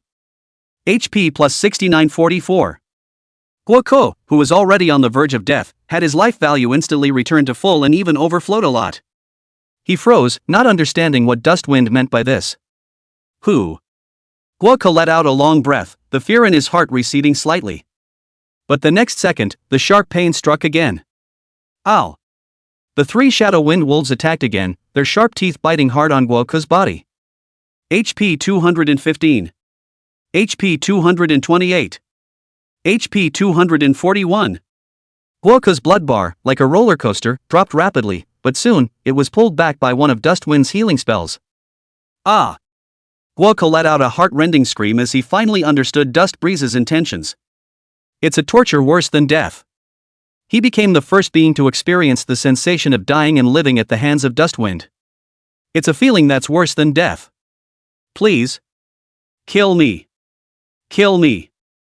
Gwoku's voice was already hoarse as he desperately struggled, but he couldn't get away from the Shadow Wind Wolf's bite. Again and again, the sharp pains completely broke him. He would rather die immediately than endure this inhuman torture again. Dustbreeze watched all of this quietly without any expression on his face. He was like a cold god of death, manipulating Gwoku's life and death. Time passed by, and Gwoku's screams faded. His eyes began to go slack and his breath of life grew weaker and weaker. After about 5 minutes, Gwoku's body collapsed heavily on the ground, completely losing its life. He died, with endless fear and despair. Ding! Healing Valor triggered. Talent B Melee Mastery copied. Ding! Healing Valor triggered. This target's attribute point acquisition has reached its limit. Ding! Healing Valor triggered. This target's skill and talent has been completely copied. It cannot be copied any further. A series of system beeps sounded in Dustwind's mind. Dustwind frowned slightly. Is it surprising that humans can only copy 2 skills and 2 talents? He was a bit surprised by this restriction, but it was something he hadn't thought of before. It seems like we have to hurry up and copy Jin'er's other talent. It won't be easy to copy it if she gets another one. Dustwind secretly pondered in his heart that Su Jin'er's talent was vital to him. He had to copy all 2 of her SS-ranked talents as soon as possible, just in case. What bad luck to be so poor. Dustwind looked at the less than 100 gold coins scattered on the ground, as well as the lone piece of silver equipment, and couldn't help but spit. He originally thought that these guys should have some oil on them if they dared to take on an assassination mission, but he didn't realize that they were even poorer than him. How dare you come out to kill with this kind of strength? No wonder it takes 3 people to kill a newbie like me at such a high level. Dustwind shook his head, feeling disdain for the strength of these few people. He turned around and prepared to leave. After all, there was still the corpse of the Blizzard Demon Wolf King still waiting for him to see if he could summon it. Just as Dustwind took a step, he suddenly stopped, and a thought flashed through his mind.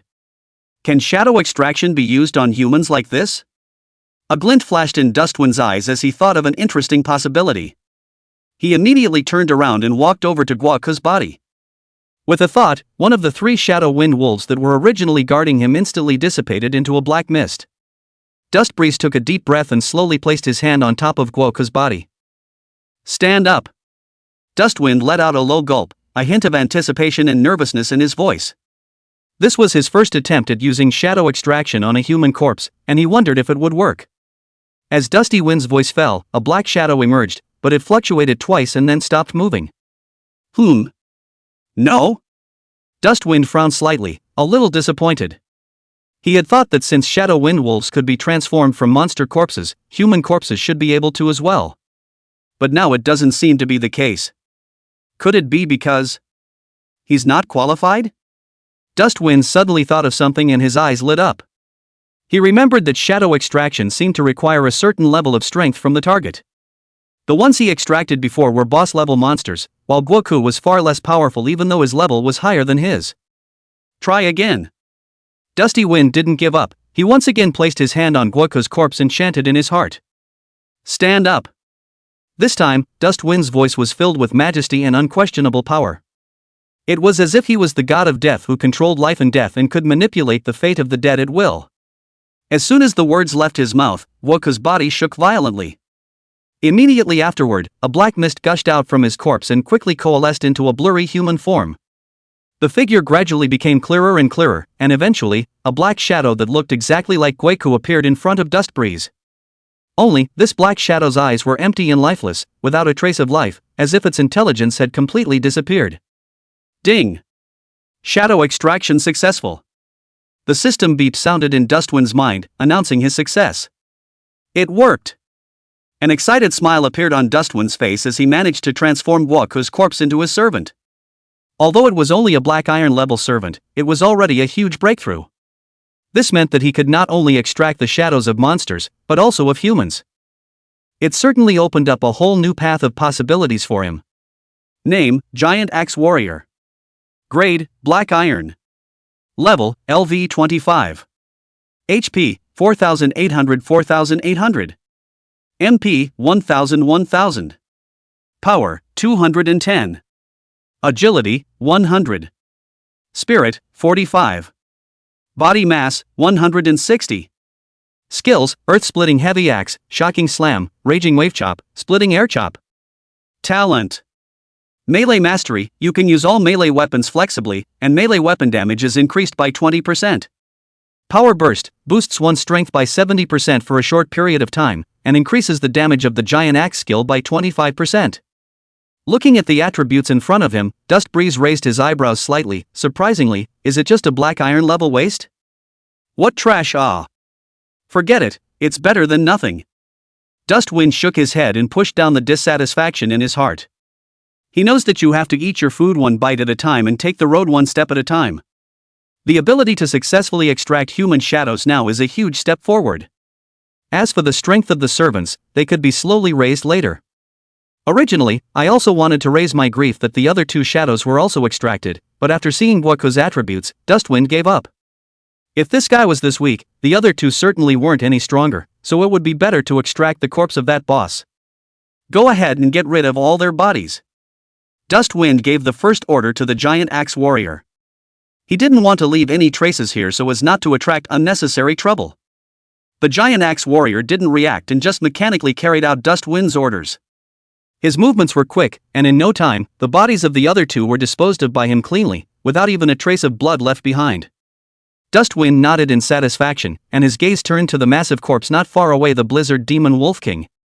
This was a Lord-level monster, with attributes far beyond Guoku's kind of goods in life, and the extracted shadows were certainly not bad in terms of strength.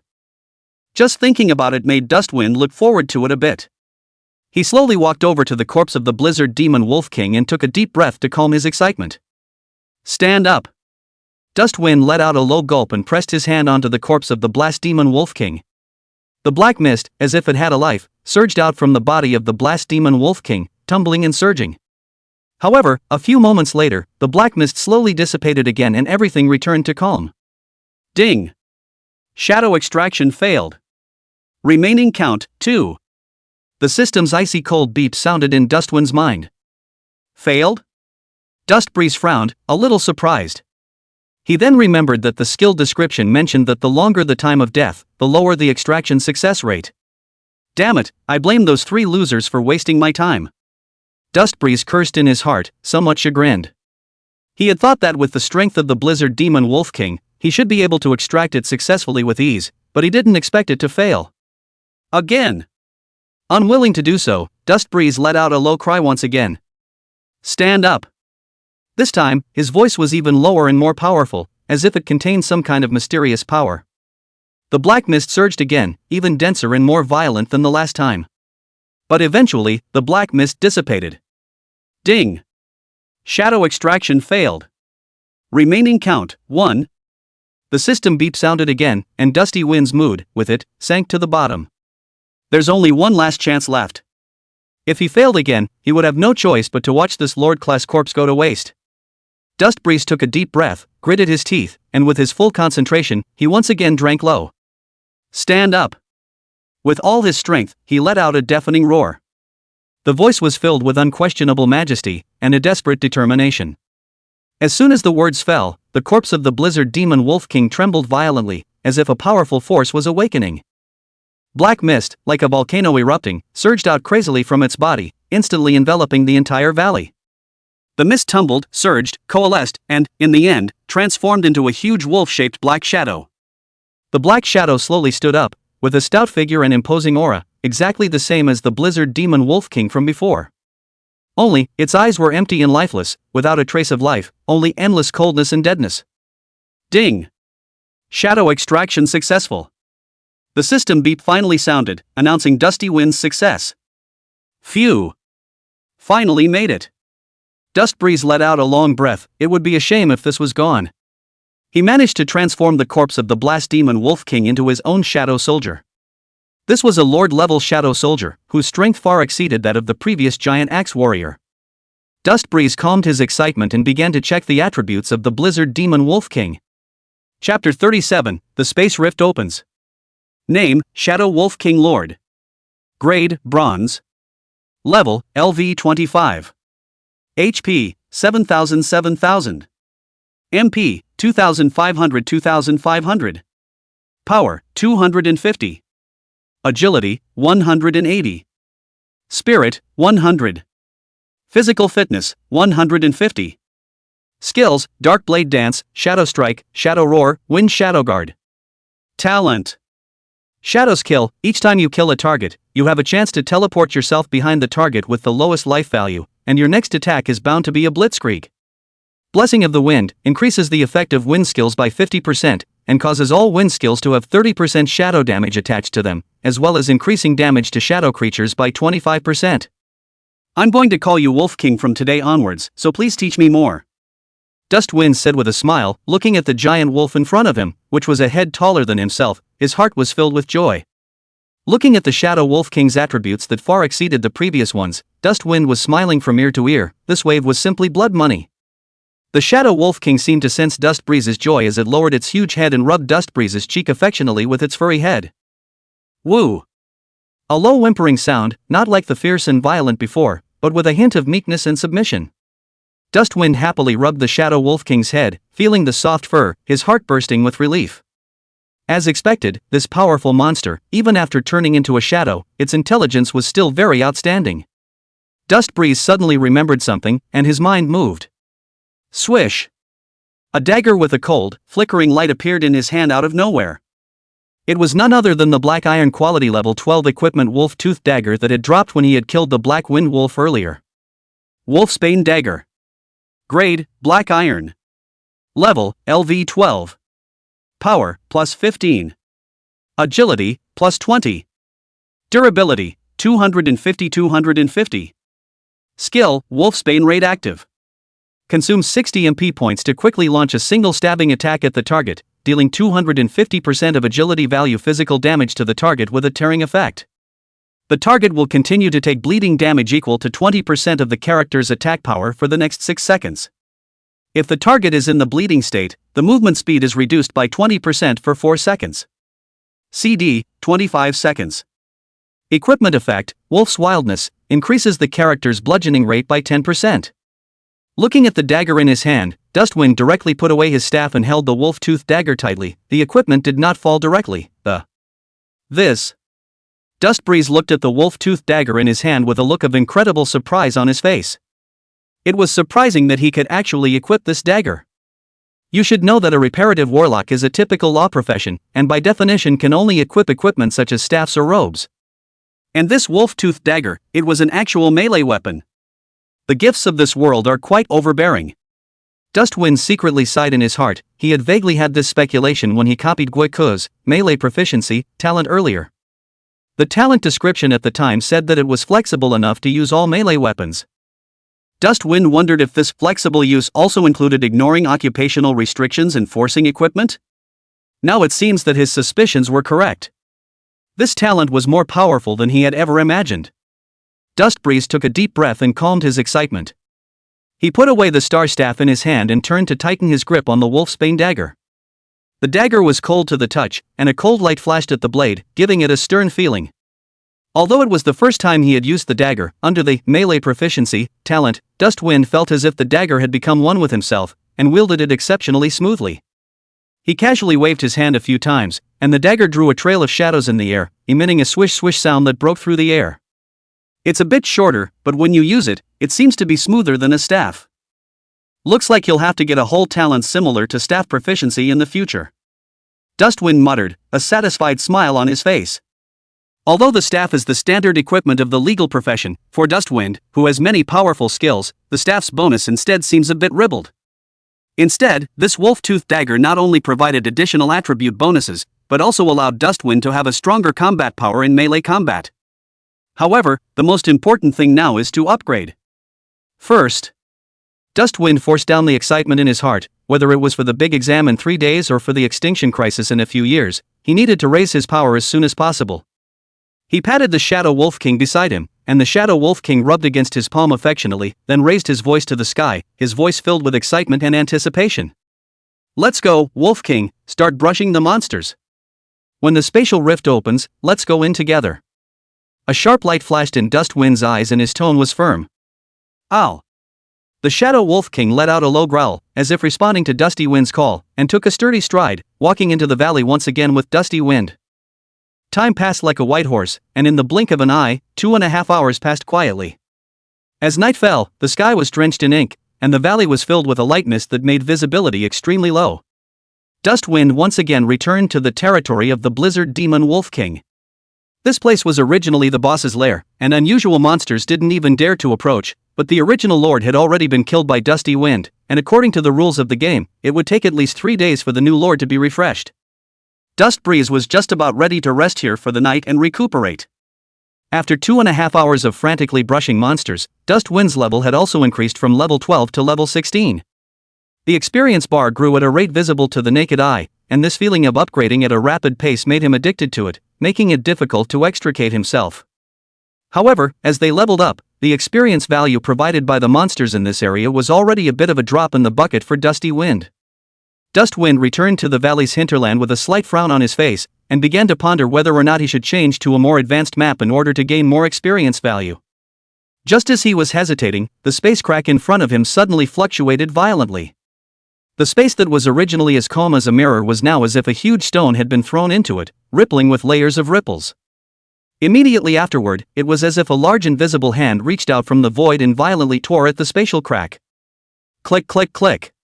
The ear-piercing ripping sound echoed through the valley, making people's hearts palpitate. The spatial crack was forcibly torn open, revealing a dark hole that seemed to lead to another unknown world. A spatial rift opened?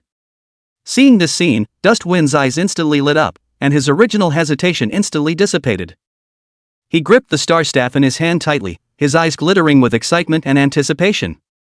Dustbreeze took a deep breath and forced down the urge to rush in immediately.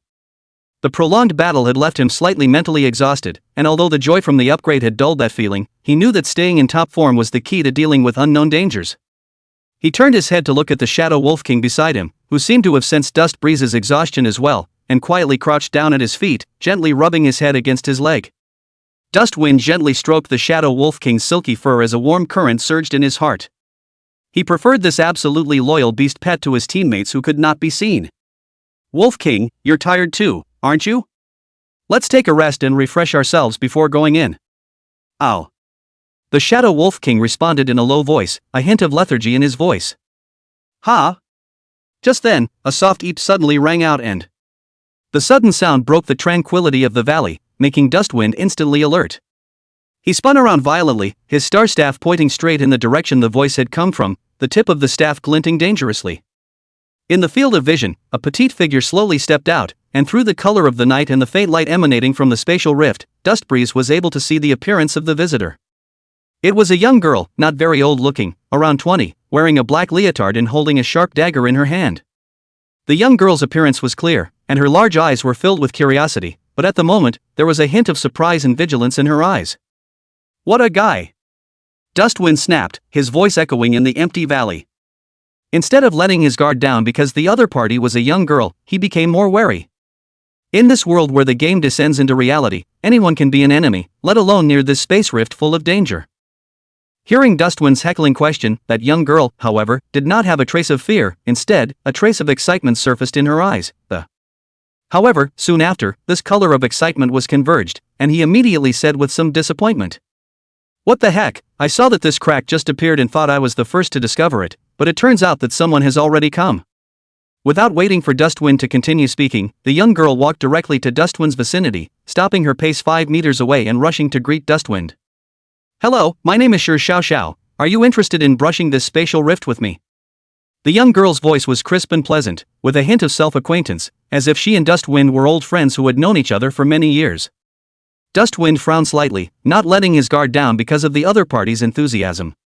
He looked the young girl in front of him up and down, trying to find a break in her words and demeanor. Shi Xiao also seemed to notice Dustwind's wariness as she blinked her eyes and said with an innocent expression. Hey, why are you looking at me like that? I'm not a bad person. Look, I'm so cute, how could I be a bad person? She said and spun around playfully, showing off her petite figure and clean-cut features. Dustwind still didn't say anything, just looked at her quietly, but the star staff in his hand was gripped tighter. The shimmering light at the tip of the staff was particularly eye-catching in the dark night. When Sure Xiaoxiao saw that Dust Breeze was unmoved, she couldn't help but feel a bit deflated. Really, are all boys nowadays so insensitive? This young lady took the initiative to invite you to form a team, and you actually put on a face of refusal. It's really heartbreaking. Chapter 38, Assassin Girl, Sure Xiaoxiao. Really, are all boys nowadays so insensitive? This young lady took the initiative to invite you to form a team, and you actually put on a face of refusal. It's really heartbreaking. Sure Xiaoxiao crossed her hands on her slender waist and muttered in exasperation. Her originally clear and lovely face looked even more delicate and cute because of this action, like a small cat with fried hair. Seeing that Dustwind was still clutching the staff that was glittering with starlight and staring at herself with a guarded face, Sure Xiaoxiao sighed helplessly, like a deflated ball of leather, and her originally straight waistline collapsed slightly. She casually threw the dagger in her hand onto the ground with a dang sound, making a crisp ringing sound, the blade of the dagger reflecting a ghostly cold light in the night. And little brother, I'm not some kind of perverted murderer, I just came over to practice, don't be so nervous, look at me putting down my weapon. The young girl's clear and pleasant voice sounded again, with a hint of helplessness, mixed with a hint of petulance, as if she was coaxing a small child who was in trouble. Dusty Wind's brows frowned slightly, his eyes were still sharp as a falcon, and he didn't completely let his guard down because of Sure Xiaoxiao's actions, but he still slowly sat down and placed the star staff in his hand across his lap. The starlight on the staff was still flickering, but Dusty Wind's posture showed that he could react at the first opportunity to unleash a thunderous strike at the slightest breeze. After all, as someone who had struggled to survive in the end times, only to end up dying a tragic death of betrayal, Dusty Wind knew better than anyone else that in this world where games descended into reality, the hearts and minds of the people were, and always will be, much more terrifying than those monsters with their teeth and claws. Monsters are powerful and ferocious, their behavioral patterns are ultimately traceable, and there is always a way to deal with them as long as you grasp the pattern. The human heart, however, is the most complex and elusive thing in the world. Especially in this world where games descended into reality and the original moral and legal systems were shaky, no one knew if a seemingly harmless and even a little bit cute and naive young girl would reveal her fangs hidden under the innocent exterior in the next second and deal you a fatal blow. Dusty Wind had seen too many dark sides of human nature, so he didn't dare to trust anyone easily, especially near this spatial rift that was full of unknown dangers. However, Dustwind wasn't the type of person who suffered from severe persecution paranoia, and he knew that he couldn't be hostile to everyone just because of his past experiences that would only make him more isolated and crazy. Besides, within the Dragon Kingdom, blatant killings, this kind of heartlessness was still a minority after all. One should not have any problems as long as one remained vigilant enough and dealt with it carefully. One could not refuse all possible cooperation just because one was afraid of danger. In that case, what difference was there between oneself and those cowards who hid in the safe zone and lingered on? Dustwind's mind quickly weighed the pros and cons as various thoughts crossed his mind like lightning. He knew very well that in this cruel world, a touch of caution was certainly important and could allow you to avoid a lot of unnecessary trouble, but excessive caution could cause you to miss a lot of opportunities and even put yourself in an isolated situation. Many friends make light work, and while this saying no longer fully applies in this world of the weak and the strong, it is at least necessary to remain somewhat open to trying to make connections with others until you are sure that the other person is an enemy. And since he himself was going to copy other people's attributes and skills, teaming up with other people was also a necessity. What's more, the young girl named Sure Xiaoxiao in front of him didn't seem to show any malicious intent from what he had seen so far. Instead, he took the initiative to put down his weapon and expressed his willingness to cooperate. Thinking of this, the guard in Dustwind's heart relaxed slightly, although he could not completely trust the other party yet, but at least, he was willing to give the other party a chance to see what she really wanted to do. He slowly moved the star staff that was resting across his lap, but still maintained a posture that was ready to attack at any time, leaning his body slightly forward, his gaze fixed on Sure Xiaoxiao's every move. Well, I'm sure you're not a bad person. Dusty Wind slowly opened his mouth, his voice still carrying a hint of indifference and detachment, but his tone had eased up a lot and was no longer as hostile as before. When Sure Xiaoxiao heard this, her original somewhat dejected expression instantly became bright. She smiled cheekily, revealing a row of white and neat teeth, her eyes curving into a crescent moon. That's right, little brother. Sure Xiaoxiao's voice was light and pleasant, with a hint of mischievousness. Although there are a lot of bad people in this world nowadays, there are even more good people. If you're so wary of everyone, you won't be able to find a girlfriend. She tapped her cheeks with her fingers as she said. The corner of Dustwind's mouth twitched slightly twice. He really couldn't understand this young girl's brain circuits. Obviously one moment he was discussing about teaming up, and the next second he got involved in finding a girlfriend. He resisted the urge to roll his eyes and simply ignored the thinking thinker. Don't ignore me. Seeing that Dusty Wind did not pick up his own stubble, Su Xiaoxiao could not help but toot her own horn, with an aggrieved expression on her face. Nah, little brother, do you want to team up with me to brush this spatial rift, sister? I'm a very powerful one who can definitely take you flying. As she spoke, she also patted her breasts, and although she couldn't see much through her tights, she could still feel the confidence and pride. When Dust Wind heard this, he looked at her with a cold expression, not impressed by her enthusiasm, and he asked indifferently, "Why should I team up with you?" This was a very real problem, and it was also Dust Breeze's main concern. He needed to know Su Xiaoxiao's true purpose before he could decide if he wanted to work with her. When she heard this, the smile on her face became even brighter, and she said with a smile, "Because the spatial rift can only enter one team at a time, if you don't form a team, you can only enter one person, but there are two of us here now, so there's a share for everyone who sees it, how about it?" She winked in a "I'm being reasonable" kind of way. Dust Wind was silent for a moment as he heard the words. He knew that what Su Xiaoxiao said was the truth. The rules of the spatial rift were indeed like that. If one did not form a team, one could only enter alone, and since both he and Su Xiaoxiao wanted to enter this spatial rift, then a conflict was bound to arise. What if I have to single out myself? Dusty Wind continued to ask. He wanted to see Su Xiaoxiao's reaction and test her bottom line.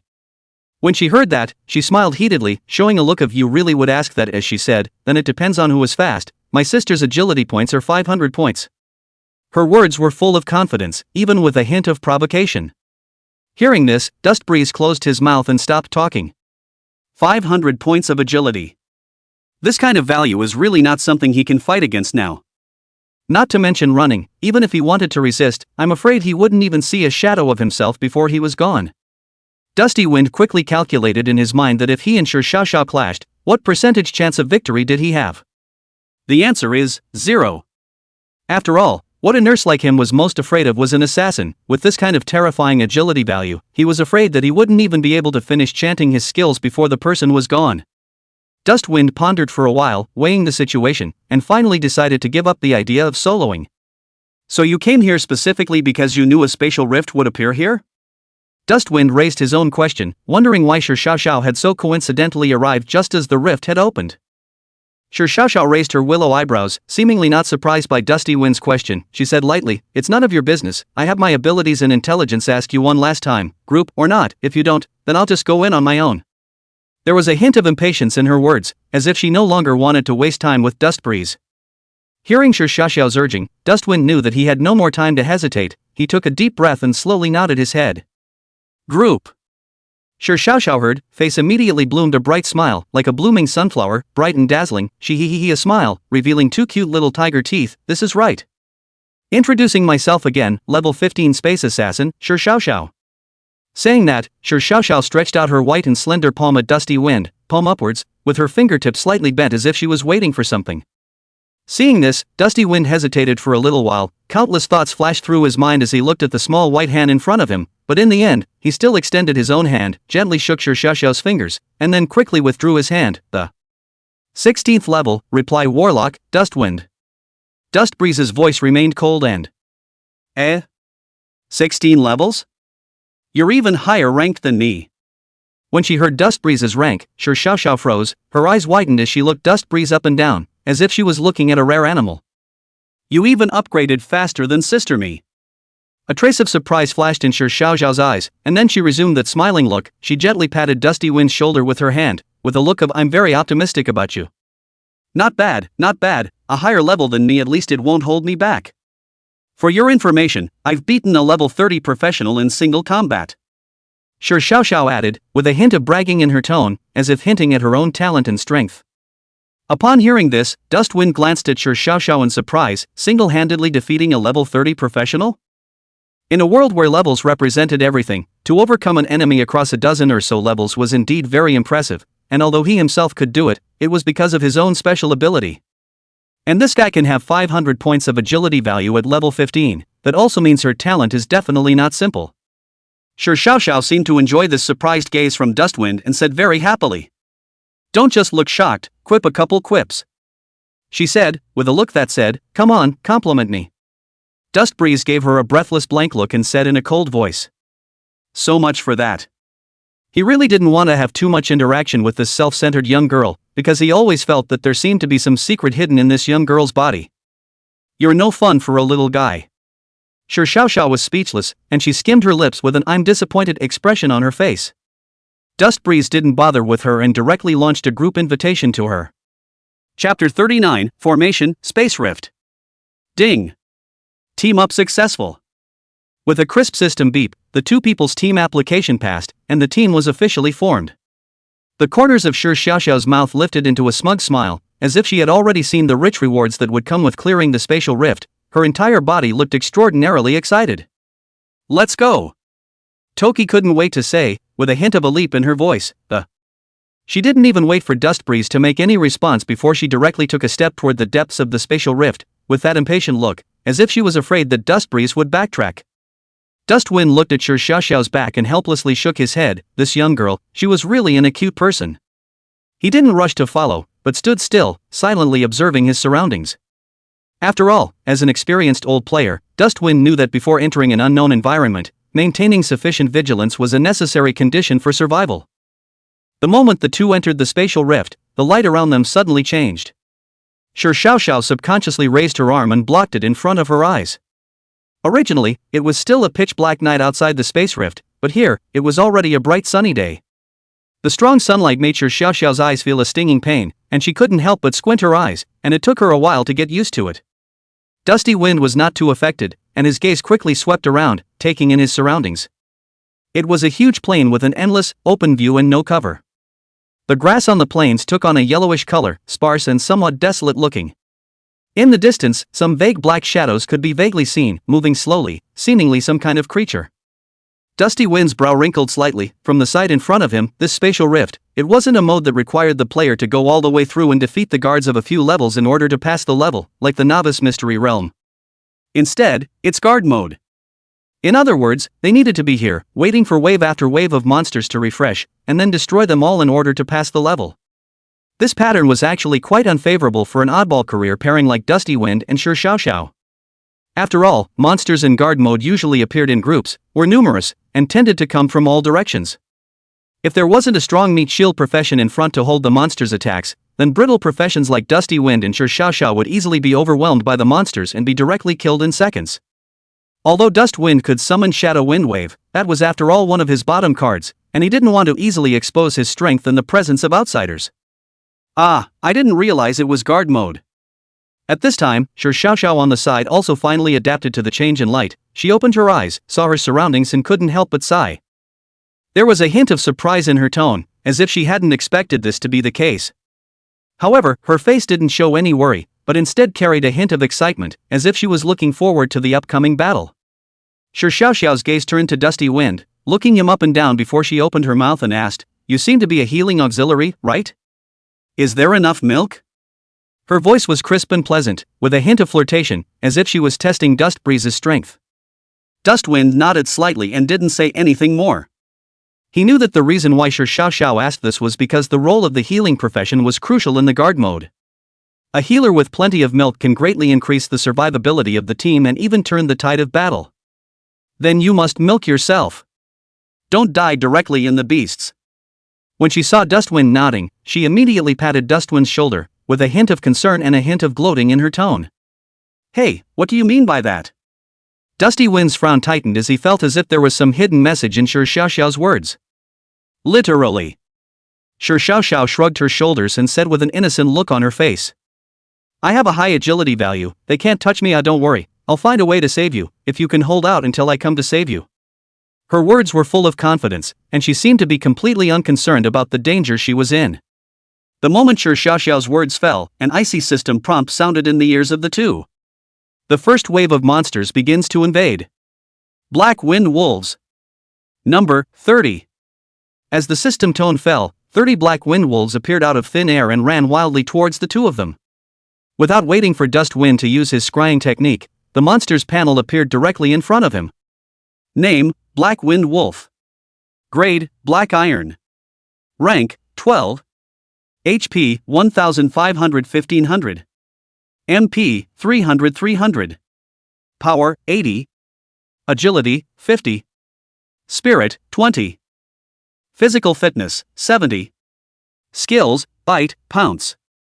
Talent, Bloodlust. Passive, attacks are accompanied by a bleeding effect. dealing 5 points of damage per second for 5 seconds, stackable. As the system prompt fell, 30 black wind wolves appeared out of thin air, wrapped in a fishy wind, and ran wildly towards the two. Without waiting for Dustwind to use the scrying technique, Toki had already shared the monster's panel information. 30 level 12 black wind wolves, the difficulty isn't too high, I'll get rid of them as soon as possible, milk yourself and don't worry about me, this kind of monster can't hurt me. Sure Xiao spoke quickly, her tone revealing a powerful confidence, as if these black wind wolves were nothing more than a bunch of lambs to be slaughtered in her eyes. Before the words fell, she rushed out like an arrow off the string, the dagger in her hand flashing with a cold light, heading straight for the wolves. When Dustwind saw this, his sword brows slightly raised. This Sure Xiao, as expected, was a battle maniac.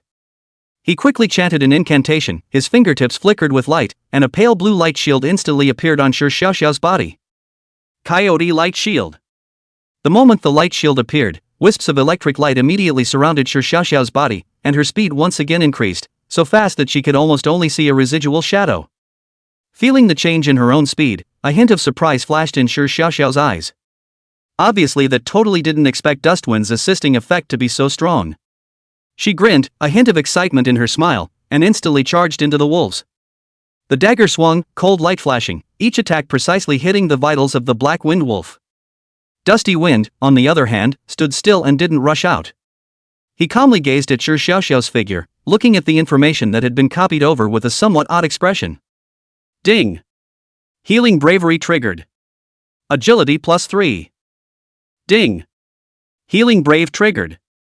The SSS class talent Extreme Divine Speed has been copied. Extreme Divine Speed draws on the speed of space, increasing your agility value by 500 points for 10 minutes after use. During the duration, all your physical attacks will deal real damage to the target at 50% of your agility value. Consumption, 500 MPCD, 15 minutes. Passive effect, +10 agility for every level you gain. Waves rippled in Dustwind's heart. Is one's luck that good? Directly copied the SSS ranked talent over? He was a bit incredulous, knowing that SSS grade talent, that was an extremely rare existence, and every professional with SSS grade talent was a figure standing at the top of the pyramid. Moreover, this talent, surprisingly, increased the agility value. This made Dustwind even more curious about Sure Xiao's identity. Who the hell is this time Xiao? How come I've never heard of such an SSS ranked professional in my previous life? He could be certain that in his memories of his previous life, there was definitely not an SSS ranked professional called Sure Xiao. Could it be that it was because he had been reborn that certain trajectories of this world had changed? Thoughts tumbled in Dustwind's mind, and various thoughts flashed continuously. Hey, what's on your mind? So lost in thought? Sure Xiao's voice suddenly rang out, pulling Dustwind back from his thoughts. Only then did Dustwind come back to his senses, looking at the curious-looking Sure Xiao in front of him, and faintly asked, "It's nothing, is it hurt? A mere 30 coyotes and you still want to injure this young lady? Doesn't exist." Sure Xiao dejectedly raised her chin, her tone full of confidence, as if those black wind wolves were not worth mentioning in her eyes. Listening to Sure Xiao's condescending words, Dustwind did not say anything more. He turned his head towards the place where the black wind wolf had been earlier, and at that moment, there was only a field of corpses left there. The drops were automatically divided into two, and were included in the backpacks of the two, which was also set up by the two when they were in the group. The drops were divided in half, so as to save them from pulling their hair out after the fight. That's efficient, that's pretty fast. Dustbreeze secretly sighed in his heart, and at the same time, he gained a deeper understanding of Sure Xiao's strength. Just as the two of them were chatting idly, the system beep sounded again. The second wave of monsters is coming. Dustwind looked toward the front and raised his eyebrows slightly. 50 tin wolves? He instantly recognized the species of these monsters, tin wolves, known for their defensive prowess. Name, Tin Wolf. Grade, Black Iron. Rank, 13. HP, 2500-2500. MP, 200-200. Power, 120. Agility, 50. Spirit, 10. Physical fitness, 150. Skills, Bite, Punch. Talent, Ironhide passive, physical damage taken is reduced by 30%. This wolf's defense can be high. Dustbreeze glanced at Sure Xiao with a hint of inquiry in his eyes. Could this kind of monster be beaten? Who are you looking down on? Watch this. Sure Xiao glared at Dusty Wind in displeasure, a hint of irritation in her tone, as if she was displeased with Dusty Wind's questioning. Before the words left her mouth, she once again transformed into a residual shadow and rushed towards the wolves. Chapter 40, Difficulty Soars. Like a bolt of lightning, Sure Xiao instantly rushed into the group of tin wolves, her figure so fast that she could barely be seen. He wanted to continue copying Sure Xiao's talent, but the pale wolf light shield was still on cooldown, and Sure Xiao wasn't injured enough to use a healing spell. Ugh, just have to watch her perform. Dustwind sighed and stood in place rather bored. Unlike the black wind wolves encountered earlier, these ironhide wolves were even more terrifying in terms of both life value and defense. There was no way that Toki could manage to kill them all in a single shot.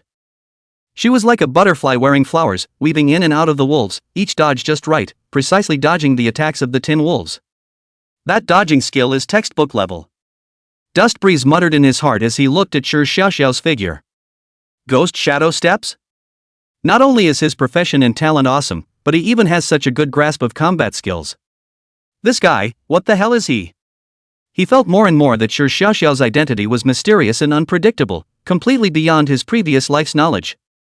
Just as Dust Breeze was speculating in his mind, Sure Xiao's voice suddenly rang out with a hint of deliberate reminder. Little Dust Breeze, watch out. A monster ran past. Her voice was clear and pleasant, and Dustwind froze, and in the next moment, he saw a tin wolf running wildly towards him with its teeth and claws open. That speed, although not worth mentioning in front of Sure Xiao, was still a great threat if it was for a support profession. Dust Breeze looked at the tin wolf and a hint of speechlessness flashed in his eyes. This guy. Does it on purpose?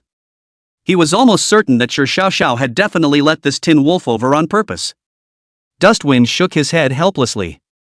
Of course he knew what Sure Xiao was playing at, nothing more than wanting to see his own strength.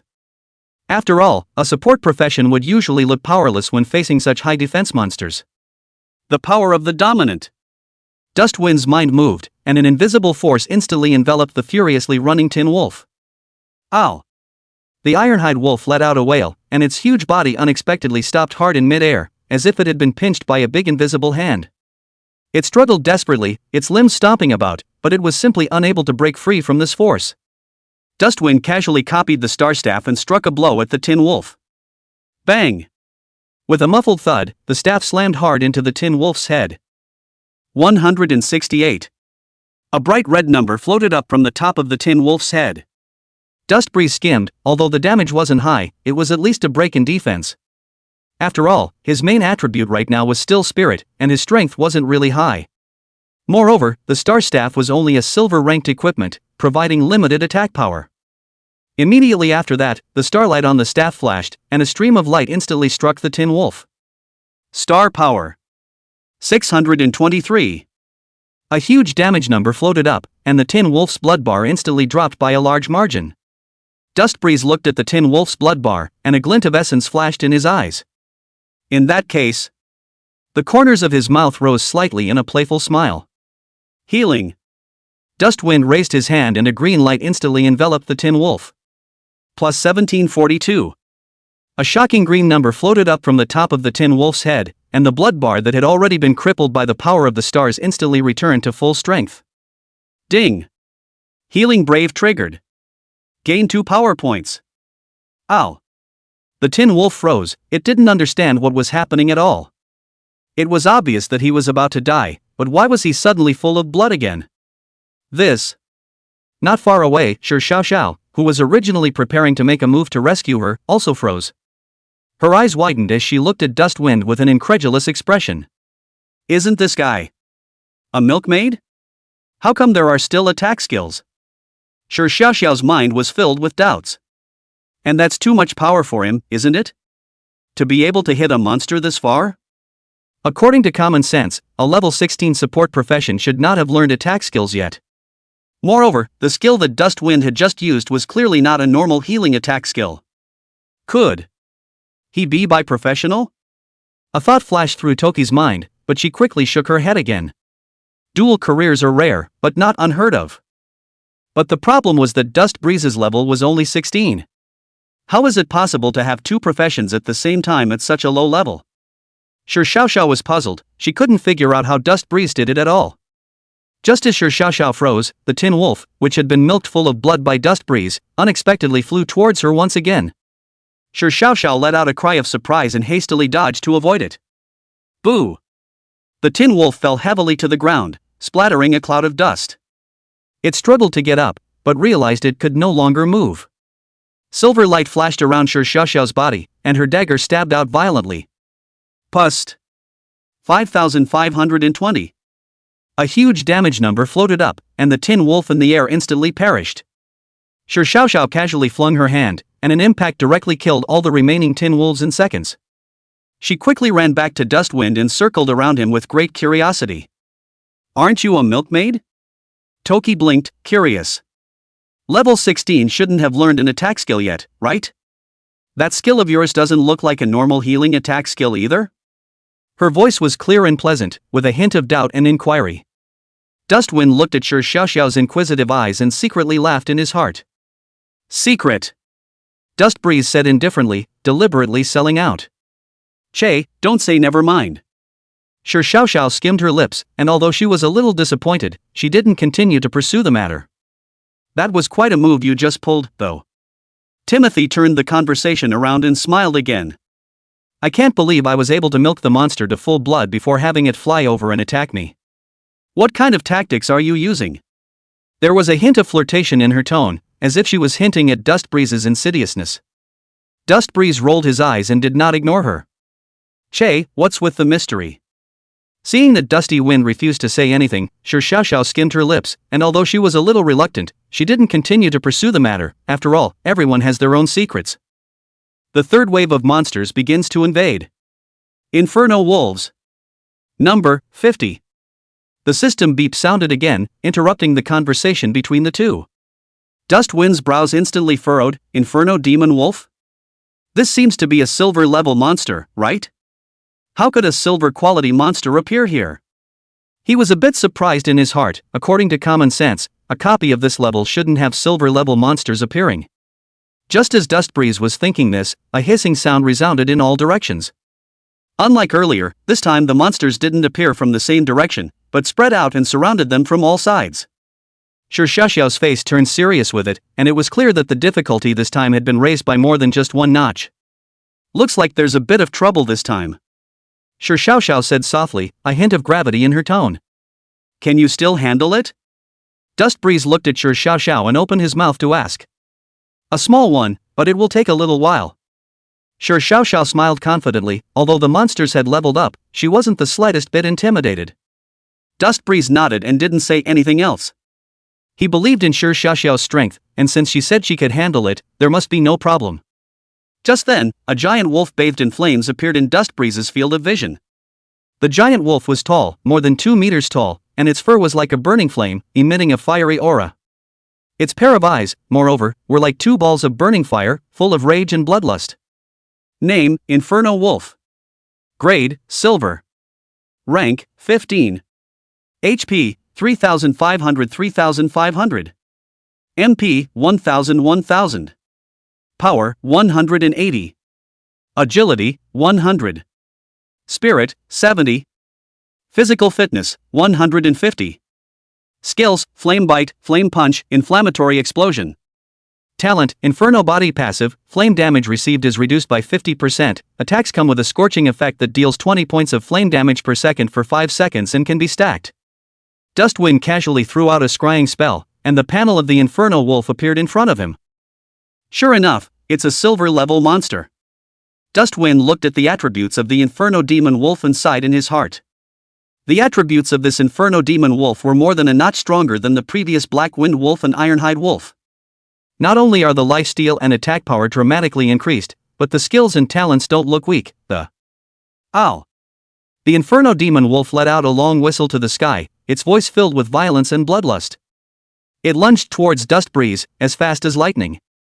Dustwind did not panic and gently raised the star staff in his hand. Clang! A crisp crash rang out as the staff precisely blocked the Inferno Wolf's flaming bite and even shook it back 2 steps. The block worked? Not far away, Shi Xiaoxiao's beautiful eyes opened roundly, her pupils contracted slightly, and she exuded a look of disbelief. Is this guy really a support system professional? Waves of shock rose in her heart, knowing that a skill like blocking required an extremely precise grasp of timing and force, and even experienced warriors might not always be able to do it so perfectly. A support profession that could have such skillful blocking techniques? This completely overturned Shi Xiaoxiao's perception. What's the days? Dusty Wind saw Shi Xiaoxiao frozen in place and urged somewhat breathlessly. Do it! Oh who? Only then did Shi Xiaoxiao come back to her senses and hurriedly brandished her dagger, her body flashing like a ghost as she rushed towards the inferno wolf that had been shaken back. Swish, swish, swish, swish. A series of air-breaking sounds rang out, and Shi Xiaoxiao's dagger was as fast as lightning, leaving several deep and bone-deep wounds on the inferno wolf's body. 785. 897. 864. 1,400. One by one, bright red damage numbers floated up from the top of the inferno demon wolf's head, and its blood bar was dropping at a speed visible to the naked eye. A huge bludgeoning damage number floated up, and the inferno wolf's blood bar instantly emptied. Boom! The huge body of the inferno demon wolf collapsed to the ground with a loud bang, turning into a charred black corpse. Ding! Your teammate Shi Xiaoxiao has killed the inferno wolf, experience value plus 600. Chapter 41 Terrifying Group Attacks from Healing Arts. As the monster fell to the ground, the experience bar jumped up a notch. He looked at the corpse of the inferno demon wolf on the ground and sighed in relief. Although Shi Xiaoxiao's strength was very strong, these inferno wolves were after all silver-level monsters and there were many of them, so he was still a little worried that Shi Xiaoxiao would not be able to cope with them. You'd be exposing your fighting ability. Now it seems that one's worries are redundant. This experience, it's awesome.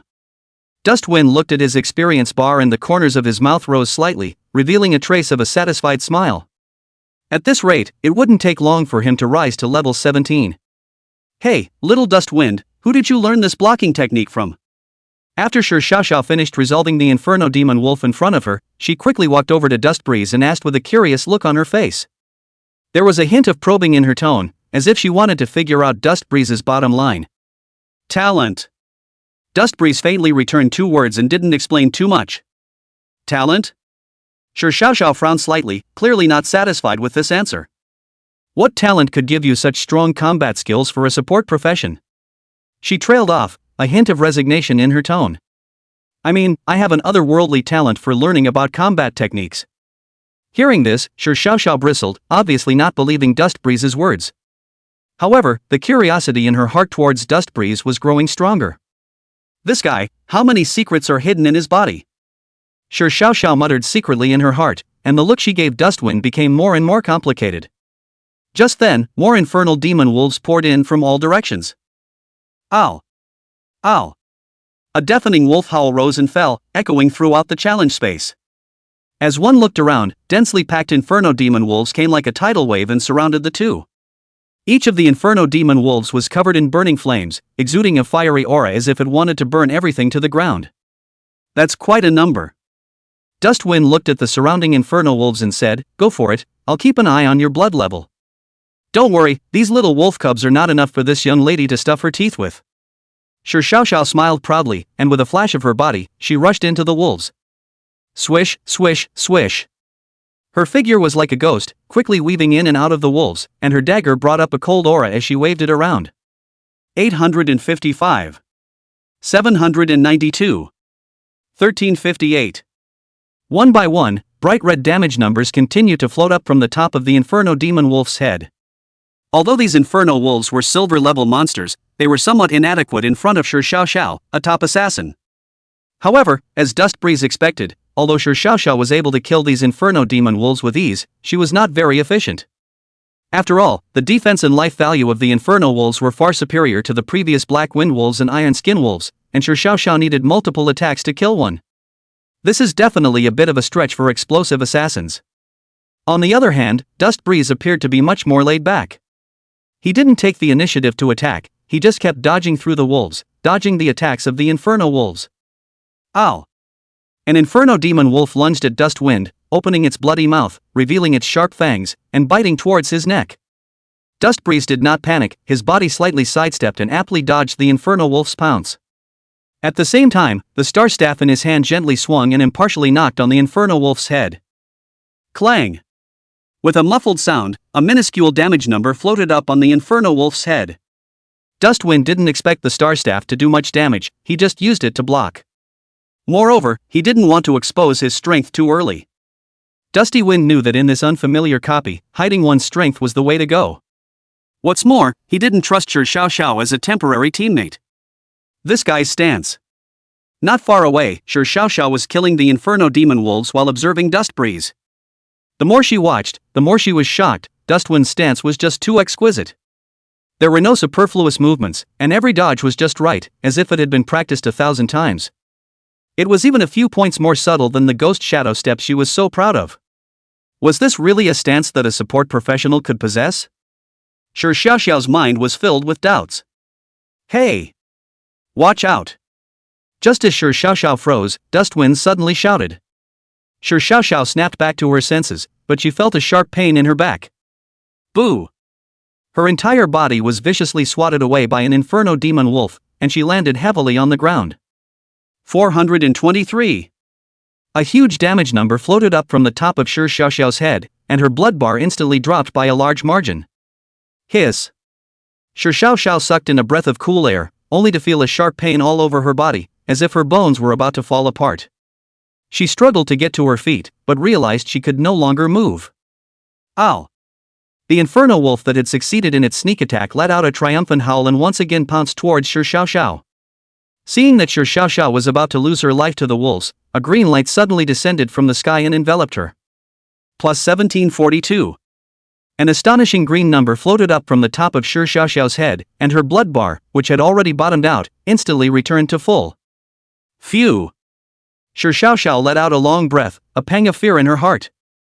If it wasn't for Dustwind's timely intervention, she was afraid that she would have to explain herself here. The corners of Dustwind's mouth rose slightly as he watched Shi Xiao's blood level instantly return to full. The reason he felt happy was not because he saw Toki's mistake. Rather, it was because he validated one thing. That is, the afterglow impact effect in the healing brave talent can be turned on or off by human control. This was undoubtedly good news for Dustbreeze. This meant that he could hide his abilities better.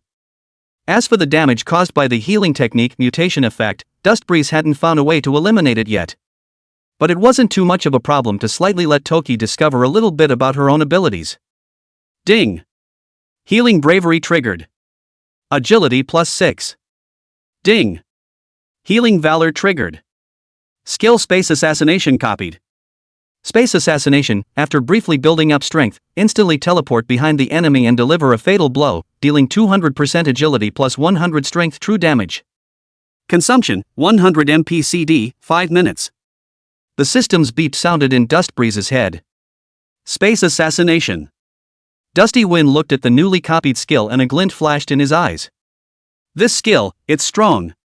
Not only can you instantly move behind the enemy, but you can also deal a high amount of real damage. It's like a magic trick for assassins.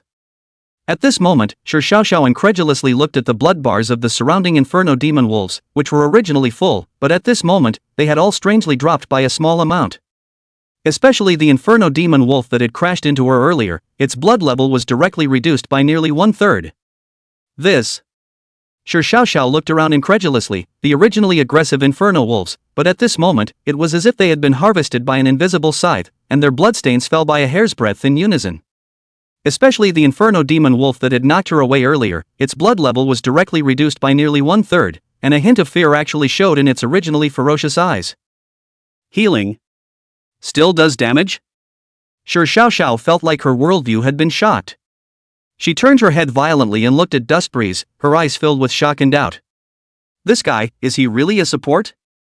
Dustbreeze was still weaving through the wolves, his body floating and dodging attacks. He didn't seem to notice Shi Xiao's gaze at all, only occasionally waving his staff and releasing a stream of starlight. Hey! What are you pretending for? When she looked at Dustbreeze's uncontested demeanor, she was furious. Obviously having such a strong means of attack, yet he had to hide it and watch himself being surrounded by wolves. This guy, definitely on purpose. Isn't your healing spell able to attack? Why don't you strike together? Shi Xiao couldn't help but shout out, a hint of annoyance and questioning in her voice. Dustwind glanced at her and said lightly, "My healing spells can only be used on people with less than full life, you're already full of blood and can't use it." His tone was calm, as if he were stating a simple fact. Su Xiaoxiao almost spat out a mouthful of blood. Not enough life? Which of these inferno wolves all over the ground didn't have a full life value? Doesn't any random healing spell go down and do damage? This guy, he was clearly teasing himself. You. Su Xiaoxiao gritted her teeth, itching to rush up and punch Dustwind. That's not the way to hide it, is it? Really think she's a cutie? What? Dusty Wind seemed to sense Su Xiaoxiao's anger, but he didn't explain. Since Su Xiaoxiao had already discovered her attack ability, there was no need to hide it anymore. Swish! Without waiting for Su Xiaoxiao to continue ranting, Dustwind casually waved his hand, and the star gem at the top of his staff flashed out two soft green lights. The two green rays of light were like arrows that left the string, instantly failing to enter the bodies of the two inferno wolves beside Su Xiaoxiao. Plus 8725. Plus 8725. Two huge, bright red recovery numbers floated up from the top of the inferno demon wolf's head, appearing particularly eye-catching. Apparently, the healing spell triggered a blast this time. The 500% healing effect instantly filled up the two inferno wolves' already crippled blood bars. Immediately afterward, an even more amazing scene occurred. Buzz. Two circles of emerald green light waves centered on these two inferno wolves, spreading out rapidly in all directions like water waves. Wherever the light waves passed, the air seemed to be distorted. 7,500. 7,500. 7,500. A series of terrifying, neatly organized damage numbers, like rain, crazily emerged from the heads of the surrounding inferno wolves. These damage numbers took on an eerie green color, mirroring the previous healing numbers to form a very impactful picture. Almost instantly, the inferno wolves that were still surrounding Su Xiaoxiao with their teeth and claws were swept away by these two circles of light waves. It was like a wheat field that had been harvested by an invisible giant scythe, leaving only a scorched black trail. The originally crowded space instantly became empty. Only 3 or 4 inferno wolves that were farther away and had managed to escape the impact of the light wave were still standing alone. The original ferocity and violence in their eyes had been completely replaced by fear at this moment. These few inferno demon wolves clamped their tails and whimpered, their bodies trembling slightly, no longer daring to take a step forward. Su Xiaoxiao stood frozen in place, looking at this sudden change in front of her, and for a moment, she was actually somewhat unable to react. She was originally still seething with anger and was ready to question Dustwind properly. But now, looking at this empty scene around her, all her anger felt like it had been doused with a pot of cold water, instantly disappearing without a trace. All that was left was a heart full of shock and doubt. What the hell is going on here? Su Xiaoxiao's voice trembled a little, and she even wondered if she was hallucinating. She turned her head to look at Dust Breeze, her eyes filled with disbelief. This guy, those 2 hits just now, were they really healing spells? Dustwind ignored Su Xiaoxiao's shock as he just lightly swept a glance at the surrounding scene. He was not surprised by the result. Although that wasn't the intention at first. I just didn't realize it triggered a quintuple blast, or it wouldn't have been such a stretch. Chapter 42 Alienation Crystal. Ding! Congratulations on your upgrade. HP, MP plus 50, gained 15 free attribute points. Current level LV 17. Ding! Healing Bravery Trigger. Spirit value plus 1. Ding! Healing Bravery Trigger. Agility plus 1. Ding! Healing Valor triggered. The Gift of Inferno has been copied. Ding! Healing Valor triggered. The skill Inferno Blast has been copied. A series of crisp system beeps sounded in Dustwind's mind. He raised an eyebrow slightly, the corner of his mouth curving up in an imperceptible curve. It was worthy of being the space rift with the highest danger factor, and just the third wave of monsters had allowed himself to directly level up. This feeling of growing by leaps and bounds is fascinating. This experience value, it's faster than riding a rocket. Dustwind sighed secretly in his heart, and his eyes flashed with a hint of satisfaction as he swept his gaze over the newly acquired talents and skills. Just then, Su Xiaoxiao's figure rapidly approached like a cheetah, and she had already killed the few remaining inferno wolves. She stopped sharply in front of Dusty Wind, her originally fair cheeks flushed with a blush due to the intense movement, and her chest rose and fell slightly, showing her inner unrest. You? Su Xiaoxiao's eyes widened as she stared dead at Dustwind, her eyes filled with shock, doubt, and a hint of disbelief. You're really a healing revert warlock? She asked, word for word, each word as if it had been squeezed through her teeth with a heavy dose of skepticism. Isn't your damage and attack range a little outrageously high? Shi Xiaoxiao's voice trembled slightly, and she felt like her worldview had been shocked. This guy in front of him, was he really the support profession that he perceived that could only hide in the back and add blood? This attack power, this range, was simply more terrifying than those mages who specialized in attacks. Dusty Wind looked at Shi Xiaoxiao's expression of having seen a ghost and secretly laughed in his heart, but he continued to maintain a clouded appearance on the surface. It was just a fluke that triggered the blast. He said lightly, his tone calm, as if he were merely stating an insignificant fact. A fluke? The corners of Shi Xiaoxiao's mouth twitched and she almost couldn't hold back her foul mouth. You call that a fluke? If this is a fluke, then what's the point of practicing so hard? This is too scary. Shi Xiaoxiao muttered, her eyes still filled with shock. I thought at first that you, the reply warlock, were just a variant of the healing warlock. She paused, as if organizing her words. Now it seems that this should be some sort of hidden profession for you, right? Toki asked tentatively, a hint of anticipation in her tone. How come I've never heard of it before? Dustbreeze shrugged his shoulders, a look of I don't know on his face. Of course he wouldn't tell Shi Xiaoxiao the secret of his rebirth, much less reveal the true bottom line of his profession. Shi Xiaoxiao looked at Dusty Wind's look of asking questions and was speechless in her heart. This guy, does he really not know or is he playing dumb? Although she wanted to curse, Shi Xiaoxiao still forced herself to hold back the anger in her heart. After all, the strength that Dustbreeze had just displayed had completely overturned her perception. Such a powerful existence was definitely not something one could easily offend. You'll be along for the next wave. Shi Xiaoxiao took a deep breath and tried to calm herself. You fight faster than me and are most efficient against this kind of spatial rift. She looked at Dustwind with a hint of pleading in her tone. Dustwind still had that casual look as he nodded lightly. Oh, all right. He said lightly, seemingly indifferent to it all. When Shi Xiaoxiao looked at Dustwind's indifferent attitude, her heart became even more irritated. This guy, who clearly possessed such a powerful strength, was acting as if it was none of his business. It's really getting people fired up. Just as Shi Xiaoxiao was secretly slandering in her mind, she suddenly seemed to have thought of something, and her eyes flashed with a hint of cunning. Hey, Dustwind.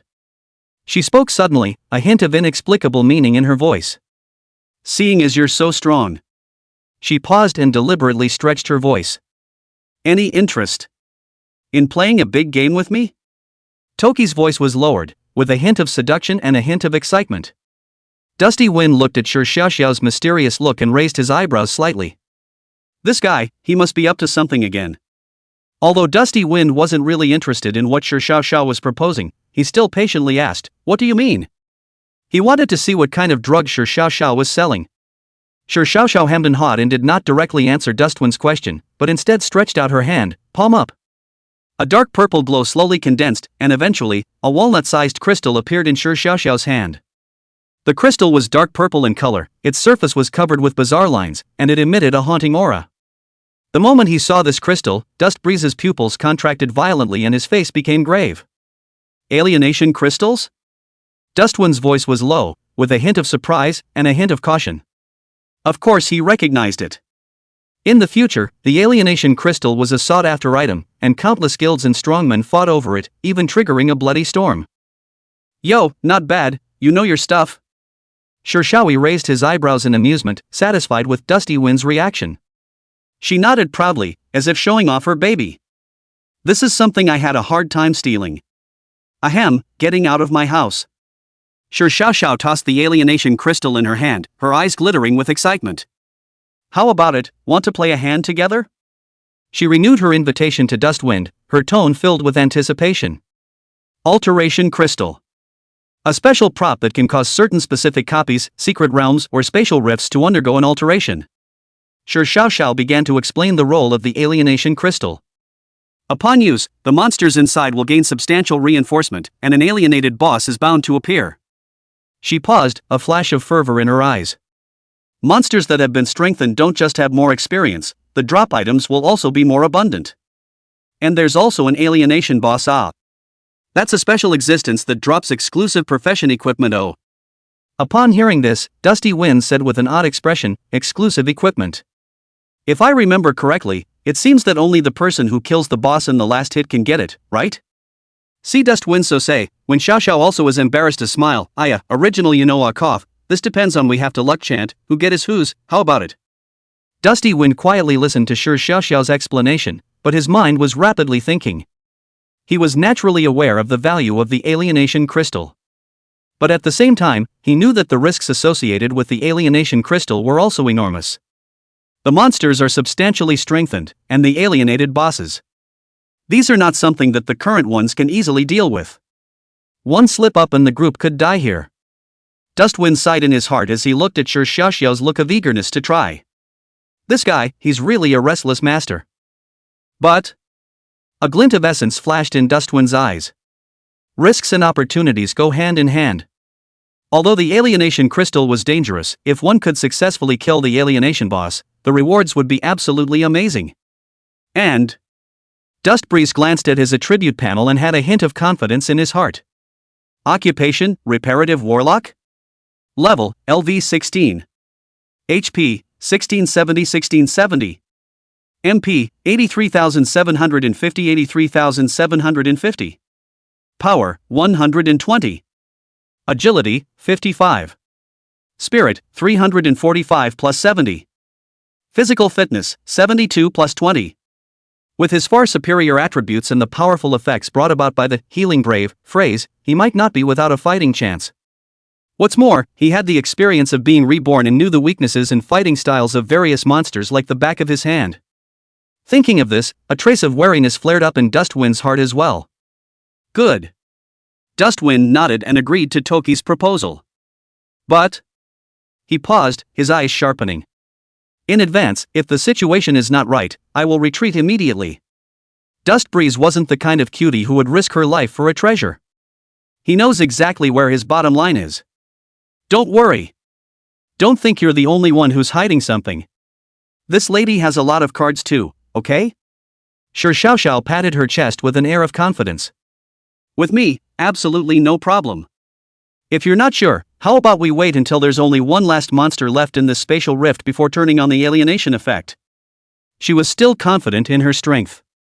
What's more, there was also this unfathomable fellow, Dustwind, present.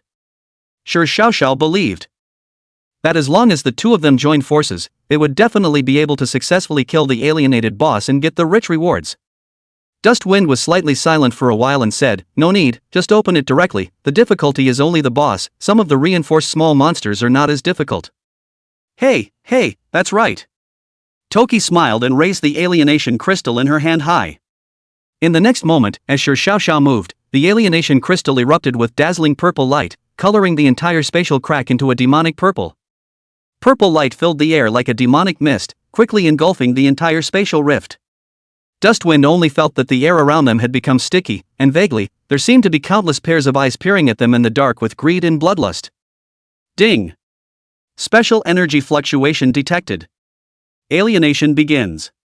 The fourth wave of monsters begins to invade. Abyssal Demon Wolf Pack. Number 15. While listening to the system beep that sounded again, a flash of incomprehension surfaced on Sure Xiaoxiao's face. What's going on? After the alienation, the number of monsters has become less instead? Only 15? She blinked, a little incredulous. It's only logical that the alienation should make the monsters stronger and more numerous. Dusty Wind's face, however, became grave at this moment. He didn't answer Sure Xiaoxiao's question right away, but stared dead ahead. Demon Wolves of the Abyss. Dustwind's voice was low, with a hint of caution. Although they're the same level 15 monsters, they're a special breed from the Abyss, and every one of them is an elite. That means. Dustwind took a deep breath. What we're facing now are 15 level 15 silver ranked elite monsters. 15 of them? And all elites? A flash of shock instantly appeared on Sure Xiaoxiao's face. She was well aware of the strength of the elite monsters. Normally, when you encounter one, you have to be careful how you deal with it. Now it was surprising to have to face 15 of them in one breath. The effect of this alienation is not too horrible. Just as the two were talking, a low wolf howl broke the silence around them. Ow! The voice came from far away, carrying an aura of bloodlust and brutality. Dust Breeze and Shi Xiao looked up at the same time. Only to see that in the depths of the spatial rift, a group of giant wolves covered in black scale armor, with eyes flashing with scarlet light, were slowly approaching them. These demon wolves were huge, more than 2 meters tall, with thick and powerful limbs, and their sharp claws cut a deep trail on the ground. Their hairs stood up like steel needles, each of them flashing with an icy cold light. The most striking thing was the hideous bone spikes on their backs, which were like sharp blades and exuded a chilling aura. Is this the abyssal demon wolf? Timothy was a little excited. Dustwind didn't say anything, just silently raised the staff in his hand. Scrying. Name, Abyssal Demon Wolf Elite. Grade, Silver. Level, LV 15. HP, 5000. MP, 2000. Power, 300. Agility, 200. Spirit, 150. Physical fitness, 200. Skills, Ripping Claw Strike, Shadow Assault, Abyssal Roar.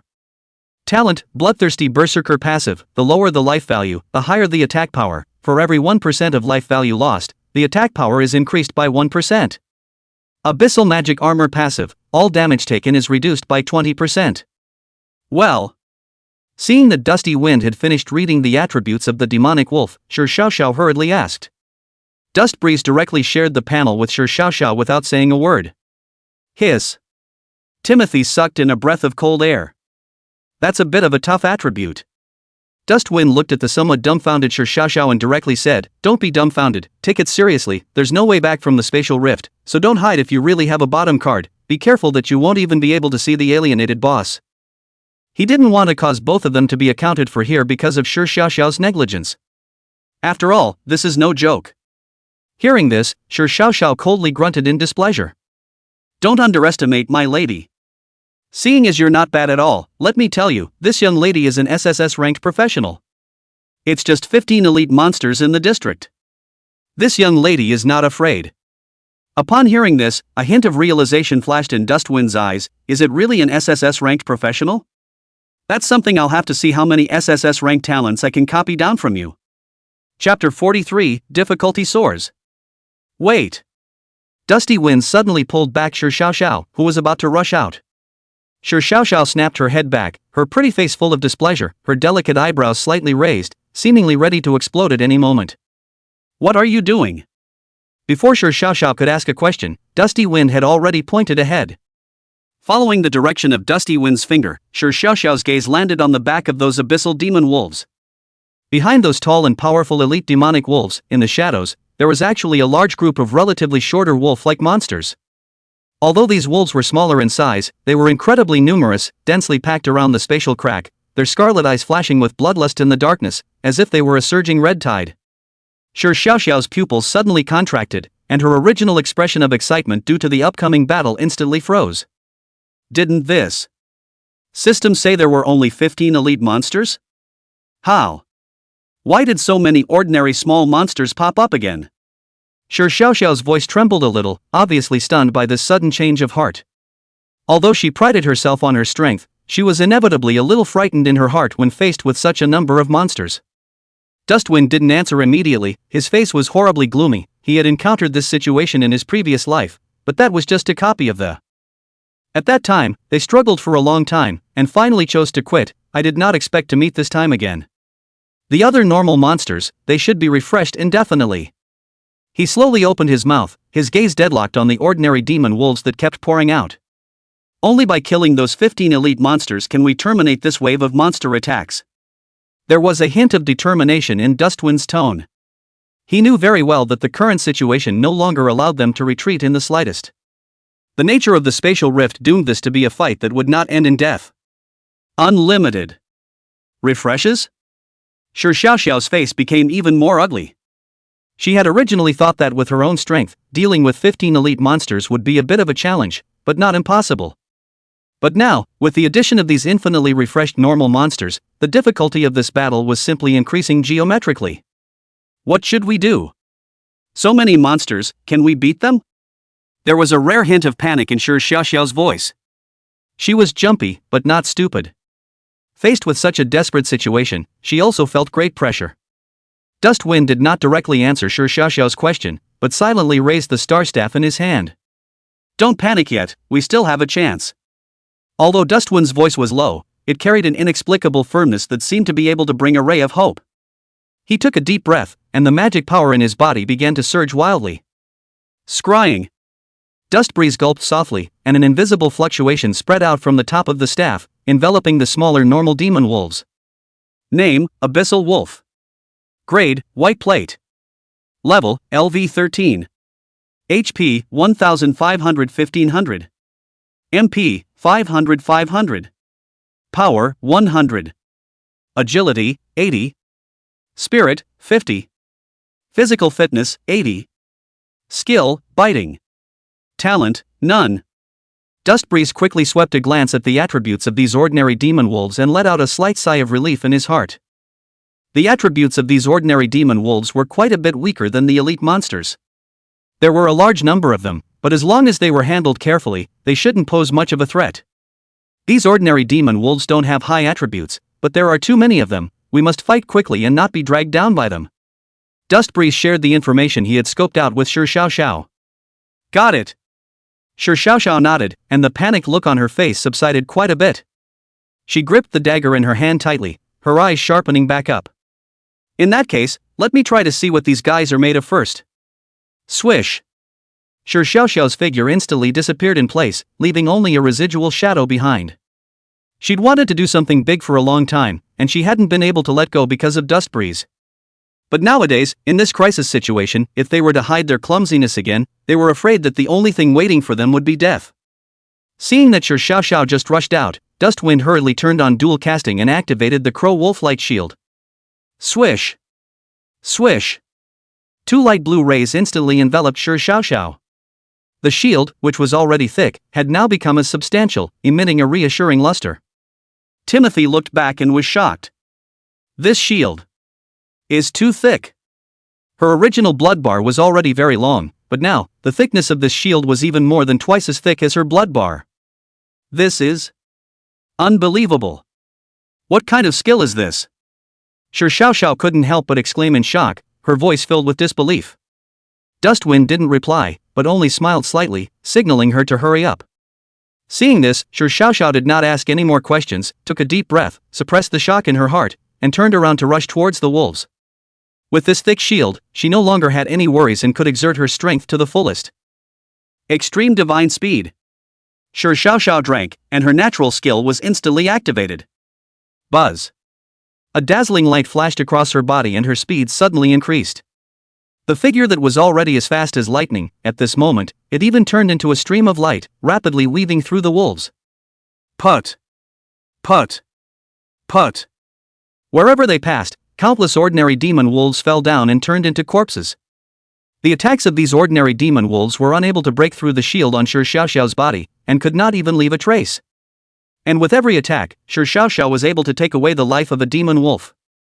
It was a one-sided massacre. Although the abyssal demon wolf was a bit stronger than the ordinary demon wolf, in front of Shi Xiaoxiao's terrifying speed and attacking power, it was only able to support itself for a little bit longer before it stepped into the dust of the ordinary demon wolf. Looking at Shi Xiaoxiao, who was in the midst of the wolves with her shield, as if she had turned on her peerless mode, Dust Breeze also sighed a bit. It's really worthy of being an SSS-ranked professional. This strength, it was simply terrifyingly strong. However, Shi Xiaoxiao's attack method was ultimately a single damage, and although the killing speed was fast, she was still a bit overwhelmed by the infinitely refreshing monsters.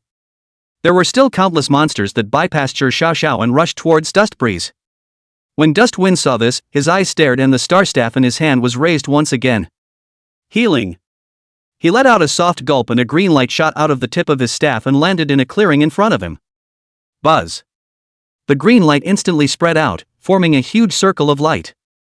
At the same time, Dustwind's talent, Healing Brave, was triggered passively. Afterglow Impact. Boom! Two immense and incomparable waves of green light spread out in all directions with Dusty Wind at the center. Shi Xiaoxiao, who was originally still killing her enemies freely, was dumbfounded when she saw this scene. What is this? This? She stared blankly at the two sweeping waves of green light, her eyes filled with bewilderment. Only to see that where those two waves of light passed through, the originally dense swarm of monsters was instantly emptied of a large area. Only 15 bloodied abyssal demon wolves remained, standing alone and shivering. This is too much. Sure Xiao couldn't help but swallow, a hint of trembling in her voice. She had never seen such a terrifying skill. Dusty Wind did not pay any attention to Sure Xiao's exclamation of surprise and only spoke faintly. What are you fuming about? Don't wait for them to get their blood back up. Hearing this, Sure Xiao snapped back to her senses and hurriedly raised the dagger in her hand, rushing towards those bloodied abyssal demon wolves like a ghost. Her figure weaved in and out of the wolves, each flash bringing up a bloody light, her daggers slashing precisely through the vitals of the demon wolves, harvesting their lives. Your teammate, Sure Xiao, has killed Abyssal Demon Wolf Elite and gained experience value. The system's beeps kept ringing in Dustwind's ears, but he had no time to care.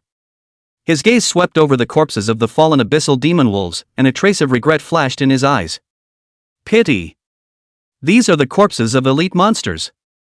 Although it wasn't as good as the shadow of the Blizzard Demon Wolf King, it was definitely much stronger than the Shadow Wind Wolf from before. If one could extract their shadows, one's strength could be raised another notch. But now that Sure Xiao was right next to her, there was no way she could do it herself.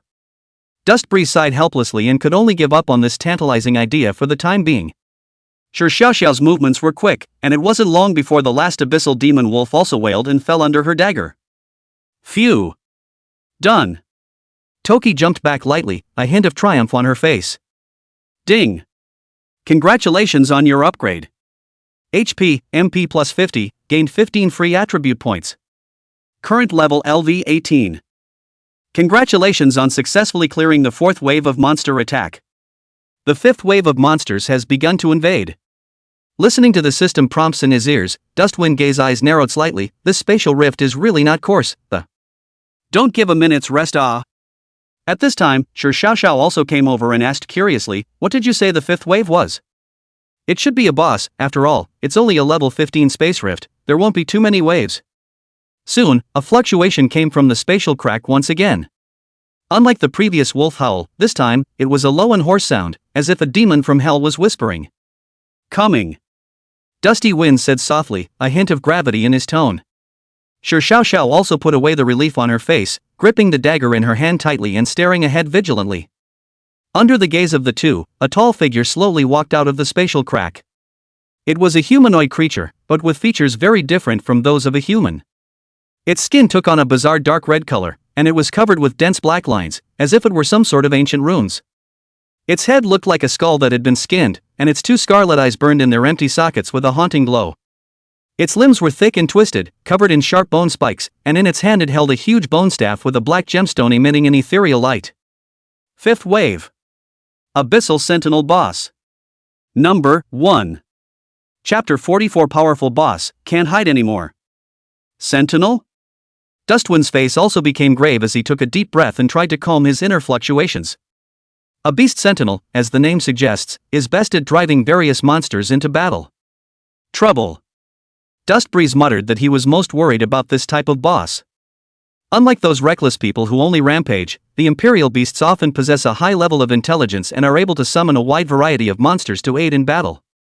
This also meant that not only did they have to face a powerful boss, but they also had to deal with a group of difficult little monsters at the same time. Thinking of this, Dustbreeze's frown tightened. He used his scrying technique once again, wanting to see the exact attributes of this Abyssal Imperial Beastmaster. Name, Abyssal Sentinel Boss. Grade, Gold.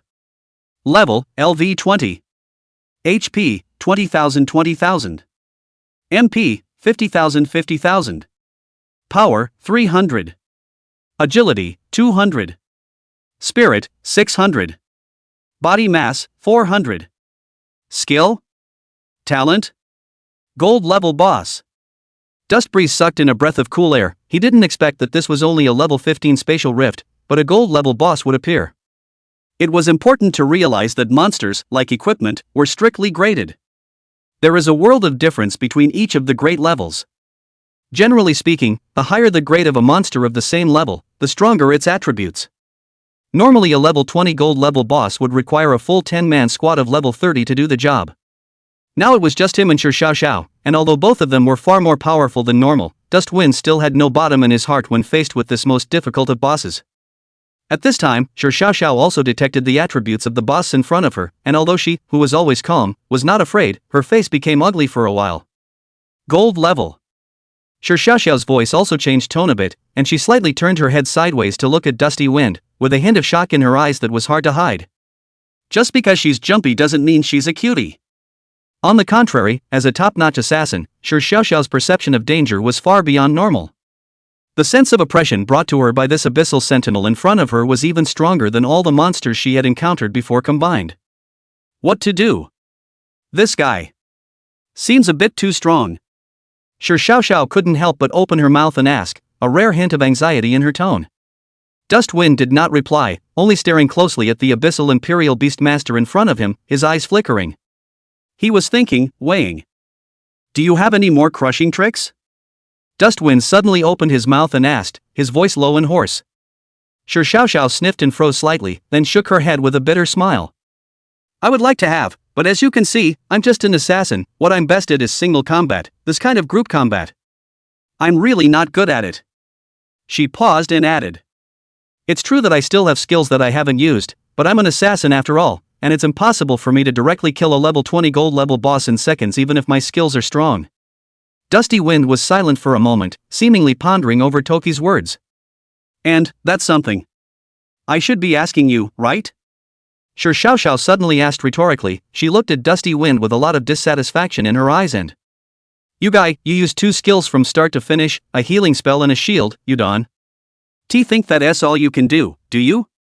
If you really only have this ability, then I'm afraid we really have to account for it here today. Just as the two of them were here pondering how to deal with this boss in front of them, a roar suddenly rang out. Roar! The abyssal sentinel raised his voice to the sky. His voice was hoarse and low, as if it was squeezed out from the depths of his throat, carrying a creepy shocking power. In the next moment, 4 dark purple magic formations slowly emerged on the ground, their light flickering and pulsing like ghostly flames. Swish! Swish! Swish! Swish! 4 black shadows scurried out from the magic formation and landed into 4 huge demonic wolves. Their fur was as black as ink, their eyes were scarlet, their fangs were exposed, and their mouths were dripping with foul-smelling saliva, emitting a sickening odor. Seeing this, Shi Xiaoxiao frowned and subconsciously took a step back. Another abyssal demon wolf? There was a hint of disgust in her tone, obviously not much for these guys. Dusty Wind did not respond to Shi Xiaoxiao, but instead gripped the star staff in his hand with a grave expression. Scrying. He gulped softly, and invisible fluctuations spread out, enveloping the 4 demonic wolves that had just appeared.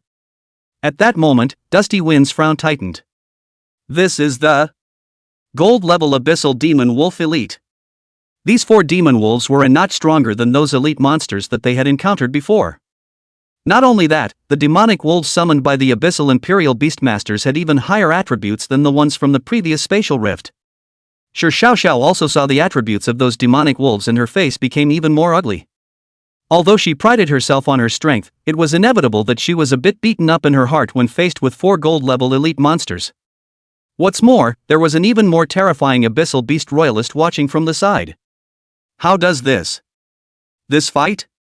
There was a hint of panic in Shi Xiaoxiao's voice as she turned her head to look at Dustwind, hoping that he would have something to do. Dustbreeze didn't answer immediately, but instead silently calculated. 4 gold-level elite monsters, plus a gold-level boss. It seems like there's really no way to keep hiding it. When Shi Xiaoxiao saw that Dustbreeze kept silent, she became even more anxious. Hey! Why don't you say something? What do we do now? She couldn't help but prod, a hint of anxiety in her voice. Dustwind took a deep breath and slowly spoke. Don't worry, if we can't play 2 against 5, then we'll play 5 against 5. If we can't play 2 on 5, then we'll play 5 on 5. Dusty Wind's voice was low and strong, carrying an unquestionable confidence.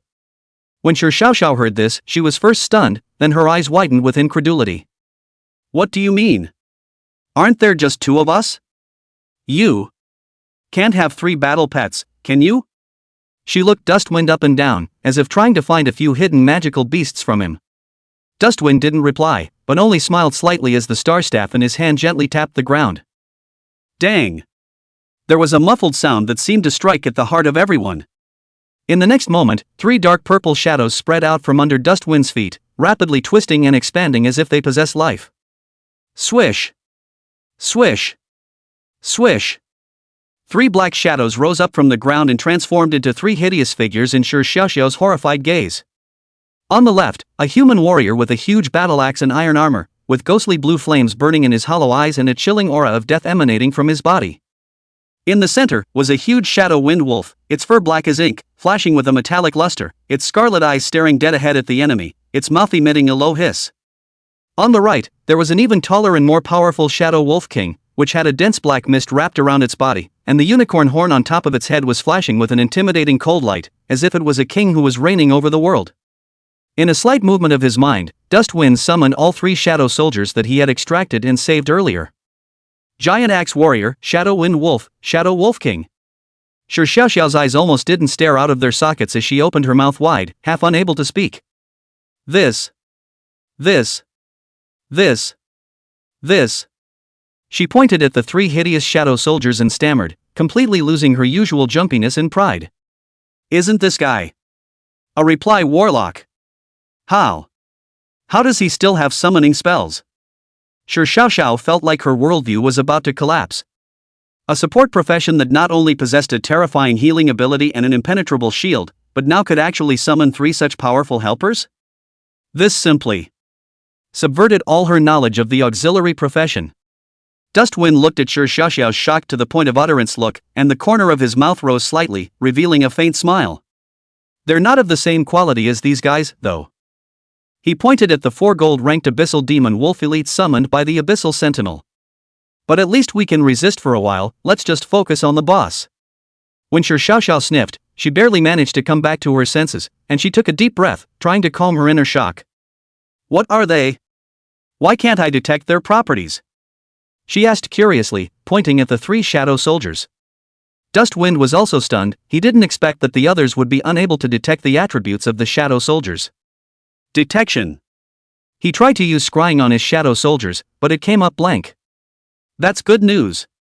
Dustbreeze was secretly happy in his heart, which meant that his own shadow soldiers were, in a way, invisible.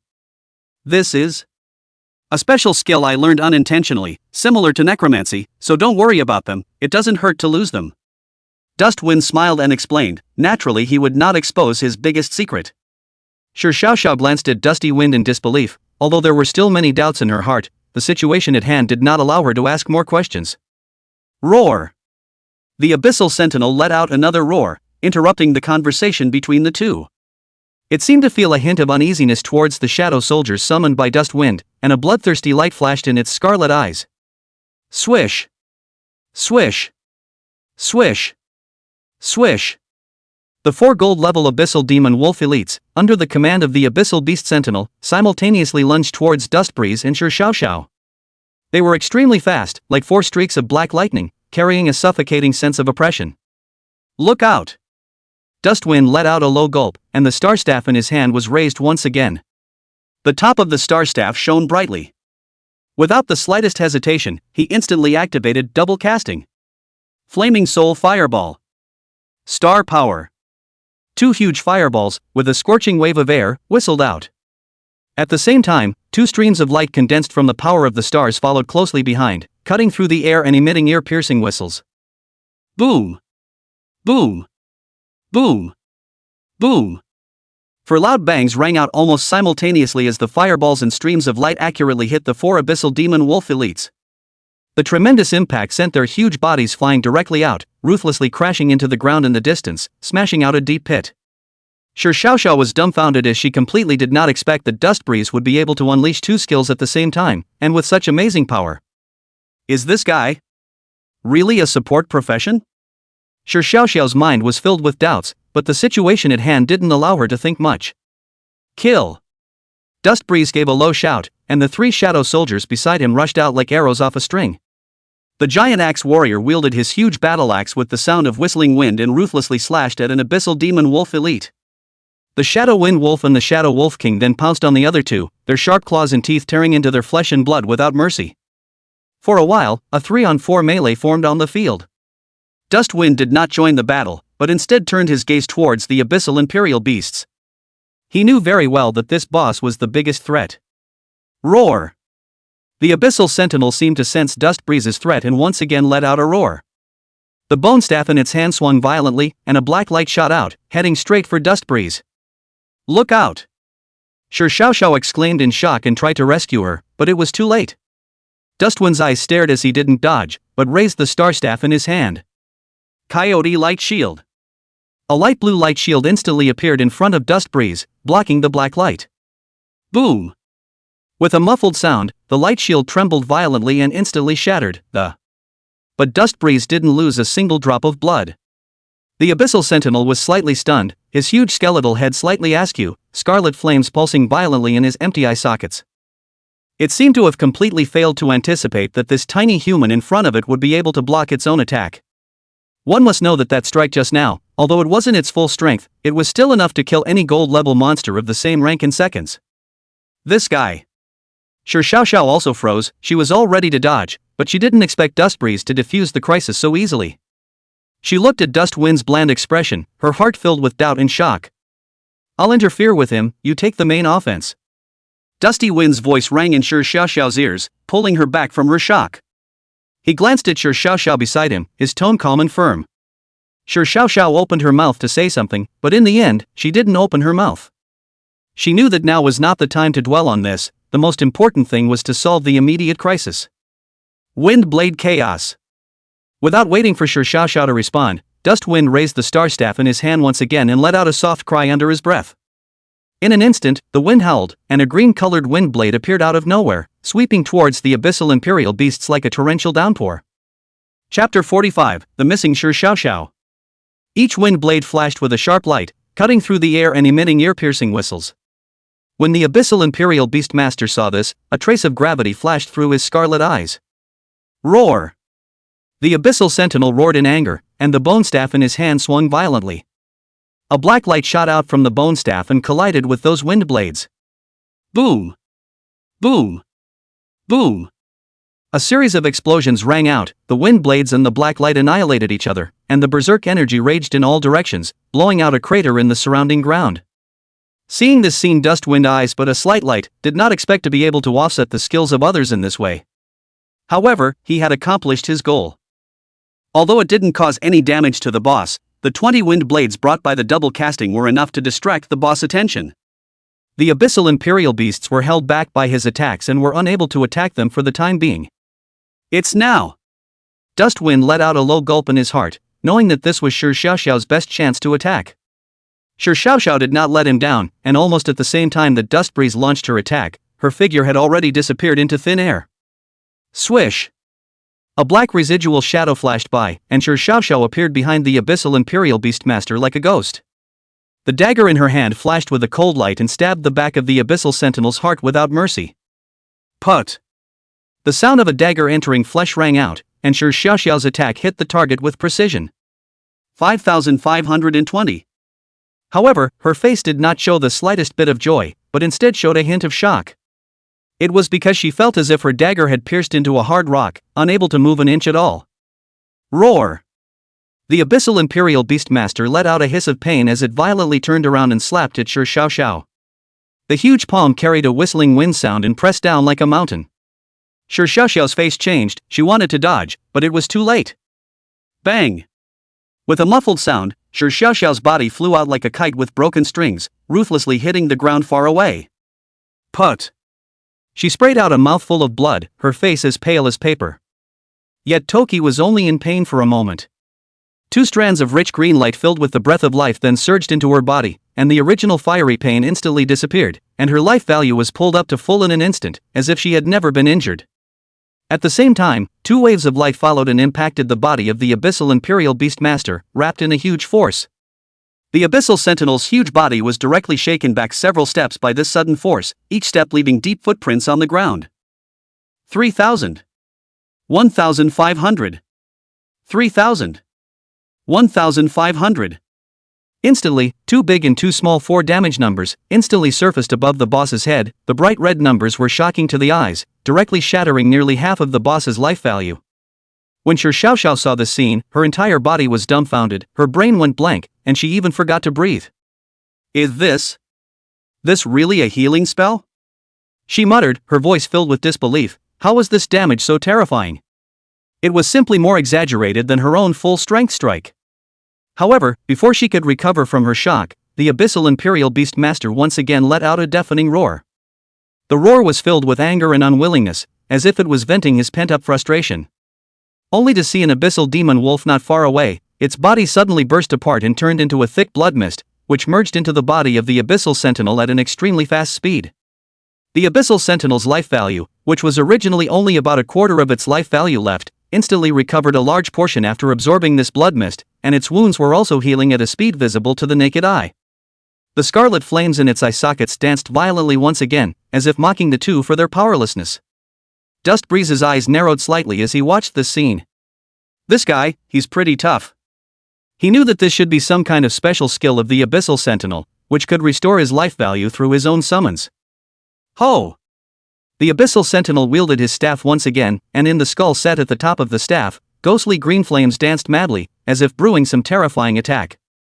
Instantly, countless complicated magic formations emerged around its feet. The formations flickered with a weird red light, and a palpitating magic fluctuation spread out from it. Su Xiaoxiao had just regained her senses from her shock when she noticed this scene, her large, soulful eyes instantly widening as her pupils plummeted. Countless silver-level abyssal demon wolves roared out from the magic formation, so numerous and dense that they surged towards Su Xiaoxiao like a tidal wave, their sharp claws and teeth flashing coldly under the moonlight. Each of the abyssal demon wolves exuded a powerful aura that far surpassed those encountered before, and had obviously been strengthened by the abyssal beast royalists. So much. Su Xiaoxiao's face suddenly changed. Although she was strong, she also felt a numbness in her scalp when faced with such a number of silver-level demonic wolves. Especially since these demon wolves had also been strengthened by the abyssal beast royalists, their strength was not to be underestimated.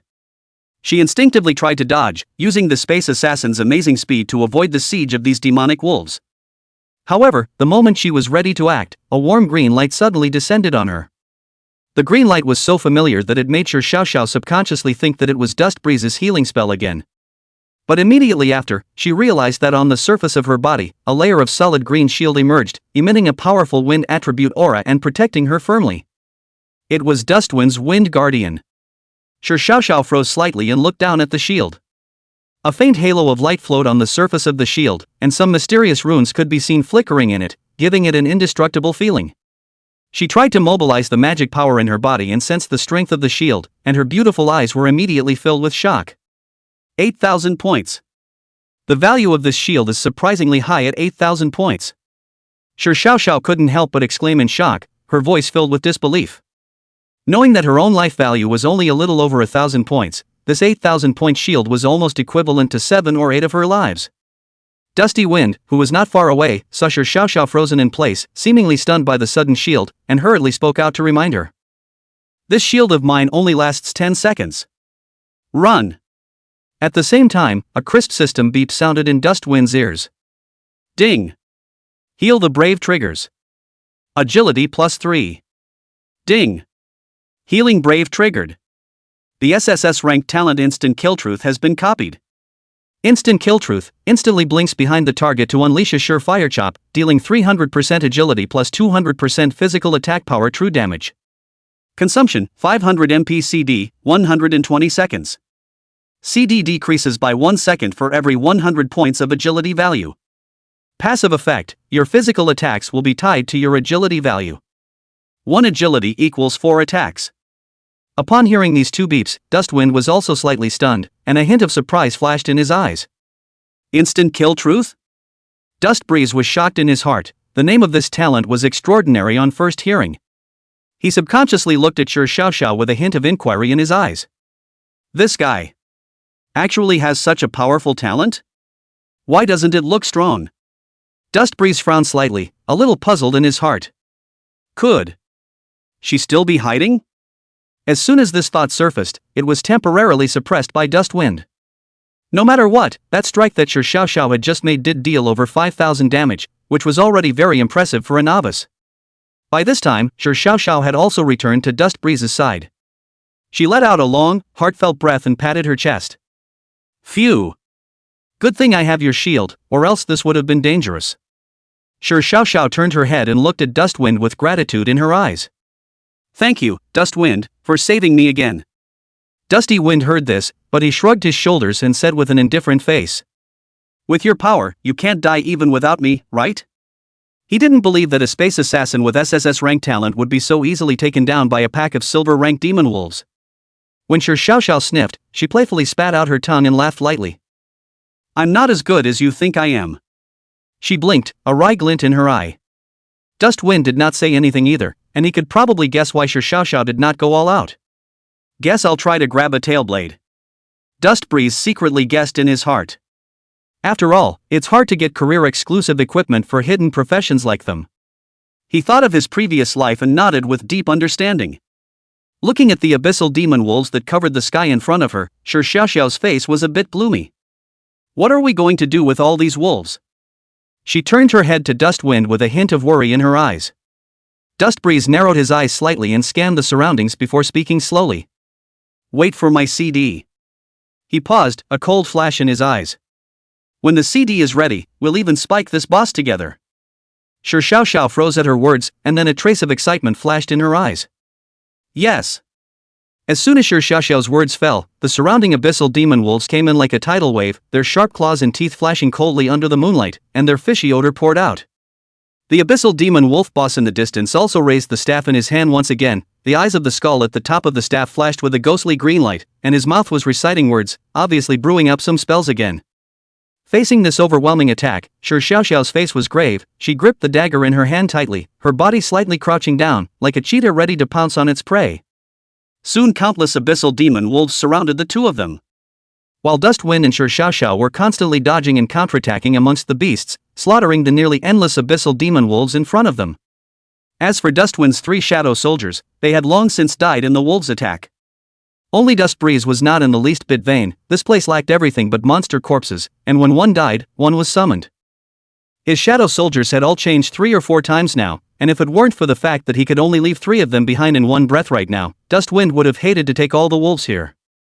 Soon 10 minutes had passed, and looking at the healing spells and windblade flurries that were once again lit up.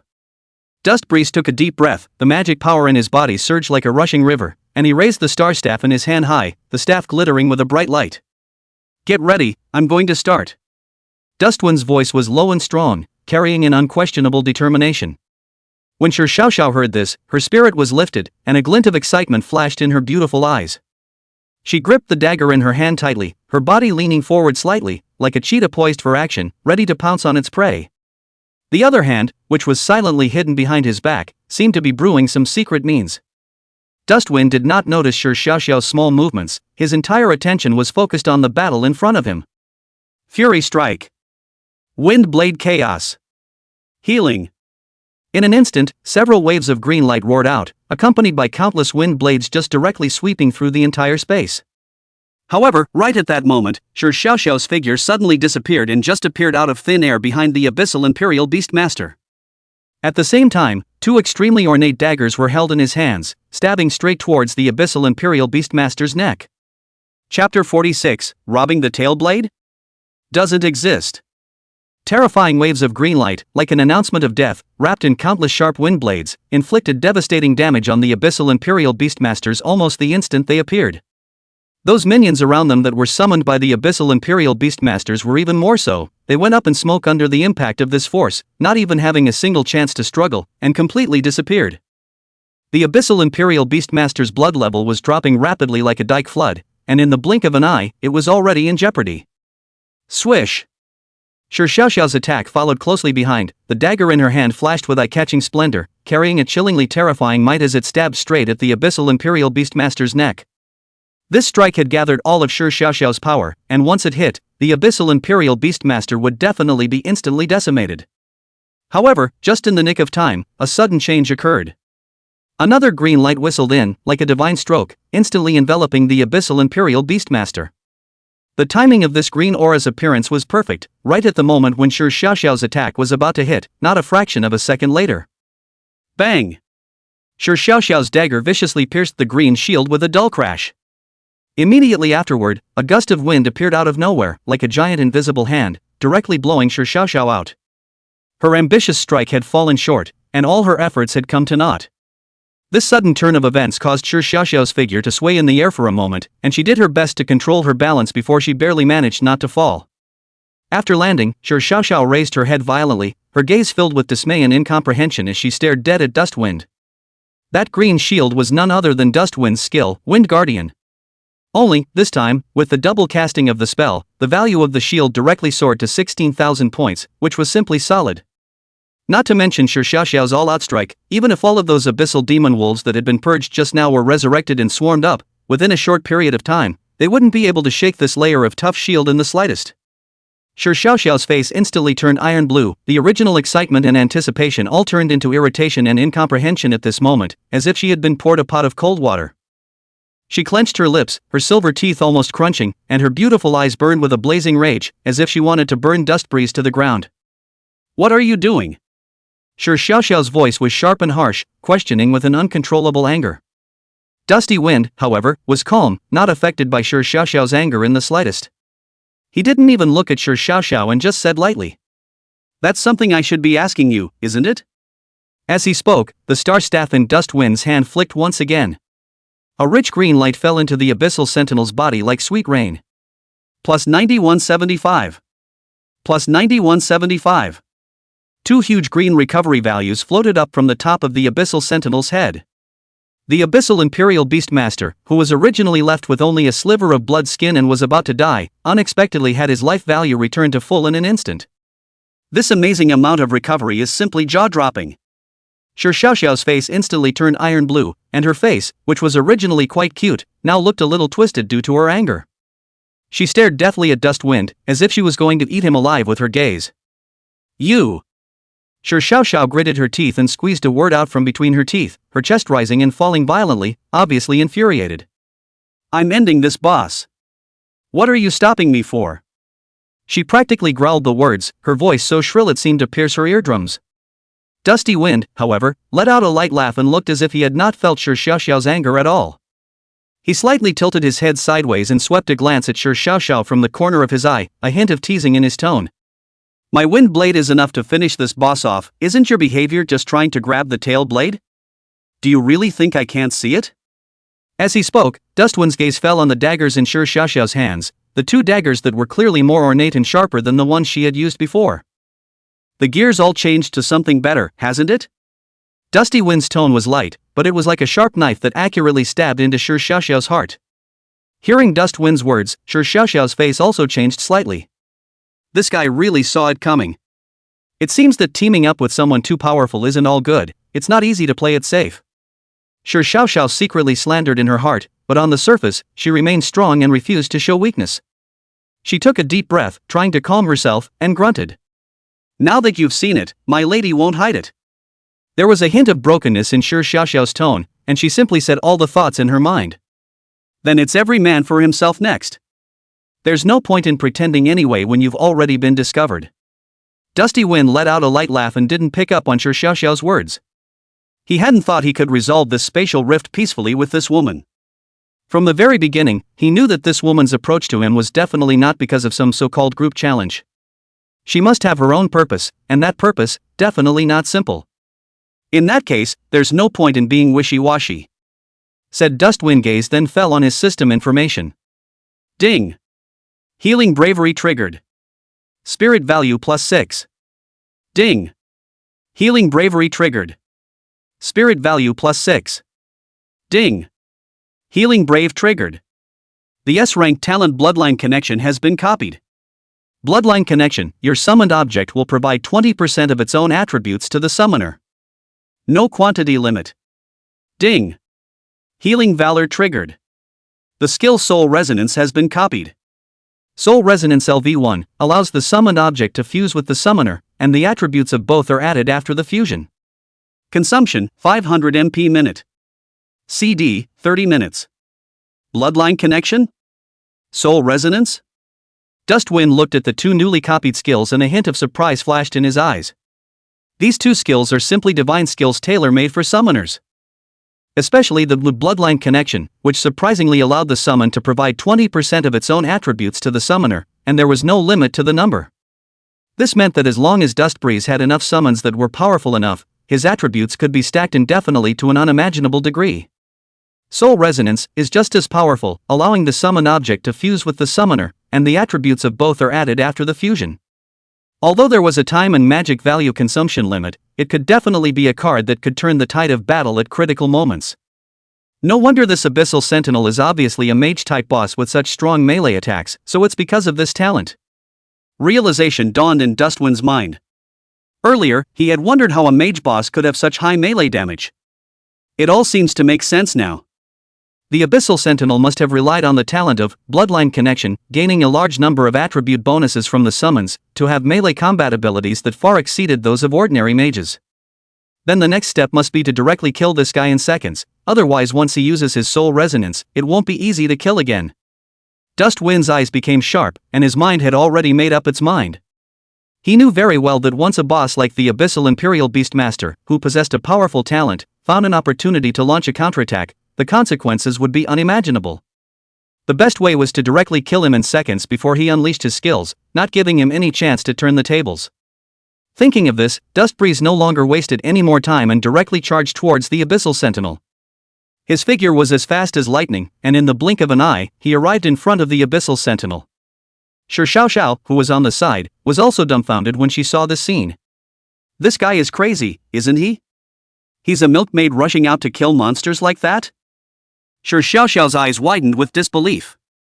In her opinion, Dustbreeze was a supporting profession, just responsible for adding blood. Something like this charging into battle should be left to a combat-oriented profession like hers. A milkmaid who dared to rush in front of the boss was simply looking for death. Could it be that he's betting that he'll save him? Shi Xiaoxiao guessed in her mind. She felt that Dustbreeze must be relying on his healing ability, so he dared to charge up so recklessly. He must have been gambling that he would step in and save him. After all, she didn't want to fail this spatial rift challenge. Just when then Xiaoxiao thought so, the next moment, she saw a scene that she would never forget. Only Dustwind casually swung the star staff in his hand and ruthlessly smashed it against the body of the Abyssal Imperial Beasts. Bang! A muffled sound came. 875. A huge damage value floated up from the top of the Abyssal Sentinel's head. Shi Xiaoxiao's eyes were instantly rounded, and her mouth was open so wide that she could almost stuff an egg in it. This hurts. She stammered, her voice full of shock and incredulity. A repo warlock who used a staff and slammed out over 800 damage? It simply turned her perception upside down. One should know that even she, an SSS-rank space assassin, would find it difficult to deal such high damage without using her skills. And that was even if the Abyssal Imperial Beastmaster had the defense attribute. If it was a brittle profession with no defense, I'm afraid it would be directly killed by Dustwind with a staff. Shi Xiaoxiao couldn't hold back any longer and asked directly. You guys, are you really a reply warlock? Isn't this damage a little too high crooked? She almost growled, her voice sharp and harsh enough to express the shock she felt inside. Dustwind sniffed and grinned, revealing a row of white teeth. A nanny who doesn't want to play melee isn't a good assassin. He said in a relaxed tone, as if the amazing damage he had just dealt was just a trivial matter. Hearing this, Shi Xiaoxiao's face darkened. What a mess. I don't care if you're a melee nanny or an assassin. Humph. Shi Xiaoxiao snorted coldly and looked away, no longer paying attention to Dustbreeze. She secretly decided in her heart that she must find an opportunity to teach this arrogant fellow a good lesson. How dare you pretend to be a bully in front of yourself, you are simply tired of living. However, she also knew that now was not the time for infighting. It was imperative that the boss of this spatial rift be resolved first. As for Dustwind, there would be plenty of time to clean him up after the challenge was over. Chapter 47 Bloodline Connection, Soul Resonance. Attribute Soaring. Just as then Xiaoxiao was spitting in her mind that Dustwind didn't know the sky and was ready to watch him laugh, a sudden change occurred. Dustwind's figure was like a ghost, instantly appearing next to the corpses of the 3 gold-level abyssal demon wolves that he had previously killed with his wind blade. He mouthed a low, "Stand up." The voice was not loud, but it carried an undeniable majesty. Before the words left his mouth, a bizarre scene occurred. Only next to the corpses of those 3 originally dead abyssal demon wolves, pitch-black shadows surged up like living creatures, rapidly expanding and morphing. In just a few seconds, the 3 abyssal demon wolves, which were composed of dark shadows, unexpectedly appeared out of nowhere. Their bodies were even taller than the original entities, glowing with a dark light, and their scarlet eyes flashed with bloodlust, as if they were demons crawling out from the depths of hell. Shi Xiaoxiao's pupils suddenly contracted, and her cherry mouth opened into an O shape, enough to stuff down an egg. "What the hell is this?" she exclaimed, disbelief in her voice. At the same time, the attribute panels of the 3 shadow wolves surfaced in front of Dustwind. Name: Abyssal Shadow Wolf Elite. Grade: Gold. Level: LV 15. HP: 9000. MP: 3000. Power: 450. Agility: 350. Spirit: 250. Body mass: 300. Skills: Shadow Claw Strike, Shadow Raid, Shadow Roar. Talents: Bloodthirsty Berserker, Abyssal Armor, Shadow Rejuvenation. Dustwind looked at the attribute panel that surfaced in front of him, and the corners of his mouth rose slightly, revealing a smile of satisfaction. Gold-level monsters with really powerful attributes. Especially this blood level, which was as high as 9,000 points.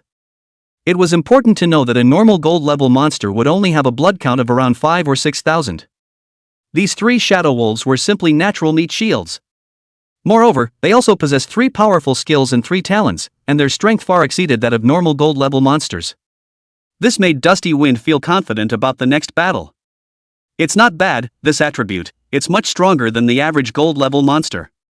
He muttered to himself, a hint of excitement in his tone. Immediately afterward, 2 red rays of light once again lit up on Dustwind's staff. Soul Resonance, instantly activated. Under his control, one of the abyssal dark shadow wolves let out a low hiss and transformed into a cloud of dark shadows, soaring towards Dustbreeze. The dark shadows flowed rapidly in the air and eventually coalesced into a pitch-black cloak that was draped over Dustbreeze's body. At the edge of the cloak, the shape of a wolf's head was faintly visible, lifelike, as if it would come to life at any moment. Dustbreeze only felt a powerful force surging into his body, and his body was filled with explosive power. He could clearly feel that all of his attributes had been greatly improved. Is this the fusion that comes from soul resonance? It feels pretty good. Dustwind raised an eyebrow, feeling the changes in his body with some novelty. He had thought that after fusing the shadow wolf, he would take on a werewolf-like form. I didn't realize that it was attached to the body in this equipment-like form. However, this format seems to be more convenient and practical. Dustwind rubbed his hands together excitedly and looked at his character panel. Character: Dustbreeze. Occupation: Reparative Warlock. Level: LV 18. HP: 1850. MP: 100850. Strength: 140 plus 270 plus 450. Agility: 75 plus 210 plus 350. Spirit: 430 plus 70 plus 150 plus 250. Physique: 80 plus 20 plus 180 plus 300. Hiss. Dustwind sucked in a breath of cool air, stunned by the exaggerated attributes on his panel. Is this the bonus that comes from bloodline connection combined with soul resonance? This property. It's also too strong, isn't it? It's simply a little too strong. He couldn't even help but gulp, an unspeakable excitement welling up in his heart. With this body attribute, not to mention the abyssal Imperial Beastmaster in front of him, even if there were a few more higher-level bosses, he would still have the confidence to kill them. Sure Xiao stared blankly at the changes that had occurred in Dustbreeze's body, and for a moment, she actually forgot to speak. Her mind went blank, completely unable to comprehend what was happening in front of her. A repo warlock who summoned 3 gold-ranked monsters? And it's fused with one of them? Was this still the support profession she knew? That's even more outrageous than those combat professions. What kind of monster is this guy? Tim murmured, her voice filled with shock and doubt. She felt that the worldview she had built up for more than a decade had completely collapsed at this moment. The boss abyssal Imperial Beastmaster not far away also seemed to have sensed the dangerous aura emanating from Dustbreeze, and it violently let out a deafening roar, with a hint of agitation and uneasiness in its voice. Along with this roar, countless dark purple magic formations once again surfaced in front of it, densely packed and layered as if it were a bizarre nebula, emitting a palpitating wave of magic power. However, just before these magic formations were about to take shape and unleash a devastating attack, Dustwind made a move that was completely incomprehensible to Sure Xiao. He actually copied the star staff in his hand and ruthlessly smashed it down towards his head. Bang! With a muffled sound, a bright red damage number popped up on Dustwind's head. At the same time, the 2 abyssal shadow wolves beside him also seemed to have received some sort of instruction, and without hesitation, they opened their bloody mouths and bit down hard towards their own bodies. Ow! Two low hisses were heard, and the same damage numbers emerged from the bodies of the two shadow wolves. Su Xiaoxiao's pupils contracted violently, her brain was in a state of confusion, completely unable to understand what Dustwind was doing. Self-harm? Is this guy crazy? Just as Su Xiaoxiao was filled with doubts, Dustwind and the two abyssal shadow wolves moved at the same time. They leapt up violently, like three streaks of black lightning, cutting through the air and instantly appearing beside the abyssal imperial beasts. The speed was so fast that it was beyond the range of Su Xiaoxiao's dynamic vision to capture. How is this possible? Su Xiaoxiao couldn't help but cry out in shock. Her speed that she was so proud of actually seemed so unbearable in front of Dustwind. In the next moment, 6 dazzling green lights suddenly lit up on the star staff in Dustwind's hand. These rays of light were like 6 agile swimming snakes that surged towards the bodies of Dustwind and the two abyssal shadow wolves. Plus 16,000. Plus 16,000. Plus 16,000. In an instant, 6 huge to suffocating reply numbers jumped out from the heads of Dustwind and the two shadow wolves respectively. This horrifying amount of healing simply overturned Su Xiaoxiao's perception of the profession of reparative warlock. It dawned on her that Dusty Wind's skills could only be used on targets that had lost blood, which was why he had injured himself before healing himself. This guy even utilized the skill mechanism to such an extent. Waves of shock rippled through Su Xiaoxiao's heart as she finally realized how foolish she had been in belittling Dustbreeze before. This seemingly harmless reply warlock was actually a monster with a meticulous mind and devious methods. But now it seems too late to understand. The 6 green waves of light, the moment they came into contact with Dustwind and the two abyssal shadow wolves, were like 6 miniature suns that suddenly erupted with blinding light. Immediately afterward, these rays of light swept towards the abyssal imperial beastmaster at an incredible speed. 15,999. 15,999. 15,999. Another series of scalp-numbing damage numbers jumped out crazily from the top of the abyssal sentinel's head. Each number represented the rapid flow of the abyssal sentinel's life value. With this terrifying damage, not to mention the abyssal imperial beastmaster, even if there were a few more bosses of the same level, I'm afraid that they would only be killed in seconds. The corners of Dustwind's mouth rose slightly, revealing an icy smile. He was tempted to keep the abyssal sentinel for a little while longer, using its life value to trigger more skill effects. But Su Xiaoxiao was right next to him, watching intently, and he didn't want this space assassin to steal his tailblade.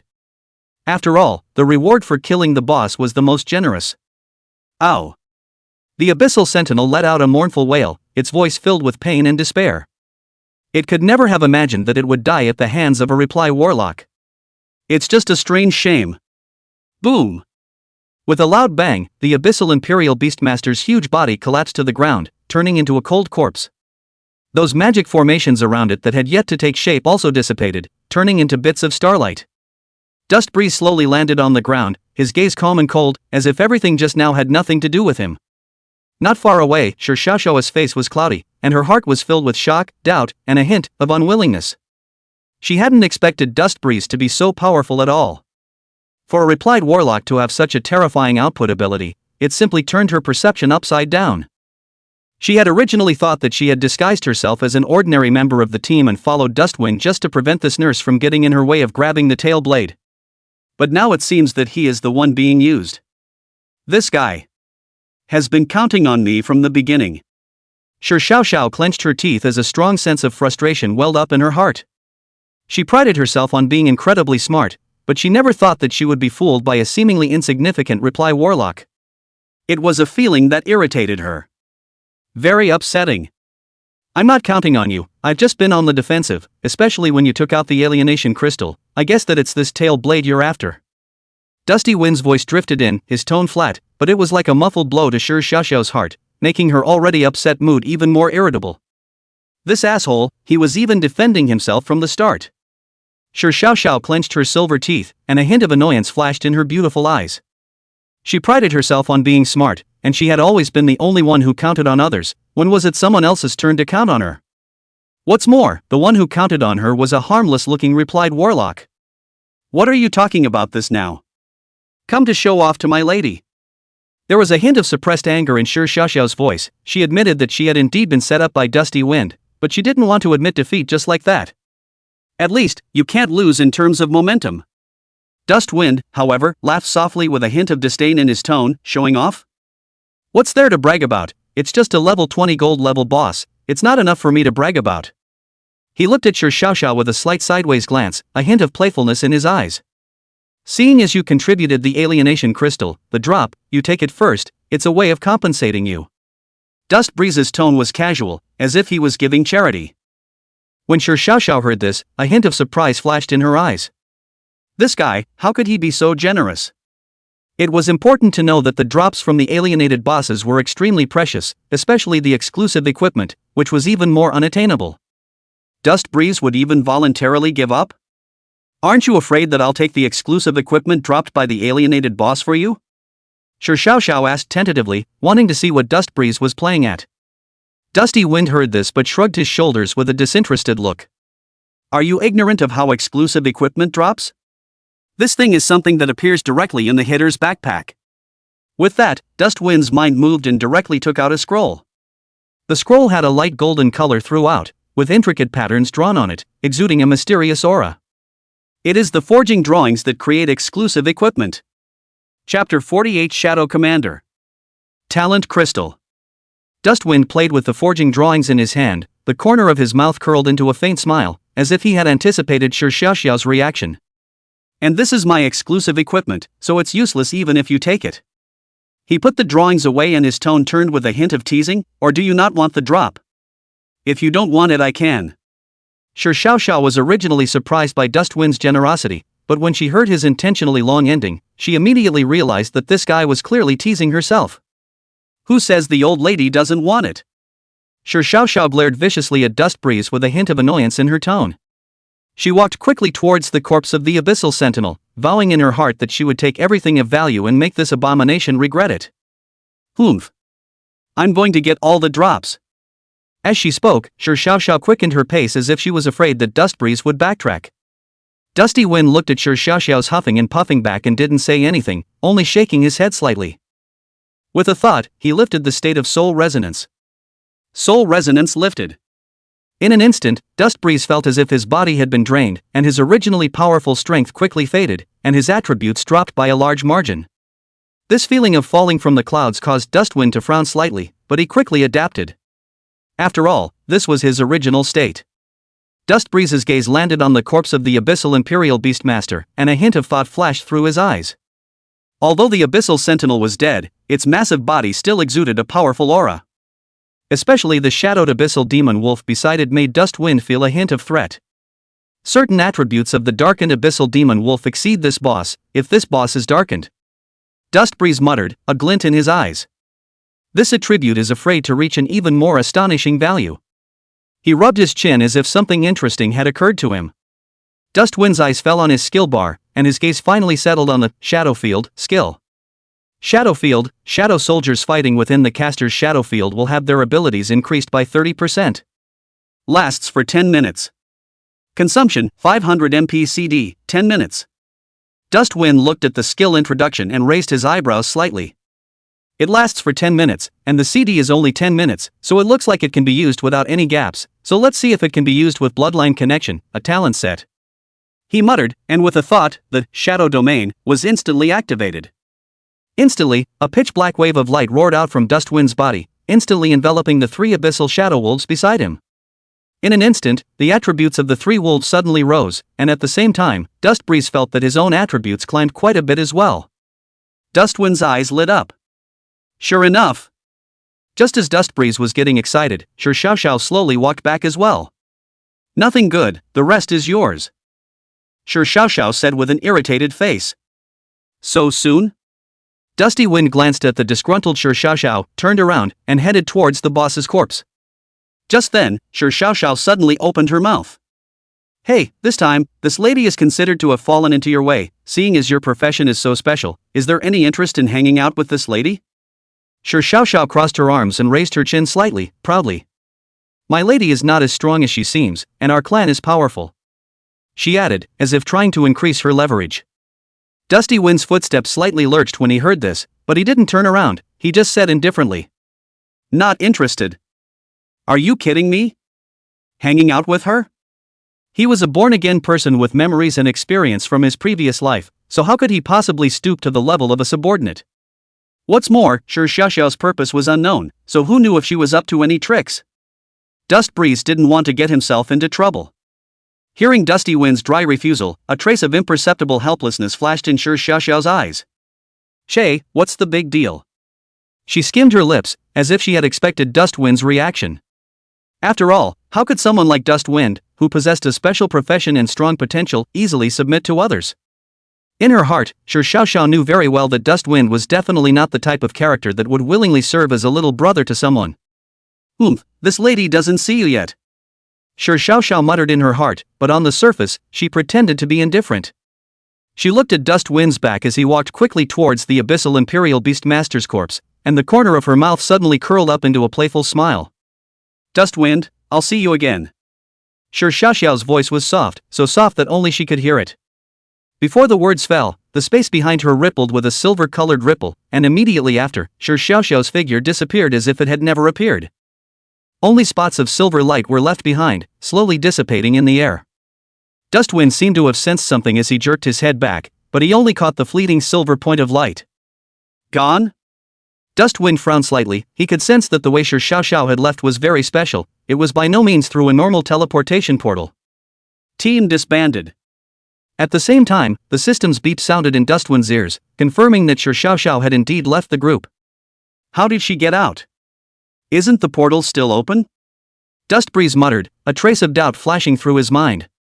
However, he quickly put the matter behind him. Forget it, leave her alone. Dustbreeze shook his head and returned his attention to the corpse of the Abyssal Sentinel. To him, the most important thing at the moment was still the corpse of this boss. Stand up. Dustwind walked quickly to the corpse of the Abyssal Sentinel and pressed his palm on the cold corpse, his low voice echoing in the empty area. As soon as the words fell, a wisp of black mist slowly rose up from the corpse of the Abyssal Imperial Beastmaster, as if it was alive, lingering around the corpse. Stand up. Dustwind walked quickly to the corpse of the Abyssal Sentinel and pressed his palm on the cold corpse, his low voice echoing in the empty area. As soon as the words fell, a wisp of black mist slowly rose up from the corpse of the Abyssal Imperial Beastmaster, as if it was alive, lingering around the corpse. Suddenly, the black fog contracted violently, as if it was clutched by a large invisible hand, and all of it surged madly towards the Abyssal Imperial Beastmaster's corpse. Immediately after that, a black light rose up to the sky, coloring the entire area with a layer of ink. Shadow extraction successful. Name, Shadow Sentinel Boss. Grade, Gold. Level, LV20. HP, 25,000. MP, 60,000. Power, 600. Agility, 500. Spirit, 1,000. Body mass, 800. Skills, Shadow Summoning, Grip of the Abyss, Perpetual Summoning, Soul Resonance, Shadow Shelter, Shadow Rebirth. Talents, Bloodline Connection, Dark Mastery, Shadow Power, Absolute Loyalty. Looking at the attributes in front of him, Dustwind's throat rolled involuntarily and his mouth watered. This guy, after being enhanced by the shadow, is just strong as hell. What made Dustwind even more excited was that the Shadow Beastmaster actually had the talent of Bloodline Connection. If you get yourself some more summons and do a crazy condom, wouldn't you just be invincible? It's exciting to think about. The smile on Dustwind's face grew wider and wider. He couldn't wait to take this big guy under his wing. Click. Dustbreeze simply dismissed his Shadow Soldier, freeing up a Shadow save spot. He walked slowly over to the Shadow Sentinel and pressed his hand against its massive body. Ding! Shadow Commander has been saved. Shadow save level up. Current number of saves available, 35. The system's beep sounded in Dustwind's ears. Dustwind froze. Is the boss the commander? System, you said earlier to upgrade. He was a bit chagrined. Had he known, he wouldn't have had to waste that wolf. Forget it, just have this guy summon another one later, slaughter it and extract another one. Dusty Wind quickly adjusted his mindset. After all, upgrading was the most important thing. He put all the shadows away before he looked at the fallen objects on the ground. System alert, congratulations on killing the gold-level boss Abyssal Beastmaster and obtaining the following rewards. Equipment, Abyssal Summoners set gold level. Gift Crystal, Absolute Loyalty. Gold, 50,000. Skill points, 500. A series of system beeps made Dust Breeze's mood even more pleasant. Unfortunately, I can't use the summoner's set, so I'll have to take it and sell it. Dustwind shook his head with some regret. However, that absolute loyalty talent crystal had caught his eye. It's a good thing to have a summon that is absolutely loyal to you and won't betray. Dustbreeze pocketed all the loot and swept his gaze around to make sure there was no more missing. With a thought, a portal emitting a ghostly blue light slowly surfaced in front of him. This was his unique spatial ability. Dustwind stepped forward without hesitation, his figure disappearing into the air along with the portal as if he had never appeared. However, not long after Dustwind left, a silver light once again flickered from the place where he was originally standing. Su Xiaoxiao's figure appeared out of thin air, her soulful eyes gazing at the direction where Dustbreeze had disappeared. Can you even extract the corpse of a boss? Su Xiaoxiao whispered softly to herself, a hint of surprise and curiosity in her tone. Truly an extraordinary skill. She stretched out her slender palm upwards, only to see countless purple points of light converge from all directions, slowly coalescing into a crystal-clear crystal in her hand. The alienation crystal previously used in this spatial rift was once again back in her hands. Su Xiaoxiao played with the crystal in her hand, a hint of regret on her face. It's a pity. I had thought that this reopening could be intercepted, but I didn't realize that Dustwind had still seized the opportunity. She sighed softly, as if regretting that she hadn't gotten a head start. But what exactly is this Dust Breeze? Su Xiaoxiao's brows furrowed slightly, and a trace of doubt flashed in her eyes. Why didn't this character exist in his previous life? It's really strange. She mumbled something that seemed to recall something, but was clueless. Su Xiaoxiao's figure disappeared from the spot once again, leaving only a faint silver spot of light in the air to prove that she had been here before. At this time, Dust Breeze had already returned to the place where he had entered the rift earlier. The sky was turning fish belly white, and the pale morning sunlight pierced through the thin clouds and spilled down into the empty valley. Dustwind casually found a fairly flat rock and sat down. After continuously fighting with high intensity for a whole night, his spirit and body were a bit tired. He rubbed his brow, ready to rest a little. Thanks to my buddy's high mental strength, or else I wouldn't have been able to top it. Dustbreeze muttered to himself, with a hint of celebration in his tone, as well as a hint of imperceptible smugness. After all, his current profession was that of a reparative warlock, and mental strength was a key attribute. He fished a few pieces of dry food and a jug of water out of his pack and simply refueled.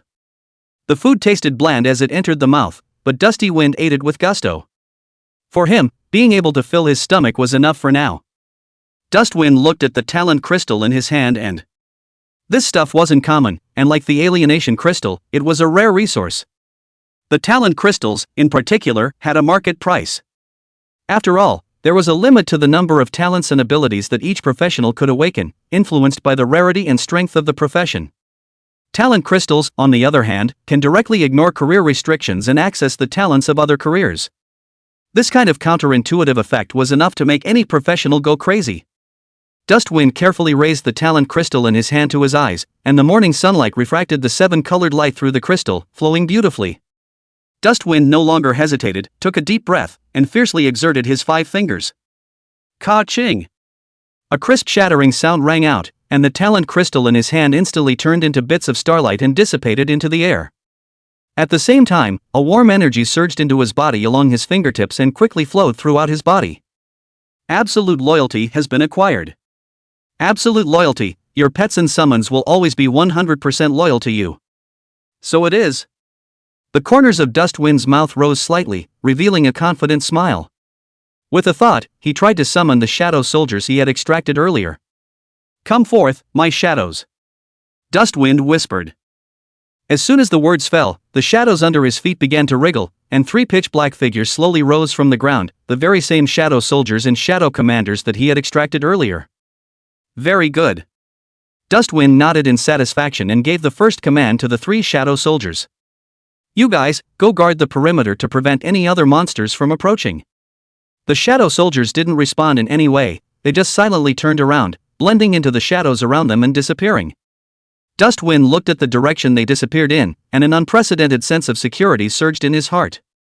He knew that from this moment on, these 3 shadow soldiers would be his most loyal guards and would never betray. After solving his worries, Dustwind then took a long breath, his tense nerves finally relaxing. Chapter 49, Returning to Yangcheng, Brother Zhen Kai. The sky turned fish belly white, and the morning sunlight gently sprinkled on his body, dispelling some of his fatigue, but unable to completely remove Dustwind's weariness after fighting all night. He rubbed his sore temples and let out a long breath. Finally. Returned to Yangcheng. Dustwind whispered to himself, a hint of relief in his voice, and a hint of unspeakably complex emotions. After all, this was his former home, the place that held countless memories for him. Despite his physical exhaustion, Dustbreeze managed to gather his strength and circled into Yang City through the remote paths outside the city. The wilderness area was full of crises, and he didn't want to encounter anything untoward when he was exhausted. Back in Yangcheng, Dusty Wind's taut nerves relaxed a little. He needed to get some rest, regain his mental and physical strength, and get rid of last night's loot in the meantime. It was getting closer and closer to the day of the big exam, and he had to seize the time to improve his strength. Although with his current strength, it was more than enough for him to take a provincial exam, Dusty Wind's goal was much more than that. What he wants is to be number one in the country, to stand at the top above everyone else. Dustwind's footsteps were light and firm as he walked in the direction of his home. Crossing a few familiar streets, Dustbreeze finally returned to the front of the humble but cozy hut. Phew! He took a deep breath to calm his excitement and slowly pushed open the slightly old wooden door. The moment Dustbreeze pushed open the door, a familiar and unfamiliar figure barreled into his sight. Upon seeing this person, Dustwind's pupils suddenly contracted, as if his heart was viciously clutched by a large invisible hand. "You son of a, you still know to come back." The man broke into a loud, booming voice, full of energy, shocking Dustwind's eardrums. "I've been worried sick about your father, do you know that? Grandma, didn't we agree that we would come back to celebrate no matter what profession we changed into? Do you know how worried I am about you as a life faculty professional?" The other party roared in succession, each word hitting Dustwind's heart like a heavy hammer. Dustwind's eyes instantly moistened, and tears poured out uncontrollably. He rushed forward and hugged the fat man in front of him, who was a head taller than himself, his body trembling slightly. "Fatty!" Dustwind's voice was choked with a thick nasal tone, and he could barely speak complete words. This sudden embrace made the fat man freeze, and he stood a little handcuffed. "Dustwind? What happened to you? Did something happen?" Fatty came back to his senses, his tone filled with concern and worry. "Don't feel bad, talk to brother. Even if brother is just a life profession, I will definitely help you take revenge." Fatty patted Dusty Wind's back with a firm tone, as if he would not hesitate to rush up and fight for him as long as Dusty Wind gave him a word. Listening to this familiar voice and feeling this familiar temperature, Dustbreeze forced himself to hold back the excitement in his heart and slowly raised his head. Yes, the extinction had not yet begun. How could one forget that one's best brother was still alive? The fat man in front of him was named Zhang Kai, Dustbreeze's sworn friend that he grew up with, and the person he trusted the most in this world. Although Zhang Kai was only a life profession with no combat power, his brotherly love for Dusty Wind was more genuine than anyone else. In his previous life, when the tribulation of extinction descended, it was Zhang Kai who used his own life to fight for a ray of life for Dusty Wind, allowing Dusty Wind to linger on and live for a while longer. Now, seeing the living Zhang Kai again, the emotions in Dustwind's heart surged out like a flood that broke the dike, and it was hard to suppress them. Dusty Wind hurriedly let go of Zhang Kai and squeezed out a big smile on his face, grinning. It's fine, it's just that I had a nightmare yesterday when I was resting outside of the city, and I dreamed that you were hanging." "Seriously?" Dusty Wind added, with a hint of heartbreak in his eyes. Hearing this, Zhang Kai instantly looked offended and raised his hand to slap Dusty Wind on the back of his head. "I'll you up. Can't you wish your father well?" Zhang Kai cursed, obviously very unhappy with Dustbreeze's nightmare. Dustwind laughed and rubbed the back of his head. Just kidding, liven things up," he said playfully, trying to ease the awkwardness. Zhang Kai glared breathlessly at Dusty Wind before he collected his anger and moderated his tone. "You're so dashing, you went straight to leveling after transferring. Tell me, what career did you switch to?" As Zhang Kai spoke, he looked Dustwind up and down, as if he wanted to see something from him. Seeing that Zhang Kai asked, Dustwind did not intend to hide it from him. After all, this was his best brother. "Reply warlock." He shrugged and made light of the situation. Upon hearing this occupation, Zhang Kai instantly widened his eyes and his mouth opened so wide that he could stuff an egg in it. "What the heck? Nurse profession?" he exclaimed, his voice breaking a little. "You're the person with the highest talent value in the entire young city. Why did you only switch to an auxiliary profession? Zhang Kai's voice was filled with disbelief and regret, as if Dust Breeze's transition into a reparative warlock was such an incredible thing. Dustwind spread his hands, a helpless expression on his face. I can't help it, it's my destiny, he said in a relaxed tone, not seeming too upset about his profession. Looking at Dust Breeze's calm demeanor, Zhang Kai also sighed, his face overflowing with disappointment. Hey, the healing department is also available. He paused, as if struggling to find words to comfort Dusty Wind. At least it's better than me, a life-class professional who can't go into battle. I was going to let you protect me, but now it seems we can only keep each other warm. Zhang Kai's tone carried a hint of self-deprecation and helplessness. Looking at Zhang Kai's expression that wanted to complain but was afraid of hurting his pride, Dust Breeze but laughed. Seeing this, Zhang Kai immediately asked with some uneasiness. What's wrong with you, kid? It's not like you've gone crazy with excitement. He looked Dust Breeze up and down, his eyes filled with worry. Dust Breeze gave him a breathless blank look. You're the one who's crazy, can you talk? Dusty Wind disliked back without any good reason and smoothly gave Zhang Kai a slap on the back of his head, returning the slap that Zhang Kai had hit himself with earlier. Zhang Kai suffered pain and covered his head, showing his teeth and glaring at Dust Breeze, but he didn't say anything else. The smile on Dust Breeze's face grew even wider as he looked at Zhang Kai's look of daring to speak. He reached out his hand and put it on Zhang Kai's shoulder, patting it gently, and his tone became softer. Seriously though, my profession is really different from other milkmaids. It's combat capable, and combat capable no less. Dust Breeze deliberately lowered his voice, a hint of mystery in his tone. Zhang Kai's expression also became a bit odd as he sniffed. Battle nurse? Is there still such a profession? He looked Dust Breeze up and down, his eyes filled with doubt, as if he was wondering if Dust Breeze had really been stimulated silly. After all, in his perception, a nurse was supposed to be a supporting profession that hid at the back of the team and was responsible for adding blood. A milkmaid who could fight was unheard of for him. Dusty Wind looked at Zhang Kai's expression of disbelief and did not get annoyed, but just smiled and said, Sure. This reply warlock of mine is a hidden profession. He deliberately emphasized the pronunciation of the words hidden profession with a hint of smugness in his tone. Hidden professions? Zhang Kai exclaimed out in shock, his voice breaking a bit. Of course he knew what a hidden profession meant. That was an existence that was rarer and more powerful than ordinary professions. In the entire Yang City, the number of people who had switched to hidden professions could be counted on one hand. I didn't expect that this best brother of mine would have switched to a hidden profession as well. Zhang Kai pondered for a little while and also felt that Dusty Wind had a point. That's right, your talent value is a full 200 points, it's normal to transfer into a hidden profession. I think the normal milkmaid is called a healing warlock, you're really different. He nodded, a hint of realization in his tone. Alright, more than I can say. Zhang Kai patted Dusty Wind's shoulder and his tone became relaxed. Since you're fine, I'm relieved. I assume you've been brushing up all night for the big test in 3 days? He looked at Dust Wind with a hint of concern in his eyes. Get some rest first, it's all about the body. I'm going to go ahead and get to work, so feel free to contact me if you need me. After Zhang Kai finished speaking, he turned around and prepared to leave. Dust Wind looked at Zhang Kai's slightly obese back and a warm current surged in his heart. That's the best brother he's ever had. No matter what he becomes, he will support him and care for him unconditionally. Wait. Dust Breeze suddenly spoke up and called out to Zhang Kai. Zhang Kai stopped and turned around, looking at Dust Breeze suspiciously. Anything else? Zhang Kai's tone of voice with a hint of inquiry, but the eyes revealed a kind of you kid again want to engage in what moth look. As Dust Wind looked at Zhang Kai's expression, the corner of his mouth rose slightly, revealing a mysterious smile. He walked slowly to Zhang Kai, reached out his hand, and gently placed it on his shoulder. This action made Zhang Kai even more puzzled. He frowned slightly as he waited for Dust Breeze's next words. Didn't we all have an appointment before?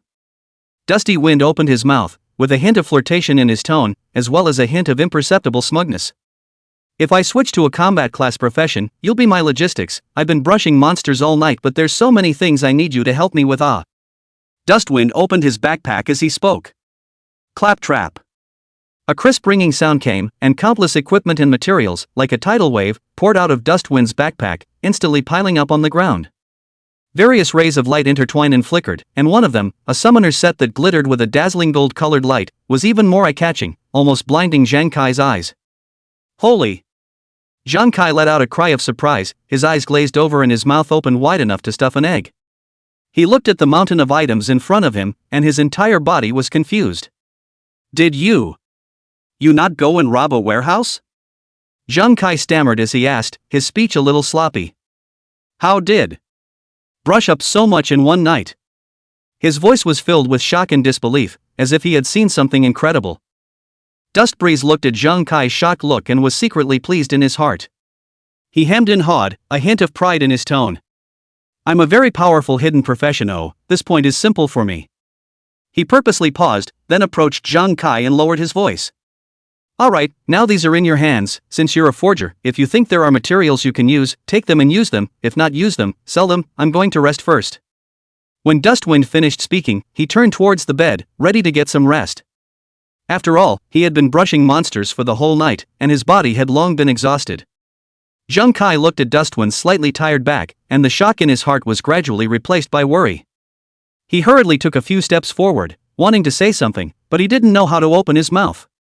He opened his mouth, but in the end, he didn't make a sound and just looked at Dustwind silently. Zhang Kai looked at the equipment and materials all over the floor, and then looked at Dusty Wind, who was already lying on the bed, closing his eyes, and had mixed feelings in his heart. He took a deep breath and began to get his hands on the items on the floor. While organizing, I was mentally calculating the value of these things. That number is too much, isn't it? That's not a lot to brush up on in one night. Even if Dust Breeze was a hidden profession, it couldn't be so exaggerated, could it? Zhang Kai's heart was filled with doubts, but he didn't go after Dusty Wind. He knew that since Dust Breeze had done this, he must have his reasons. He just needed to do what he had to do and support Dust Wind. Chapter 50, Trouble at the Door. After Dust Breeze gave all the drops to Zhang Kai, he himself fell straight onto the bed and huffed and puffed. Zhang Kai looked at the piles of equipment and materials in front of him, and then looked at Dusty Wind, who was already lying asleep on the bed, but a pleased smile appeared on his face. He knew that this was Dust Breeze's trust in himself, and in today's apocalyptic world of the weak and the strong. This kind of absolute trust was extremely rare, which also made Zhang Kai's heart feel a bit gratified. He's also been transferring for over a year now, and even though he's in the living profession, he's seen a lot of people's hearts. There were too few people who could remain true to themselves and not belittle their old friends who had switched to life-type professions after acquiring a powerful profession. Although Zhang Kai was happy, he didn't realize how rare this absolute trust was for Dust Breeze. After experiencing countless betrayals and deceptions in his previous life, he had long since stopped trusting anyone so easily. But even so, he was still able to trust Zhang Kai without reservation. This was undoubtedly Dust Breeze's greatest respect for Zhang Kai and the best interpretation of their friendship. Time flew by in Dust Breeze's slumber, and as if it was just a blink of an eye, an entire morning had passed. And just then, a clamor suddenly resounded outside the door, breaking the silence in the room. Although Dustwind was still immersed in sleep, he, who was always vigilant, opened his eyes at the first opportunity. A sharp light flashed in those deep eyes, as if they were able to see everything. He listened with his ear to the side, only to hear the sound of Zhang Kai arguing with the others from outside the door. What the hell are you doing? Zhang Kai's voice was filled with anger and disbelief.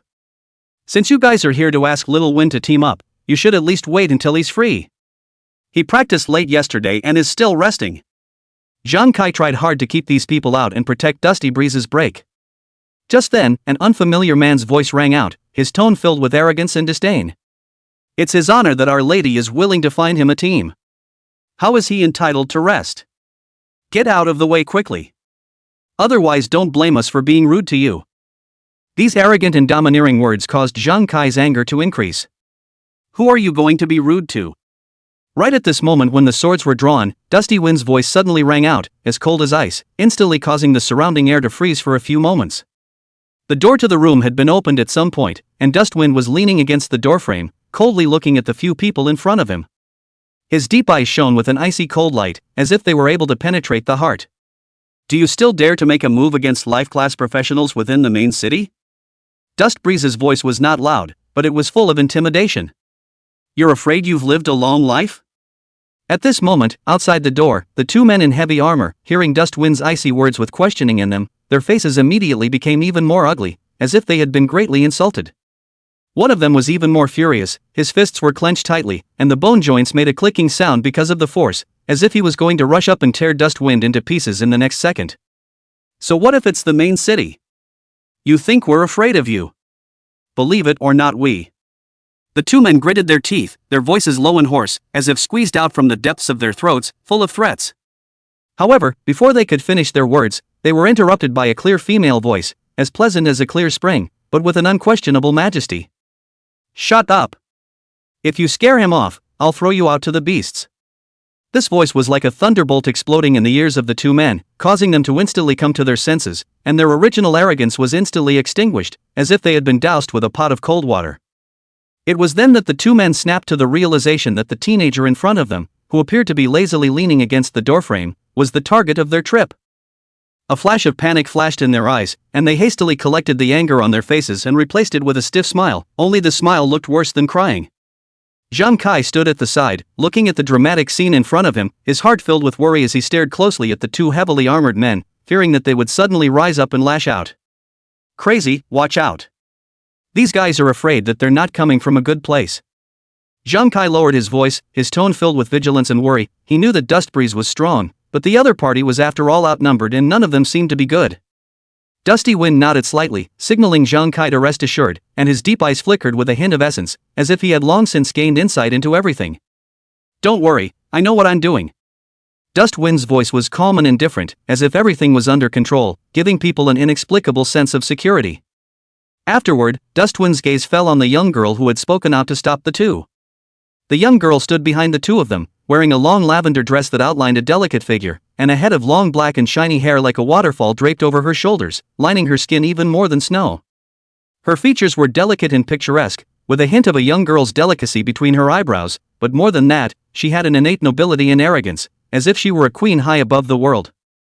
The moment she saw Dusty Wind, a dazzling light instantly bloomed in the young girl's originally fairly calm eyes, like the most brilliant stars in the night sky, bright and moving. It was an undisguised admiration and interest, as if he had found some rare treasure. Dustwind frowned slightly, a trace of doubt rising in his heart. He was certain that he didn't know this young girl, but the other party's eyes made him feel a little uncomfortable, that kind of naked gaze, as if they were trying to see through him. He withdrew his gaze, his voice still cold with a hint of questioning and impatience. So, what's the deal with all this commotion? There's no way it's coming to me specifically, is there? There was a hint of mockery in Dustwind's voice. He didn't believe that these people would come here for no reason and put up such a big show. When the young girl heard Dustwind's questioning, she didn't get angry, instead she smiled slightly, with a hint of cunning and smugness in her smile. She slowly stepped forward and walked in front of Dustwind, slightly tilting her head and looking at Dustwind with a condescending stance, with a hint of rightful arrogance in her tone. Of course I'm here for you. Or what do you think? The young girl's voice was crisp and pleasant, but the content of her words caused Dustwind's brows to furrow even tighter. He didn't like the feeling of being treated like prey, and even more so, he didn't like the feeling of being in control. I don't think I know you, do I? Dustwind's eyes narrowed slightly, and with a hint of caution in his tone, he asked rhetorically. I'm not exactly famous, so what are you looking for me for? The corners of the young girl's mouth rose slightly, as if she had expected Dustwind's reaction. It's true you don't know me, but I know you. She stepped forward slowly, each step like a step on Dusty Wind's heartbeat.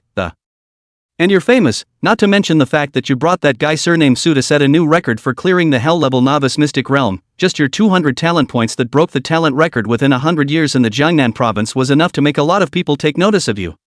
The young girl's voice was clear and pleasant, but carried an unquestionable sense of oppression, as if everything she said was a matter of fact. Dustwind frowned. This guy actually really understood himself, but Dustwind naturally would not admit it so easily.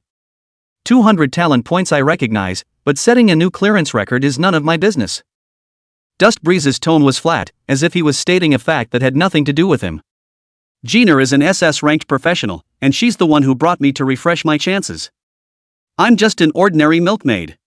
Hearing Dustwind's intimate name for Su Jin'er, the young girl's face, which was originally quite calm, slightly sank at this moment and seemed to be a bit ugly. She grunted, a hint of disdain and jealousy in her tone. Su Jin'er doesn't have that kind of strength. It's not like Flame Soul warlocks haven't been around before. It's impossible for their strength to be that exaggerated. The young girl's words were filled with questions about Su Jin'er, as if she didn't believe that an SS-ranked professional would be able to lead Dustbreeze to set a new record for the Hell-ranked secret realm. Listening to the young girl's argument, Dustwind was a bit impatient for a while. He wasn't interested in arguing about these meaningless things with a stranger here. So who the hell are you?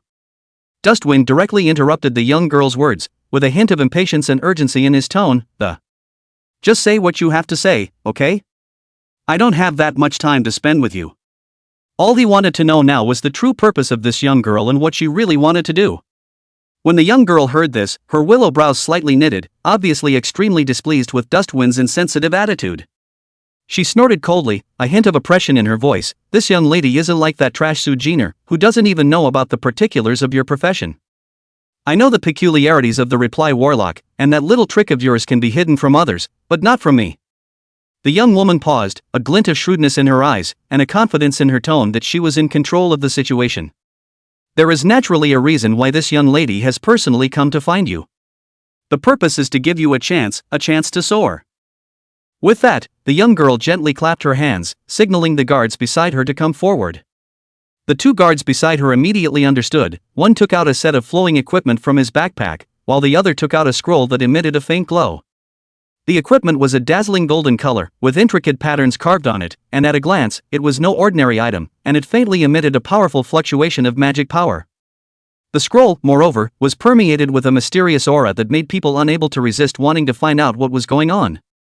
This is a gold-grade healing warlock set, each of which comes with a powerful healing increase effect.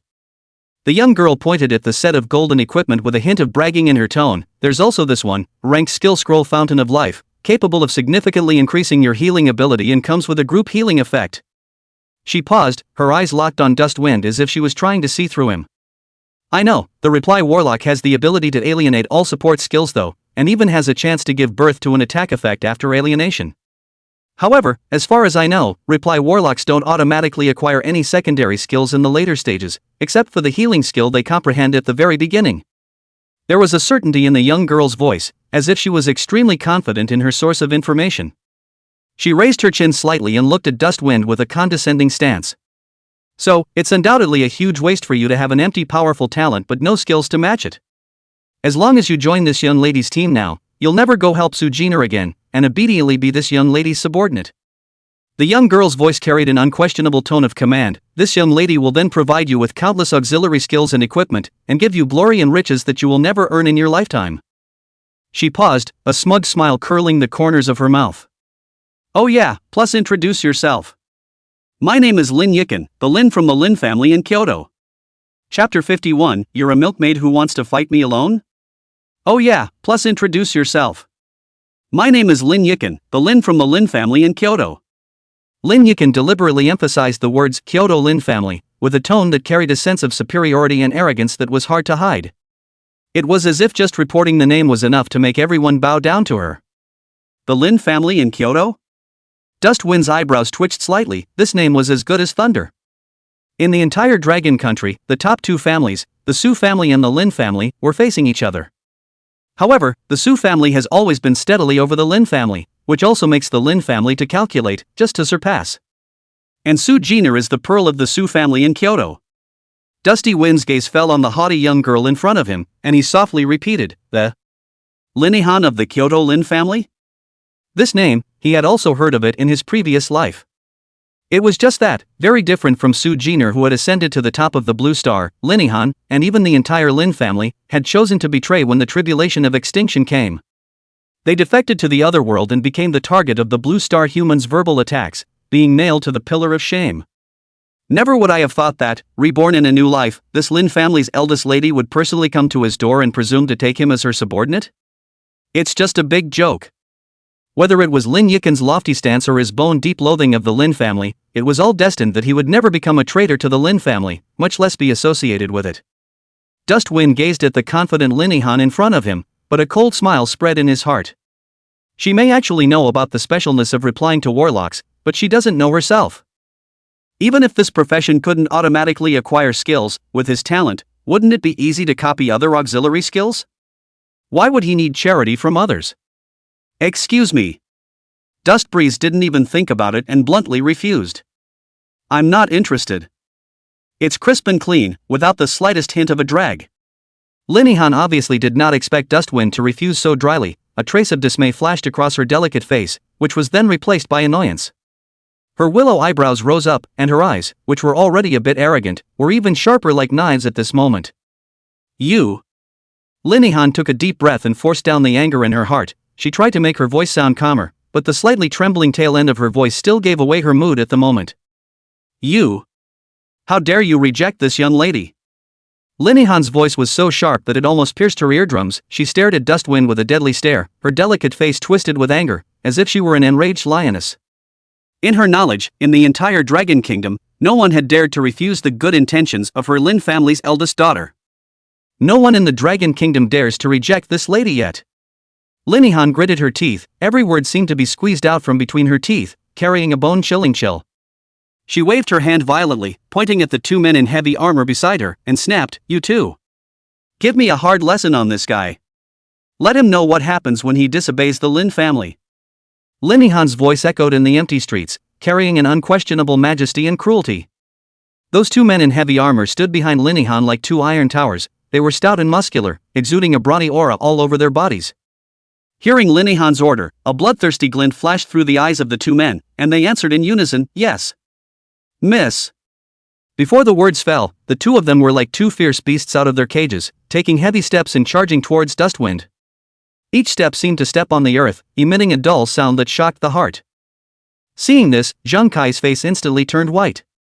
He knew deep down that although Dustwind was gifted, but after all, he was only a reparative warlock. Where would he be a match for this kind of battle-hardened, heavily armored warrior?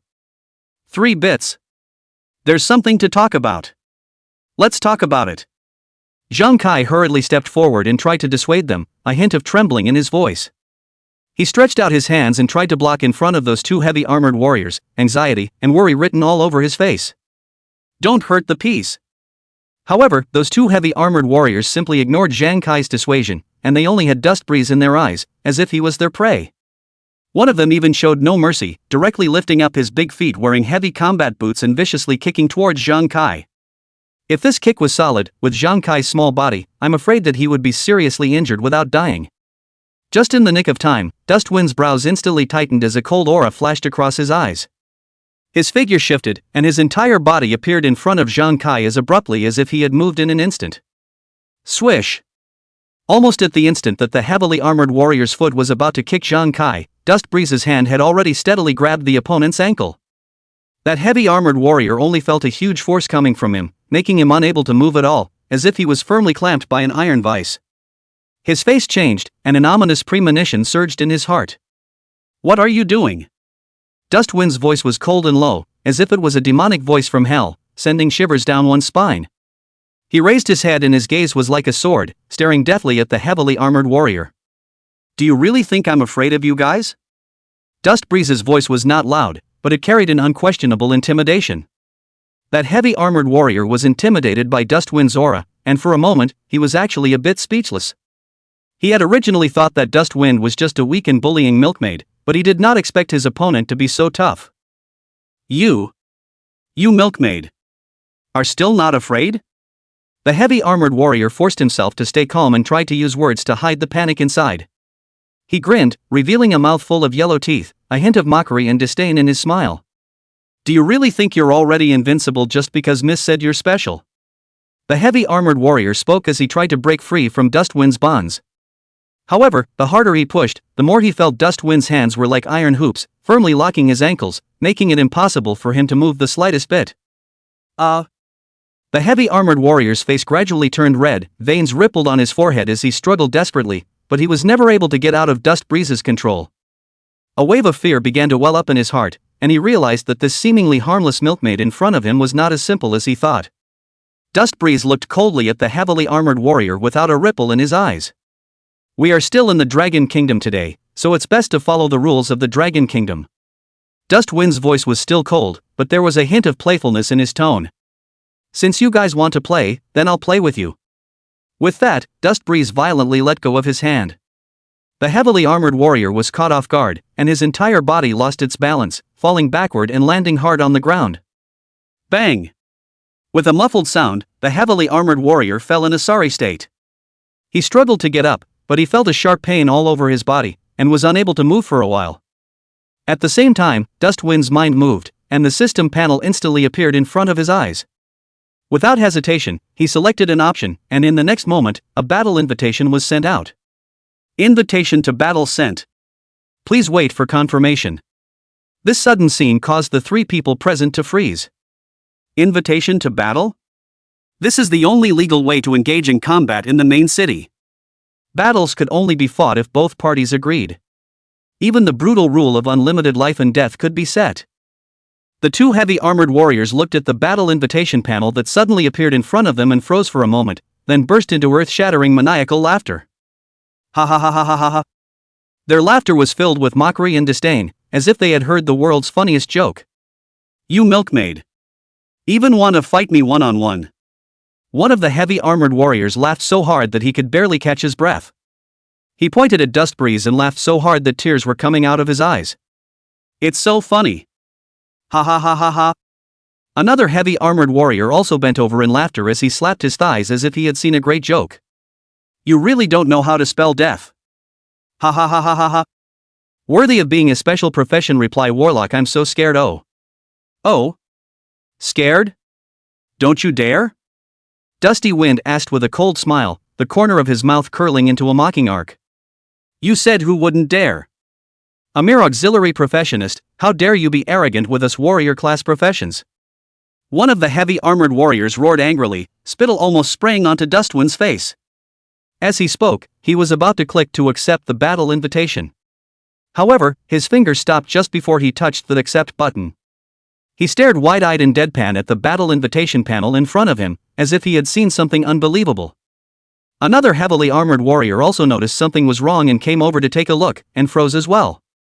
This is a squad challenge? The two heavily armored warriors exclaimed in unison, their voices filled with shock and doubt. The street, which was originally quite lively, became somewhat quiet because of this sudden scene. Even Shi Xiao, who was on the side, slightly raised her eyebrows and looked at Dustwind with interest. She wanted to see what this guy was up to. Seeing that the three of them looked surprised, Dustwind then slowly opened his mouth with a hint of teasing in his tone. It's too troublesome to fight one by one. I can guess that no matter who I beat, you guys won't be convinced, so why don't the three of you go together? Dusty Wind's voice was not loud, but it clearly reached the ears of everyone present. These words were arrogant to the extreme. A milkmaid who was going to challenge all three of them in one breath, and that too in a small group. This was no longer a simple provocation, this was naked humiliation. The two heavy armor warriors were even more furious and trembling, their teeth clenched and cackled, hating to directly chop up this guy in front of them and feed him to the dogs. Linihan, in particular, was even more furious at this time, her face flushed red and her chest rose and fell violently. She had originally thought that Dustbreeze was just a milkmaid with a little bit of special ability and was not to be feared at all. However, he did not expect that the other party would be so arrogant and cocky. This was simply an insult to her, to the entire Lin family. Good. Good. Yes. Linihan laughed back in anger and said 3 good words in a row, each one as if squeezed out from between his teeth. Since you want to die, then we'll fulfill you. Linihan's voice was cold and sharp, as if it was a sharp knife that viciously stabbed at Dustwind. All of you accept it for this lady. All give me a hard beating. Straight to death. Linihan snapped at the two heavily armored warriors, a frantic light flashing in his eyes. She had been completely enraged by Dustwind, and at this moment, she only wanted to see Dustwind being ruthlessly stomped on and begging for mercy on her knees. The two heavily armored warriors immediately clicked the accept button without hesitation. Invitation to battle confirmed. Fighting is about to begin. The system's beep sounded in Dustbreeze's head. At the same time, a huge circular light screen appeared in front of the crowd, enveloping Dustwind and Linihan with her 2 guards.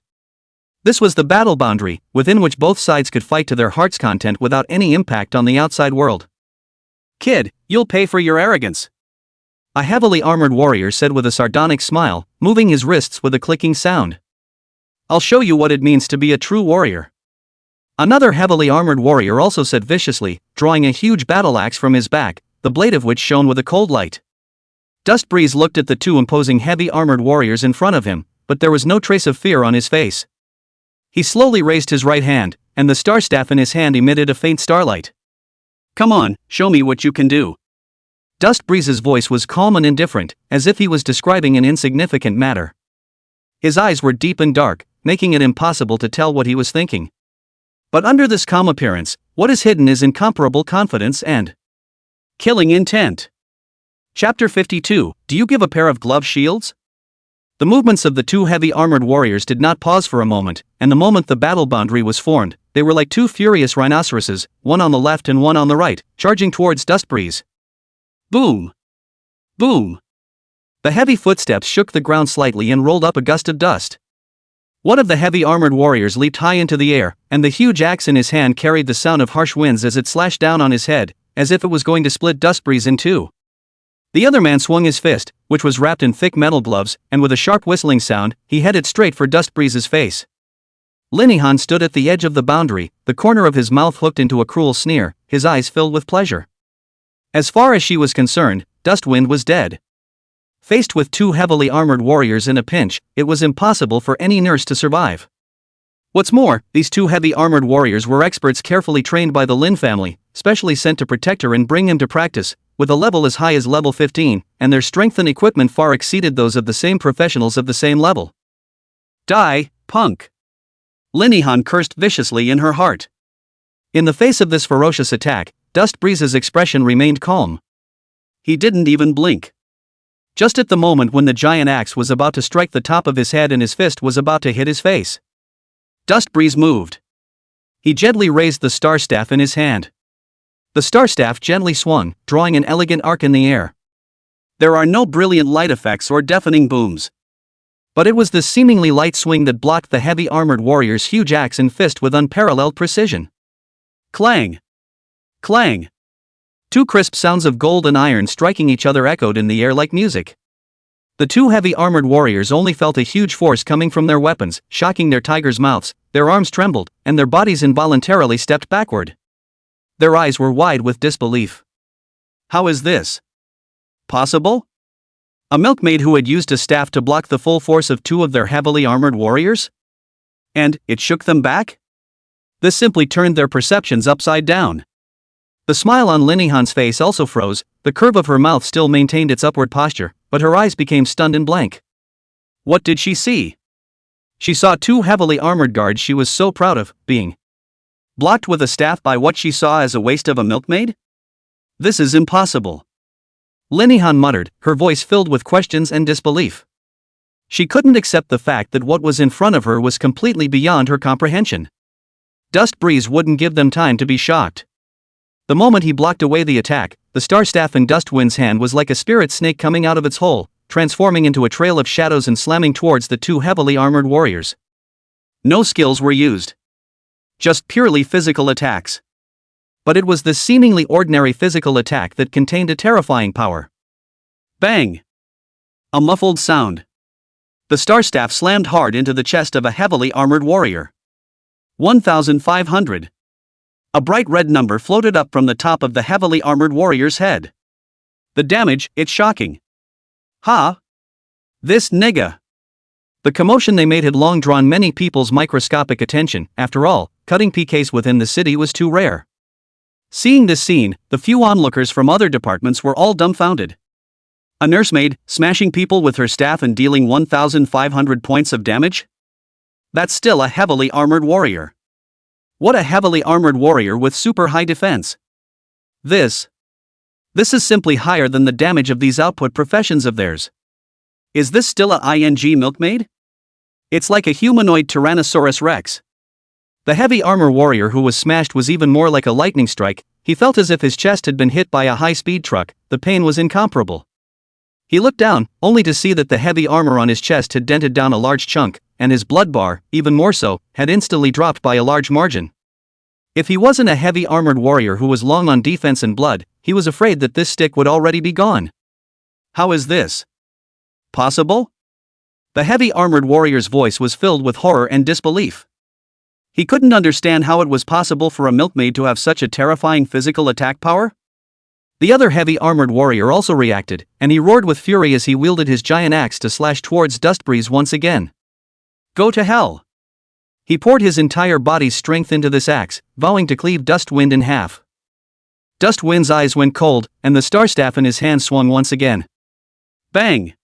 Another muffled thud. The star staff accurately smashed into the side of the giant axe, bringing the attack trajectory of the giant axe directly off course. The giant axe grazed Dustwind's body and cleaved down, leaving a deep gully on the ground. At the same time, Dustbreeze's star staff landed on another heavily armored warrior once again. 1,400. Another bright red number floated up. This heavy armored warrior's blood bar also instantly dropped by a large amount. The two heavy armored warriors were completely dumbfounded. The defense they were so proud of was as unbearable as paper mache in front of Dustbreeze's staff. They couldn't even touch the corner of Dustwind's coat. How else is this going to play? Is this still human? There was despair in the voice of a heavily armored warrior. He had completely lost his confidence in fighting. Linehan also finally came back to her senses from the shock. Her face turned ironic as she looked at the scene in front of her. How could she not expect that the two heavily armored warriors she had brought with her would be overwhelmed by a milkmaid? It was worse than killing her. Dustwind had completely ignored the two heavily armored warriors beside him who still had a sliver of blood skin left, and with his star staff in hand, his gaze was like a torch as he walked straight towards Linehan. The footsteps were steady, and every step felt like it was stepping on Linehan's heart. He didn't use any skills. On the one hand, he didn't want to expose his bottom card too early. On the other hand, it was also because in his opinion, these few jumping clowns in front of him weren't worthy of letting him use his skills at all. You two losers. What are you doing? Looking at the approaching Dustbreeze, Linehan instantly panicked. She screamed shrilly, her voice filled with fear and anger, and her originally delicate makeup was distorted due to extreme panic. Get him dead. Get him dead. Don't let him near my lady.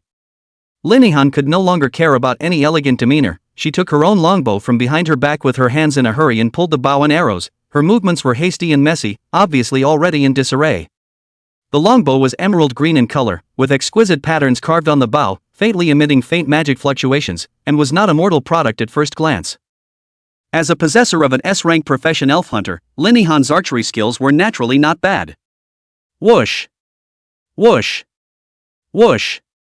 Several arrows flew towards Dustwind with a sharp cracking sound. However, Dustwind only gently raised his eyebrows, seemingly unconcerned about Linehan's attack.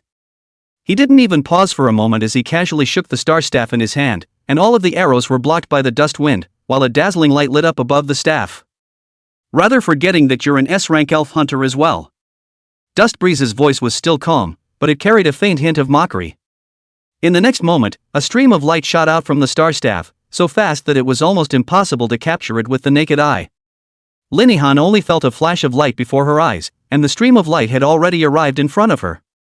Ah! Linehan closed her eyes in shock. She was already prepared to endure severe pain. However, the expected pain did not appear. She only felt a faint layer of gray light on her body, like a thin shield that protected her firmly. The original clamor around them seemed to have disappeared, leaving only a dead silence. What's this? Linehan slowly opened her eyes and looked at the gray shield on her body. Obviously an enemy, but Dustbreeze put a shield on her? This operation, it's unbelievable. The surrounding onlookers were also dumbfounded. They had never seen such a bizarre fighting style before. This guy shouldn't be out of his mind, right? Putting a shield on the enemy, what kind of operation is that? I can't understand it, but I'm blown away. Could it be that he's actually afraid of the Lin family's power, so he's doing this on purpose, trying to show goodwill? It's possible. After all, the Lin family is a hegemon in our Qingyan city, who would dare to offend them so easily? The crowd was buzzing with all kinds of speculation. However, more people still felt that Dusty Wind's behavior was purely brain-dead. And at that moment, in Dustbreeze's ears, there was a series of system beeps. Ding! Healing Valor trigger. Successfully copied the target's S-rank talent Archer's Focus. Archer's Focus, all of your attacks will gain a 100% distance bonus or 10 meters of attack distance if the distance is 0 and are sure to hit. Ding! Healing Bravery triggered. Agility +1. The system's voice was crisp and pleasant, and Dustbreeze's mood was also pleasant. Good luck with the one shot that copied her S-rank talent. Dustwind looked at Linehan, who was full of doubts, and once again flew forward and whoosh! Dustwind's figure was like electricity, and almost in the blink of an eye, he closed in on Linihan. Linihan's eyes widened with disbelief, and before she could even react to what was happening, she felt a huge force come upon her. Ka-ching! It was the sound of breaking bones. Wrapped in 1,000 pounds of force, the star staff ruthlessly smashed into Linihan's body without the slightest bit of mercy. Put! Linihan's mouth sprayed blood wildly, and his entire body flew out backwards like a kite with broken strings. Her body traced a poignant arc in the air and eventually fell heavily to the ground, stirring up a cloud of dust. The battle is over and you are out of the battle space. The system's beep sounded, announcing the end of the battle. Linihan's body was forcibly teleported out of the battle boundary. The other two heavily armored warriors, who had also been taken care of at some point, were sent out of the battle boundary together. Only Dust Breeze was left behind, standing still. There was silence around them, everyone was stunned by this sudden scene. Their mouths were open, their eyes wide, in total disbelief of what they were seeing. This is the end? One stick? Just one stick? I didn't see it wrong, did I? That's the Lin family's eldest lady, the S-rank professional elf hunter. What kind of monster is this guy? The voices of the onlookers gradually changed from initial shock to incredulous exclamations. Everyone's gazes were focused on Dust Breeze, as if they wanted to see through him. They really couldn't understand how a seemingly mediocre auxiliary profession could possess such terrifying combat power. It completely turned their perceptions upside down. Could it be that he's hiding his strength? It can't be, can it? There has to be a limit to hiding your strength. This is simply crushing. This guy shouldn't be a great genius secretly cultivated by any big family, right? The crowd was filled with speculation and chatter. But no one can give a definitive answer. Dust Breeze's strength was beyond their comprehension. At this moment, however, Dust Breeze's mood was exceptionally calm. He slowly put away his star staff without any smugness on his face. To him, it was just a trivial fight. Done and dusted. Having said that, Dustwind intended to turn around and leave, however, the moment he turned around, accompanied by a cracking sound, a sharp arrow suddenly went straight towards Dustwind. Chapter 53 The City Lord is here? Whoosh! A sharp cracking sound tore through the silence, and a sharp arrow that flashed with cold light, like a viper spitting out its letter, went straight for Dustwind's back heart. Crazy man, watch out! Not far away, Zhang Kai's eyes widened in anger as he let out a terrified growl. He wanted to rush over to rescue him, but how could he be that fast for a life profession? Dusty Wind snorted coldly, the corner of his mouth curling into a disdainful arc. Guardian of the Wind! Almost at the instant the arrow reached his body, a layer of green-colored wind shield appeared out of thin air, enveloping Dust Breeze's entire body in it. Ka! The arrow hit hard on top of the wind shield, making a crisp cracking sound as the arrow body broke apart inch by inch, turning into pieces and dissipating into the air. Immediately after that, under the effect of the special effects of Wind Guardian, an airwave visible to the naked eye, centered on Dustwind, violently spread out in all directions. This wave of air was precisely the damage bounced back by the Wind Guardian. And this rebounding airwave, at an even faster speed, whistled towards the direction the arrow had come from, which was where Linihan was. Ah! No! Linihan, who had already collapsed to the ground, at this moment, her pupils suddenly shrunk and she let out a mournful scream. How could she not expect that her sneaky arrow would be bounced back?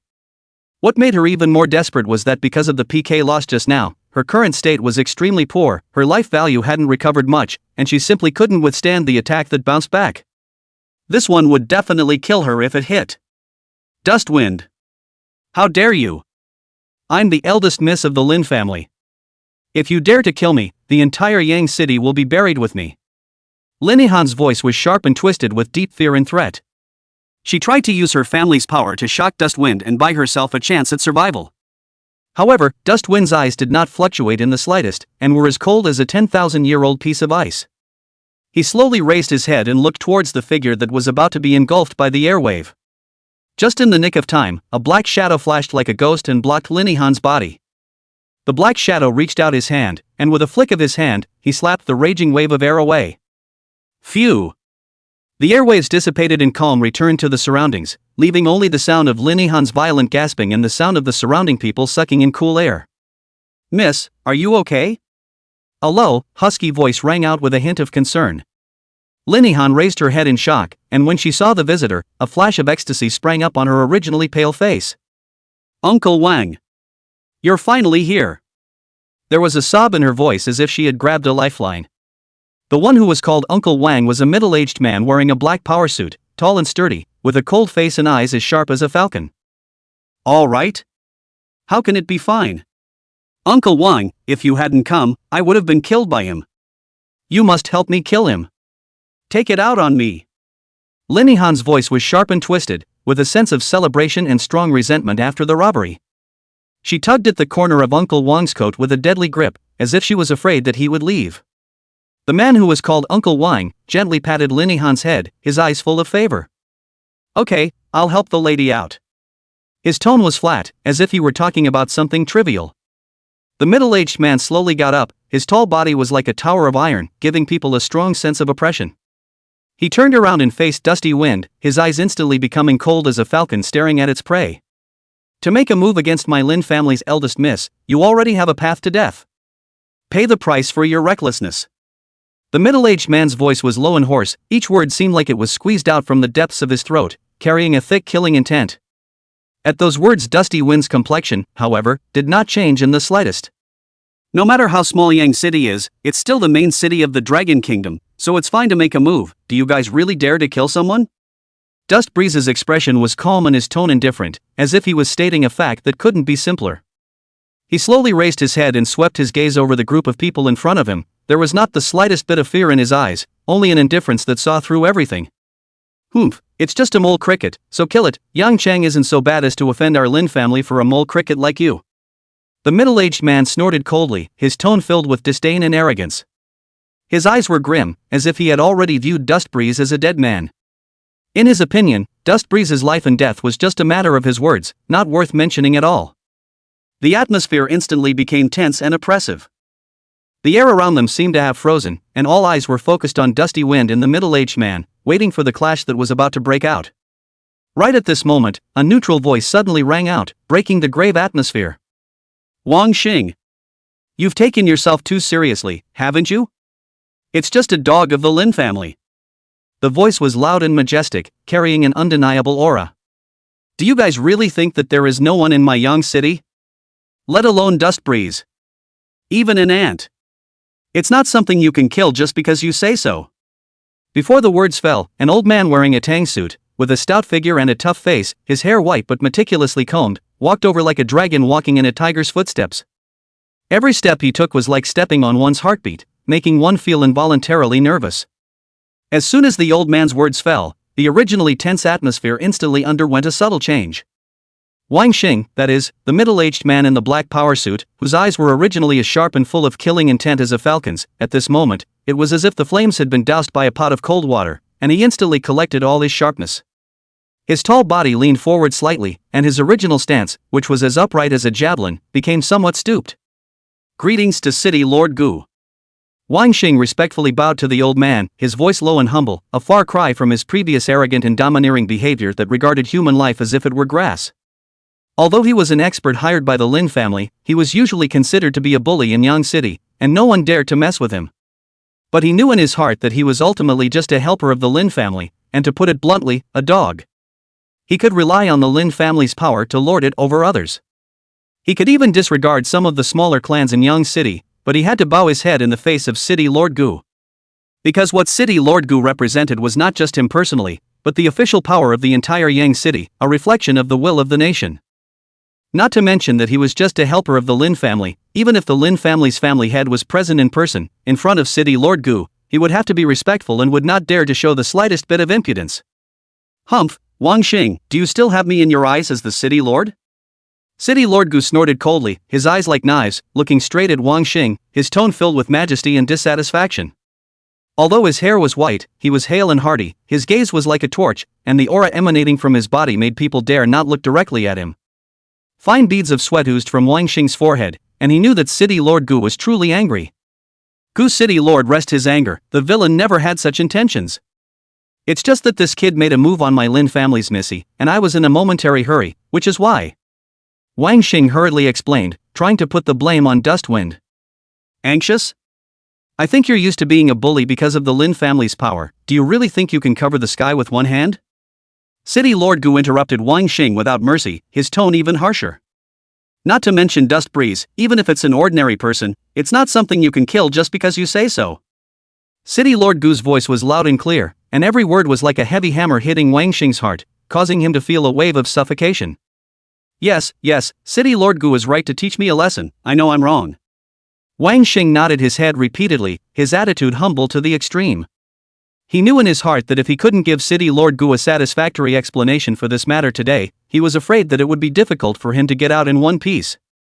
Know your mistakes? If you know you're wrong, then you're right. City Lord Gu's tone was slightly slower, but his eyes were still sharp. He turned his head and looked at Dust Wind, a hint of appreciation flashing in his eyes. Dust Wind, right? You're very good, you're not humble in the face of power, you have guts and courage. Thanks for the compliment, City Lord Gu. Dust Breeze smiled faintly and said in an unassuming manner. His expression was calm and his tone bland, as if everything that had just happened had nothing to do with him. City Lord Gu, what do you mean by that? Are you going to make an enemy of my Lin family for the sake of a mole? Linihan, who had been left out to dry, finally couldn't help herself at this moment, and she screamed shrilly, her voice filled with resentment and unwillingness. She had originally thought that when Uncle Wang came, he would be able to take revenge for her and break Dust Breeze into pieces. But she didn't expect that a City Lord Gu would come out halfway and defend Dust Wind in every way. Linihan, watch your words. City Lord Gu frowned, his eyes looking coldly at Linihan. I'll say it again, Yang City is not a place where your Lin family can run wild. No one can be above the rules and laws of the land.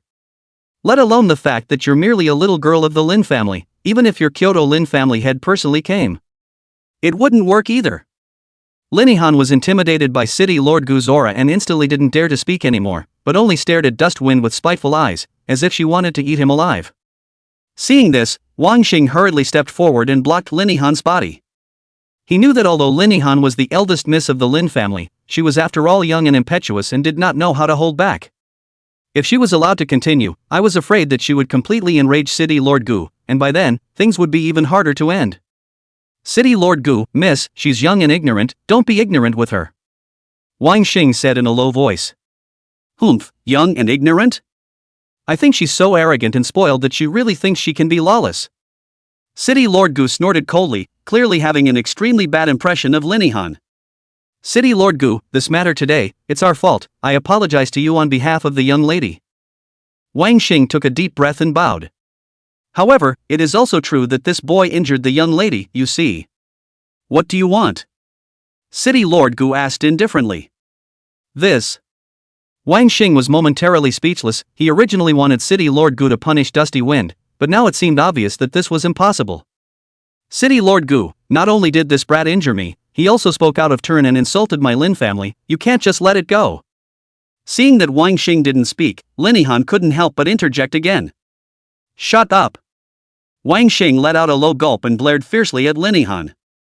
He really wanted to slap this idiot to death. Couldn't she see that City Lord Gu had no intention of pursuing Dust Wind? City Lord Gu, what do you think about this? Let this brat apologize to the young lady and let this matter be settled. Wang Xing thought for a moment and proposed a compromise.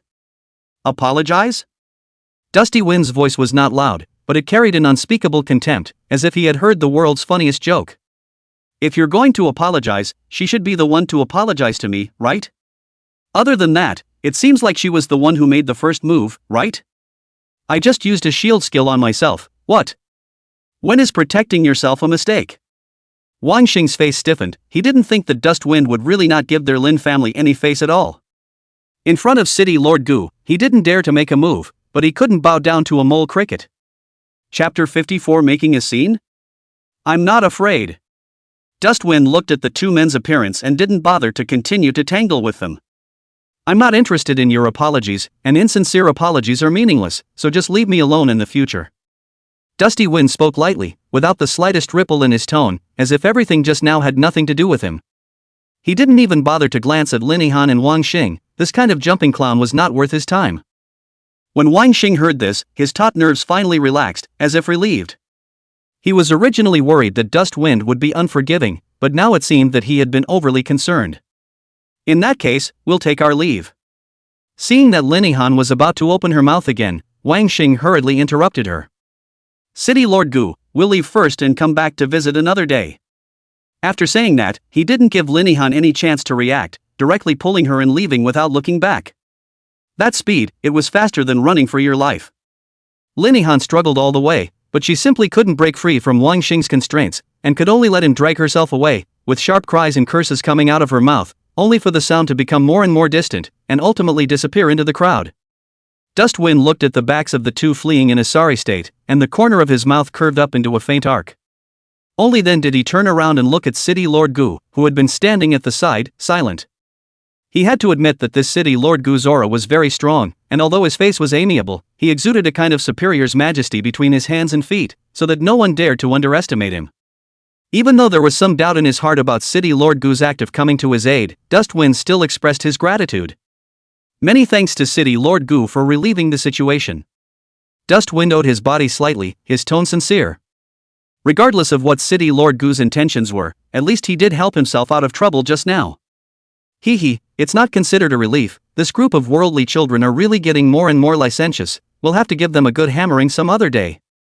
City Lord Gu waved his hand, a warm smile on his face. Dustwind didn't answer and just listened quietly. He knew that City Lord Gu's words were not just for Linihan, but also for upstarts like him. He turned his head and looked at Dustwind with a hint of appreciation in his eyes. On the contrary, you, at such a young age, have such guts and vigor, not simple. Dustwind scratched his head and smiled a little embarrassed. The City Lord is flattering, I'm just not afraid of shadows. May I ask what is your business here? He didn't think that a big shot like City Lord Gu would come to him for no reason. I came to see you, of course. City Lord Gu looked at Dustbreeze with a smile and a hint of cordiality in his tone. You have set a new record for our Yang City's novice secret realm yesterday. I wanted to find you to talk to you at the first time, but who knows that you even left the city at the first time, but when I heard the news that you came back, I came here at the first time. Ha! City Lord Gu's words caused Dustwind to be a bit surprised. He didn't think that he would startle this young city's handful of people by breaking a record. It's just a broken record, there's no need for you to make a personal trip, right? A hint of caution flashed in Dustwind's eyes, though he didn't just think that this kind of big shot could get anything out of him, But in this world of the weak and the strong, it's better to be careful in everything. The smile on City Lord Gu's face grew even wider, and undisguised admiration flowed from his eyes.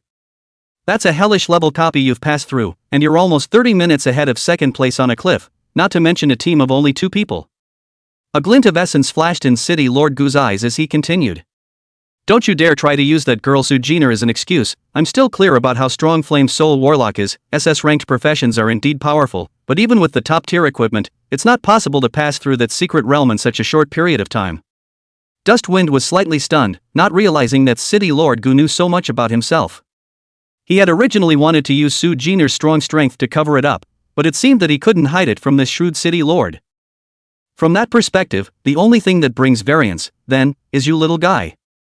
Although City Lord Gu's words were plain, they carried an unquestionable certainty. Dustbreeze's heart fluttered.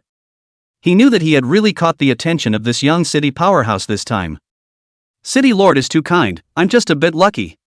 Dustwind responded modestly, while secretly observing City Lord Gu's reaction. He didn't want to invite unnecessary trouble for himself because of a momentary windfall.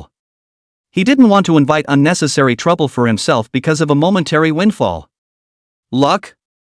City Lord Gu smiled meaningfully. Luck is also a part of strength, but more importantly, you possess the potential hidden behind this luck. He paused, his tone becoming serious.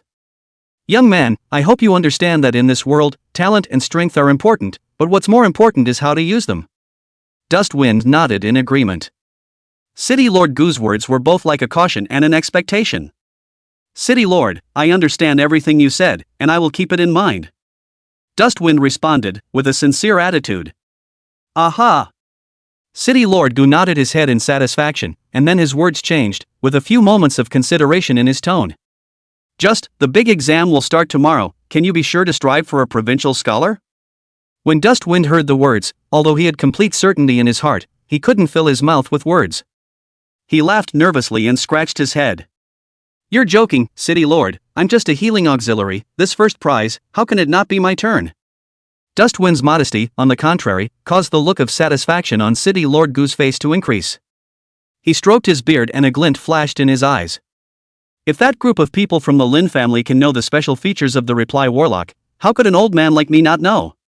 City Lord Gu paused, his gaze fixed on Dustwind like a torch. Moreover, I'm afraid that this profession of yours is even more special than those reply warlocks in the records. Dustwind was slightly stunned. He didn't expect City Lord Gu to be able to tell so much.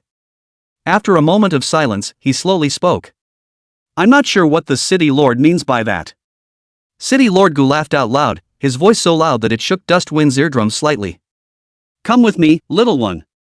When City Lord Gu finished speaking, he turned around and walked away, with a steady gait that didn't show any signs of old age. Dustwind looked at City Lord Gu's back as his thoughts raced through his mind. What is this handful of Yang Chang trying to do? Was it a blessing or a curse that he had sought himself out this time? One question swirled in Dustwind's mind, but he still took a step and followed closely. Now that people are the chopping block for me, I can only take one step at a time. Dustbreeze took a deep breath, forced down the uneasiness in his heart, and quickly followed. The two men walked forward and backward through several corridors to a spacious room. The room was simply furnished with a table, a few chairs, and a huge map of Yang City hanging on the wall. City Lord Gu walked over to the table and gestured for Dustbreeze to sit down. Dustwind sat down as he was told, but his gaze never left City Lord Gu. He wanted to see what kind of drugs this City Lord was selling. City Lord Gu poured 2 cups of tea and pushed one of them in front of Dustwind. Try it, it's Yang Chang's special cloud tea, refreshing the mind. Dusty Wind picked up the teacup and gently took a sip. The tea was fragrant, slightly bitter in the mouth, with a sweet aftertaste. Spirit value +1. A prompt suddenly appeared in front of Dustwind's eyes, and he was slightly stunned. This tea, it can even increase mental attributes? Dustbreeze was surprised in his heart, but his face didn't move. He put down his teacup and looked at City Lord Gu, waiting for his next words.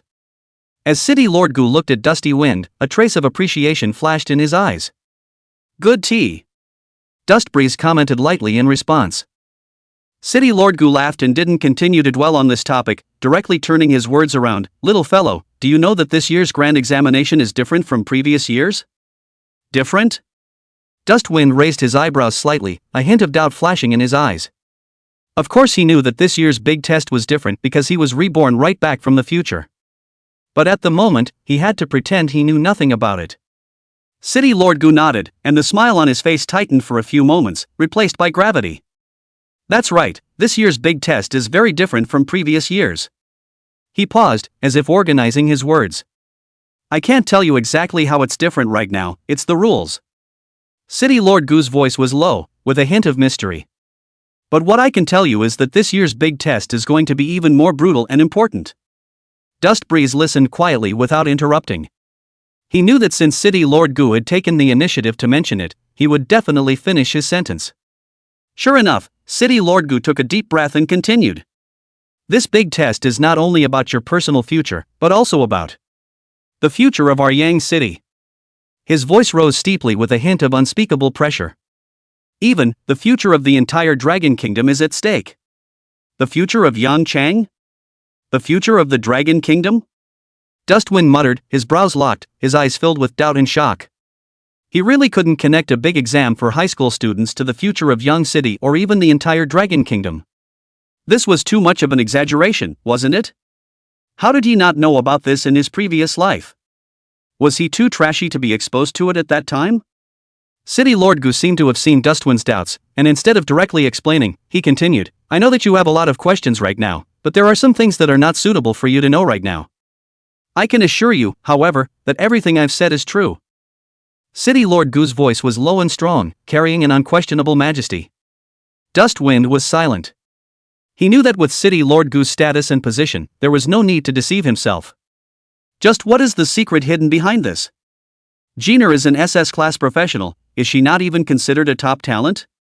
Dustwind couldn't help but ask, trying to pry more information from City Lord Gu. The Jin'er in his mouth, whose full name was Su Jin'er, was the eldest young lady of the Su family, the #1 family in Yang City, and was also the recognized strongest genius of this term in Yang City. At the mention of Su Jin'er, a helpless bitter smile appeared on City Lord Gu's face. That little girl from the Su family is indeed gifted, and in time, her achievements will be unlimited. It's just a pity.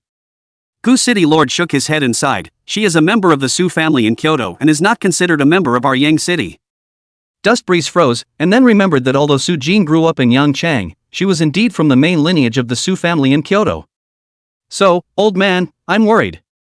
City Lord Gu slapped the table with a hint of anxiety in his voice. In this term of Yang City, apart from you, it's surprising that I can't find a single one that can hold a candle to you.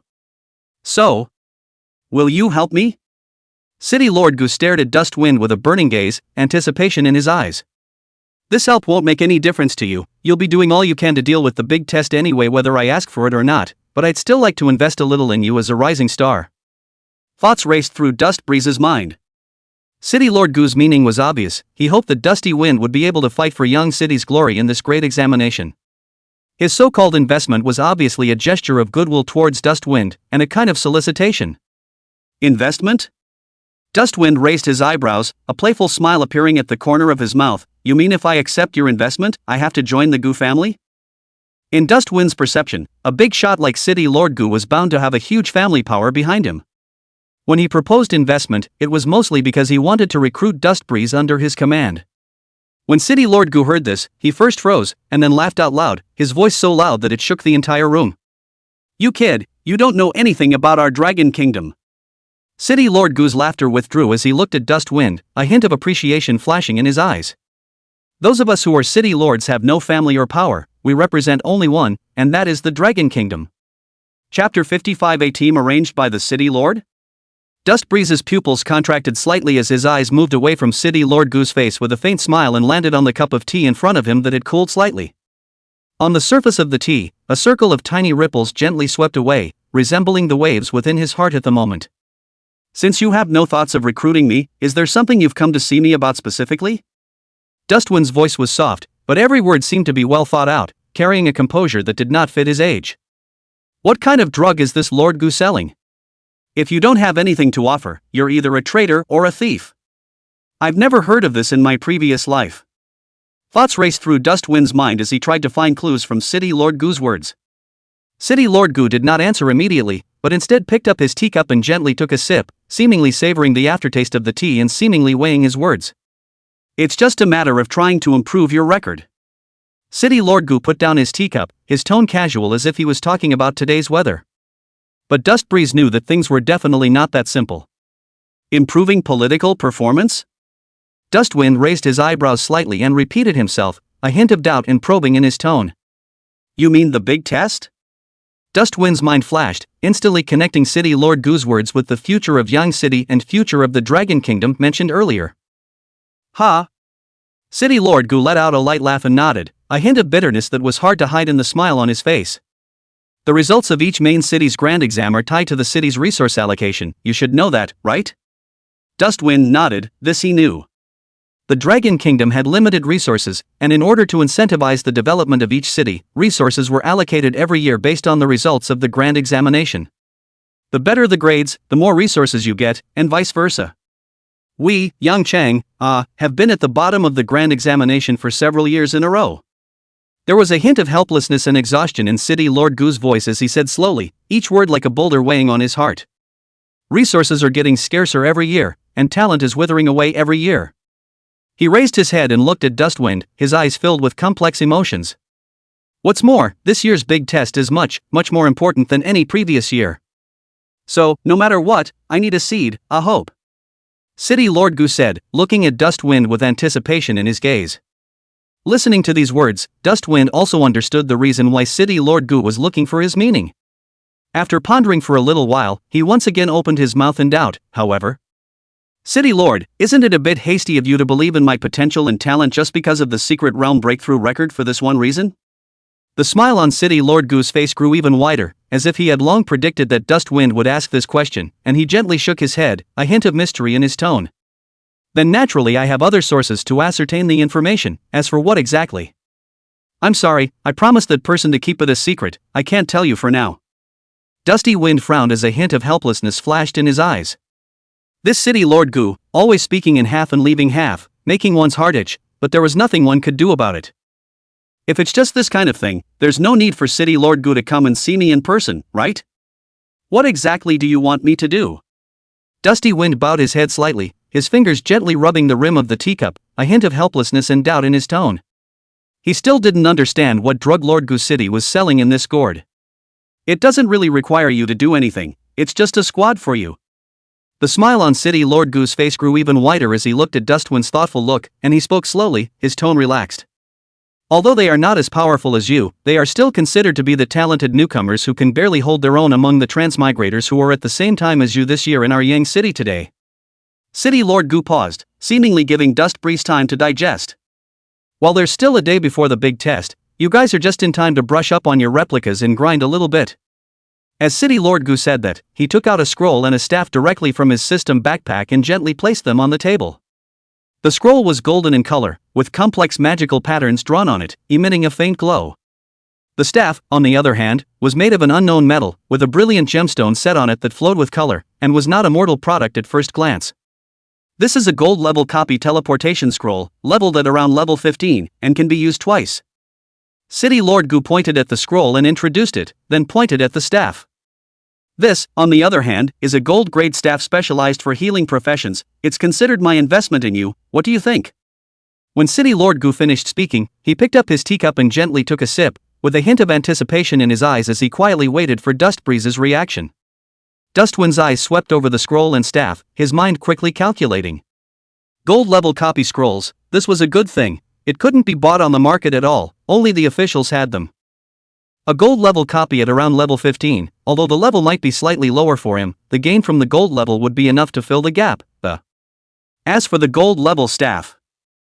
Gold-level equipment for milkmaids, it's only a problem if you say you don't want it. What's more, this staff was also a personal gift from City Lord Gu. The significance of this was much more than just a piece of equipment. This represented the regard of City Lord Gu and the tilting of Yang City's resources. Dustwind raised his head and looked at City Lord Gu, a glint of essence flashing in his eyes. I appreciate City Lord Gu's kindness. It's just that, the members of this squad. Dusty Wind didn't finish his sentence, but the meaning was already obvious. He needs to know who his teammates are, how strong they are, and if they can be trusted. After all, in a copy, there were rapid changes, and an unreliable teammate would probably get everyone killed. Don't worry about this, their strength will definitely not hold you back. City Lord Gu seemed to have anticipated that Dustwind would ask this question, and he said with a slight smile and a confident mind. Dustwind frowned slightly. He didn't doubt City Lord Gu's vision, it was just that, for something like forming a team, strength alone wasn't enough. The tacit understanding and cooperation among teammates, and even whether their personalities are compatible, will directly affect the team's fighting strength.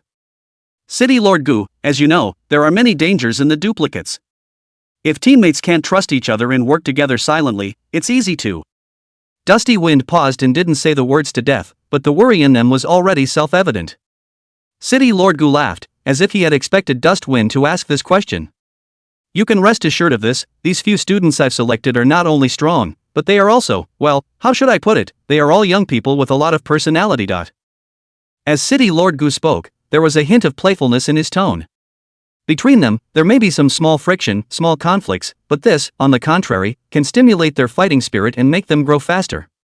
Dustwind listened to City Lord Gu's words, but his heart was a little drummed. Young people with character? That's a nice thing to say, but in all honesty, aren't they just a bunch of pricks? Ahem, City Lord Gu, when you say personality, you specifically mean? Dustwind asked tentatively, needing more specific information.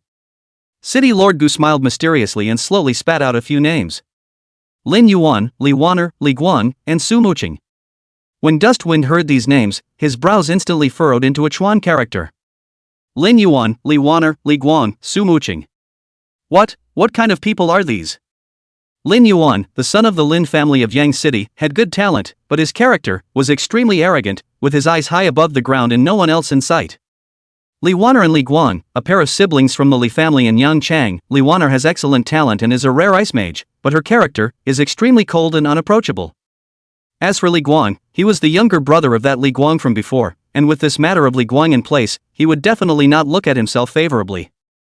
As for Su Muqing, the eldest young lady of the Su family in Yangchang, her talent and strength were not bad, but she was pampered and spoiled, and appeared to be very timid under Su Jin'er's suppression, and cried when she didn't move. Dustwind felt his temples jutting. What kind of team did City Lord Gu put together for him? Is this going to be a copy or a babysitter? It's a good thing these guys got together and didn't get into a fight. City Lord Gu, are you sure they can work well with me? Dusty Wind's voice was a bit dry. He really couldn't imagine himself going down the copy with these few people. Ha, young people, a little friction is normal. I believe that with your strength and charisma, you will definitely be able to convince them. City Lord Gu said with a smile, seemingly full of confidence in Dustwind. Besides, isn't there a gold-level copy scroll here? With this in place, they'll have to obediently listen to you even if they're no longer convinced. City Lord Gu pointed to the scroll on the table with a hint of temptation in his tone. Dustbreeze looked at the golden scroll and was torn in his heart. Gold-level copy scrolls, the temptation was indeed great. But, to go down with these troubled boys. Dustbreeze took a deep breath and forced down the helplessness in his heart. City Lord Gu, can I meet them first? Dustwind asked. He needed to see for himself what these guys were really like. Sure, they're waiting right outside. City Lord Gu said and clapped his hands. The door to the room was pushed open and 4 figures walked in. At the head of the group was a tall, cold-faced young man who wore a black mage's robe and had eyes as sharp as eagles, none other than Lin Yuan. Right behind them was a pair of young men and women. The man was handsome but with a hint of impatience on his face, while the woman was dressed in ice blue mage robes, with a delicate face but a cold expression. It was Li Guang and Li Wan'er's siblings. Walking at the end was a petite, sweet-looking girl. She was wearing a pink mage robe with a hint of timidity in her eyes. It was none other than Su Jin'er. As soon as the 4 men entered the door, their gazes fell on Dustbreeze in unison. Lin Yuan's eyes held a hint of scrutiny and disdain. Li Guang's eyes, on the other hand, were filled with hostility and provocation. Li Wan'er's eyes remained cold, seemingly indifferent to everything. Su Jin'er's eyes, on the other hand, were a bit evasive, not daring to meet Dustwind's gaze. Dustwind looked at the reactions of these 4 people and became even more helpless in his heart. Is this team, really going to work? Dustwind, these are the teammates I've chosen for you.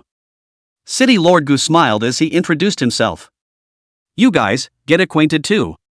Lin Yuan was the first to speak, his voice low and cold. My name is Lin Yuan, profession Thunder Swordsman.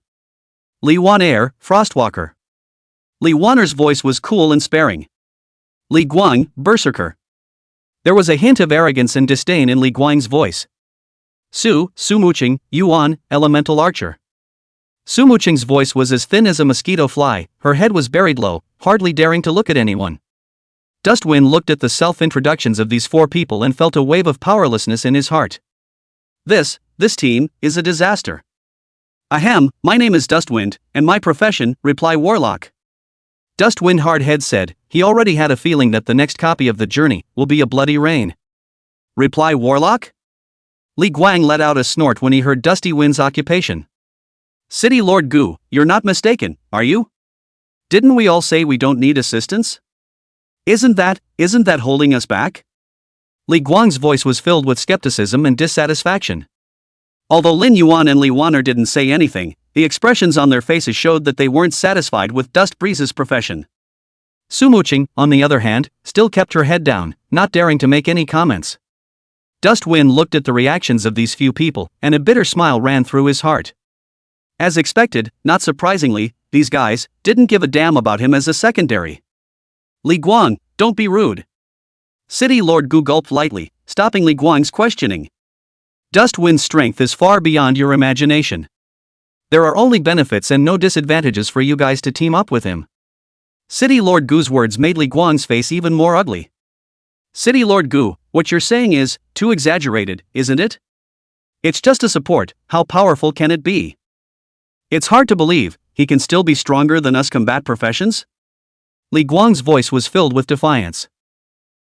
Isn't it stronger, don't we know if we try? Dusty Wind snorted coldly. He was not a soft persimmon to be rubbed. Since these few people looked down on him, he would show them that aides could also carry the entire field. Great! Let's try it then. Li Guang's eyes flashed a flash of excitement. He has long wanted to teach this do not know the high ground guy a lesson. City Lord Gu, look. Li Guang looked at City Lord Gu for his opinion. City Lord Gu smiled faintly and nodded. Since you've all said that, let's cut a deal. But point blank, don't get hurt. City Lord Gu's words made Li Guang even more complacent. Don't worry, City Lord Gu, I have a sense of proportion in what I do," Li Guang said, and directly took out a huge battle axe from his system backpack and walked towards Dustwind. "Boy, are you ready? I'm going to show you what it means to have true power." Li Guang's voice was full of provocation and threats. Dustwind looked at Li Guang's arrogant appearance and a cold glint flashed in his eyes. "Any time," Dustwind said indifferently, his voice calm and cold, as if he didn't put Li Guang in his eyes at all. "Good. Have guts," Li Guang roared, brandishing his battle axe and charging towards Dustwind. Chapter 56 Milkmaid Crushing Warriors in Melee? Li Guang's huge body was like a small mountain, wrapped in a strong wind. His battle axe sliced through the air, emitting an ear-piercing whistling, and slashed down straight at Dustwind's head. "Look out!" City Lord Gu's voice sounded in the distance with a hint of worry. Even if Dustwind was powerful, he was only a legal aid. How could he possibly be able to fight against a warrior? However, Dustbreeze stood still and didn't move a muscle, as if he was stunned. Li Wanner and Lin Yuan glanced at each other, both seeing a hint of disdain in the other's eyes. "That's getting scared out of your wits? What a loser." Li Guang was even more pleased in his heart. It was as if he had already seen the scene of Dustwind being split in half by his axe. "Die!" Li Guang roared angrily, and the battle axe in his hand added a few more points of force. Just in the nick of time, Dustwind moved. He slightly sidestepped, avoiding Li Guang's powerful strike at an incredible angle. The battle axe grazed the corner of Dustbreeze's coat and slashed down, hitting the ground hard. Boom! With a loud bang, the ground was smashed out of a large pit, and debris flew. Li Guang's blow fell short and his heart was shocked. He didn't expect Dustbreeze to be able to dodge his attack. "Kind of." Li Guang laughed harshly and swung his battle axe once again, sweeping it towards Dustwind. Dustwind's feet changed pace and his body was like a ghost, weaving in and out of Li Guang's attacks, narrowly avoiding them each time. How is this possible?" A trace of surprise flashed through Li Wanner's eyes. She did not expect Dustbreeze's stance to be so exquisite. Lin Yuan also frowned slightly, realizing that he seemed to have underestimated this aid. "You only know how to hide? Fight me head-on if you can." Li Guan was unable to attack for a long time, and his heart became more and more agitated. He roared angrily, and his attacks became even more furious. The corner of Dustwind's mouth rose slightly, revealing a cold smile. "As you wish," Dustwind said indifferently, as the star staff in his hand flicked. A white light flashed, and Dustbreeze's figure disappeared into thin air. Li Guang froze as he lost track of Dusty Wind. In the next moment, Dustwind appeared behind Li Guang. The star staff smashed hard against Li Guang's back with a cracking sound. Bang! With a muffled sound, Li Guang's huge body stumbled forward a few steps and almost fell. You. Li Guang turned around and looked at Dustwind with a shocked expression. He didn't expect Dustwind to be able to hit him. Dustwind didn't say anything as he waved the star staff in his hand once again. Bang! Bang! Bang!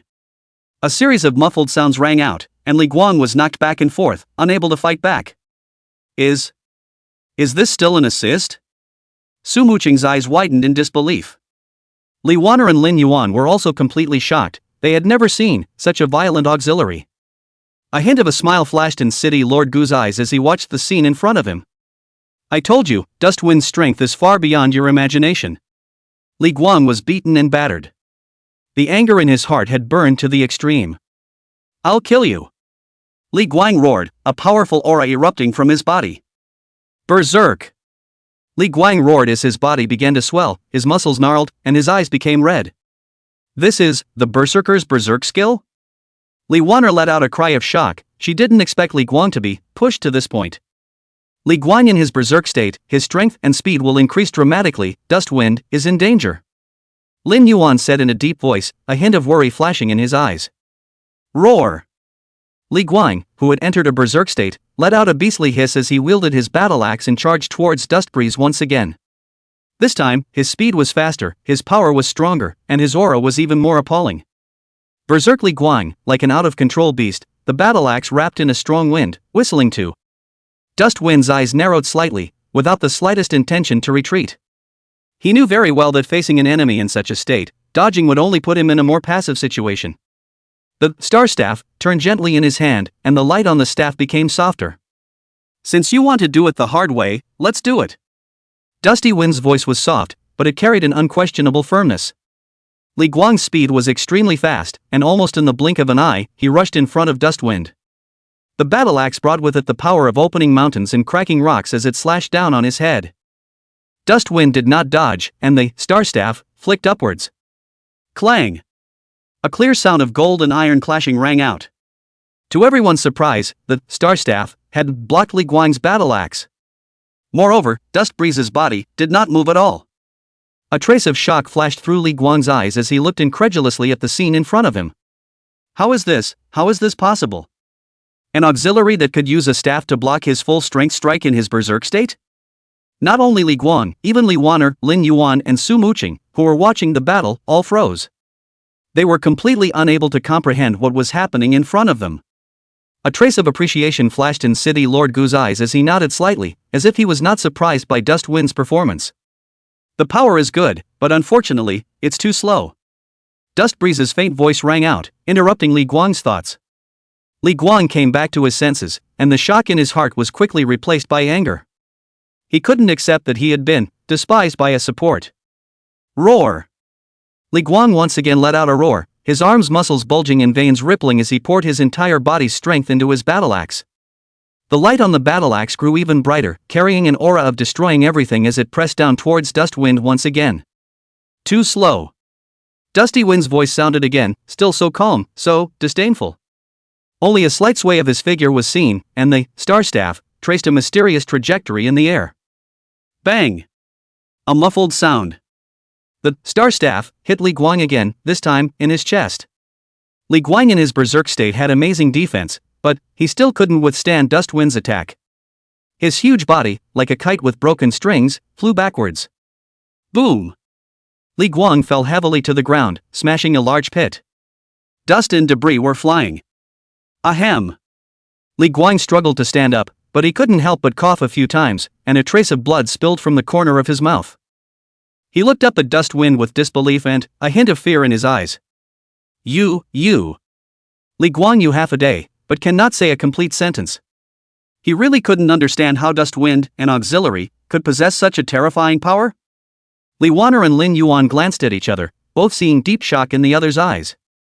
They finally understood why City Lord Gu had such a high regard for Dust Breeze. This aid was simply not an existence they could comprehend. Su Jin'er opened her mouth wide, completely speechless. She felt like she was dreaming. City Lord Gu smiled slightly and stroked his beard with an expression that said, "Everything is as expected." Dustwind ignored the crowd's reactions as he slowly walked over to Li Guang and looked at him condescendingly. "Shall we continue?" Dust Breeze asked lightly, no emotion audible in his tone. Li Guang looked at Dusty Wind, his eyes flickering. He wanted to keep fighting, but he no longer had the strength to fight anymore. The time for the berserk state was almost up, and he hadn't even touched the corner of Dustwind's coat. To continue would just be self-defeating. Li Guang opened his mouth, wanting to admit defeat, but dignity made it difficult for him to speak. Admit defeat, Li Guang. Right at this moment, Li Wan'er's voice suddenly rang out. You've done your best, there's no point in holding out. Li Wan'er looked at Li Guang with a hint of heartache in her tone. Lin Yuan also nodded and said, there is no fear of not having wood to burn when you leave a green mountain behind. If you lose this time, just win it back next time. Hearing Li Wan'er and Lin Yuan's words, the struggling color in Li Guang's eyes intensified. He took a deep breath and finally lowered his head. I concede. The voice was low, but it reached everyone's ears clearly. Dust Breeze nodded and didn't say anything else. He turned around and walked towards City Lord Gu. Li Wan'er rushed forward and helped Li Guang up. Are you okay?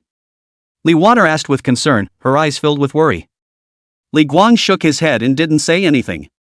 He looked at Dusty Wind's departing back, and a complex emotion flashed in his eyes. There was resentment, anger, and admiration.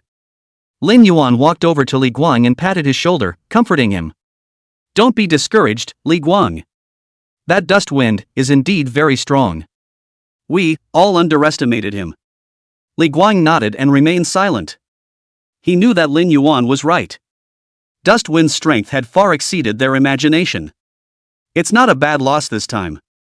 Su Jin'er looked at Dusty Wind's back with a strange color in her eyes. She suddenly felt as if she had discovered an unsettling secret. City Lord Gu looked at Dustwind with appreciation in his eyes. Dustwind, you've done well. City Lord Gu said with a smile, his tone filled with relief. Next, it's all yours. Dustbreeze nodded slightly as a yes. Afterwards, he turned to look at Lin Yuan and the others and said indifferently, gather in the duplicate hall in an hour and prepare to depart. After saying that, he left the room straight away without the slightest bit of procrastination. Lin Yuan and the others looked at Dustwind's departing back with different expressions.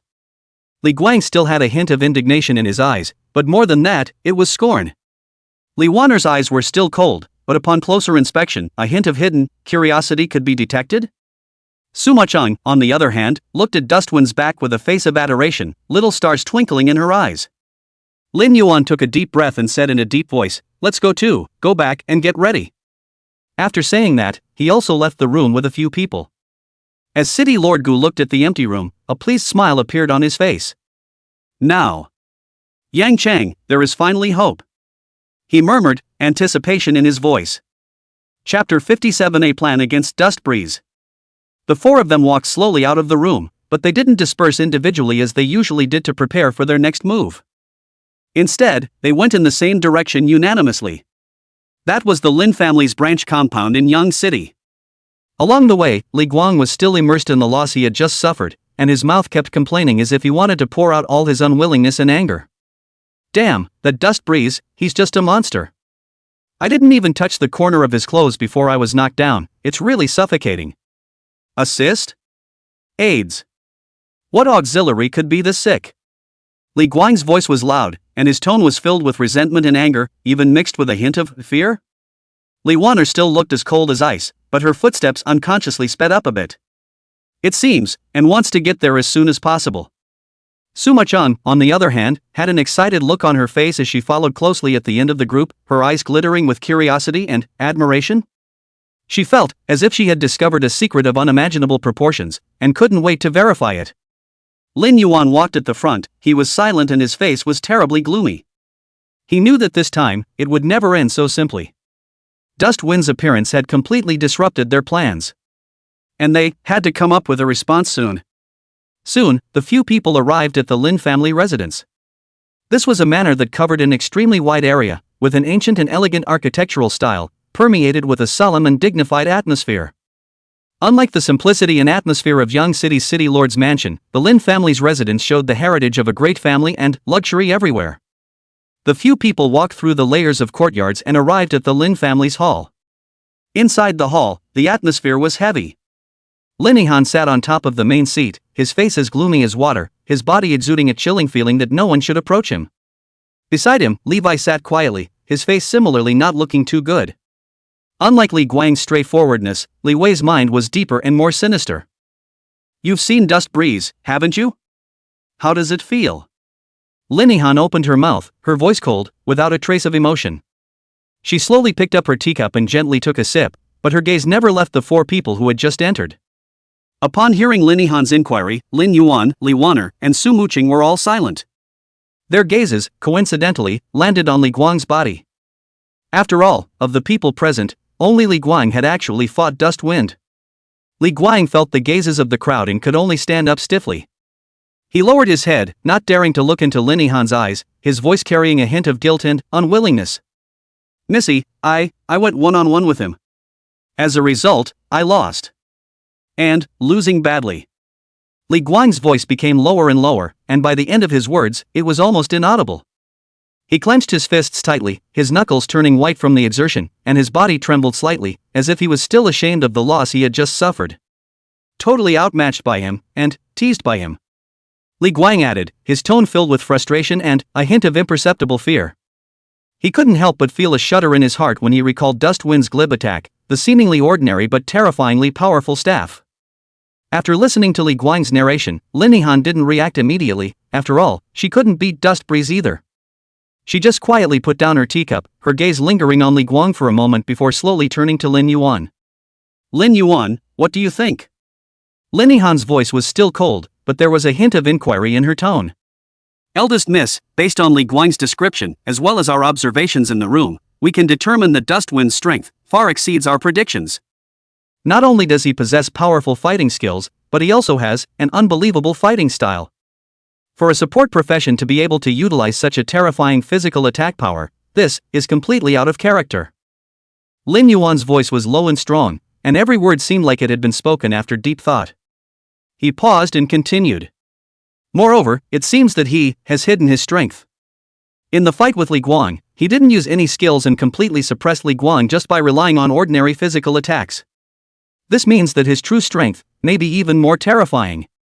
Lin Yuan's words caused everyone present to fall silent. They all understood that Lin Yuan was right.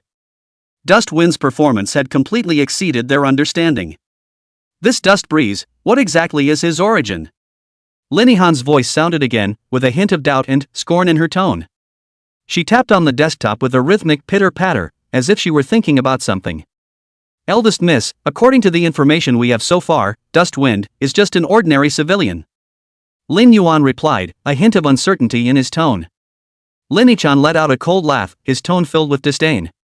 Do you think that an ordinary civilian player can do these things? He's either hiding his identity or he's gained some sort of special opportunity. No matter what, if he dares to reject this young lady, then he has a way to take his death. A hint of coldness flashed in Lin Yihan's eyes, and her tone became even colder. Oni-chan, then what should we do? Li Wei couldn't help but ask with a hint of urgency in his tone. He, like Lin Yihan, was extremely disgusted with this dust breeze. What to do? Lin Yihan repeated Li Wei's question with a hint of playfulness in her tone, as if to say, is there still a need to ask?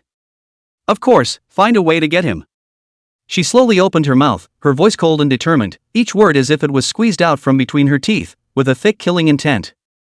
Lin Yihan's eyes flashed with a malicious light. She couldn't forget the shame that Dust Wind had brought to her, and even more so, she couldn't tolerate that a punk in her eyes would dare to be so arrogant.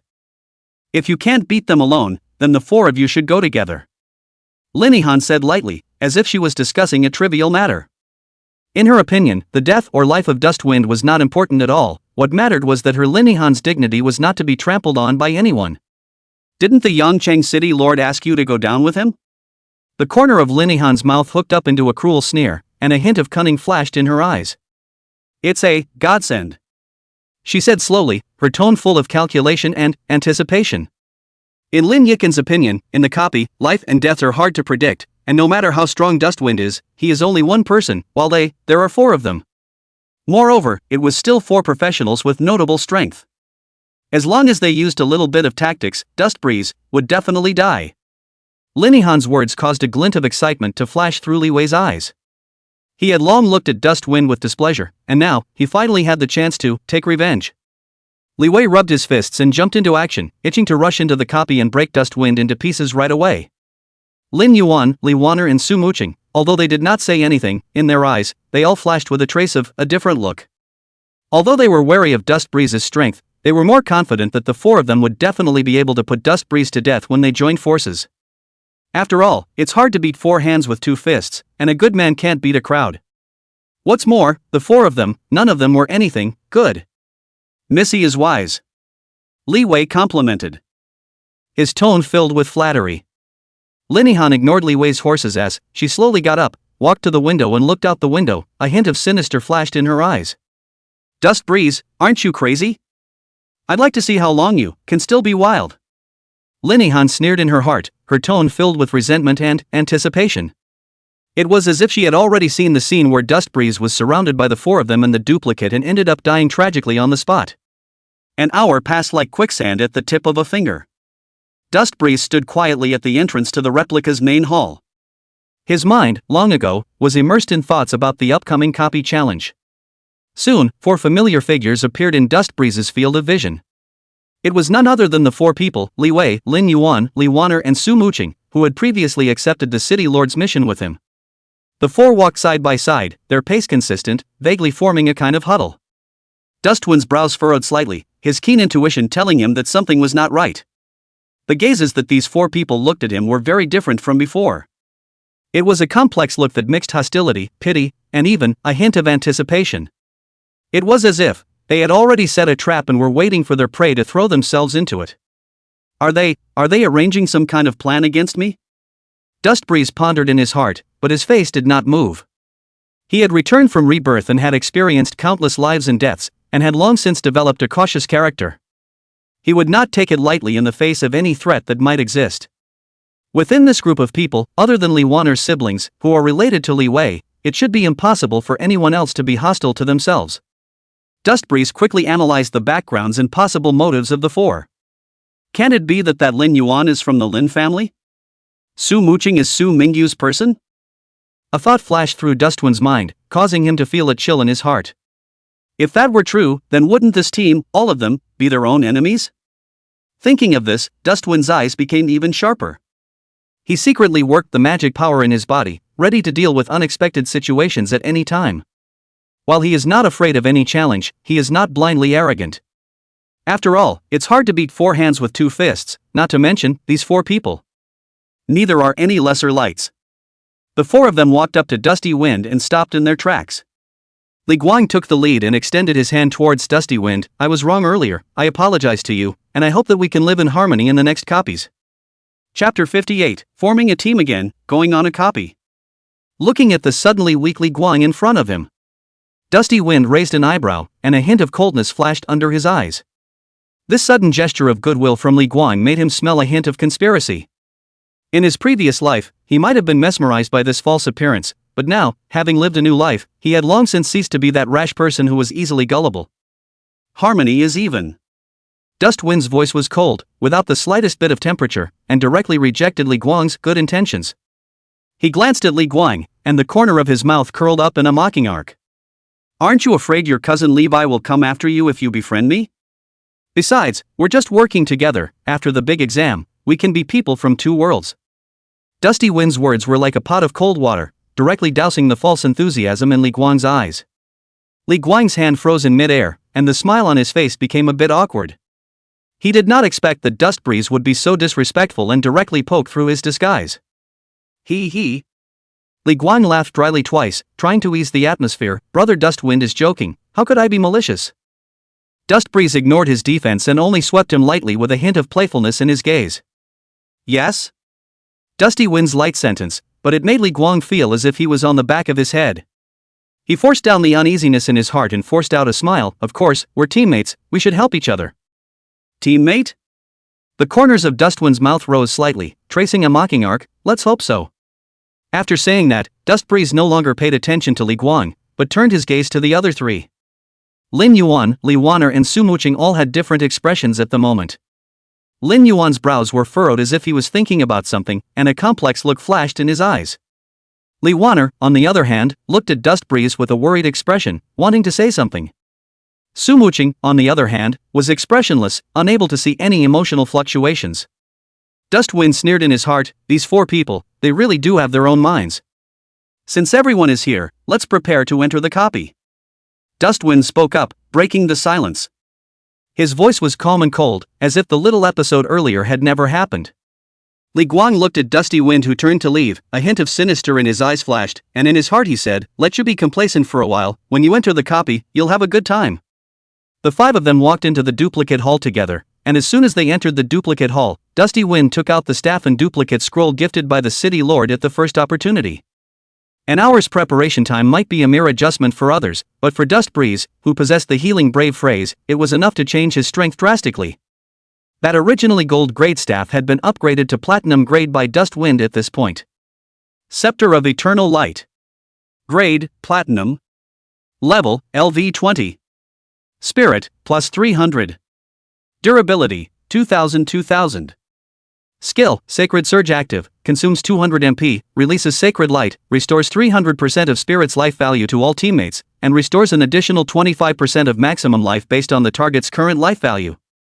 Inflicts the same value of damage to the enemy and has a 70% chance to cause the enemy to suffer a 3-second silencing effect. CD, 45 seconds. Equipment effects. Radiant Shelter, the effect of all healing skills is increased by 50% and the MP consumption of healing skills is reduced by 40%. Eternal Shelter, whenever the staff casts a healing skill, the target gains a 5-second Eternal Shelter effect that restores 2% of the target's maximum life per second, stacking for up to 3 layers. The new skills and equipment effects have given Dustbreeze a qualitative leap in its ability to assist. Dustbreeze waved the staff in his hand with satisfaction, then he set his eyes on the 4 people behind him. Invitation to form a team has been sent. The system prompt sounded in Dustwind's ears, and at the same time, the prompt box for the group invitation appeared in front of the four of them: Lin Yuan, Li Wan'er, Su Jin'er and Li Guang. The four chose to agree with little hesitation. "Since everyone agrees, let's get going," Dustbreeze said indifferently and took the lead towards the depths of the replica hall. The other four followed close behind. Li Guang followed behind Dustwind, his eyes flickering as he secretly calculated something in his mind. An auxiliary profession, also dare to be so arrogant. When you enter the copy, there will be a time for you to cry. Li Guang snorted coldly in his heart, and the corners of his mouth hooked into a grim smile. The five quickly arrived at a portal. It was a portal that emitted a golden glow, clearly the entrance to a gold-level copy.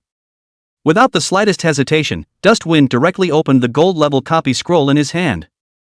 Buzz! The scroll instantly turned into a stream of light and merged into the portal. The originally calm portal was suddenly flooded with ripples, as if a stone had been thrown into the water. Go! Dustwind's voice remained calm, as if everything in front of him could not cause the slightest ripple in him. He took the first step into the portal. The other four followed suit and disappeared into the portal. After a moment of heavenly rotation, Dustbreeze found himself in the middle of an unfamiliar forest. Copy: Dark Forest Gold Level. Mission: kill the Dark Wolf King, the boss deep in the forest. Time limit: 24 hours. Current team size: 5-5. The system beep sounded in Dustwind's ears. He looked around and realized he was in the middle of a thick forest. The sky-high ancient trees covered the sky, and the sunlight shed dappled light through the gaps in the leaves. The air smelled damp and earthy, with a faint hint of blood. The dark forest was filled with an oppressive aura, as if something was lurking in the shadows, peering at all the beings that entered the place. Li Guang walked at the very back of the group, his eyes shadowy, sweeping over Dusty Wind in front of him from time to time, calculating in his mind how he could put Dusty Wind to death without arousing suspicion. This hellhole, it's uncomfortable. Li Guang deliberately broke the silence with a hint of annoyance in his tone. Lin Yuan glanced back at him and said indifferently, "A gold-level copy, naturally it won't be a safe place. Be careful, don't get caught in the gutter." Li Wan'er also chimed in. "Brother, you'd better collect yourself, don't forget the purpose of our visit." Although she had concerns about Li Guang's plan, she ultimately chose to side with her brother. Su Jin'er, on the other hand, didn't say a word and followed closely in the middle of the group, trying to minimize her presence. Her heart was filled with fear and uneasiness, yet she didn't dare to disobey Su Mingyu's orders. "Everyone be careful, there's movement up ahead." Dustbreeze suddenly stopped in his tracks, his eyes looking sharply ahead. His mental power was far beyond normal, and he was able to clearly perceive the subtle changes in his surroundings. As soon as the words fell, a rustling sound came from the bushes in front of them, and immediately afterward, several huge wolf-shaped creatures appeared in the crowd's field of vision. Roar! Several giant wolves with pitch-black bodies and scarlet eyes violently sprang out of the bushes and pounced towards the crowd. Name: Phantom Wolf. Grade: Silver. Level: LV20. HP: 5000. MP: 1000. Power: 200. Agility: 150. Spirit: 50. Physical fitness: 100. Skills: Bite, Shadow Claw Strike.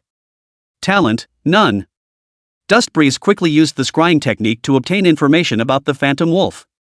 Roar! The three phantom wolves raised their voices to the sky, their voices filled with bloodthirsty desire. Their scarlet eyes stared deathly at the five people in front of them, as if they had seen delicious prey. Sharp claws and teeth glinted coldly in the sunlight, and saliva dripped down the corners of his mouth, leaving corrosive marks on the ground. "3 silver-level phantom wolves, watch out." Dustbreeze's voice remained calm, as if he didn't feel the slightest bit flustered by this sudden attack. He quickly swept a glance at the 3 phantom wolves, and already had a plan in mind. Li Guang's eyes flickered, and he had originally wanted to use the appearance of the phantom wolf to find an opportunity to lay his hands on Dustwind. However, Li Wan'er behind him pulled tightly on the corner of his coat with a hint of warning in her eyes. Li Guang cursed in his heart and could only temporarily suppress the killing intent in his heart. He knew that now was not the time. This kind of small monster, there is no need for Brother Dustwind to take action, just leave it to the few of us. Li Guang forced down the displeasure in his heart and squeezed out a smile and said. He brandished the huge axe in his hand and took the lead in charging towards a phantom wolf. Lin Yuan and Li Wan'er followed suit, each choosing their own targets. Su Jin'er, on the other hand, stood still and seemed to be somewhat hesitant. She gripped the bow and arrow in her hand tightly, her knuckles slightly white from the force. Su Jin'er bit her lip and finally raised the bow and arrow in her hand. Flame blast! An arrow with flames flew out from Su Jin'er's hand and shot towards a phantom shadow wolf. The phantom wolf let out a miserable cry, and a blazing flame ignited on its body. Great job! Li Guang praised, and the huge axe in his hand slashed even more ferociously towards the phantom wolf. Lin Yuan and Li Wan'er also executed their respective skills and fought fiercely against the phantom wolf. For a while, the entire forest was filled with the glow of skills and the hissing of spectral wolves. Dust Breeze stood to the side, quietly observing the battle. He didn't have the intention to make a move, and just silently watched the four fight. His eyes were deep and calm, as if everything was under his control. After all, he was just a nurse, and battles were usually not his turn. These guys, their strength is pretty good, but the coordination is still a bit lacking. Dust Breeze commented secretly in his heart. He noticed that although Li Guang was the strongest, he was a bit impatient and his attacks were unorganized. Lin Yuan, on the other hand, is relatively calm but slightly less aggressive. Li Wan'er's frost control skills were quite impressive, but lacked an effective means of output. Su Jin'er, on the other hand, was completely paddling, her attacks soft and unthreatening. But for them Dustwind hadn't had much hope, mainly coming to replicate their abilities and talents. As for their battle, Dust Breeze was completely indifferent. Chapter 59 Dusty Wind's powerfulness, shocking the crowd. Roar! Right at this moment, a phantom wolf suddenly broke through Li Guang's defense and pounced towards Su Jin'er. Su Jin'er's face turned white, and a trace of panic flashed in her eyes. She subconsciously tried to back away, but it was too late. The sharp claws of the phantom wolf instantly hit Su Jin'er. However, right at this moment, the eternal radiance staff in Dust Breeze's hand flicked. Healing! An emerald green light surged out from the staff, instantly enveloping Su Jin'er and the spectral shadow wolf. Plus 3800. Ding! Healing Valor triggered successfully. Talented Elemental Transformation copied. Elemental Conversion, all your attacks can have attributes attached to them under your control, and the attributes can be converted at will. Trigger Afterglow.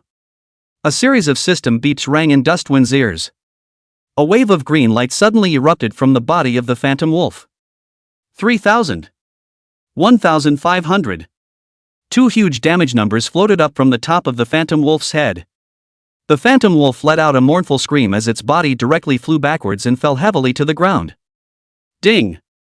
You've killed the phantom wolf, experience value plus 150. This. Su Jin'er stared blankly at what was in front of her, disbelief in her eyes. She hadn't expected at all that Dust Breeze would step in to save her. Moreover, it was still a silver-ranked phantom wolf that had been killed in seconds in such an easy manner.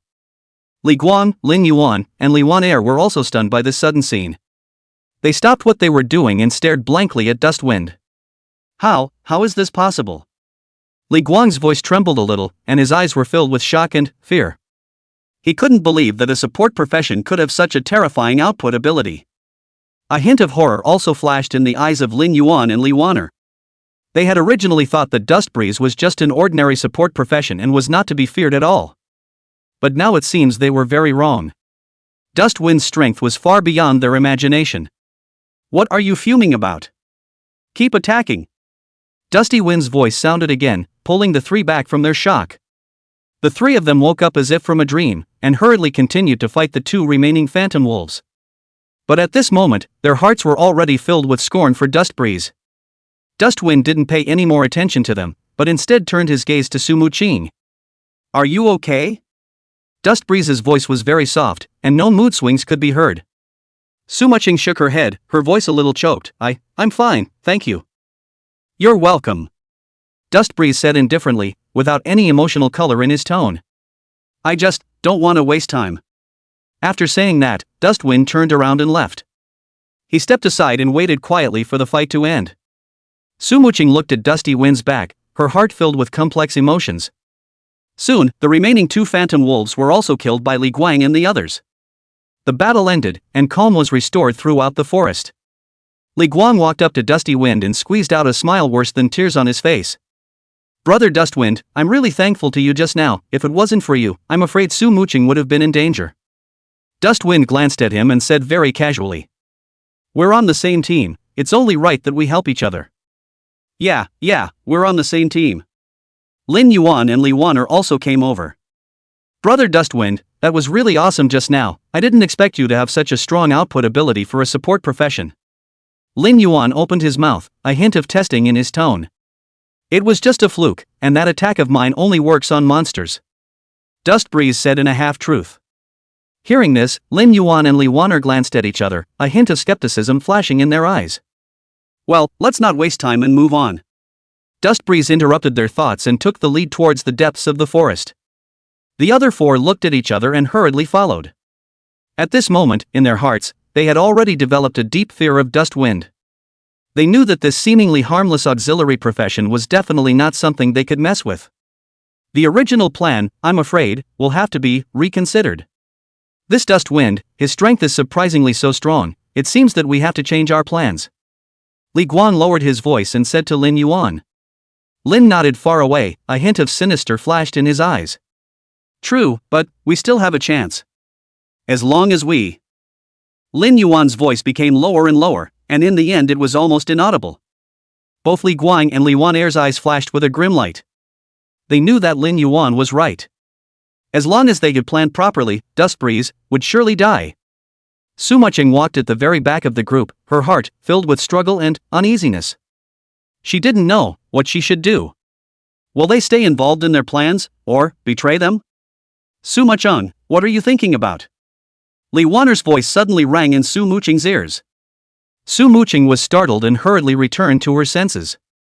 Nothing. Su Muching's voice was a bit flustered. Li Wan'er gave her a deep look and didn't say anything else. She knew that in Su Muching's heart, a wavering had occurred. But she believed that Su Muching would eventually make the right choice. Because they're in the same boat. The five continued on, each with their own secrets hidden in their hearts. Deep in the dark forest, the sunlight filtered through the dense foliage, casting dappled light and shadows on the ground. An indescribably depressing feeling, like a spider's web, quietly entangled itself in everyone's heart. Sasha. A subtle sound, coming from the bushes ahead, broke the suffocating silence. The five instantly stopped in their tracks and looked warily in the direction from which the voice came.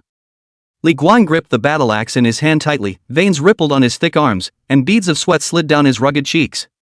What is it? He asked in a low voice, a tremor in his voice that was hard to hide. Lin Yuan narrowed his eyes, the thunder longsword in his hand flickering with dangerous arcs of electricity as he scrutinized his surroundings, trying to identify the threats hidden in the shadows. I don't know, everyone be careful.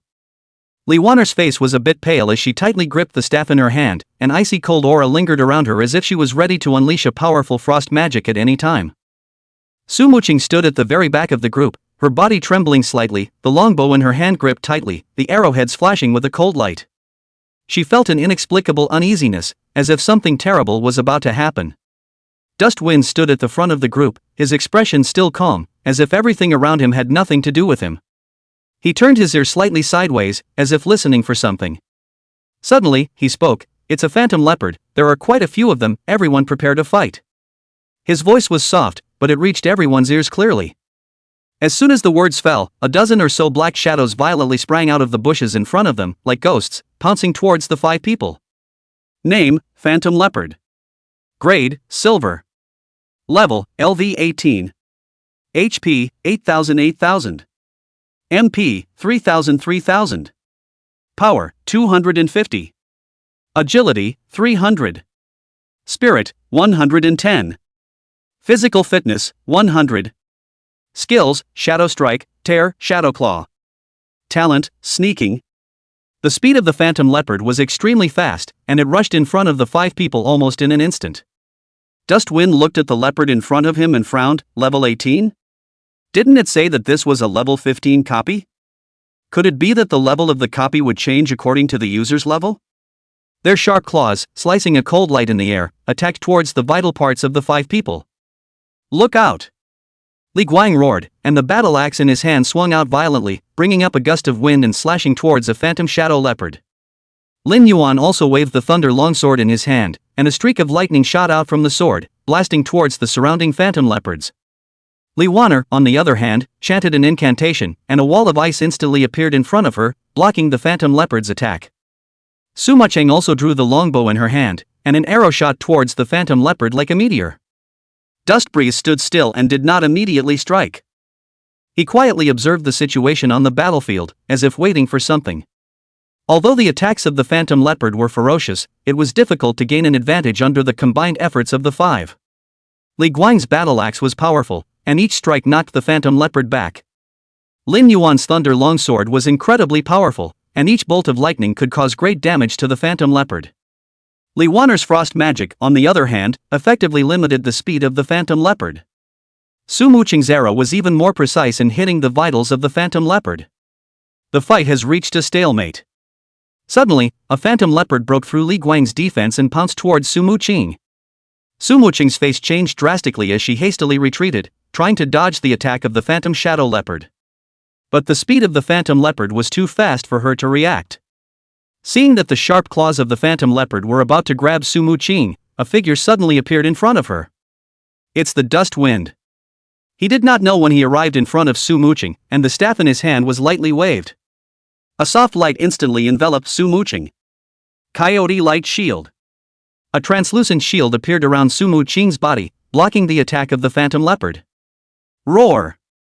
The claws of the phantom panther slammed hard against the pale wolf-light shield, emitting a deafening roar, but the translucent shield didn't move at all, tough beyond imagination. Su Jin'er was in shock, her pale face was filled with fear. She could even feel the fishy breath exhaled by the phantom shadow leopard spraying on her face. Li Guang and the others also noticed the movement on this side and drew closer to this side, wanting to support Su Jin'er. However, the number of phantom leopards was simply too many, and they couldn't get out of the tangle for a while. Damn, these! Li Guang cursed angrily, and the battle axe in his hand swung even more furiously, splitting a phantom leopard that tried to sneak attack out. Lin Yuan, on the other hand, kept releasing his thunder sword chi, and a bolt of lightning exploded in the phantom leopard group, causing widespread damage. Li Wan'er's frost magic also played a key role as she kept releasing skills such as Ice Pick and Ice Wall to slow down the phantom leopard and create opportunities for her teammates. This won't work, we must find a way to break out. Li Wan'er's voice was a little anxious, her magic power was consumed greatly and she could no longer support herself somewhat. Li Guang gritted his teeth and looked towards Dust Wind, who was not far away, and roared, "What are you gawking at there? You obviously have such a strong attack. Do it!" Upon hearing this, Dust Wind but laughed strangely. "We're here to rub it in. If I make a move and you guys have nothing to do, wouldn't that be boring? Now this situation. What do you care if it's boring or not? People are dying." Seeing this movement of Li Guang, Dusty Wind smiled helplessly, while the staff swung once again. The Sacred Surge. A holy light erupted from the staff, instantly enveloping everyone. Warm light sprinkled on the body, and at once everyone's life value was completely back to full in an instant, and the original sense of exhaustion was swept away. Not only that, but according to the Eternal Shelter special effect, they also gained the effect of continuously restoring their life value. Plus 5850. Plus 5850. Plus 5850. A series of green numbers floated up above the heads of the five. That was the healing effect of Sacred Surge. What kind of healing is this? Chapter 60. What kind of healing is this? Li Guang's eyes widened with incredulity. He had never seen such a powerful healing skill before, it was practically unheard of. Lin Yuan and Li Wan'er were similarly shocked, and their gazes towards Dustwind were filled with doubt and surprise. Su Jin'er was even more excited that she couldn't speak. She felt as if she was in heaven, her body was full of power. Roar! The phantom leopards felt threatened, and they let out angry roars as they attacked the five even more frantically. Although Dustwind's healing spell had the effect of an attack, this time Dustwind was shutting down Afterglow Impact. What are you fuming about? Counterattack while you can. Li Guang and the others were like amnesties, each one of them rushed towards the phantom leopard group wielding their weapons as if they were pumped with chicken blood. Kill! Li Guang roared, the battle axe in his hand carried a whistling wind sound and ruthlessly slashed at the head of a phantom leopard. 852. A huge damage number floated up from the top of the phantom leopard's head, and this unlucky phantom leopard didn't even have the time to scream before it was directly killed in seconds. Lin Yuan did not show any weakness either. The long sword in his hand flashed with lightning. Each swing of the sword was accompanied by a piercing thunderous sound. 789. 812. 795. A series of damage numbers continued to float up, and the phantom panthers were like papier-mâché in front of his thunder sword chi as they fell to the ground.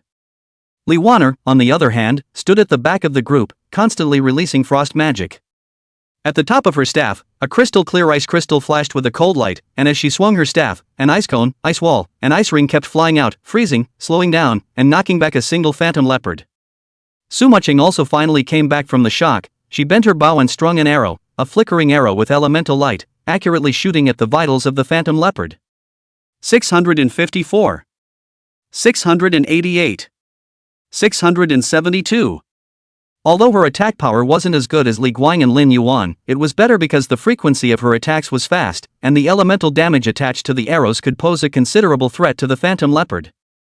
The five of them cooperated well and attacked like a tidal wave, and the group of phantom leopards, which was still dominant, was actually hardened by them and knocked back a few steps.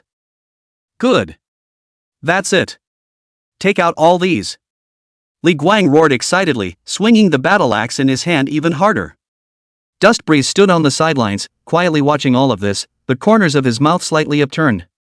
He didn't strike out to attack, only occasionally releasing the crow wolf-like shield to protect his teammates and prevent them from being killed by the phantom leopard in seconds.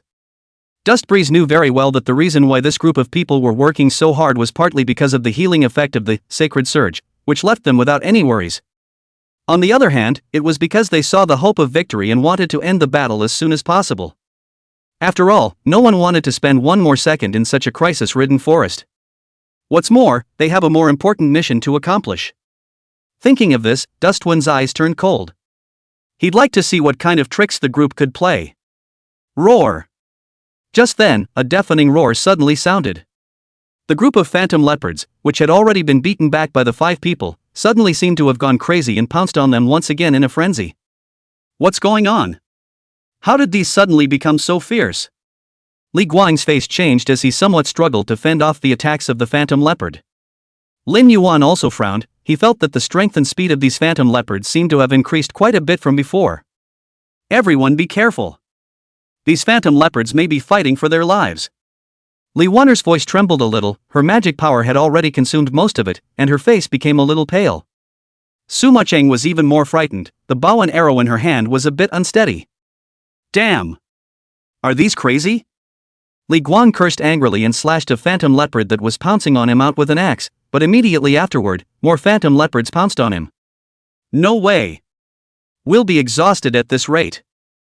Lin Yuan shouted. Several wounds had appeared on his body, blood staining his shirt. Dustwind! Are you still watching the show? Make a move! Li Guang anxiously looked at Dusty Wind and yelled.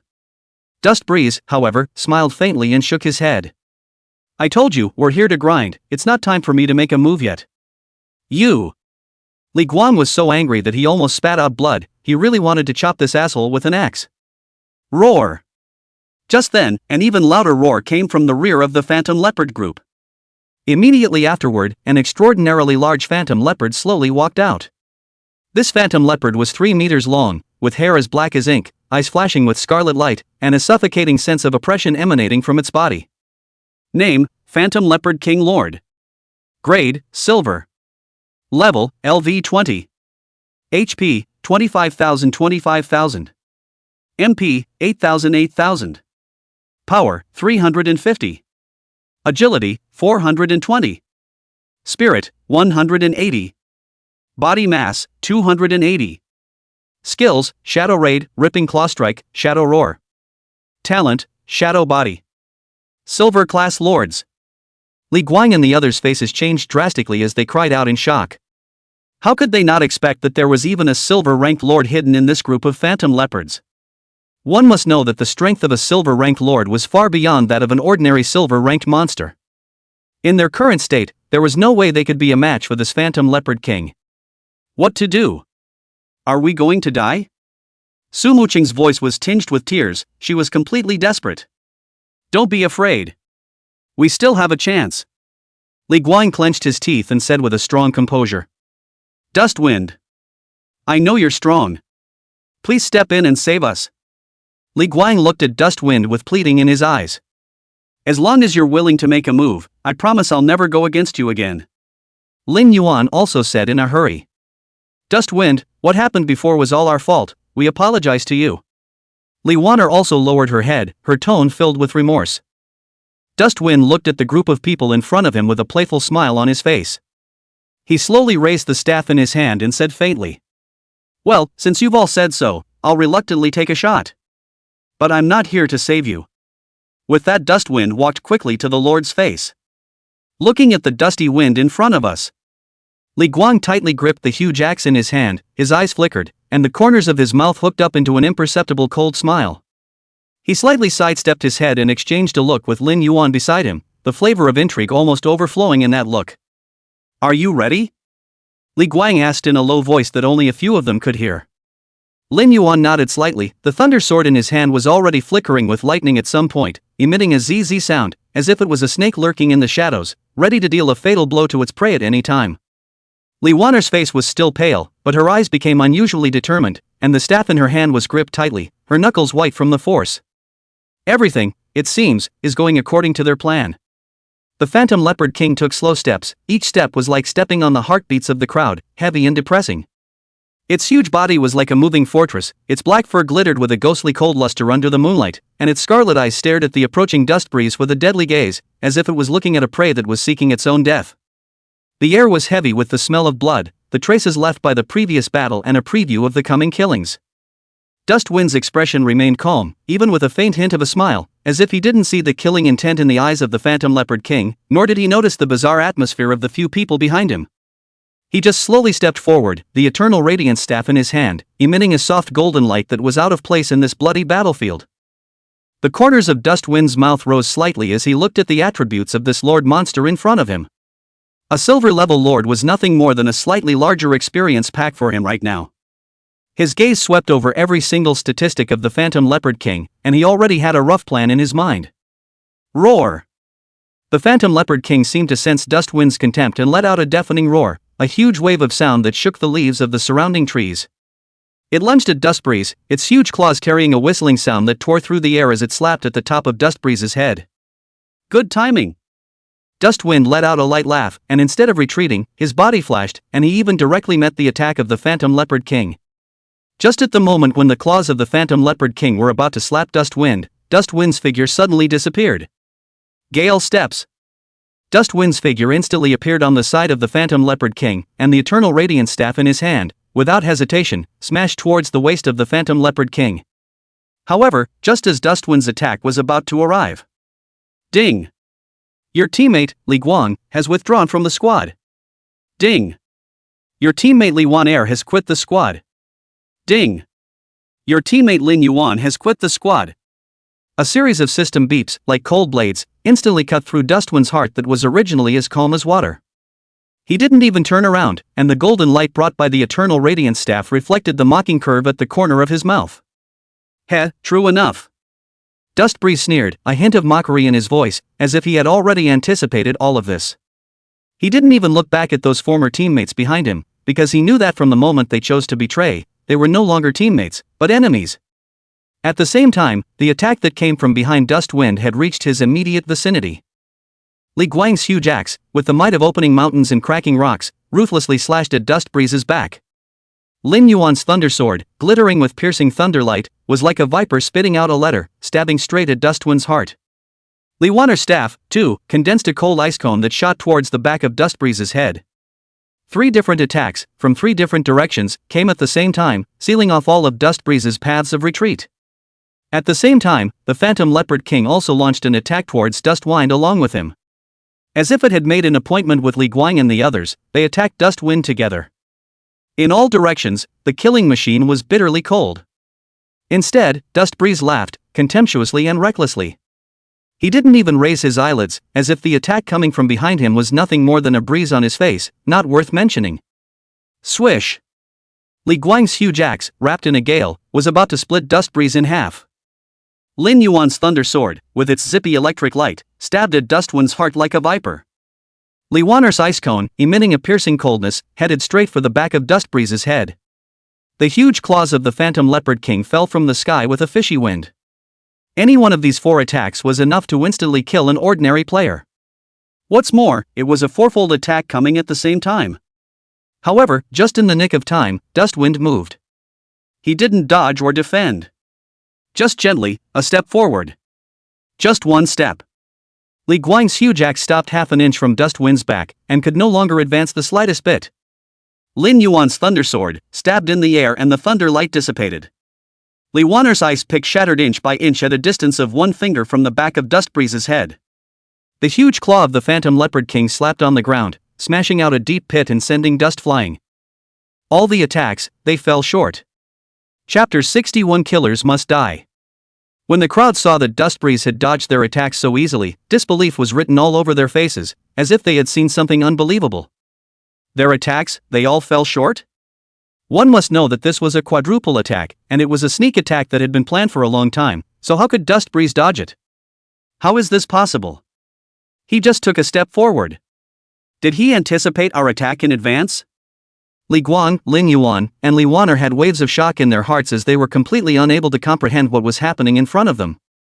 Dustbreeze did nothing but accurately predicted the trajectory of their attacks with his memories of his previous life and his knowledge of these three people's attack methods. After all, in his previous life, he had died under such a sneak attack. Regarding the attack from behind, Dustbreeze had long been as wary as a scared bird, alert to the extreme. Unless it was an existence whose strength far exceeded his, there was absolutely no way that he could sneak in behind his back and win. What's more, these few in front of us are nothing more than clowns. Dusty Wind slowly turned around, the corner of his mouth curved into a cold arc.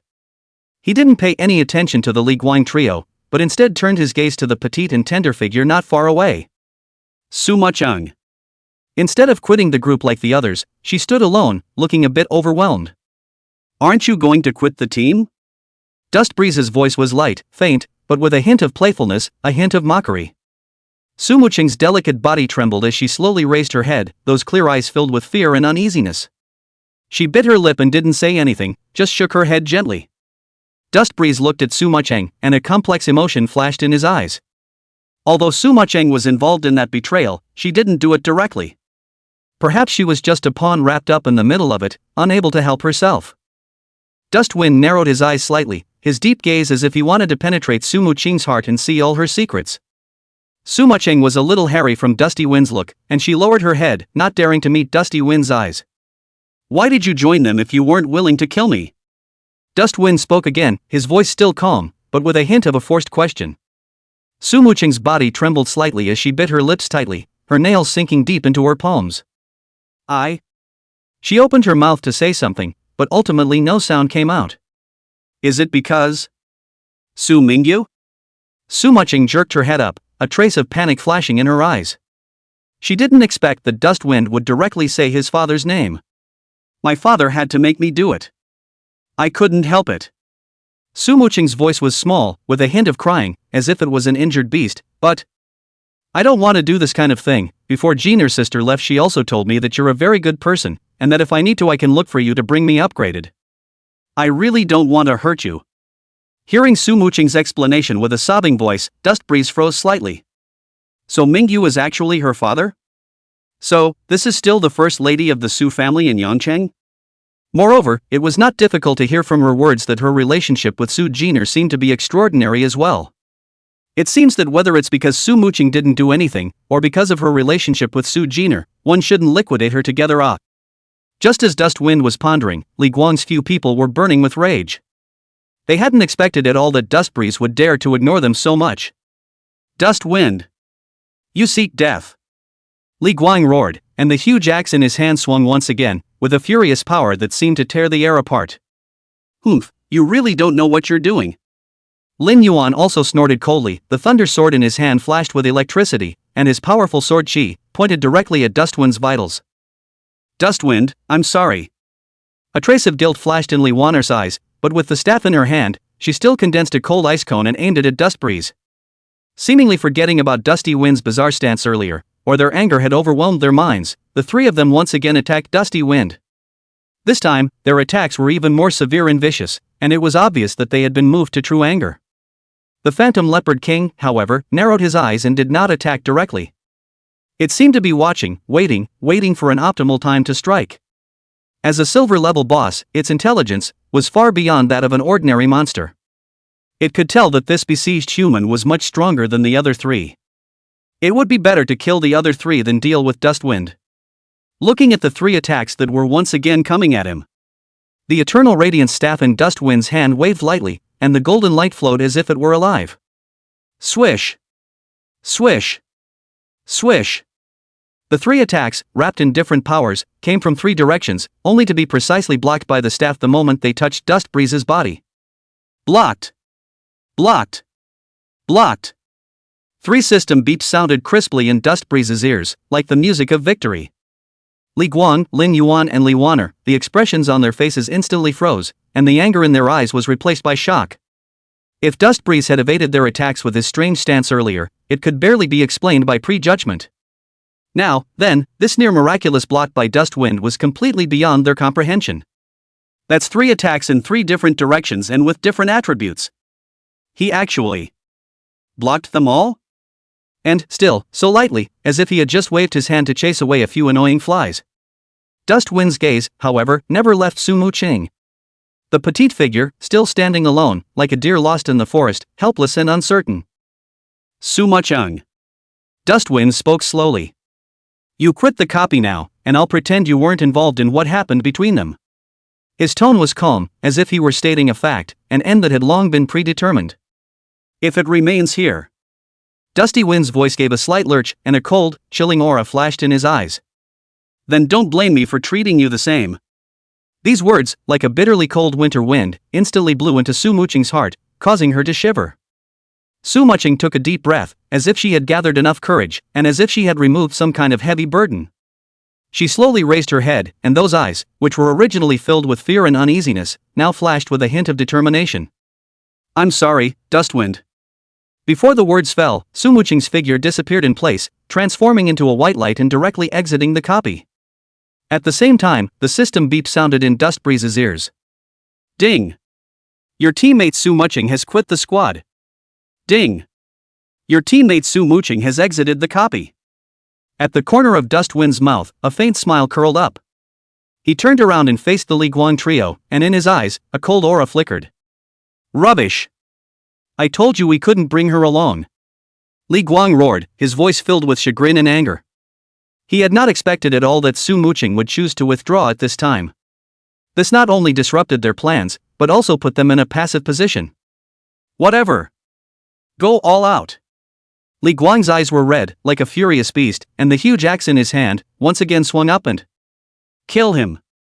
If he doesn't die, it's us who will die. Looking at the several people who were attacking towards him, Dust Breeze, however, just smiled coldly. Sculpture. Before the words fell, there was a sudden distortion of the shadows beneath Dustwind's feet. Swish. Swish. Swish. Three black shadows violently sprang out of the shadows, as fast as lightning, instantly appearing behind Li Guang, Lin Yuan and Li Wan'er. It was the shadow soldiers of Dustwind. What? Li Guang, Lin Yuan and Li Wan'er only felt a flash before their eyes, and a huge force came from behind them, suppressing them to death. They didn't even have time to react in any way, and were completely dumbfounded by this sudden turn of events. Li Guang only felt an irresistible force that clamped his huge axe firmly, making him unable to move.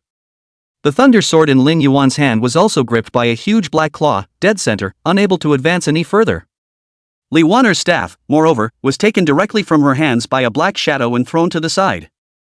What the? Is this? Li Guang shouted in horror as he desperately struggled, but he realized that his body, as if it was being pressed down by a huge mountain, was unable to move at all. Shadow. This seems to be a shadow-class summon. Lin Yuan barely managed to squeeze a few words out of his teeth, his face pale and his eyes filled with disbelief. He could never have imagined that Dust Breeze would still possess such a bizarre ability. How can? Li Wan'er's voice trembled as she looked at the three black shadows that had them firmly under control, her heart filled with fear. Two of them were huge black wolves, each taller than them, with sharp claws that flashed with an eerie cold light. The other, a humanoid black shadow, exuded a hauntingly dark aura, like a demon from the abyss. The aura of each of these three shadow soldiers was far above that silver-ranked phantom leopard king. This can't be possible. How could you possibly possess such a powerful summon? Li Guang growled frantically, unable to accept the facts in front of him. For a support profession to possess such a powerful combat power, this simply overturned his perception. Nothing is impossible. Dust Breeze's voice, like the whisper of death, rang in their ears. He slowly walked up to the trio and looked at them condescendingly, his eyes filled with indifference and mockery. Do you guys really think that I'm still the same trash that was slaughtered in my previous life? Dust Breeze's voice was light and faint, yet it carried a suffocating sense of oppression. Past life? What the hell are you talking about? Lin Yuan held back the fear in his heart and asked in a trembling voice. Oh, you don't need to know. Dust Breeze sneered as he slowly raised the Eternal Radiance staff in his hand, a golden light that coalesced at the top of the staff. Now, you can all go to hell. Dust Wind's voice was like a pronouncement from the 9 hells, causing the 3 to instantly fall into an ice cave. No! Don't kill me! I was wrong. I'll never dare again. Li Guang completely collapsed, and he frantically begged for mercy, tears and snot flowing down his face together. Dustwind, I was also forced. Please let me go. Lin Yuan also began to beg for mercy. He didn't want to die, he was still young, he still had a great future. Dustwind. I'm sorry, I didn't mean for this to happen.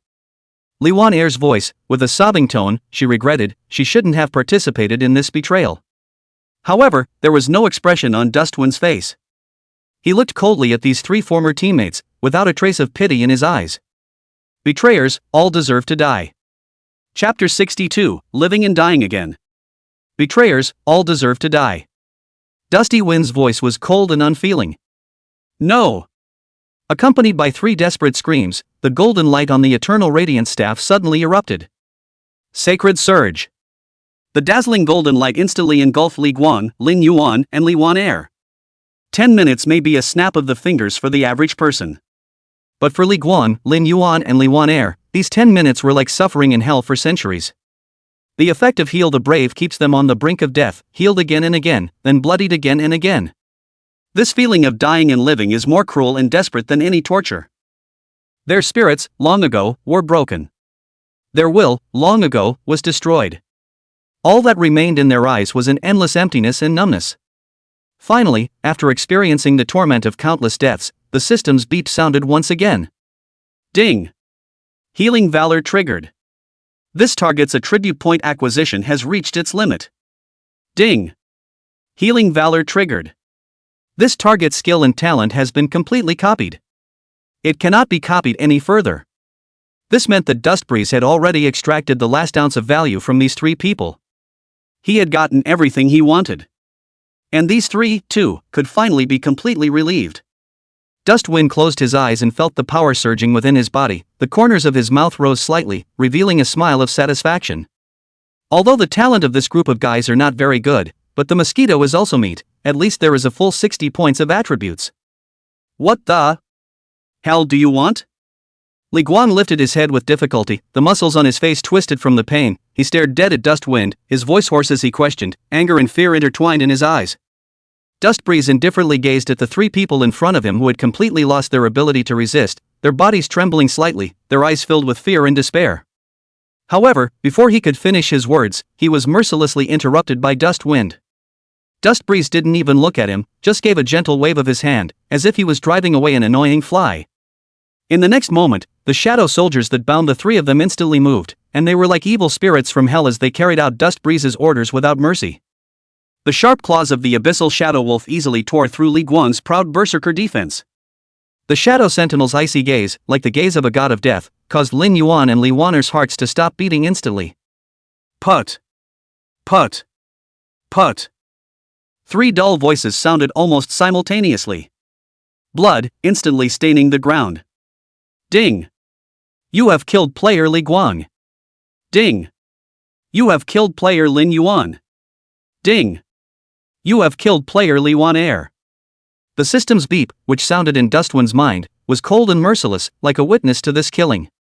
On Dustwind's face, there was no expression, as if he had just stepped on a few insignificant ants. He slowly turned around, no longer looking at the 3 corpses that were getting cold, and walked towards the depths of the dark forest. His steps were light and steady, as if each step was on the edge of life and death. Betrayers, all deserve to die.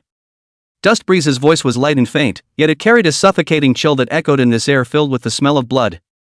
Dustwind slowly turned around, his gaze landing on the phantom leopard king not far away. That leopard king, which was originally quite majestic, was now stiff and shivering as if it was being stared at by the god of death.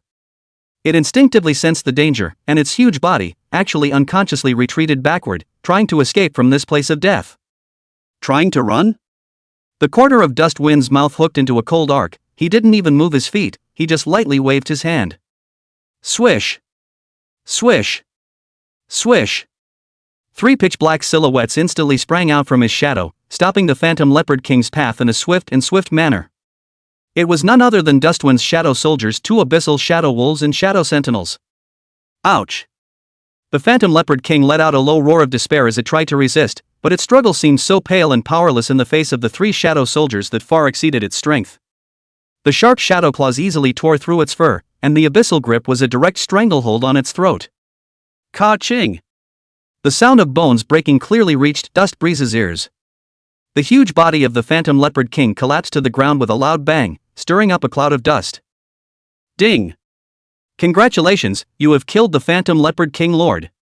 Experience value plus 800. Ding! Congratulations, you have obtained Phantom Battle Blade 1, Phantom Leopard Bone 1, Phantom Leopard Skin 1. The system's beep sounded in Dustwind's mind, but on his face, there was no expression of joy. These things, to him, no longer held much appeal. He slowly walked over to the corpse of the Phantom Leopard King and looked down on the former forest overlord. Although the strength isn't great, it's at least a lord-level monster, make do as a soldier. Dustwind muttered to himself, he had already decided to transform this Phantom Leopard King into his own shadow soldier as well. Stand up! Dust Breeze let out a low gulp, and the magic power within his body began to surge. Swish! On the corpse of the Phantom Leopard King, a black shadow began to twist and distort violently. A moment later, a panther with a pitch-black body and eyes flashing with a ghostly light slowly stood up from the corpse. It lowered its head in submission to Dustwind. Name, Shadow Leopard King. Grade, Silver. Level, LV20. HP, 30,000. MP, 9,000. Power, 380. Agility, 450. Spirit, 200. Body mass, 300.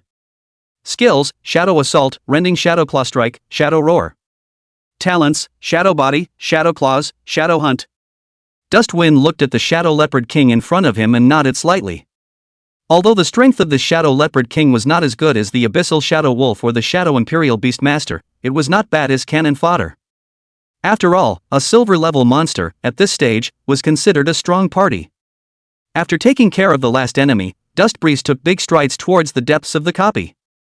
The depths of the dark forest were filled with an oppressive aura that was different from the outer perimeter. Ancient trees, interlaced with branches and leaves, shaded the already dim light of the sky even thinner. Under the feet is a thick rotting leaves. Every step will make a subtle rustle sound. In this silent environment, seems particularly clear. The 2 abyssal shadow wolves and shadow imperial beastmasters, like loyal guards, followed closely behind Dustbreeze. For this copy, Dustwind had no interest whatsoever, and if it weren't for the fact that city Lord Gu had also attached a staff to it. Dustwind was too lazy to come. The only thing that the entire copy could look good for Dustwind was the gold-level boss in the depths of the copy, the Phantom Wolf King. The rest of the journey became exceptionally smooth. With 3 powerful shadow soldiers opening the way, any monster that dared to block Dustwind would have only one in death. Roar! A low growl came from up ahead. Dustwind stopped in his tracks, knowing that he was already close to the final boss of this copy, the Phantom Wolf King. Come on out! Dustbreeze said faintly. Swish! As his words fell, a black wolf of enormous size slowly stepped out from the shadows. It was several times larger than an ordinary phantom wolf, exuding a powerful aura all over its body, and its eyes flashed with a cold green light. Name, Phantom Wolf King. Grade, Gold. Level, LV20. HP, 20,000. MP, 8,000. Power, 650. Agility, 750. Spirit, 400. Body mass, 800. Skills, Shadow Raid, Tear, Shadow Roar, Phantom Split. Talents, Shadow Body, Ghost Hunt, Wolf Lord Pressure. Dustwind looked at the Phantom Wolf King in front of him, and a glint flashed in his eyes. This one was the only guy he was interested in. The other little monsters, he wasn't even interested in extracting into shadow soldiers. Dusty Wind's eyes lit up slightly, and the corner of his mouth curved up in a playful arc as he spoke softly to himself. He was not in a hurry to make a move, but instead, he sized up the Phantom Wolf King in front of him with interest, as if he was admiring an interesting toy. The spectral Shadow Wolf King was gazed at by this unbridled gaze of Dustwind, and a trace of uneasiness actually arose in his heart. It instinctively sensed the danger, but its pride as a gold-level boss wouldn't allow it to retreat. Ow! The Phantom Wolf King raised his voice to the sky and tried to overwhelm Dustwind with his aura. Wolf King's might, as the ghostly Wolf King's natural skill, had an extremely strong suppression effect on similar monsters, and could even lower the opponent's attributes. However, Dustbreeze acted as if he was not affected in any way, and still had a relaxed expression on his face. That's it? Dustwind laughed contemptuously. He didn't even make a move to dodge, he just stood still and waited for the Phantom Wolf King's attack. Roar! The Phantom Wolf King was completely enraged by Dustwind's contempt. It roared, its huge body pounced on Dustwind, its sharp claws, with a whistling sound that tore through the air, fiercely grabbed at Dustwind's throat. Shadow Raid! The speed of the Phantom Wolf King was extremely fast, and it arrived in front of Dustbreeze almost instantly. However, the moment its claws were about to touch Dustbreeze's figure, like a ghost, disappeared from the spot. Gale Steps! Dustwind's figure appeared behind the Phantom Wolf King, and the Eternal Radiance staff in his hand gently swung. Swish! A golden light instantly enveloped the Phantom Wolf King. Sacred Surges! Ow! The Phantom Wolf King let out a wail of pain, its body, deadened by the golden light, unable to move. 7,650. A huge damage number floated up from the top of the Phantom Wolf King's head. The damage is not bad. Dustwind nodded, satisfied with the damage done by Sacred Surge. After all, it was just an incidental skill, and it was already pretty good to have this kind of damage.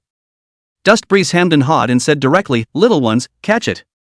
With Dustwind's command, the two abyssal shadow wolves were like two black lightning bolts, taking the lead in pouncing on the Phantom Wolf King, one on the left and one on the right, in perfect coordination. The Shadow Sentinel then followed closely behind, its huge body, each step seemed to carry the force of 1,000 pounds, and the ground trembled slightly. Ow! The Phantom Wolf King felt an unprecedented threat as it raised its voice to the sky, black mist rolling around its body as its aura skyrocketed. Wolf King Mighty! However, this was useless to the abyssal shadow wolves and shadow imperial beasts that had become Dustwind's shadow soldiers. The gift of absolute loyalty allows them to ignore any form of mental suppression. Put! The abyssal shadow wolf's sharp claws and two large mouths viciously bit the body of the Phantom Wolf King, deadlocking it in place. Chapter 63. Can shadow soldiers wear equipment too? Ow! The Phantom Wolf King was in pain and struggled frantically, but the abyssal dark shadow wolf's bindings were like maggots on its bones, making it difficult for it to break free. The Shadow Sentinel then took the opportunity to close in, and with his huge palm, he ruthlessly slapped at the Phantom Wolf King's head. Grip of the Abyss. 1,200. A damage number that floated up from the top of the Phantom Wolf King's head. Although the damage wasn't high, the control effect attached to Abyssal Grip added to the Phantom Wolf King's already difficult situation. Dustbreeze quietly watched the scene without the slightest intention to intervene. He knew very well that with the strength of the Phantom Wolf King, he couldn't pose any threat to his shadow soldiers at all. This battle, from the very beginning, had no suspense whatsoever. Roar! The Phantom Wolf King roared with unwillingness as it tried to mobilize the magic power in its body and release its skills. Phantom Split. Swish. Swish. Swish. Three doppelgangers, identical to the Phantom Wolf King, appeared beside it. These detachments, however, seemed so fragile in front of the abyssal shadow wolves and shadow imperial beastmasters. Put. Put. Put. Almost instantly, the three doppelgangers were torn into pieces. It doesn't work. Dustwind said indifferently, his voice, like the death sentence, made the heart of the Phantom Wolf King sink to the bottom. Ouch! The Phantom Wolf King let out a despairing wail as it had already given up its resistance. It knew that it was, today, in for the kill. Dustwind looked at the Phantom Wolf King, who had completely given up resistance, and the corner of his mouth rose slightly, revealing a playful smile. He walked slowly to the Phantom Wolf King's body, and the Eternal Radiance staff in his hand gently pressed against the Phantom Wolf King's forehead. Since you are so obedient, let me relieve you. Dustwind said softly, a hint of teasing in his tone. Immediately afterward, a soft white light lit up on the Eternal Radiance staff. Healing Arts. White light instantly enveloped the Phantom Wolf King, and its life value began to recover at a speed visible to the naked eye. As time passed by, the life value of the Phantom Wolf King rose and fell under Dustwind's careful treatment, always maintaining a delicate balance. Finally, after countless times of dying and living, the breath of the Phantom Wolf King completely disappeared. Its huge body fell to the ground with a loud bang, stirring up a cloud of dust. Ding! Congratulations, you've killed the Phantom Wolf King boss. Experience value plus 6,400. Ding! Congratulations on completing your copy quest. The Phantom Forest has been cleared. Reward Spectral Shadow Treasure Chest 1 experience value plus 2,000. Ding! Congratulations on your upgrade. HP, MP plus 50, gained 15 free attribute points. Current level LV 21. Ding! Congratulations on your upgrade. HP, MP plus 50, gained 15 free attribute points. Current level LV 22. Ding! Congratulations on your upgrade. HP, MP plus 50, gained 15 free attribute points. Current level LV 23. A series of system beeps sounded in Dustwind's mind. He let out a long sigh of relief. Well, at least it's something, not a waste of time. Saying that, Dustwind slowly walked over to the corpse of the Phantom Wolf King and once again activated Shadow Extraction. Dustbreeze nodded in satisfaction as he looked at the black shadow that was slowly coalescing and molding in front of him. Ding! Shadow Extraction successful. Congratulations on obtaining the Shadow Commander, the Shadow Wolf King. A system beep sounded, and in front of Dustwind's eyes, the attribute panel of the Phantom Wolf King appeared. Name, Shadow Wolf King. Grade, Gold. Level, LV 20. HP, 23,000. MP, 10,000. Power, 700. Agility, 900. Spirit, 450. Body mass, 1000. Skills, Shadow Raid, Tear, Shadow Roar, Phantom Split. Talents, Shadow Body, Shadow Hunt, Wolf Lord Pressure. Well, the attributes are not bad. Dustwind sized up the Phantom Wolf King in front of him, calculating in his heart. This Phantom Wolf King, whether it was its attributes or skills, was much stronger than the previous Abyssal Shadow Wolf. Especially its natural skill Wolf King Pressure, if used properly, it was definitely a great help. When Dustwind's mind moved, the Phantom Wolf King transformed into a black shadow and merged into his shadow. Done and dusted. Dustwind clapped his hands and turned around, ready to leave. He hadn't forgotten that he still had a treasure chest to open. Dustwind opened the Phantom Treasure Chest. Ding! Congratulations, you have obtained Skill Book Phantom Stash, Equipment Phantom's Claw Gold, Material Phantom's Core 3, Gold Coins 500. Oh? There's even a skill book? A hint of surprise flashed in Dustwind's eyes. He hastily picked up the skill book and checked it out. Phantom Stash active skill, when used on a target, it causes the target to enter a state of invisibility and boosts their movement speed by 50% for 30 seconds, and when they show up to attack, they deal 150% extra damage. Consumption, 200 MPCD, 5 minutes. Concealment, enter a state of invisibility, hide all sense, not lockable, not detectable. Great stuff! Dustwind used the skill book without hesitation. Ding! Congratulations, you've learned the skill Phantom Stash. This skill, whether it is used to escape or sneak attack, is an excellent choice, and it can also be given to others to use. It is definitely worth every penny.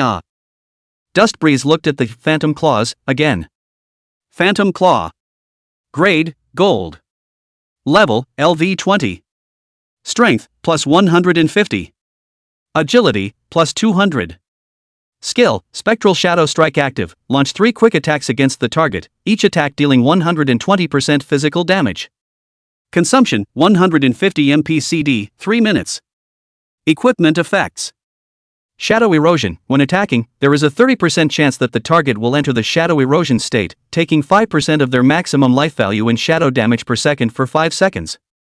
Phantom Speed, attack speed increased by 20%. This equipment isn't weak. It's a pity that I can't use it. Dustwind smacked his lips. The claw belonged to a special class of equipment, although it was also a melee. The melee proficiency that he had copied was unable to have an effect on this equipment. Thinking of this, Dustwind's gaze fell on the few magical beasts beside him, and a hint of playfulness flashed in his eyes. This, Phantom Claws, can't be used by myself, but it seems to be very suitable for the Shadow Wolf King that was just extracted. I wonder if these Shadow Soldiers can use the equipment. Dust Breeze's heart stirred and he immediately began to try. He handed the Phantom Claw to the Shadow Wolf King. Unexpectedly, the Shadow Wolf King actually took over the claws of the Phantom Shadow and directly equipped it on his front paw. Click! With a soft sound, the claws of Phantom Shadow fit perfectly with the Shadow Wolf King, as if it was originally part of its body. Phantom Claw, the pitch-black claw blades flickered with a ghostly cold aura, adding a bit more ferocity to the Shadow Wolf King's already hideous appearance. Oh! I can't believe it's really possible. Dusty Wind's eyes lit up and the corners of his mouth curved up in a touch of excitement. That's a real surprise.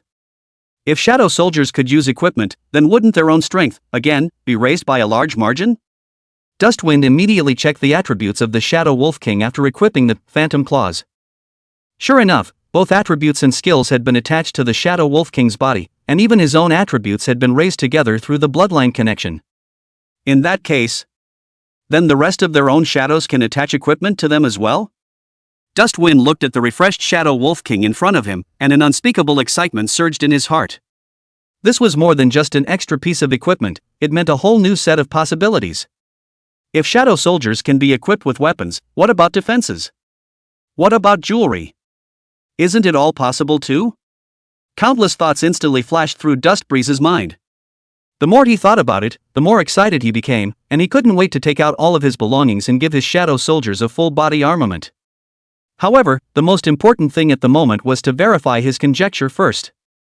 Dust Breeze turned his gaze to the other two abyssal Shadow Wolves and Shadow Sentinels. With a thought, he took out a piece of silver grade armor from his storage space that he had exploded from the monsters he had fought earlier. It was a heavy armor with a black body, a hideous shape, and at a glance, it was not bad in terms of defense. Dustwind tried handing the armor to one of the abyssal Shadow Wolves. As a result, just like the previous Phantom Claw, the abyssal Shadow Wolf received the armor without any hindrance and wore it directly on his body. Clicky-clacky! A metallic friction sound rang out, and the armor fit perfectly with the abyssal Shadow Wolf's body without the slightest discomfort.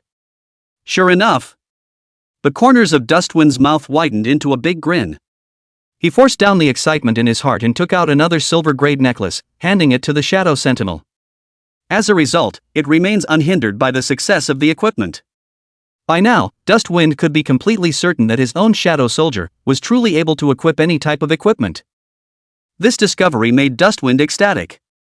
It was as if he saw a well-trodden path to the pinnacle unfolding in front of him. Ha ha ha ha ha! Dust Breeze couldn't hold back any longer and let out a loud laugh. His laughter, echoing through the empty forest, was full of smugness and glee. With the equipment, my Shadow Soldiers, their strength will change drastically. Dusty Wind's eyes glittered with excitement.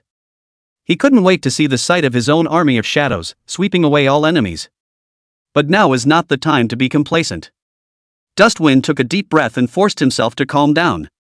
The first order of business is to get my Shadow Soldiers, first, a proper set of equipment. Dust Breeze began to take stock. He didn't have much gold right now, but it was still more than enough to purchase a few pieces of gold-level equipment. Moreover, he had some materials that he had accumulated earlier that could be used to build equipment as well.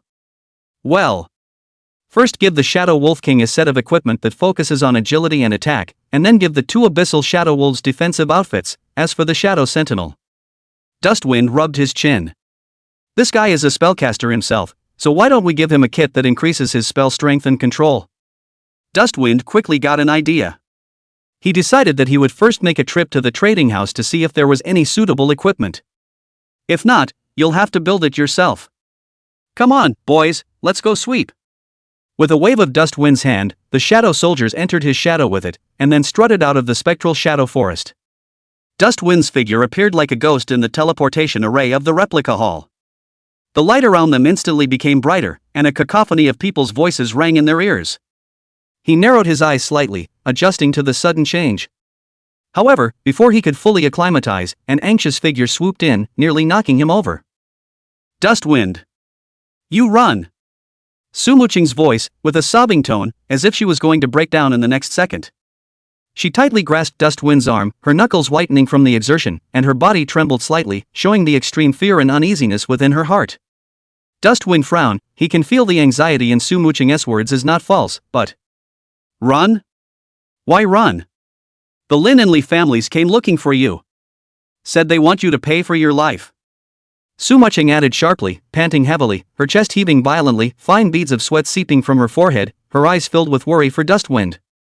Pay back? Dustwind sneered, a hint of disdain flashing in his eyes. He's not scared. I'm alone, I'm not afraid of the barefooted ones, so I'm not afraid of them. Besides, it was obvious that they had moved first to put themselves to death, but now they were the ones who were evil and came to trouble themselves? Do you really think you're made of clay and can't be rubbed by others? Su Jin'er, calm down. Dustwind patted Su Jin'er's hand, signaling her to relax. Who are they to say that I killed their people? It's obvious that they died at the hands of the replica monsters because they were not as skilled as they should have been, so who's to blame? If they say I killed them, I killed them. Then I also said that the monster invasion was staged by the Lin family. People's mouths have two skins, so I'm not going to let them spread rumors?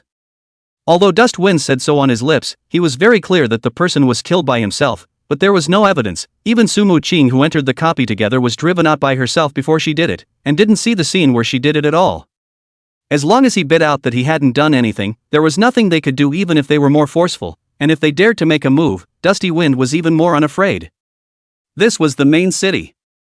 As long as they dared to make a move within the city, then the ones who were at a disadvantage would be them. With City Lord Gu around, he didn't believe it, these guys would really dare to get themselves killed? Chapter 64 Pressure from all sides. Dust Breeze sneered in his heart, secretly calculating his countermeasures. He had already prepared for the worst, and if the other party really dared to make a move, he didn't mind going on a killing spree. Anyway, I'm all alone, and I'm not afraid of the barefoot ones, so who's afraid of them? Outside the duplicate hall's teleportation array, a large crowd had gathered at this moment. They were all players who had just come out from various copies, and were originally exchanging their harvests with each other in high spirits, but they were attracted by the scene in front of them. In the crowd, two groups of people stood clearly separated. One set was led by the Lin family, while the other was led by the Li family. Each of them had grim faces and fierce eyes, emitting a strong killing aura, as if they were a group of beasts that chose to devour people. The two groups of people surrounded the teleportation array, and the air was filled with a thick smell of gunpowder, as if the slightest spark could set it off. Where's Dustwind? Tell him to get his ass out here. Murder pays for life, debt pays for debt. He must give us an explanation today. The majesty of the Lin and Li families cannot be provoked. The representatives of the Lin family and the Li family were constantly clamoring, their voices hoarse and frantic, as if they were a pack of rabid dogs that had lost their minds. Their words were filled with threats and intimidation, trying to use the pressure of public opinion to force Dustbreeze to show himself. The players on the sidelines, whispering and talking. What exactly did this Dustwind do? How could he have caused the Lin and Li families to make such a big deal out of it? I don't know, but by the looks of it, it must have stirred up a hornet's nest. This is going to be a good show. I don't know if this Dustwind can carry it off. I think it's hanging by a thread. The Lin family and the Li family aren't ones to be messed with. This Dustwind is afraid that he's going to have bad luck. Some people sympathized with Dusty Wind's encounter, some gloated, and some were purely watching to see what was going on. But no matter what, it was clear to everyone that it would be difficult to make things right today. In the air, it was as if a substantial killing intent had condensed, so oppressive that people could not breathe. Every nerve was on edge, waiting for further developments. Dustwind, you despicable villain, how dare you kill someone from our Lin family? Today you must pay in blood. The representative of the Lin family, a middle-aged man with a gloomy face and eyes like knives, scolded Dustwind in a stern voice, his voice echoing through the crowd like explosive thunder. He approached Dustbreeze step by step, and the aura on his body continued to climb, as if it was a huge mountain, pressing toward Dustbreeze. There's also our Li family. You killed our Li family's young master, you must give us an explanation today, otherwise, our Li family will never let you go. The representative of the Li family, a burly man with a big body, followed suit and roared angrily. His voice, like the roar of a tiger, shook the heart. He waved the weapon in his hand, the cold light flashing and killing. Oomph, an explanation? What explanation do you want? Dustbreeze sneered and met the gazes of the two without fear. He straightened up and stood as proud as a javelin. Your Lin and Li family members, who were not as skilled as the monsters and the copies, were killed by the monsters, and this can be blamed on me? Dustwind asked rhetorically, his tone filled with mockery. Do you guys think that this copy is run by your family? You can kill whoever you want? Dustwind's words were like knives stabbing into the hearts of the representatives of the Lin and Li families. You. The representatives of the Lin family and the Li family choked on Dustwind's words. They did not expect that Dustbreeze would be so sharp-tongued and turn the tables on them. Dustbreeze, don't try to weasel your way out of this. The representative of the Lin family roared angrily. Our men, with their own eyes, saw you make a move on them. How dare you deny it? See it with your own eyes? But that copy was a scroll given to me by the city lord, and of the people who joined together, other than Su Muching who escaped at the very beginning, I was the only one who escaped. Dustwind sneered. Who saw it? Let him come out and confront me. Dustwind looked around, his gaze like a torch, scanning everyone. I'd like to see who was so bold as to slander me. Dustwind's voice, loud and clear, echoed through the crowd. He emphasized the fairness of the rules of the game and implied that his opponent could not afford to lose. Voices began to waver in the crowd of onlookers. Yeah, isn't it normal for people to die in this copy? Can we still blame others? That's right, who knows if they were not strong enough on their own and were killed by the monster. The Lin family and the Li family are too overbearing, losing is losing, and they're still looking for trouble from others.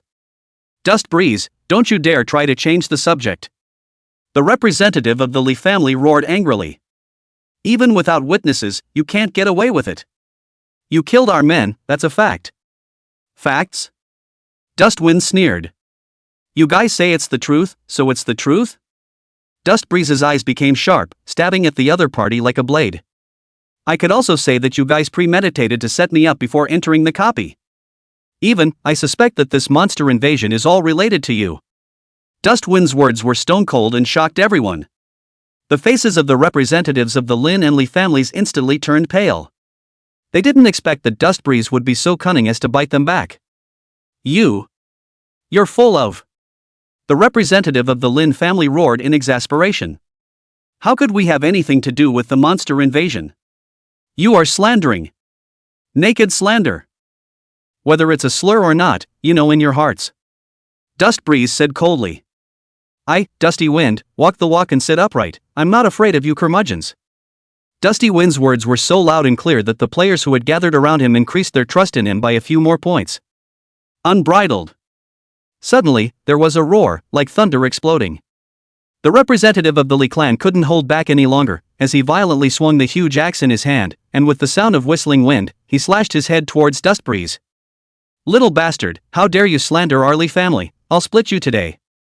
His eyes were round, his face was fierce, and his muscles were gnarled, as if he was a huge bear in a rage.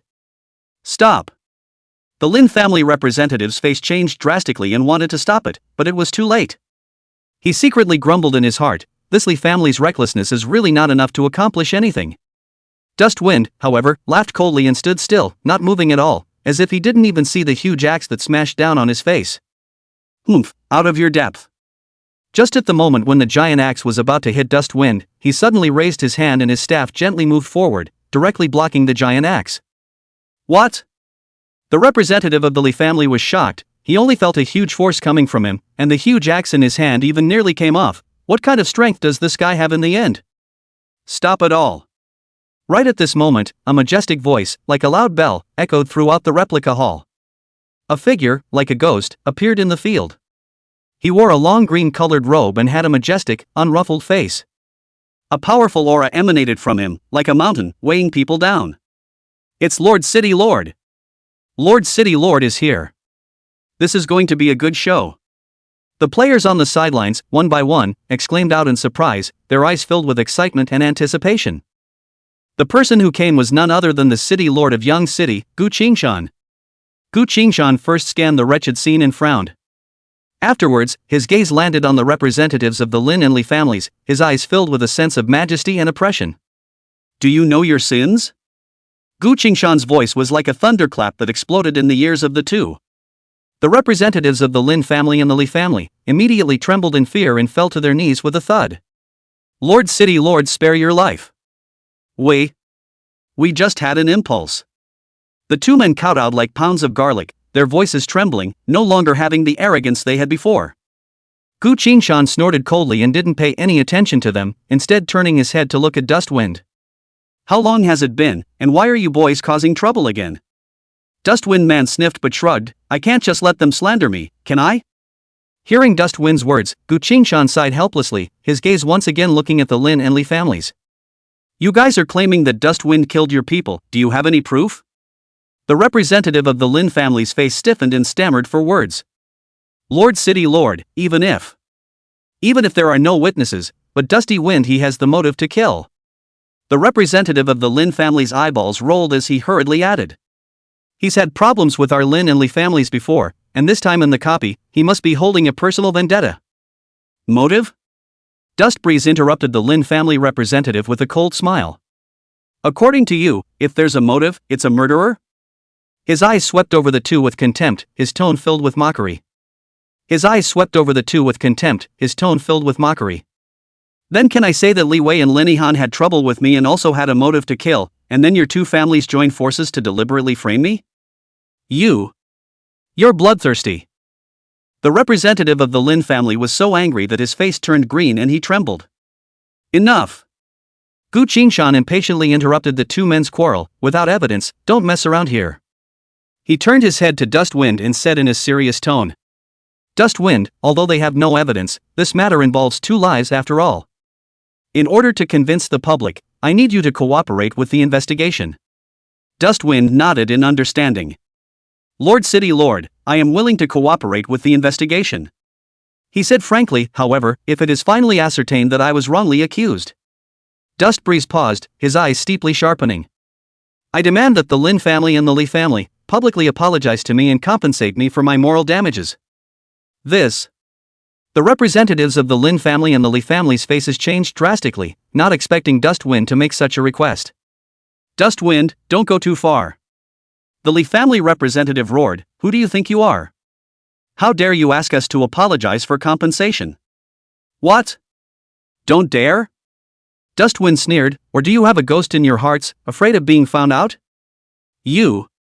The representative of the Li clan choked on Dustbreeze's words. Alright, I'll stop arguing. Gu Qingshan frowned and said, I will personally investigate this matter. If Dustbreeze is innocent, I will naturally return justice to him. He looked at the representatives of the Lin and Li families and said in an icy tone. If you guys are really framing him, when the time comes, don't blame me for not being polite. The representatives of the Lin and Li families were instantly silenced, not daring to say another word. Gu Qingshan turned his head to look at Dusty Wind, and his tone eased a bit. Dustwind, you come with me. After saying that, he turned around and headed inside the replica hall. Dustwind nodded and followed behind Gu Qingshan. The two of them disappeared from sight, one after the other. Hey, you guys, what's going on here? Who knows, but looking at Lord City Lord, it seems like he trusts Dustwind quite a bit. This Dustwind, what exactly is the origin of this? How could it make Lord City Lord think so highly of it? The players, who had gathered around, were talking and speculating about what was going on. On the other hand, Gu Qingshan brought Dustbreeze and arrived in a room in the replica hall. Dustwind, tell me honestly, did you kill the people? Gu Qingshan opened the door and asked, his eyes locked on Dustwind. Dustwind was silent for a moment and nodded. Yes. He didn't deny it or hide it. I knew it. Gu Qingshan sighed, you kid, you're so impulsive. He couldn't help but feel a little sorry for himself, even though he had guessed the truth. However, don't worry, I'll help you smooth this out. Gu Qingshan patted Dustwind's shoulder and comforted, as long as you bite the bullet and don't admit it, there's nothing they can do to you. At the words Dusty Wind froze, you want to help me hide it? I also know a lot about the beginning and end of this matter. With your character you shouldn't be able to do anything to them easily. I think they must be the ones who put a hit on you, right? Chapter 65 Sharpening your guns before the exam, brushing your copy alone. Dustwind was silent at his words, but finally nodded slightly. Indeed, nothing can be hidden from Lord City Lord. What's wrong with that? Since our Blue Star has become what it is today, this kind of thing has been a common occurrence. If we were to trace all of them back to their roots, each and every one of these all the lineages would have to lose their heads. Gu Qingshan let out a long, helpless sigh. So, it's just a matter of convention, so if I can help you out a little, I'll help you out, and it'll be worthy of Jane's girls please. Thank you, Lord City Lord. Dustwind said gratefully. What are you thanking for? You are the hope of our Yang Chang. Gu Qingshan smiled and said, by the way, in a while, it will be the national examination. You should prepare well for the test. The big national exam? A glint flashed in Dustwind's eyes. Aha! Gu Qingshan nodded. As I said last time, this big test is an opportunity for you. As long as you can stand out in this grand examination, you will be given the opportunity to enter a higher institution for further study. It's even more likely that you'll be among the top brass. When the time comes, your future will be unlimited. Don't worry, Lord City Lord, I won't let you down. Dustwind said in a firm tone. By the way, old man, I'll say one more thing. This great examination is not only a test for you young people, but also for us, the city lords. If you can do well in this great examination, we, the city lords, will also be rewarded accordingly. Moreover, there are also many great powers watching back at this examination. If you can get into the eyes of a certain big brother, you won't have to worry about anything in your life. So go for it. Don't worry, Lord City Lord, I will do my best. Dustbreeze nodded, stating that he would do his best. Well, I believe you. Gu Qingshan smiled and said, alright, you go back first. Prepare well and don't be influenced by outside distractions. Yes, Lord City Master. Dustwind nodded and turned to leave the chamber. Returning to the replica hall, Dustbreeze realized that the people from the Lin family and the Li family had already disappeared. Onlookers players also has dispersed most of the Dustwind also lazy in this too much stay, directly to the trading house. Dustbreeze walked into the trading house with an unhurried pace, his eyes sweeping over the various stalls. This hellhole, it's still just as messy as it was in my previous life. He muttered in his heart, but his face didn't move. Players came and went around, mostly in a hurry, minding their own business. Occasionally, a few gazes landed on Dustbreeze, but they were only brief glances before they moved away again.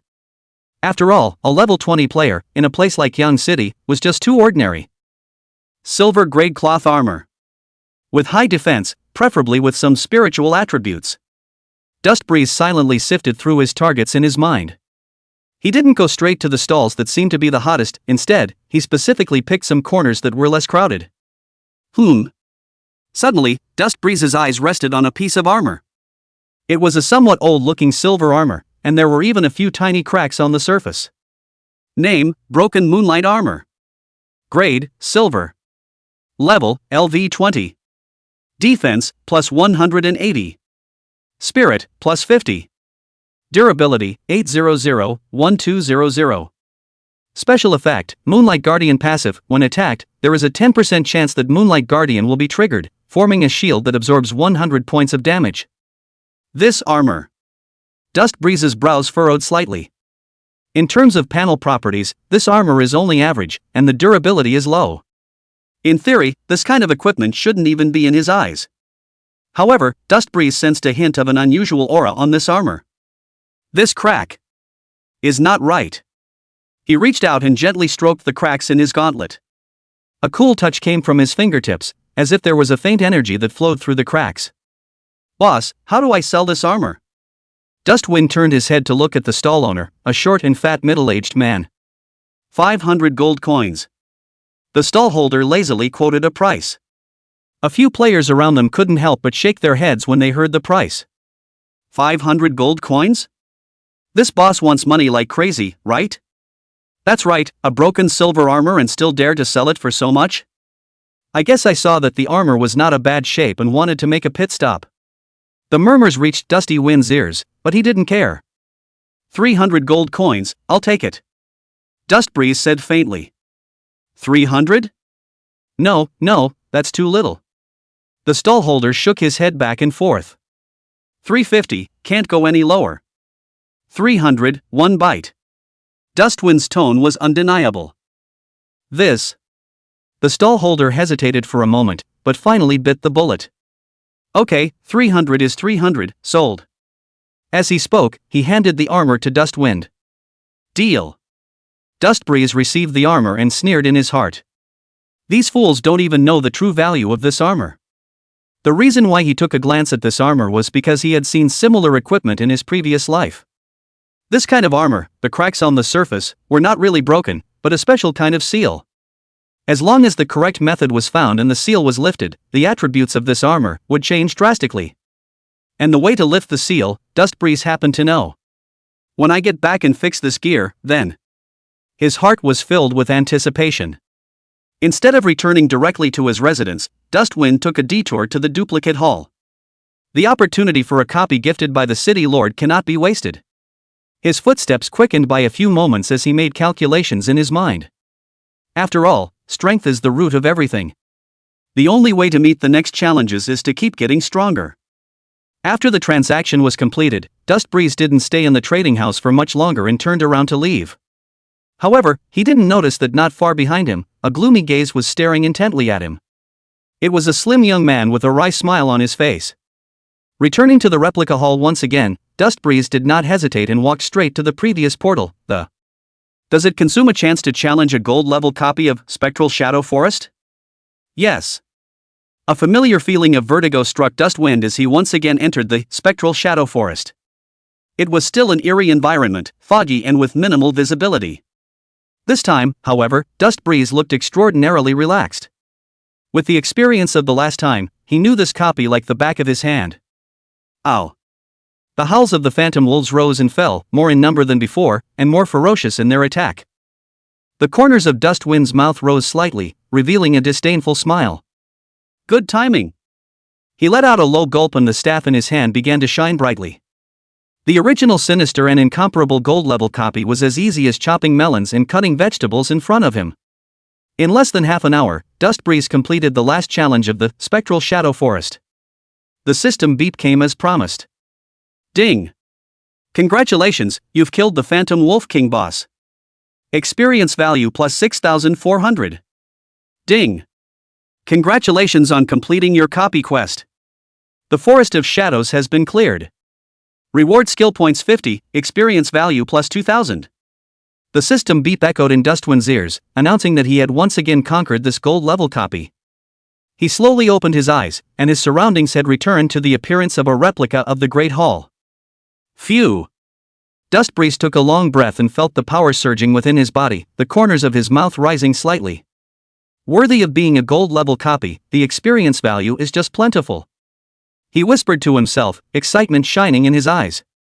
With these experience values and skill points, his strength would be raised another notch. Instead of leaving in a hurry, Dustwind took out a token from his backpack. The token was dark gold in color, with intricate patterns carved on it, emitting a faint glow. This was a special token gifted to him by Gu Qingshan, which allowed him to ignore the group restrictions of the replica hall and directly challenge it solo. This kind of good stuff may be useless to others, but to me, it's a godsend. Dustwind hemmed and hawed, holding the token in his hand.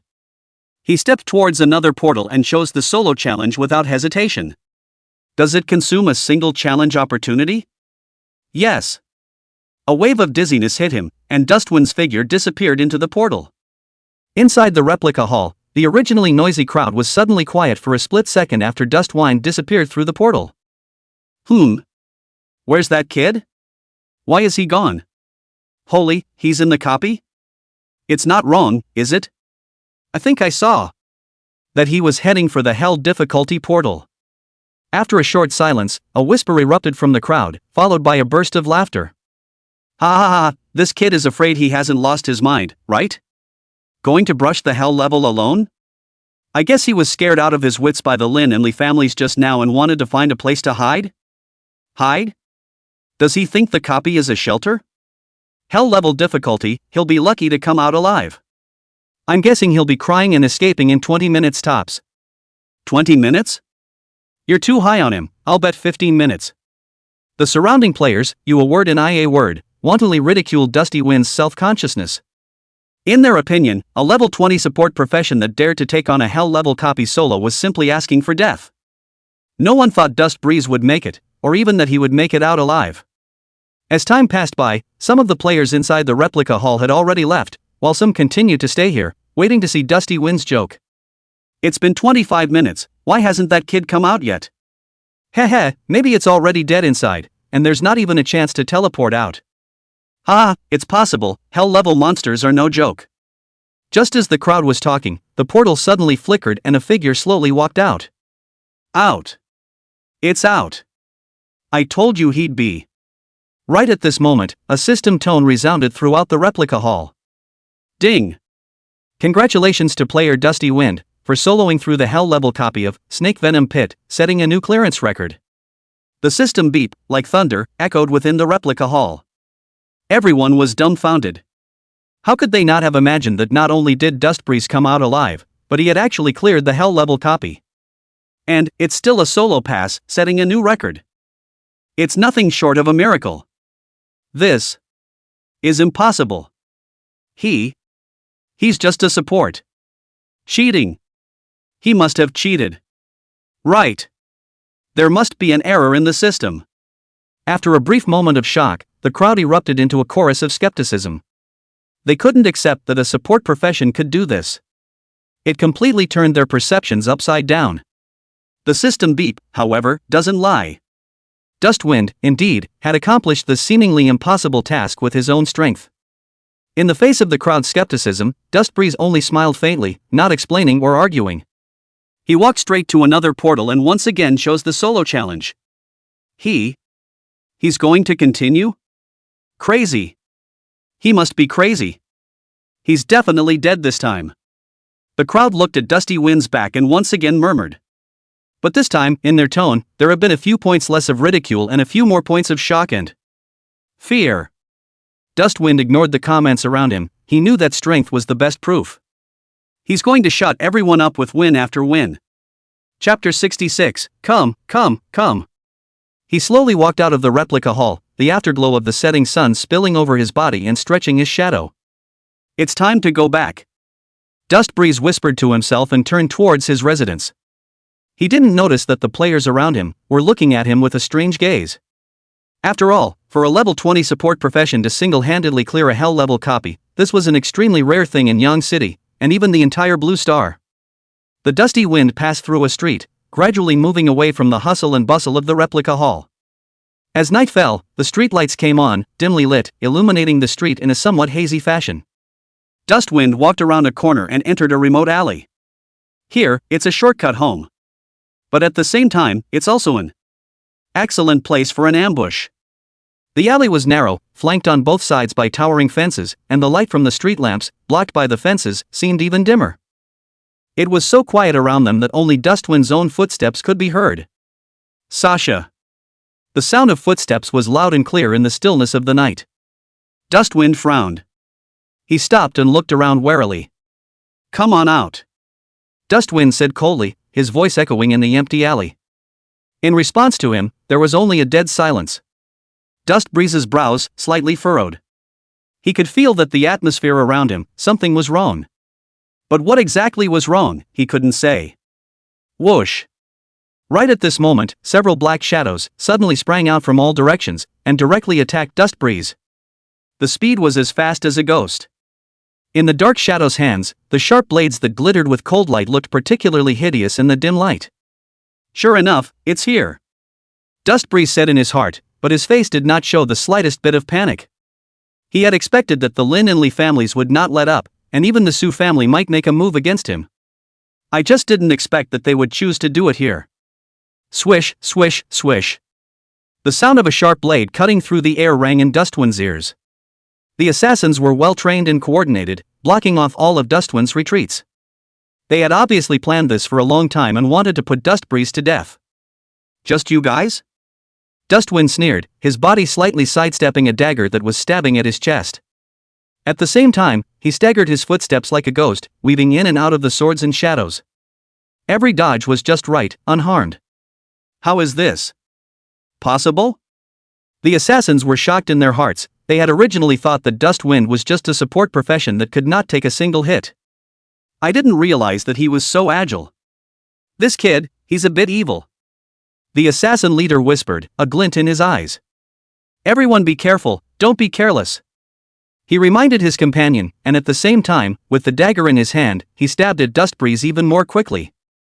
Ding ding ding ding. The sound of weapons clashing echoed in the alley. Dustbreeze fought one against many, but was not at all defeated. With his far superior reaction speed and agility attributes, he deflected the attacks of the assassins, one by one. Dustwind's speed reached a terrifying level. In the eyes of the assassins, Dustbreeze's figure, which had turned into a stump, was difficult to catch. Damn it! The assassin leader cursed as he realized that he was unable to hit Dust Breeze with his attacks. At this rate, let alone killing Dust Breeze, they were afraid that they themselves would be exhausted. It can't go on like this. The assassin leader said in his heart, he had to think of a way to break this deadlock.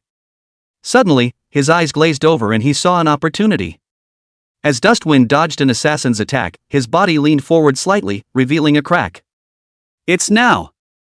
A hint of viciousness flashed in the assassin leader's eyes as he took a fierce arrow step and rushed towards Dustbreeze. The dagger in his hand, with a stern cold aura, stabbed Dustwind straight in the back of his heart. Go to hell! The assassin leader roared in his heart, as if he had already seen the scene where Dustbreeze would be killed by his blow. However, just as his dagger was about to stab Dustwind, Dustbreeze's body, however, suddenly twisted strangely, narrowly avoiding the strike. What? The assassin leader's pupils shrunk violently. He could never have imagined that Dustwind would be able to dodge his attack in such a situation. It's just not going to happen. The moment he froze, Dustwind moved.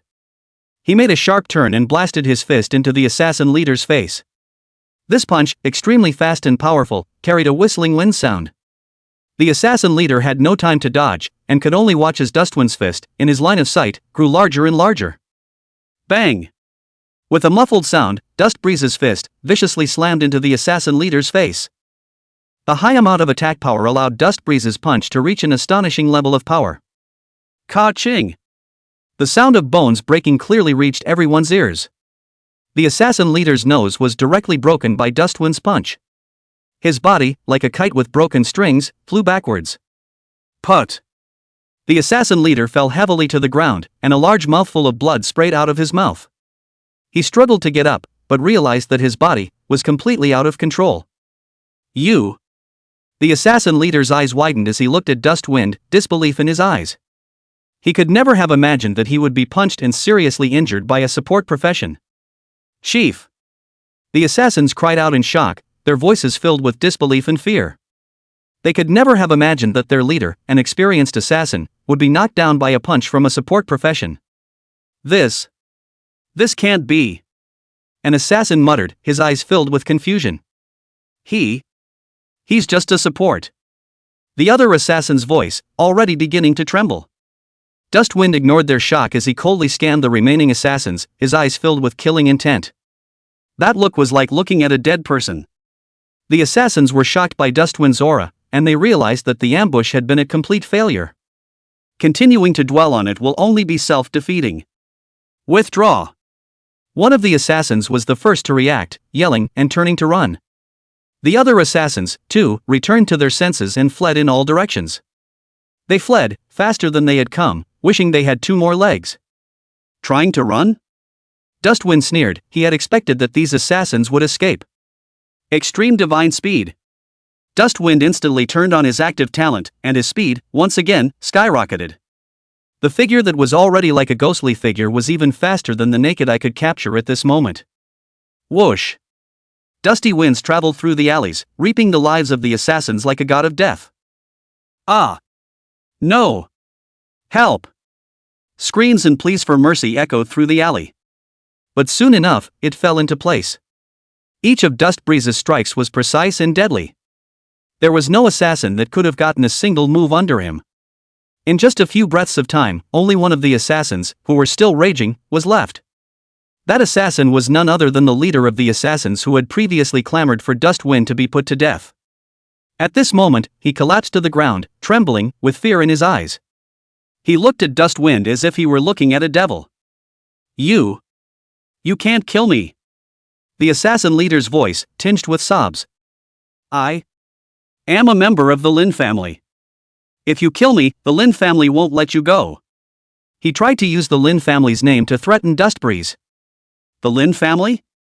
At the corner of Dustwind's mouth, a disdainful sneer hooked up. Even if the Lin family head himself comes, I'll still kill him. Dusty Wind's voice was cold and unfeeling. He took one step towards the assassin leader, and with each step, it was as if he was stepping on his opponent's heart. No! Don't! The assassin leader completely collapsed, and he backed up repeatedly, only to realize that he could no longer retreat. Please! Let me go! He fell to his knees and kept kowtowing and begging for mercy. I was wrong.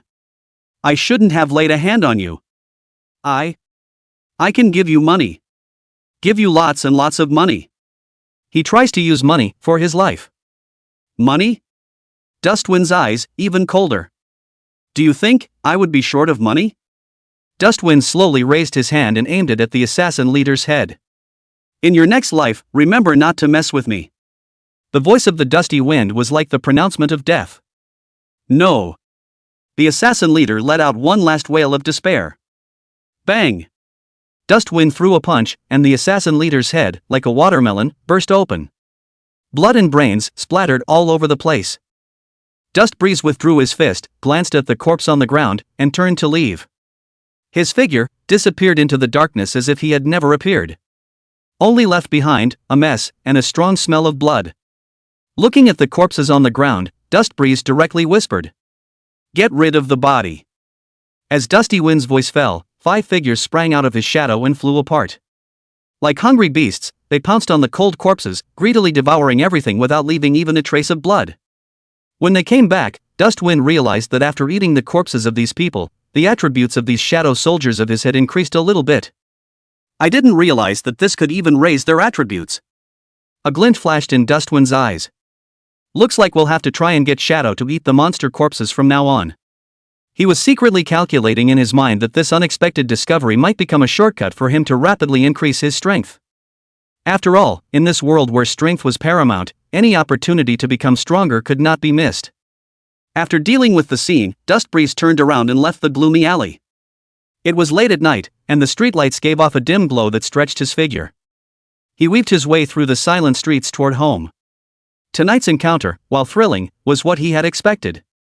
After all, it was only today that the replica hall hit them in the face, and they bit the bullet and said they killed their man. They won't let themselves go, even if there's no evidence. After all, for them behemoths, they only want results, regardless of the process. But it's not easy to kill yourself. Chapter 67 Broken Moonlight Armor. After making sure that there wasn't any following around or any traces left behind, Dustbreeze returned to his place. He had just stepped into the room when a sharp knock sounded abruptly. Dusty Wind's brows furrowed as he thought to himself, could it be another ungrateful fellow looking for trouble? The body also entered a state of alert. He just wanted to open his mouth to ask, but the door of the room was pushed open with a bang. Zhang Kai's familiar face appeared in Dustbreeze's line of sight. Seeing that it was Zhang Kai, Dusty Wind's taut nerves relaxed, and his entire body directly collapsed onto the bed. So it's you. I thought it was another one of the big families coming to trouble me. There was a hint of exhaustion in Dustwind's voice, as well as a hint of relaxation. What did you want to see me about at this late hour? Zhang Kai shook his head somewhat helplessly as he looked at Dusty Wind's look of complete relaxation. I say, madman, you're so big-hearted for not reacting at all after all the fuss in the daytime, aren't you? After being taken away by the city lord, could you at least squeal to me? Causing me to worry for so long for nothing. Dusty Wind sniffed and an awkward smile appeared on his face. Ah ha ha ha. This, too much going on, it slipped my mind. So, what's up with you? He tried to change the subject. Seeing this, Zhang Kai sighed helplessly, this guy, still with this heartless look. I said, have you forgotten what you asked me to do? Zhang Kai reminded. Dustbreeze froze, apparently completely unresponsive. His recent experience was so exciting and thrilling that he had almost forgotten that he had asked Zhang Kai to help him dispose of the loot. Seeing his appearance, Zhang Kai directly pulled out a black card from his pocket and casually flung it, and the card landed precisely beside Dusty Wind. Nah, this is the money I made from helping you with those drops and equipment, about $8 or $9 million. Zhang Kai paused and added. I have to say, you combat professions are really making money. It's obvious that you've only just switched professions for a day or two, and you've made so much money. There was a hint of envy in Zhang Kai's tone of voice. Only then did Dustwind react. He picked up the black card and a hint of surprise flashed in his eyes. I see, I almost forgot, thanks a lot. Saying that, Dusty Wind casually pulled out a money bag from his own backpack and threw it to Zhang Kai. The money bag was heavy and filled with shiny gold coins. This is the gold coins I exploded from the monsters I fought today. It's not much, probably a small few tens of thousands, consider it your payment. Dustwind's tone was casual, as if these tens of thousands of gold coins were nothing to him. Zhang Kai took the money bag, weighed it, and couldn't help but twitch the corners of his mouth twice. You guys, did you blow up the monster nest? Brush out tens of thousands of monsters a day? He really couldn't imagine how on earth Dustbreeze had managed to do that. One must know that even for those top combat professionals, it wasn't an easy task to swipe so many gold coins in one day. Dustbreeze hemmed and hawed, and instead of directly answering Zhang Kai's question, he said, "You just carry on, between brothers, where's all the bull?" Dustwind's tone was sincere and honest. In his mind, it was only natural for friends to help each other. If everything was so clear, what kind of friend was it? He didn't trust many people, and Zhang Kai was one of them, so he naturally wanted to make his life a little better.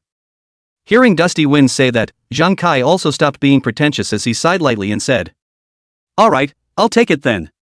A few tens of thousands of gold coins, old me would have to build at least a dozen pieces of equipment to earn that." Zhang Kai's tone carried a hint of helplessness in it. As a forger, he was considered to be a little successful, but compared to those combat professionals who could make huge fortunes at every turn, he was still far from it. "Get some rest, I'm just here to deliver the money, so I'll go first," Zhang Kai said, and prepared to turn around and leave. "Keiko, hold on, I have a favor to ask you." Dustbreeze called out to Zhang Kai, who was about to leave. Zhang Kai turned around with some suspicion and asked, "What's wrong? What else is going on? How many levels are you in forge and equipment repair?"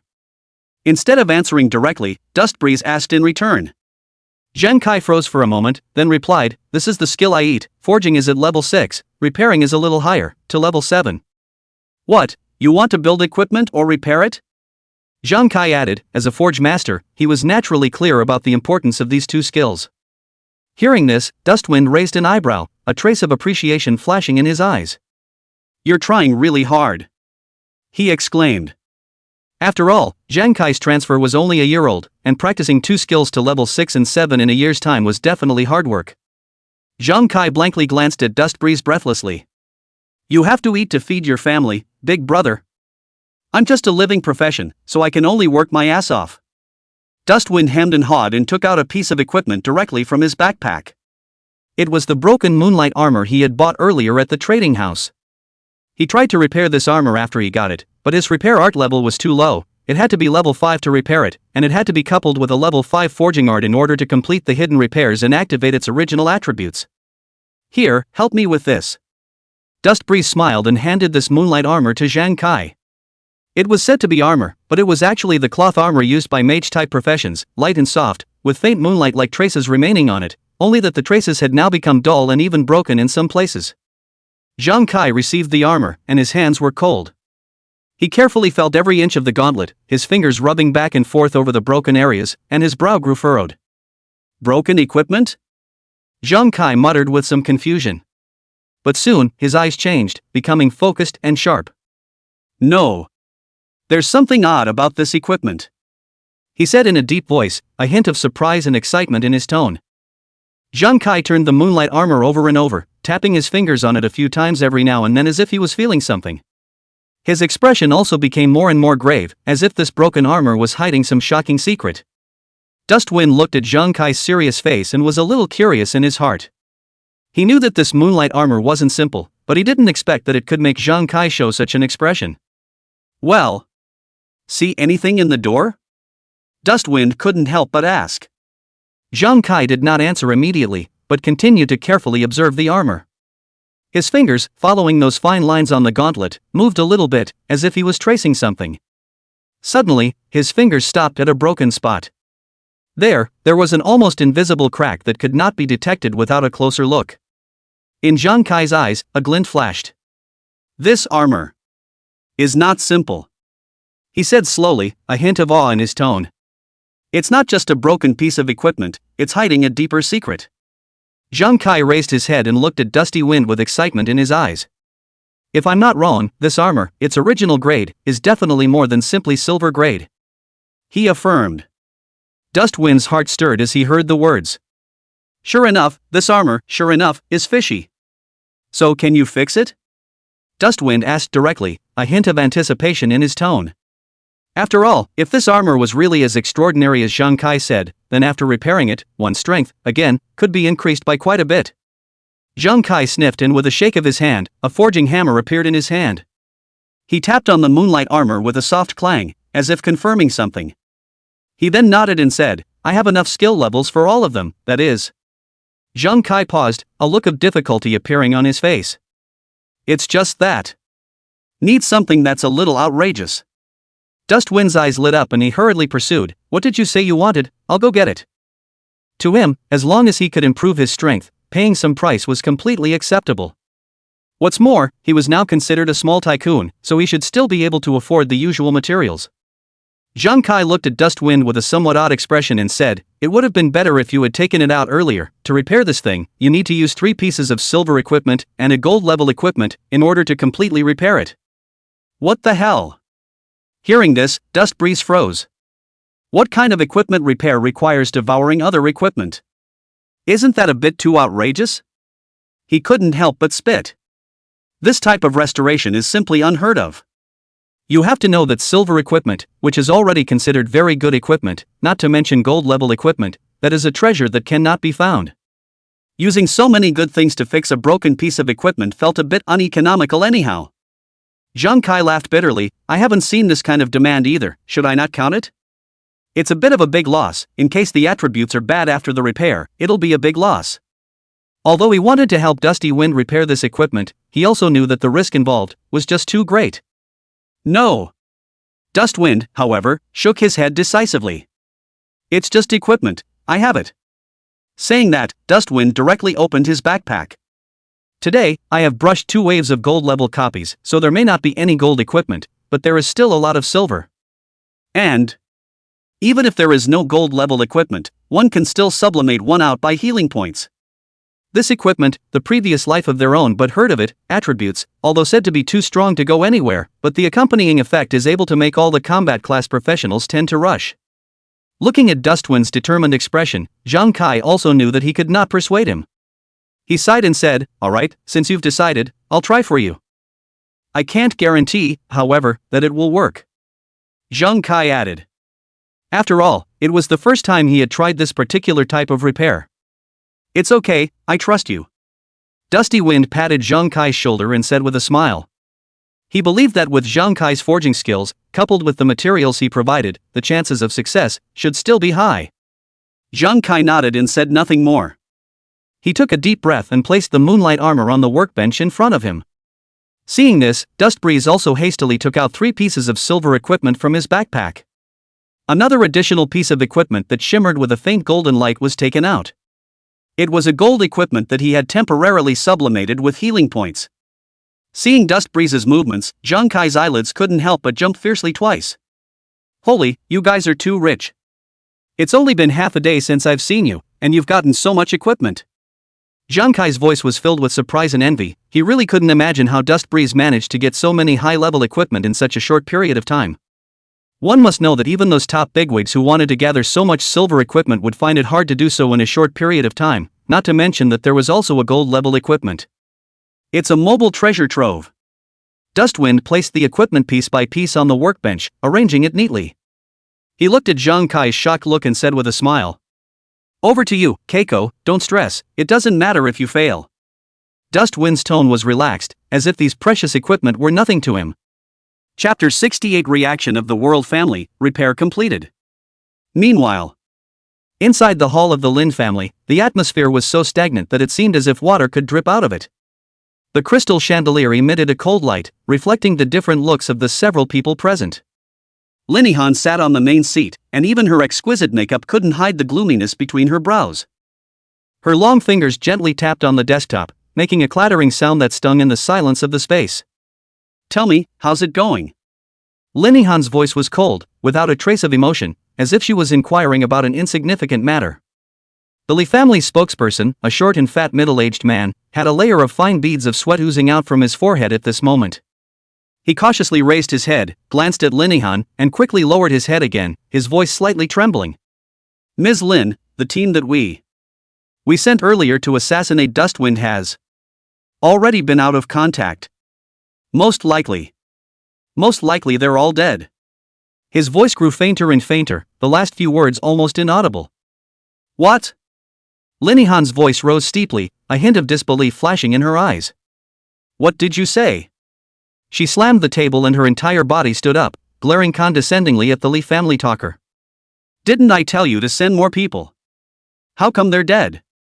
That dust breeze is just a support. How can he be so powerful? Linihan's voice was sharp and piercing, full of questions and anger. She couldn't believe that her carefully planned assassination would fail so completely. The Li family's talker was scared by Linihan's aura and shivered, and hurriedly explained. Ms. Lin, you don't know. Yangcheng is originally a small place compared to Kyoto. There aren't many people who do this kind of thing, there are only so many people in total. He let out a bitter laugh, a helpless look on his face. I guess they have long been targeted by the city lord, and as soon as they did it, the city lord directly sent people to wipe them out. He guessed that it was most likely the Yang city lord who had struck. After all, in the boundaries of Yang City, if one wanted to take care of a group of people without a sound, I'm afraid that no one other than the city lord would have the ability to do so. Waste. Are you all trash? Linihan was so angry that she was trembling. She pointed at the Li family's talker and the Su family's talker who had been silent next to her and angrily rebuked. This lady has paid you a lot of money. Raise an army for 1,000 days. And the result? Is this how you repay me? Linihan's voice echoed in the empty hall, filled with disappointment and anger. She had originally thought that these local forces, although not as good as the big families in Kyoto, would at least be able to do something practical. But now it seems that they are simply a bunch of unworthy losers. In the face of Linihan's anger, the Li family and Su family's wordsmiths got up, lowered their heads, and apologized repeatedly. Miss Lin, calm down, we'll do our best. Yes, Ms. Lin, you give us another chance, we promise to complete the mission. They were also screaming in their hearts. Who would have thought that a seemingly ordinary auxiliary professional would be so difficult to deal with? If they had known this, they would not have said anything to take this hot potato off. Looking at these two obsequious guys in front of her, Linihan only felt a pang of distraction. She took a deep breath, forced down the anger in her heart, and said coldly. All right, shut up, all of you. Don't assassinate, since it didn't work the first time, it certainly won't work the next few times. She rubbed her brow, a glint of mischief in her eyes. Wait until he's out of town. Since he can't move inside the city, let's wait for him to get out of the city, and when he gets to the wilderness, he'll still be at his mercy. Speaking here, Linihan suddenly paused for a moment as she raised her head and looked at the Li and Su family's wordsmiths and asked. What do you guys think? About doing something about the national exam?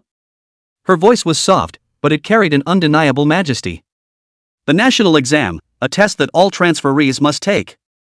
This exam not only concerns everyone's future, but is also a stage for various forces to secretly compete with each other.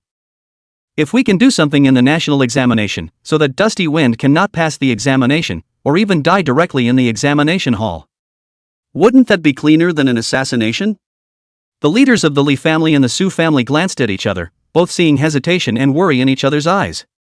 It's no small thing to tinker with a big national test. Once discovered, the consequences are unimaginable. However, if they didn't agree to Linihan's request, I'm afraid they wouldn't be able to gain a foothold in Yang City. Linihan looked at the two men's hesitation and said with a cold smile. What? Don't dare? Or do you simply not have it in you? Her words were full of contempt and mockery. The Li family's talker gritted his teeth and said stiffly. Ms. Lin, this is something we need to think long and hard about. The big national exam is not a big deal, Enough! Linihan impatiently interrupted him. I don't want to hear your excuses. I just want results. Her gaze was like a knife, sweeping over the faces of the two men. If you guys can't even handle this little thing, then there's no point in existing. Linihan's voice was cold and cruel, causing the Li and Su family's men of words to shudder. They knew that Linihan was giving them an ultimatum. If they couldn't do something about the national exam and make Dusty Wind pay, then I'm afraid that what awaited them would be the wrath of the Lin family. Both of them couldn't help but shiver at the thought. They knew that there was no turning back. 10 minutes seemed to be stretched out indefinitely. Every second tugged at Dusty Wind and Zhang Kai's heartstrings.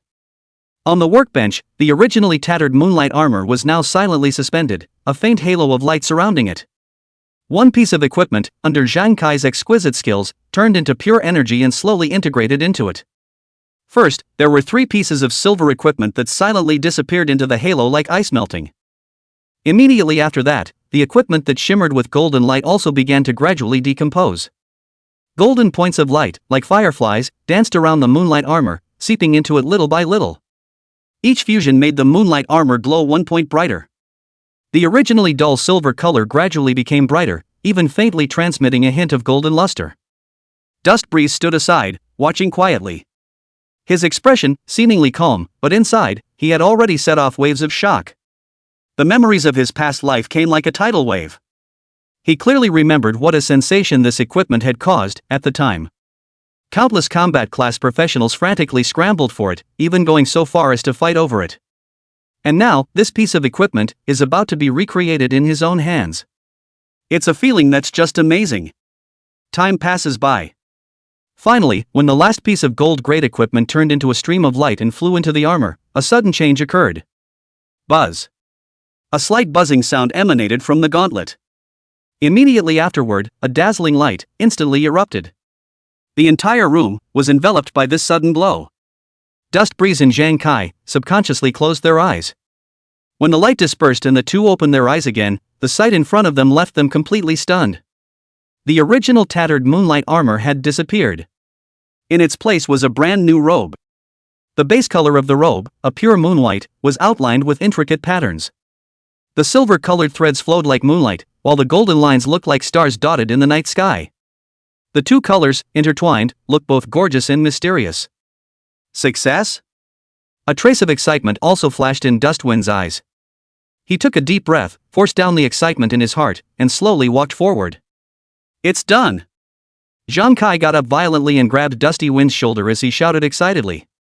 As a forger, being able to personally repair such a perfect piece of equipment was definitely the most glorious moment in his career. Dustwind nodded and didn't say anything. He reached out and gently stroked the surface of the robe. Phew! Dust Breeze let out a long breath, calming the excitement in his heart.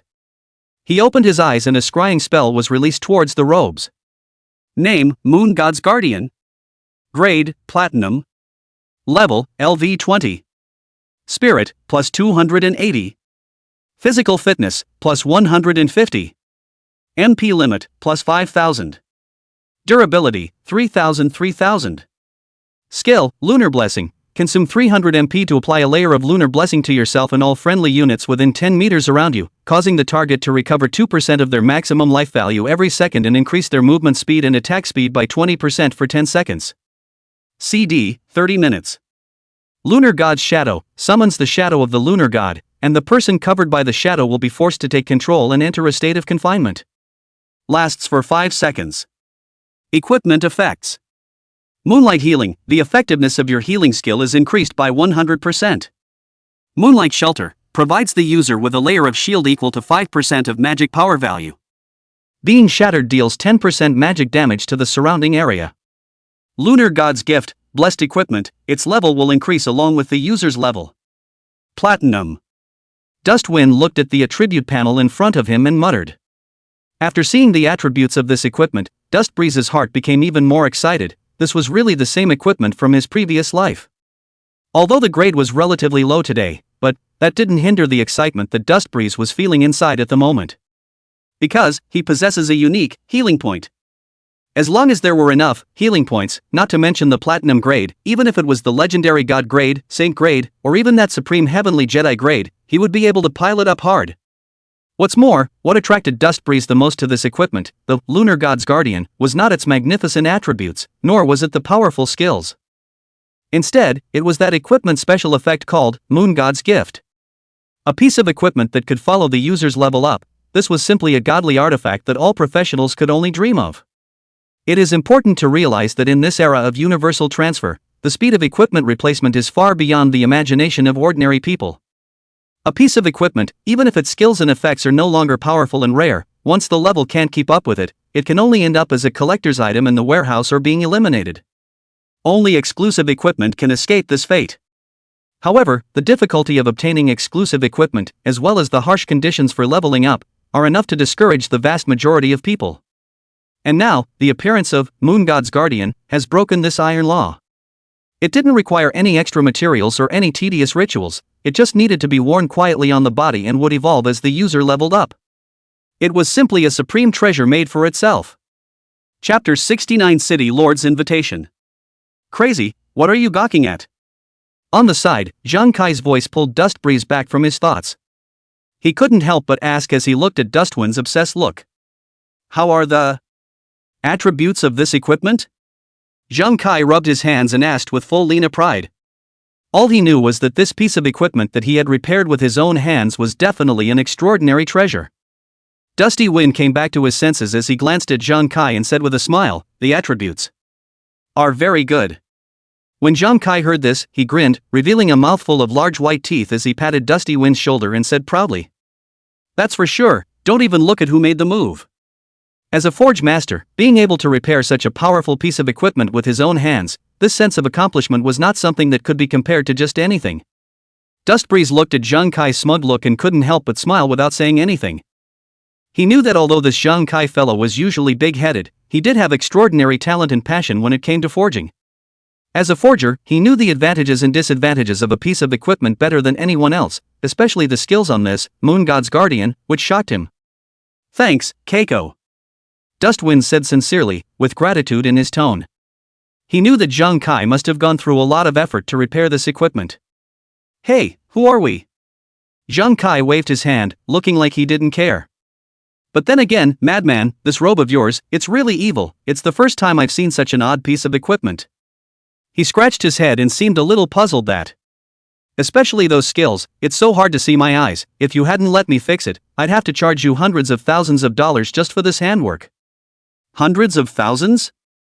Dustwind's heart shook slightly when he heard this number. He knew that in this era of universal transmigration, the purchasing power of money had declined, but several $100,000 was still a huge sum for an ordinary family. What's more, Zhang Kai was only a living professional with a limited source of income, and this several $100,000, I'm afraid, was his savings for a very long time. For repairs, Dustbreeze was just about to open his mouth to say something, but he was directly interrupted by Zhang Kai. Crazy, why are you being polite to me? Zhang Kai glared at Dustbreeze in feigned anger. We grew up wearing the same pants, your business is my business, besides, being able to restore such a treasure with my own hands is a rare experience for me, so don't be so formal with me. Zhang Kai's tone was resolute and unquestionable. Dustbreeze looked at his naive face and a warm current surged in his heart. He knew that Zhang Kai really treated himself as a brother, and only then would he help himself in such an unrewarding manner. Good, then I won't be polite to you. Dustbreeze took a deep breath and pushed down the gratitude in his heart. If you need any help in the future, just ask. That's more like it. Only then did Zhang Kai nod in satisfaction. Alright, it's getting late, I'll go back to rest first, you go to bed early too. With that, he turned and left the room. Dustbreeze watched Zhang Kai leave until his figure disappeared in the doorway, and only then did he slowly retract his gaze. In the room, Dustbreeze was the only one left. He walked over to the table and gently picked up the Lunar God's Guardian robe with an excited gleam in his eyes. This piece of equipment, finally repaired. Dustwind set the robe aside and took out the exclusive equipment scroll that had fallen from the alienated boss from his backpack. The scroll was dark gold in color, with intricate patterns drawn on it, exuding a mysterious aura. Dustbreeze gently stroked the surface of the scroll, his heart filled with anticipation. Unfortunately, a second transfer is still required to open it. Dustwind sighed lightly, a trace of regret flashing in his eyes. A second transfer was still an unattainable goal for the current him. His current level was 25, and there was still a long way to go before the level 40 required for the second transfer. The attributes of the exclusive equipment will definitely be very amazing, but the materials required will definitely not be simple either. Dustwind muttered. It looks like it's time to plan for the next few hours. He slowly collected the scroll and put it back in his backpack. Dustbreeze once again turned his gaze to the Lunar God's Guardian on the table. He took a deep breath to calm his excitement and slowly reached out his hand, gently stroking the surface of the robe. The cool touch, coming from his fingertips, lifted his spirits. Ding! Will you use 100,000 healing points to sublimate this equipment? A system beep sounded in Dustwind's mind. 100,000 points. Dustwind looked at the system prompt in front of him, and the corner of his mouth couldn't help but twitch viciously twice. He knew that the higher the grade of the equipment, the more healing points were required for sublimation. However, he didn't expect that a platinum level to diamond level would require a whole 100,000 healing points. That number, for him now, was astronomical. It was important to realize that all of his current healing points combined were only a few thousand. This is too much, isn't it? Dustbreeze couldn't help but spit in a low voice and further back. Still? He simply didn't dare to imagine what a horrifying number of healing points would be required to sublimate the crimson grade, dazzling color grade, and even higher grade equipment after the diamond grade. However, Dustbreeze only complained slightly. He knew very well that the difficulty of obtaining healing points was directly proportional to the difficulty of the equipment's sublimation. It is an unchanging truth that the more powerful the equipment, the greater the cost required for sublimation. Dustwind's eyes moved away from the system alert and, after directly putting the lunar god guardian into his backpack, he shuffled around and fell into a deep sleep. There was no talk all night. The next day, Dustbreeze came to the duplicate hall early, as usual. Inside the replica hall, there was a lot of noise, and various colors of light intertwined and flickered, the fluctuations generated by the professionals as they entered and exited the replica. Dustwind stood in the corner of the great hall, his eyes sweeping over the figures entering and exiting, but his heart was calm. He was used to the hustle and bustle and being alone. Name, Corrupted Jungle Inferno level. Grade, Silver. Level, LV25 LV30. Description, a forest infested by evil forces, in which all kinds of mutated monsters grow, full of danger. Just like yesterday, without the slightest hesitation, Dustwind directly chose the most suitable copy for the current level and stepped into the portal. With a flash of light, he appeared in the middle of a dark and damp forest. All around, tall trees covered the sky, and only a little sunlight spilled dappled spots of light through the gaps in the branches and leaves. There was a sickening scent of decay in the air. Not far away, there was a low hissing sound, that of monsters moving about. A quick battle. Dustwind whispered to himself, and with a flash of light in his hand, the lunar god's guardian was already equipped, and the staff was held in his hand. Without the slightest hesitation, he directly rushed towards the direction where the monster's voice came from. The system beeps kept ringing out, and Dustbreeze's level, too, was slowly rising in this constant battle. Time passed, and Dustbreeze was like a tireless machine, constantly brushing copies. Level 26. Level 26 and a half. Level 27. It was already mid-afternoon when the level was raised to 27. Dusty Wind estimated the time, one more last copy for today and he could almost go back to rest. After all, the big test is tomorrow, so it's better to make sure you're in good shape. Just as Dustwind was about to enter the copy again, a figure suddenly appeared in front of him. "Excuse me, is this Mr. Dustwind?" The visitor was dressed in standard armor and wore the crest of the city lord's office on his chest, clearly a guard. Dustwind frowned slightly. He didn't recognize this person, let alone know what the people from the city lord's mansion were looking for him for. "I am." Dustwind replied lightly, a hint of caution in his tone. He didn't recognize this person, let alone know what the people from the city lord's mansion were looking for him for. After all, although his own strength had risen greatly, in a place like Yang City, he was still not considered a big shot. "Mr. Dustwind, City Lord Gu Qingshan has an invitation," the guard said respectfully, a hint of awe in his tone. He was as upright as a javelin, but when he faced Dustbreeze, he bowed slightly as a sign of respect. "Lord Gu?" The doubts in Dustbreeze's heart increased. "I only saw you twice yesterday, why did you come to see yourself again today? Could it be that the Lin family, the Li family, and their outbursts had caused the city lord to feel the pressure?" A thought flashed through Dustwind's mind. Or did the city lord find out that he killed so many people last night? But the ones he killed were all killers. Dustwind narrowed his eyes slightly as he surveyed the guards in front of him. He tried to see something in the other man's expression. "What is it that City Lord Gu is looking for me for?" Dusty Wind asked in a deep voice, a hint of testing in his tone. He wanted to find out what City Lord Gu's intentions were before deciding whether or not to go. "The City Lord didn't go into detail, he just asked me to tell you that it's definitely a good thing, so don't think too much about it." The guards still replied respectfully, without any extra expression on their faces. "He seems to be just a messenger and doesn't know the inside story." "Definitely a good thing?" Dustbreeze raised an eyebrow slightly. This Gu City Lord even predicted what he was thinking? Dustbreeze pondered in his mind. He could sense that Gu Qingshan seemed to be overly kind to himself. This goodness is even a little beyond normal. When things go wrong, they go wrong. Dustbreeze didn't believe that Gu Qingshan would be so kind to himself for no reason. He wasn't some innocent white boy who would be swept away by a few kind words. After a few moments of silence, Dustbreeze had a decision in his mind. No matter what Gu Qingshan's purpose was, he would know if he went to see for himself. After all, in the main city, this city lord wasn't so bad as to join forces with other clans to directly take action against himself. Okay, lead the way. Dustwind nodded and said in a calm tone. He would like to see what kind of drugs the city lord Gu was selling in his gourd. When the guards saw that Dustbreeze agreed, a hint of joy flashed in their eyes. He sidestepped slightly and made a pleased gesture. Mr. Dustwind, please follow me. After saying that, he turned around and led the way in front. Dustbreeze took a step to follow, but remained vigilant in his heart. In his previous life, he had never been to the city lord's mansion. After all, at that time, he was just an ordinary professional, far less powerful than today. Much less experience in dealing with these upper-class people. I didn't expect that now, before the big test had even started, it would make these upper-class people think so highly of themselves.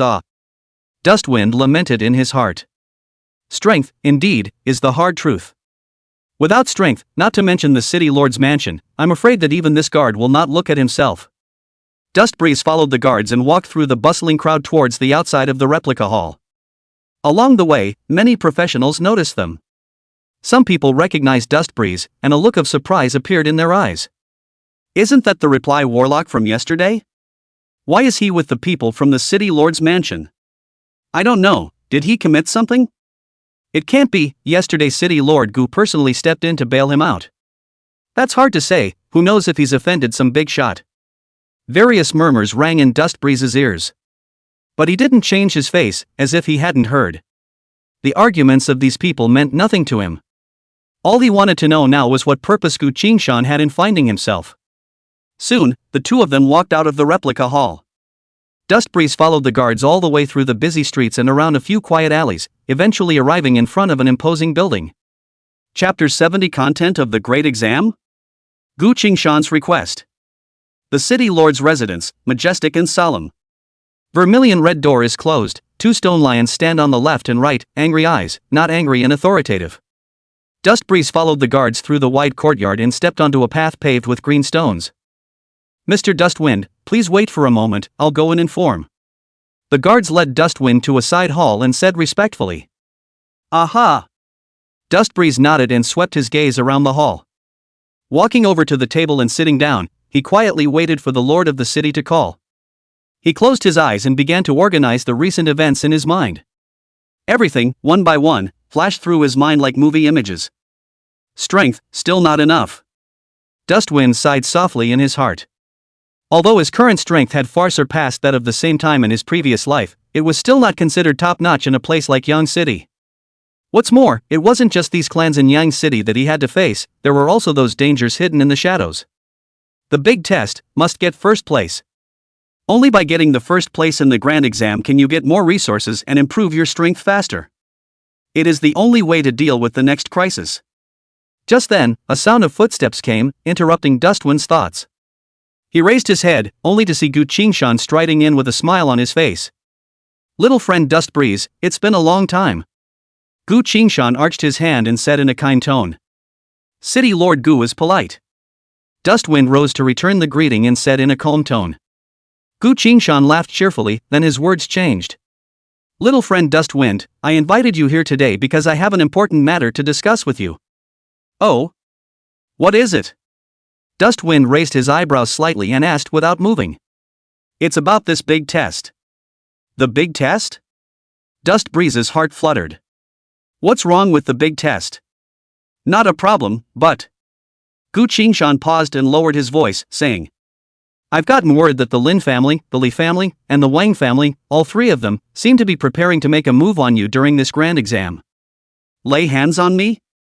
It's a national exam and they have the nerve to get their hands dirty?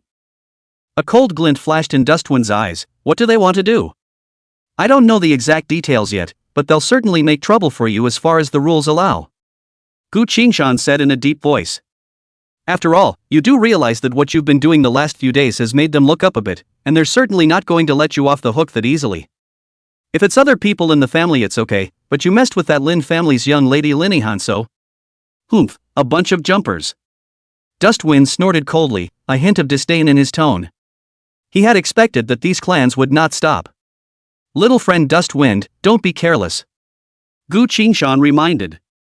Although these three families are all just subfamilies, they have been operating in Yang City for many years and have a deep heritage that should not be underestimated. Thanks for the reminder, City Lord, I'll be careful. Dustwind nodded and said in a calm tone. He already had a plan in mind.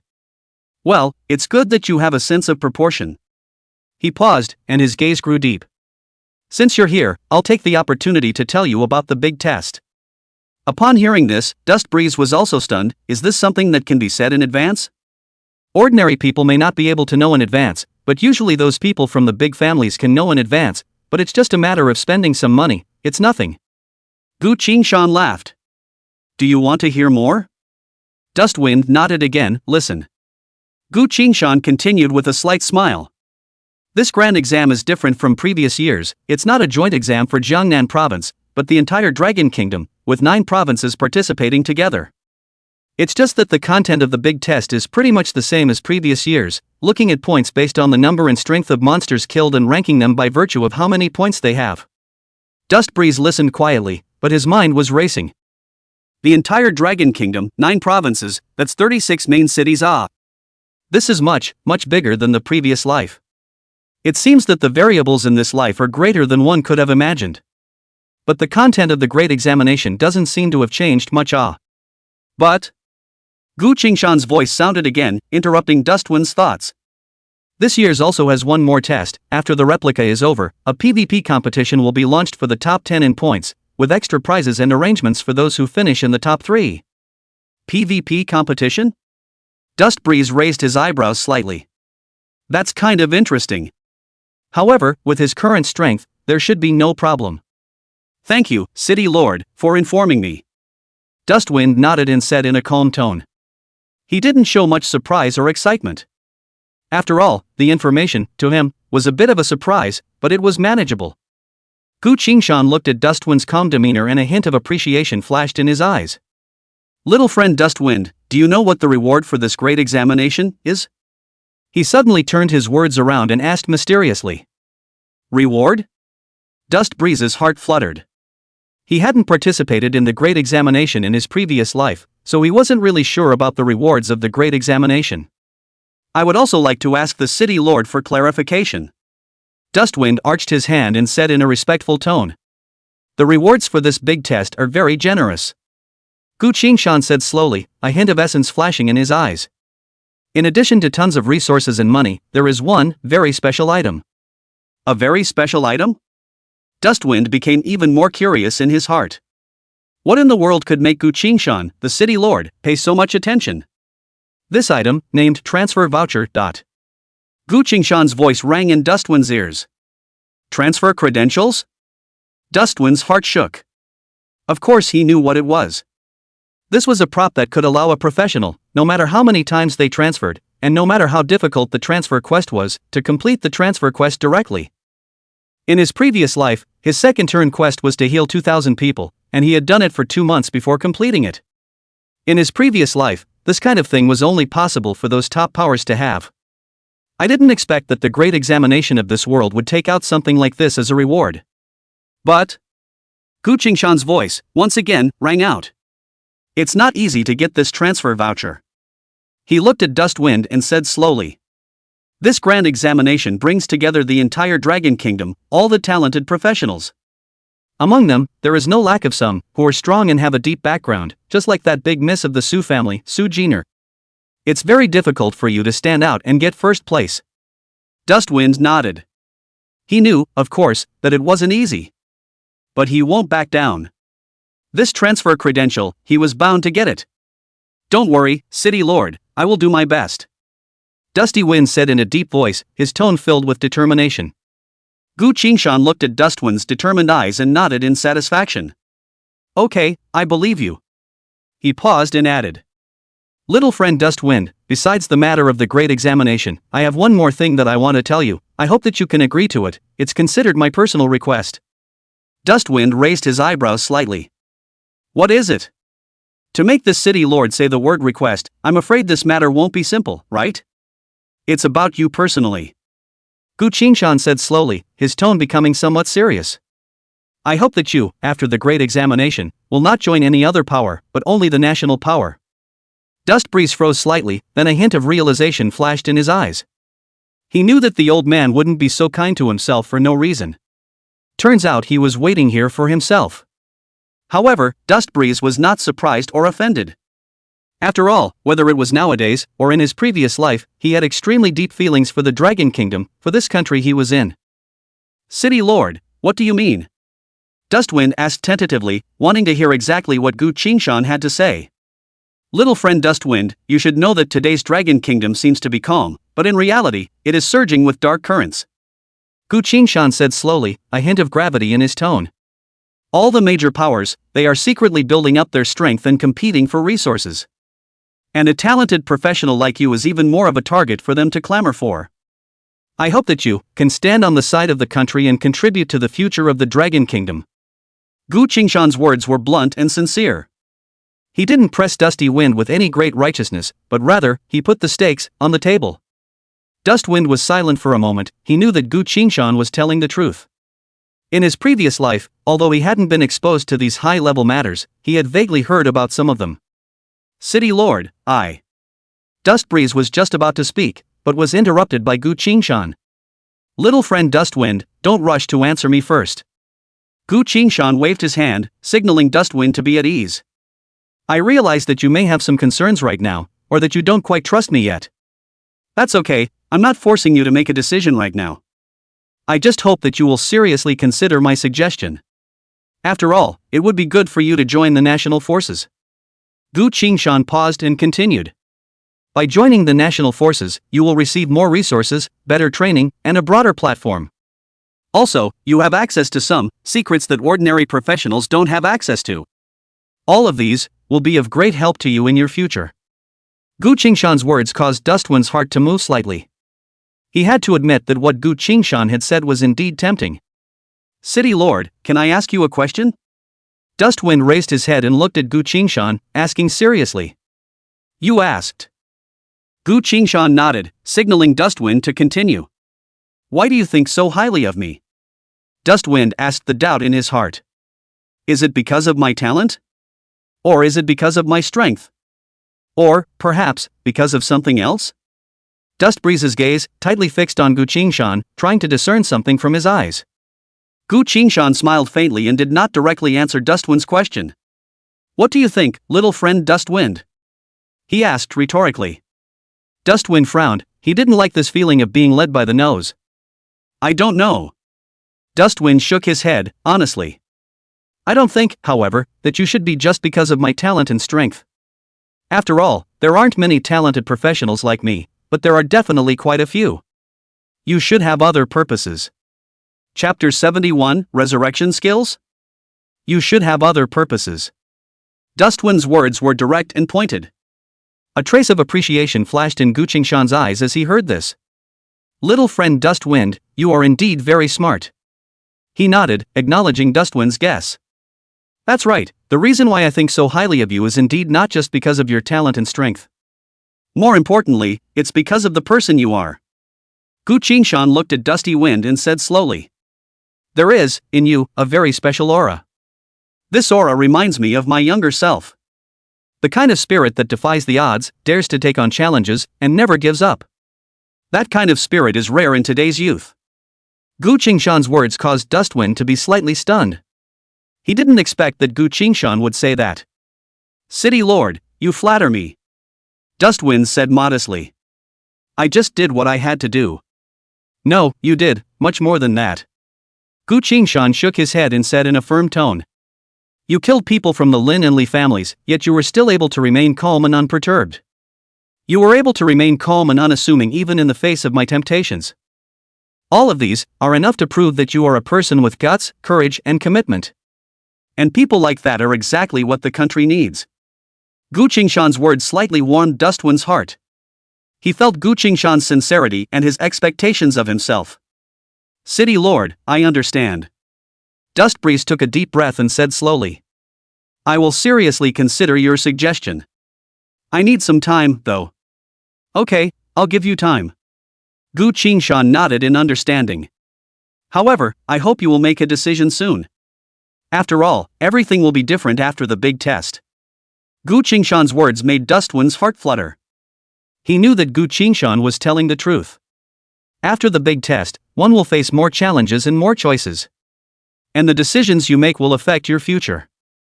Don't worry, City Lord, I will give you an answer as soon as possible. Dusty Wind said in a deep voice, his tone filled with determination. Gu Qingshan nodded in reassurance. Well, that's enough for today. Little friend Dustwind, rest well, I look forward to your good news. After saying that, Dustwind turned around and left the side hall, leaving Gu Qingshan standing alone. Gu Qingshan slowly pulled out a letter from his bosom. There was no signature on the envelope, only a few simple words: Yongcheng City Lord personally. The letter, which arrived 2 days ago. The content of the letter was very short, but it made Gu Qingshan's mood unable to calm down for a long time. He slowly unfolded the letter paper, his eyes once again falling on the familiar handwriting, each word, as if carrying the weight of 1,000 pounds, pressed on his heart. Toki's girl, I'm putting all my bets on this kid this time. I hope your vision won't be wrong. Gu Qingshan murmured, his voice low and hoarse, as if he was talking to himself, and as if he was speaking to someone far away. His eyes were complicated and... The Shi family, one of the top families in the Dragon Kingdom, was deep and powerful, and even Gu Qingshan didn't dare to offend it easily. The contemporary head of the Toki family was one of the guardians of the Dragon Kingdom, with an esteemed position and great power. The letter was written in the handwriting of the eldest miss of the Shi family, Shi Xiaoxiao. In the letter, Shi Xiaoxiao recommended Dustbreeze to Gu Qingshan and hoped that Gu Qingshan could give Dustbreeze the greatest support and help. In her letter, Shi Xiaoxiao spoke highly of Dustbreeze, even describing it as hard to come across in 1,000 years.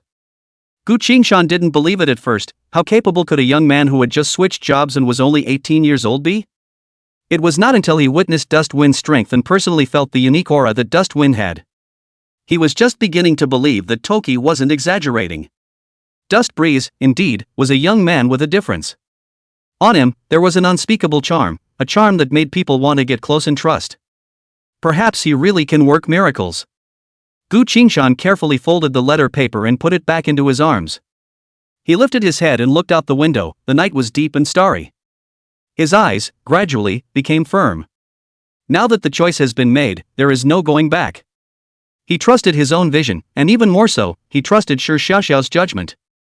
Dustbreeze, it was worth betting everything he had. Phew! Gu Qingshan let out a long breath as if he wanted to release all the pressure in his heart. He turned and walked slowly out of the side room. On the other hand, Dustbreeze returned to his room. He did not rest at once, but sat down at the table and fell into deep thought. Gu Qingshan's words kept echoing in his mind. Joining a national power was not an unfamiliar choice for him. In his previous life, he had had such an opportunity.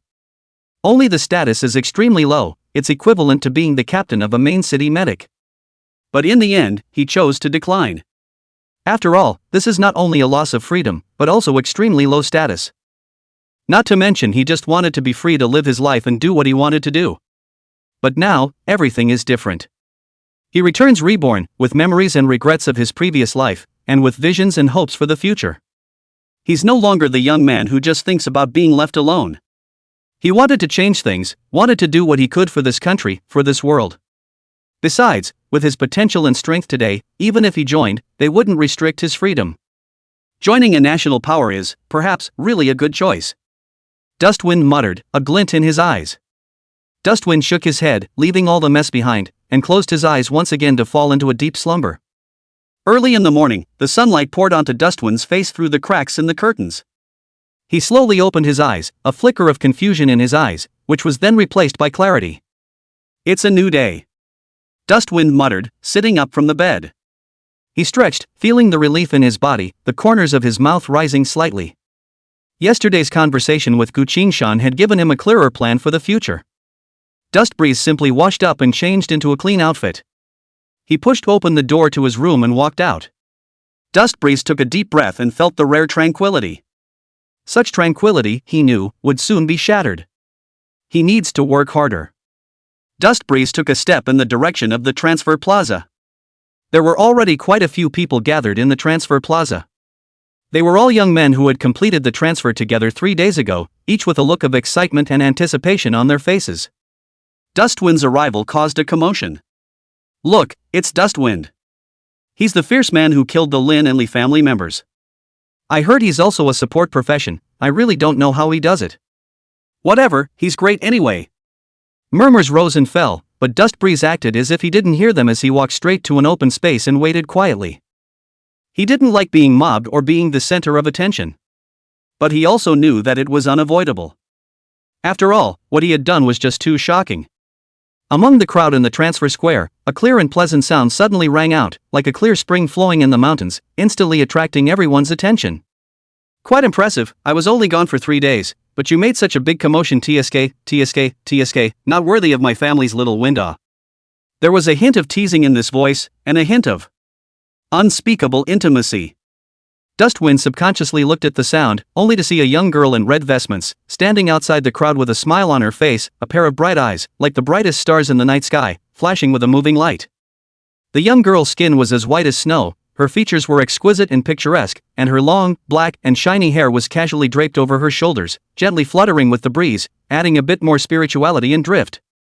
She stood there silently like that, as if a burning flame, instantly igniting the atmosphere of the entire square. A hint of joy flashed in Dust Breeze's eyes. He walked quickly to the young girl, a helpless smile on his face. "Who's in your house?" he said in a mock-scolding manner, but with a hint of favor in his tone. "I can't do anything about it these days. Who made them seek death 3 times? Dust Breeze shrugged his shoulders in an innocent manner.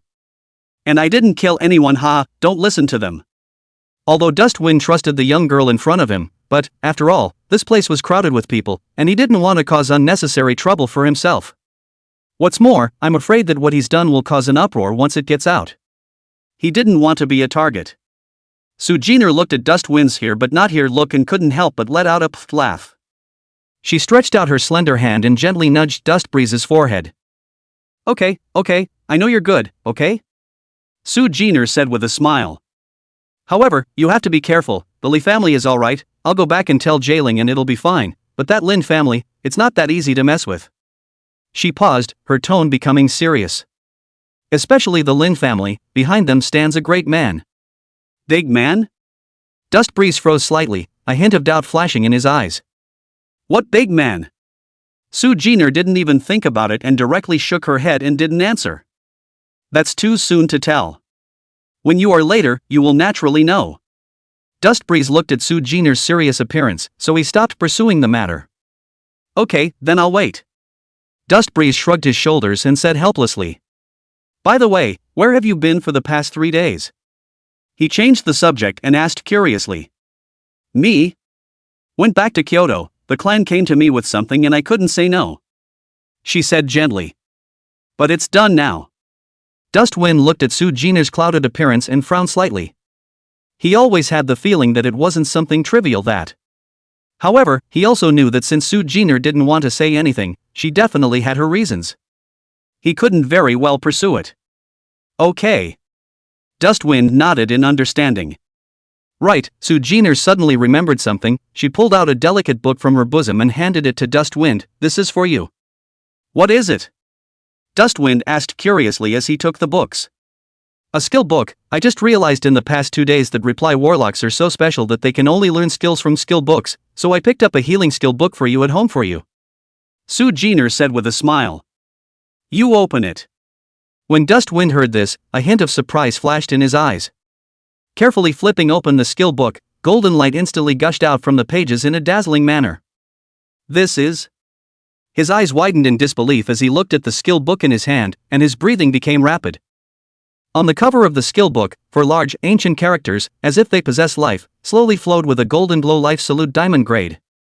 Life Salute LV1 Diamond, consumes 500 MP to apply a Life Salute buff to the target for 10 minutes.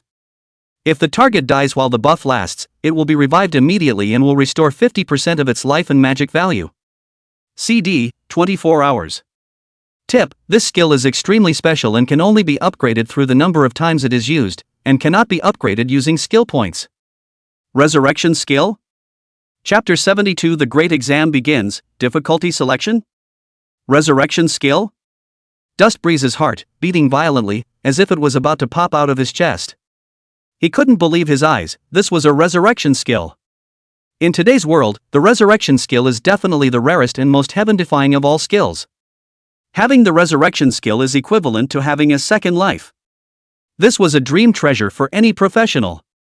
What's more, Dust Breeze's profession was a reparative warlock, a profession that focused on healing and assisting. With the skill Life Salutation, he could not only defend himself, but also protect his teammates, allowing the entire team's survivability to get a qualitative leap. Jin'er, this is too expensive. Dustwind raised his head and looked at Su Jin'er, his voice trembling slightly. He knew that the value of this skill book was absolutely incalculable. For Su Jin'er to be able to give such a precious skill book to herself, this friendship, it was just too heavy. What's so expensive? Su Jin'er, however, waved her hand without any concern and said with a smile. It's just a skill book, it's nothing to me. She paused, a hint of pride in her tone. Besides, this skill book, but I shunned it from the family treasury, they don't even know about it. Dustbreeze was speechless. He could see that Su Jin'er, this girl, is definitely a recidivist. However, he was more moved in his heart. Jane, thank you. Dustwind took a deep breath and said seriously. He knew that the reason Su Jin'er had done this was all for herself. It's a friendship he'll always remember. What are you thanking me for? Between us, do we need to be so polite? Su Jin'er blankly glanced at Dusty Wind and said without a trace of anger. She walked over to Dustwind and gently patted his shoulder.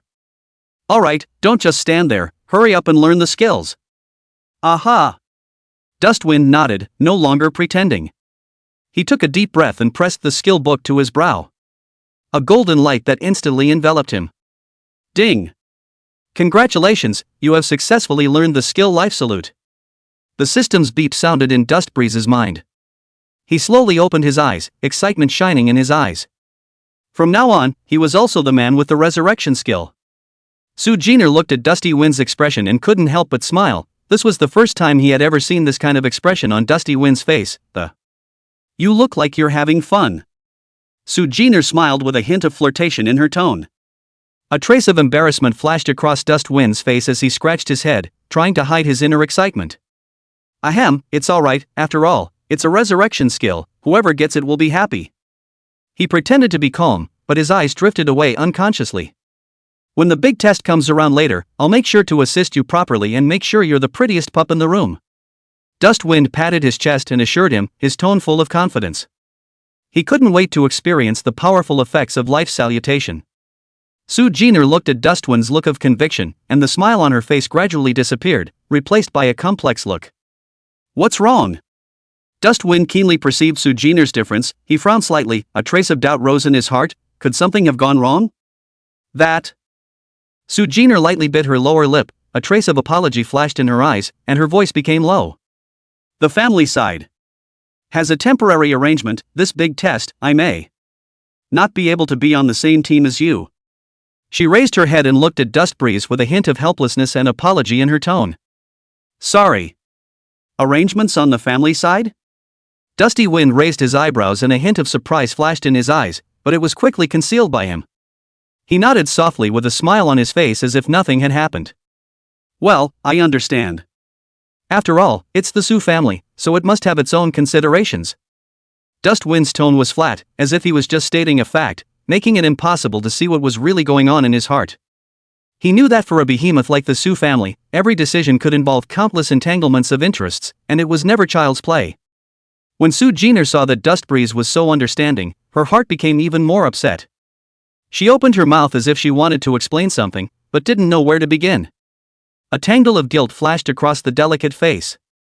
Actually, Su Jin'er's voice was very soft, as if she was talking to herself, but also as if she was confiding in Dustbreeze. This big test is important for the family. She paused, as if weighing her words, and as if hesitating to tell the truth. In the end, she chose to be honest. My career is special and the family wants me to achieve an absolutely dazzling result. Su Jin'er raised her head and looked at Dustbreeze with a hint of apology in her eyes, as well as a hint of helplessness. She knew that her words might make Dusty Wind think that she was showing off or implying that he was not strong enough. It's not that you're not strong enough, Su Jin'er hurriedly added, a hint of panic in her tone. She was afraid that Dustbreeze would misunderstand and hurriedly explained. It's the old guys in the family. They haven't seen you fight, so The more she spoke, the more anxious she became, and a blush rose on her fair cheeks, making her look a little overwhelmed. Dust Breeze couldn't help but laugh out loud as he looked at Su Jin'er's anxious explanation. He reached out his hand and gently rubbed Su Jin'er's hair, his movements gentle and... "Alright, I know, I understand." Dustwind interrupted Su Jin'er with a smile, his tone gentle with a hint of appeasement. "The special young city lord of this grand examination has told me all about the Su family's situation, and I can understand it." He paused, a flicker of playfulness in his eyes. "Since that's the case, why don't we have a competition to see who has more points?" The corners of Dustwind's mouth rose slightly, revealing a confident smile. "In these 3 days, I've improved quite a bit, so don't let me throw you off too much." Seeing that Dust Breeze isn't angry, Su Jin'er let out a long breath of relief, her delicate face as if she was relieved. She patted her towering breasts, her plump curves quivering slightly, bringing out a tantalizing arc. Dust Breeze's gaze, unconsciously drawn over, darted away again. He coughed lightly to hide his inner turmoil. She hummed softly, the mood that had been soothed by Dust Breeze's understanding was now ignited again by his weak look. "Humph." Her delicate pretty face slightly flushed, Su Jin'er glared at Dust Breeze without any good reason. "Since you want to compete, then this young lady will accompany you to the end. You've grown, and my lady hasn't fallen behind." Su Jin'er's voice carried a hint of defiant stubbornness, as well as a hint of inexplicable anticipation. She wanted to see just how far Dustwind had grown in these 3 days of absence. How dare he boast about competing with himself for points? Right at this moment, an old voice slowly resounded in the square. The old but medium voice exploded over the square like thunder, echoing in every corner. "I am the young city lord, Gu Qingshan." Dust Breeze and Su Jin'er stopped talking at the same time and looked at the sound. Only Gu Qingshan could be seen standing on top of the high platform, his posture erect and his gaze like a torch as he scanned the densely packed crowd below. "Today is the most important day of your lives." Gu Qingshan's voice paused, as if he was waiting for something. "The big test that will determine your future. Whether you become human beings or die out, it's up to you." His tone was impassioned, and every word seemed to strike the hearts of the crowd, stirring up ripples. Dustwind wasn't too interested in Gu Qingshan's impassioned speech. He had experienced the cruelty of the end times and knew the importance of strength. These empty slogans meant nothing to him. Su Jin'er also seems to be not interested in these nonsense. She slightly sighed head, looking at the Dustwind, red lips slightly opened, seems to want to say something. "Kids." Gu Qingshan's voice sounded again, interrupting Su Jin'er's words. "Show your courage, show your strength, and go for the glory that is yours." He waved his hand violently, pointing to the center of the square. "The portal, it's open. Go. Go and create the miracle that belongs to you. All candidates, enter the portal in order." As Gu Qingshan's words fell, a huge light door slowly emerged in the center of the square. The door of light flowed with a mysterious aura, as if it was connected to another world. Dust Breeze looked at the light door, his eyes flickering slightly. He knew that behind this door of light was the examination hall of the Great Examination. "Go." Su Jin'er's voice pulled Dustwind's thoughts back to reality. She took the first step towards the portal. Dust Breeze didn't say anything and just silently followed behind Su Jin'er. Side by side, the two walked through the crowd toward the door of light. The light flashed, and Dustwind only felt a white flash before his eyes, as if his body was being pulled by an invisible force, instantly traveling through the endless void. When he opened his eyes again, he was in a whole new dimension. It was vast and boundless, as if it had no boundaries, a stark contrast to the previously crowded plaza. All around, countless figures flashed, all candidates who had just entered through the portal. "Is this the exam room for the big test?" Dust Breeze whispered to himself as he swept his gaze around, trying to find Su Jin'er's figure. But there were so many silhouettes that it was difficult to distinguish them for a while. Buzz. Suddenly, a huge curtain of light, slowly rising in the center of space, attracted everyone's attention. Above the light screen, there were countless names densely arranged, each of them flickering with a faint light. Dustwind's gaze, which quickly swept across the light screen, soon found his name. Below the curtain of light, four huge portals stood silently, emitting different lights. Normal, moderate, difficult, hell. Dust Breeze looked at the 4 teleportation portals and his heart was clear. These 4 portals, which represent different levels of exam difficulty, can be freely chosen by candidates according to their strengths. I wonder which difficulty Jane would choose. Dustwind secretly guessed in his heart that Su Jin'er was very strong, so he thought that he would choose the difficult or hellish difficulty. He looked around and realized that most of the candidates were gathered in front of the normal and medium difficulty teleportation portals. Only a few, standing in front of the portal on hard difficulty, jumped at the chance. As for the portal on hell difficulty, it was empty. After all, hell's difficulty, just hearing the name, was enough to put people off. Without the slightest hesitation, Dustbreeze walked straight towards the one that represented the highest difficulty among the 4 portals. This scene caused the surrounding candidates to instantly explode, casting incredulous gazes as if they had seen something incredible. Am I reading this right? There are actually candidates for hell difficulty? Is this guy crazy? Or is he absolutely confident in his strength? In all the years of the Great Examination, it's not that there were not many who chose the hellish difficulty, but there were only a handful who could come out alive. There's a good show to watch, I wonder how long this kid can last. Whispers spread through the crowd like a tidal wave, and everyone's eyes were focused on Dustbreeze. Su Jin'er's silhouette appeared beside Dustbreeze, a faint smile on her face, her red lips lightly opened. I knew you'd choose this. She didn't seem to be surprised at all by Dustwind's choice. Dustbreeze was just about to open his mouth to say something, but he was interrupted by an abrupt sound. 4 figures, like ghosts, appeared between Dustwind and Su Jin'er, separating the two. The leader of the group, a tall man with a cold face and eyes as sharp as a blade, looked at Su Jin'er with an icy tone without a trace of emotion.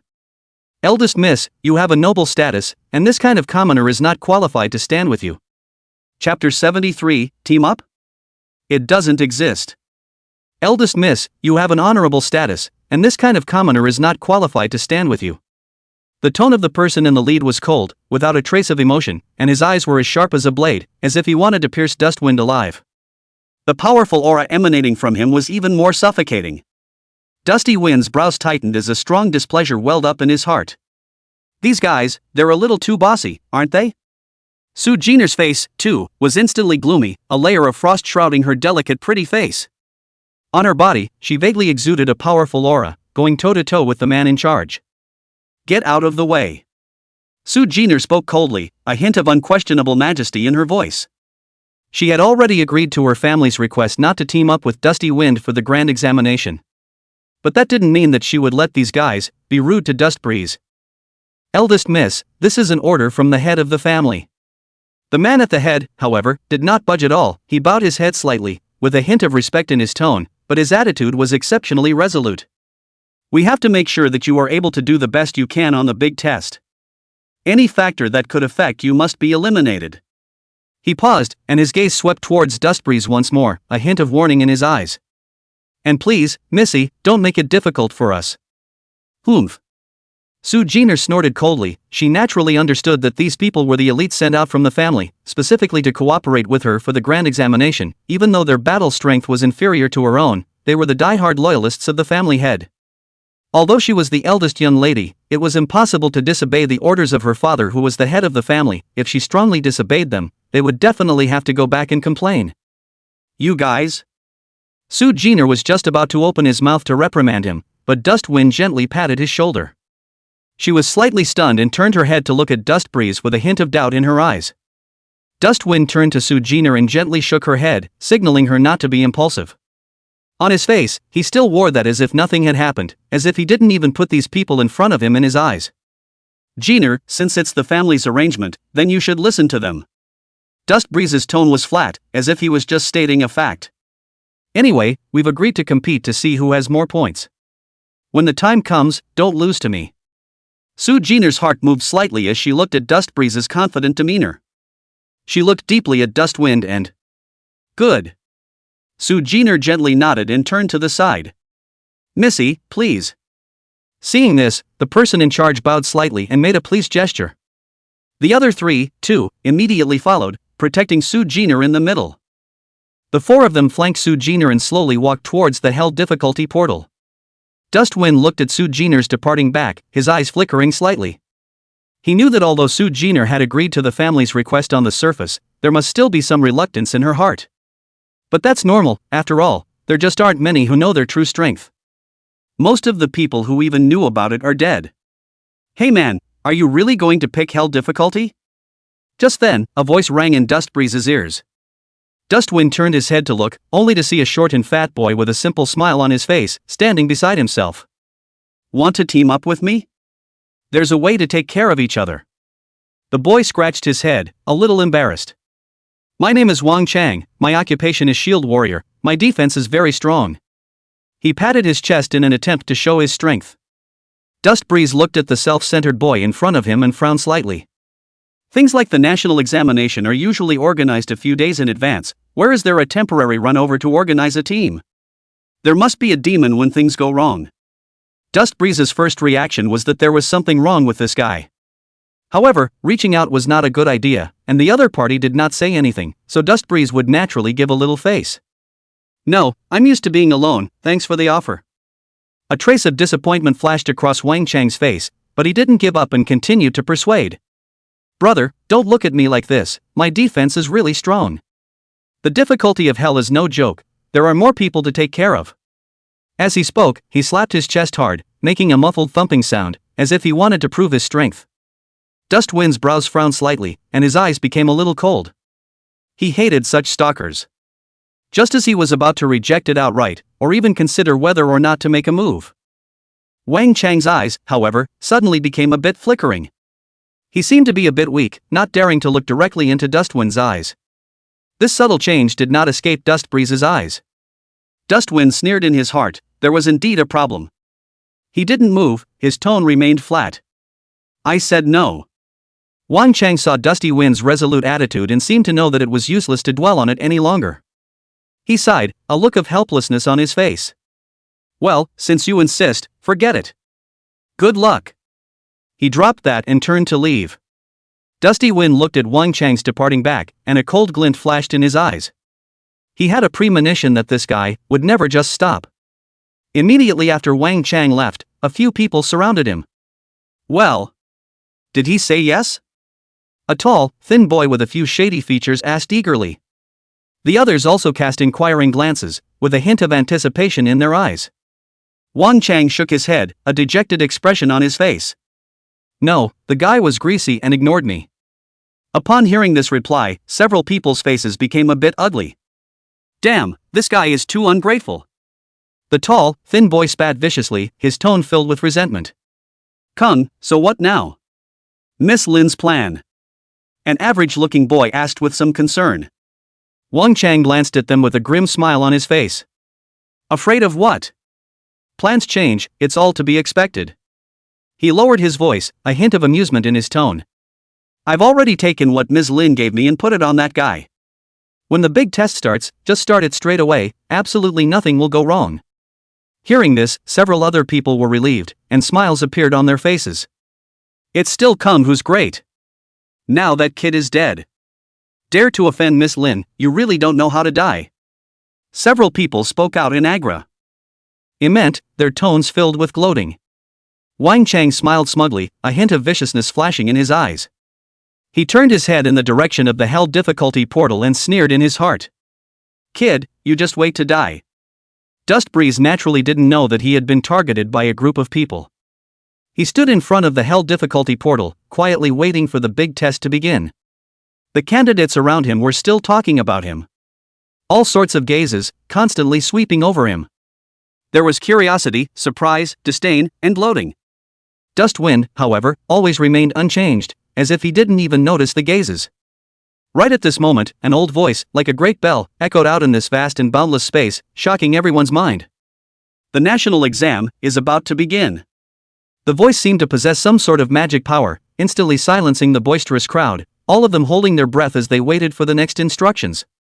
For this grand examination, the rules are as follows.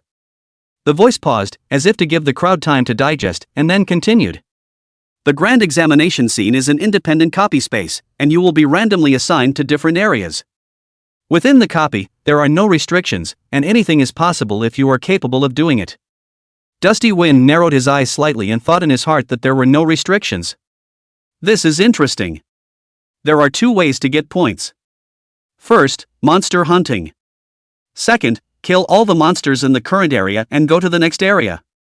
Depending on the level of the replica, the points provided by each monster varies. Normal monster, 1 point. Medium monster, 3 points. Difficult monster, 5 points. Monster from hell, 10 points. If you encounter an elite monster or boss, the points will be stacked on top of the original. The corners of Dustwind's mouth rose slightly, revealing a playful smile. It's a simple, brutal rule. But he likes it. Also, a special reminder is needed. That old voice sounded again, with a hint of admonishment in its tone. Among the copies, life and death are not mattered. So, please be judicious in choosing the level of difficulty that is right for you. Do not be overly ambitious and seek your own death. These words were like casting a huge stone on a calm lake, instantly stirring up 1,000 waves. Candidates looked different, some were eager to try, some looked worried, and some looked grave. After all, this was no child's play, but a true test of life and death. Well, all that needs to be said has been said. The voice fell slowly, as if it had accomplished its mission. And now, the great examination officially begins. All candidates, prepare to enter the duplicate space. As soon as the words fell, those 4 gigantic teleportation portals bloomed with dazzling light at the same time. As the light went on, an information panel lit up in front of everyone's eyes, asking which copy they were going to choose. Just as Dustbreeze was about to choose, Su Jin'er's voice suddenly rang out. Cheer up, Dustwind, don't get left behind too much by me. Su Jin'er's voice, like a clear spring, resounded in Dustbreeze's ears with a hint of playfulness and encouragement unique to young girls. Dustbreeze smiled faintly, a hint of tenderness flashing in his eyes. He didn't say anything and just silently watched Su Jin'er. The moment she stepped into the hellish portal, the platinum staff in Dustwind's hand flicked. A rich green light, like lightning, cut through the air and instantly disappeared into Su Jin'er's body. Su Jin'er's figure gave a slight lurch, as if she had sensed something. A trace of surprise flashed across her face, followed by a slight frown on her brow, as if she was a little puzzled and a little worried. She subconsciously turned back, wanting to say something. But the light of the portal had already completely enveloped her, and she only had time to see Dustwind's face with a faint smile and his eyes that were as deep as the starry sky. In the next moment, Su Jin'er's figure disappeared into the portal and was transported to the unknown copy space. Ding! Life Salute Alienation Effect triggered. Chapter 74 Hell Level Difficulty? That's all. Ding! Life Salute Alienation Effect triggered. A crisp system beep suddenly sounded in Dustwind's mind. It was a voice that made him blink slightly. Salute to life? Dustwind whispered to himself with some surprise. He had indeed used the life salutation skill on Su Jin'er just now. This was the diamond level skill that Su Jin'er had given him earlier. Originally, Dustbreeze had intended to use it for himself at a critical moment. After all, the effect of this skill was so powerful that it could revive you immediately after death and restore 50% of your life and magic value. However, just now, when he saw Su Jin'er lead those few trash into the hell difficulty copy, Dustwind was still a bit relieved in his heart. He knew that Su Jin'er's strength was strong, but a hell difficulty copy, after all, was full of unknowns and dangers, and hell knows if her teammates were reliable. Therefore, he did not hesitate to use this life-saving skill on Su Jin'er, as he possessed more than enough life-saving abilities anyway. Dustbreeze had also heard from Linehan that all of the Reply Warlock's support skills would produce an alienation effect. I just didn't expect it to be triggered so easily. Salute to Life Alienation Effect, duration increased to 12 hours. Consumption raised to 20,000 magic points. Dustbreeze's gaze fell on the system panel, the introduction about the Life Salutation Alteration Effect. The corners of his mouth couldn't help but twitch slightly twice. This alienation effect is really exaggerated. Dustbreeze secretly sighed in his heart. Originally, the duration of life salutation was only 10 minutes, but now it was directly raised to 12 hours. This is certainly an extremely buggy enhancement. However, at the same time, the consumption of the skill, from the original 500 points of magic power value, directly soared to 20,000 points. The exertion, it was simply horrifying. If Dustbreeze's magic value cap wasn't as high as over 100,000, I'm afraid that he wouldn't even have the qualifications to unleash this skill. Still, the effect does justify the exertion. Dustbreeze was soon relieved. With a duration of 12 hours, you can cover almost the entire course of the big test. This meant that throughout this period of time, Su Jin'er possessed a chance to be revived. This is certainly a huge safeguard for her. Thinking of this, Dustwind's heart, too, settled down a little. He believed that with Su Jin'er's strength, coupled with the protection of life salutation, he would definitely be able to achieve good results in the hell difficulty copy. Dust Breeze withdrew his thoughts and returned his attention to the situation at hand. Ding! Healing Valor triggered. Talent SSS Grade Cthulhu's Gift. Duplicated. Looking at the information that surfaced in front of him, Dust Breeze was stunned, and then his face was filled with ecstasy. Had this talent himself finally copied over? However, in the next moment, Dust Breeze's brows furrowed, but if he remembered correctly, previously, this talent of Su Jin'er seemed to be SS grade, right? How did it become SSS grade? Isn't this talent level also capable of evolution?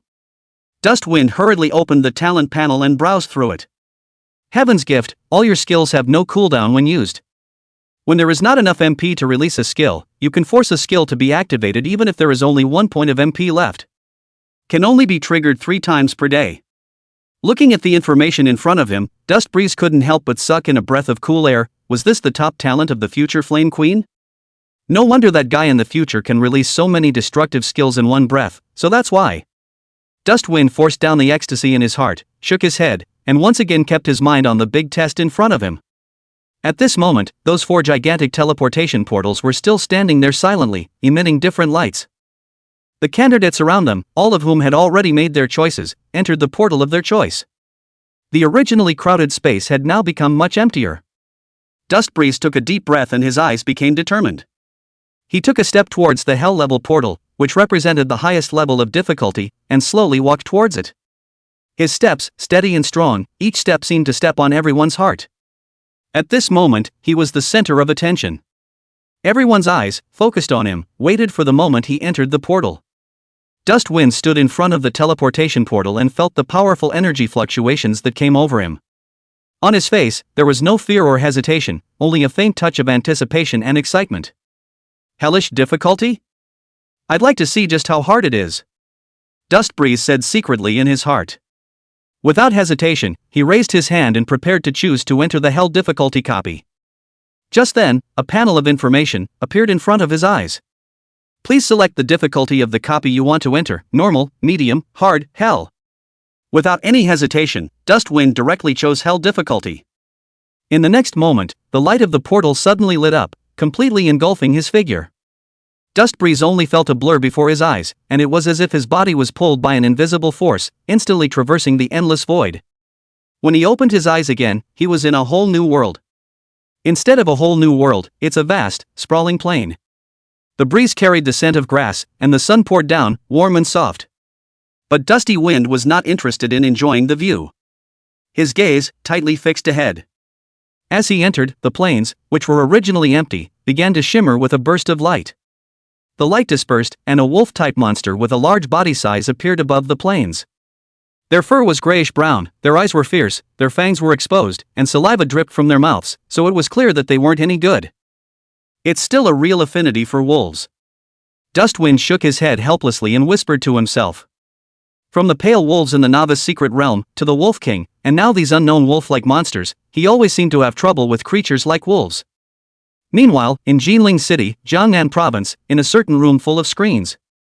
All the city lords of Jiangnan Province were gathered here, and they were all observing the screen, the students who were valued by them.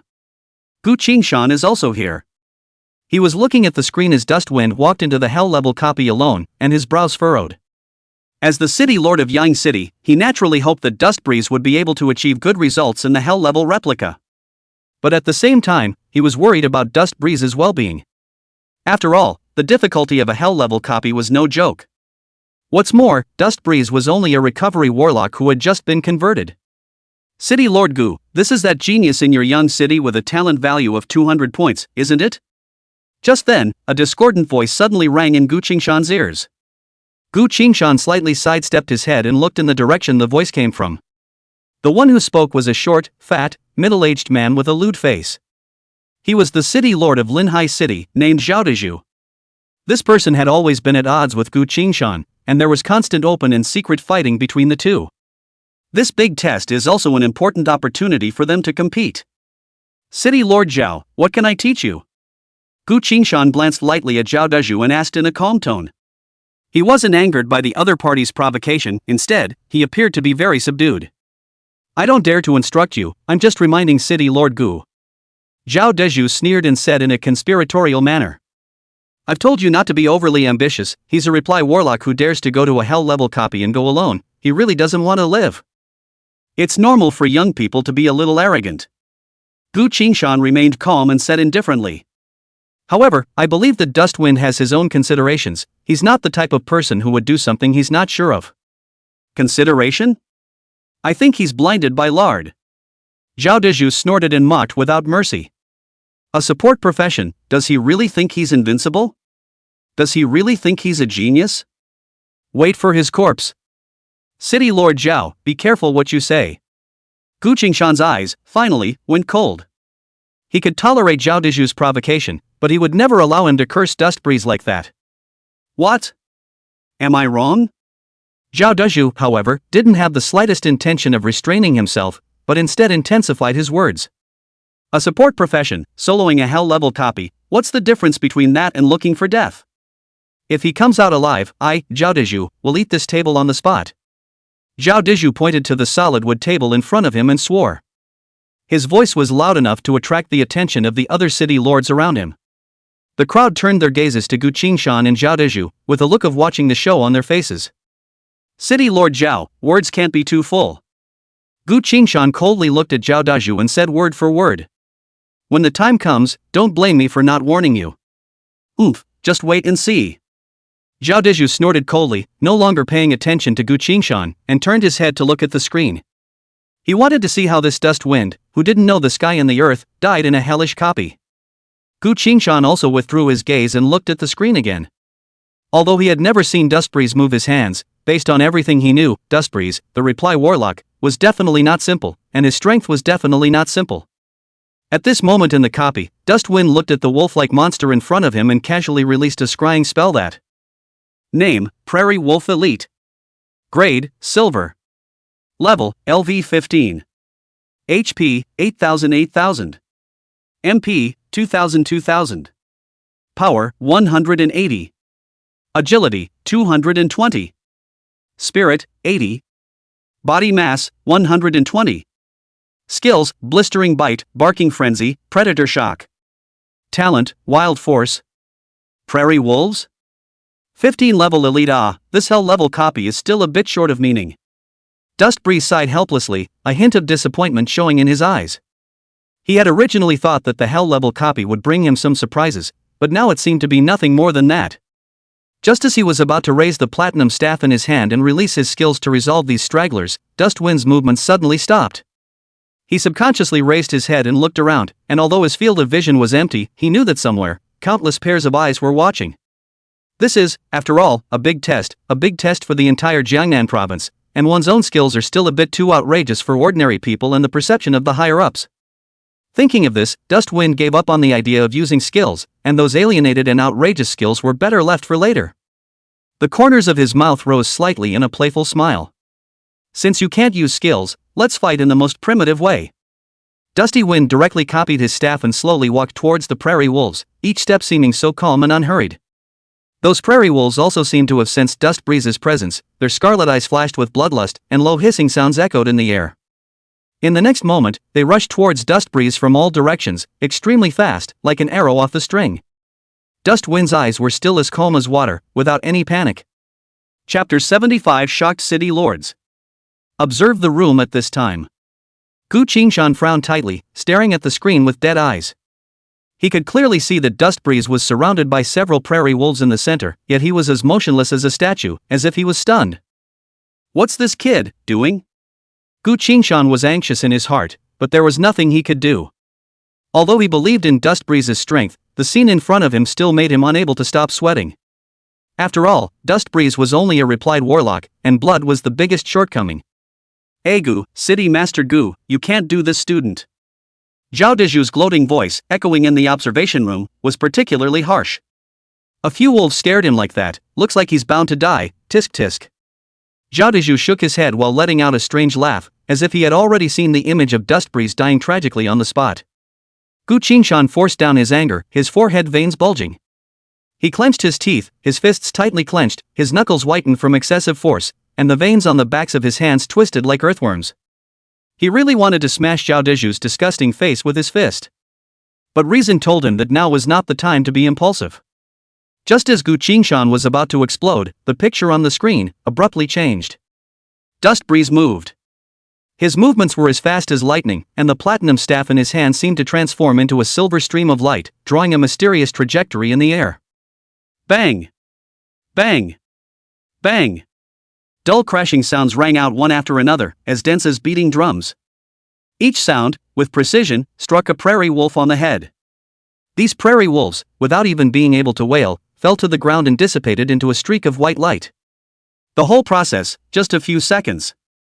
It's incredibly fast. It's so fast you can't see it.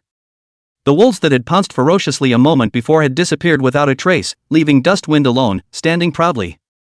He was holding his staff, and his expression was bland, as if what had just happened was nothing more than an insignificant trifle. The smile on Zhao Deju's face instantly froze, and his mouth opened wide enough to stuff down an egg. His eyes widened as he stared at the screen in death, a look of disbelief in his eyes. How can it be? How is it possible for a support profession to solve so many elite monsters so quickly? And, still, knocked to death with a mace? Zhao Deju's voice was trembling a little. He felt that his worldview had received an unprecedented shock. Inside the observation room, there was silence. They had also looked at Dust Breeze together earlier because of the conflict between Zhao Deju and Gu Qingshan.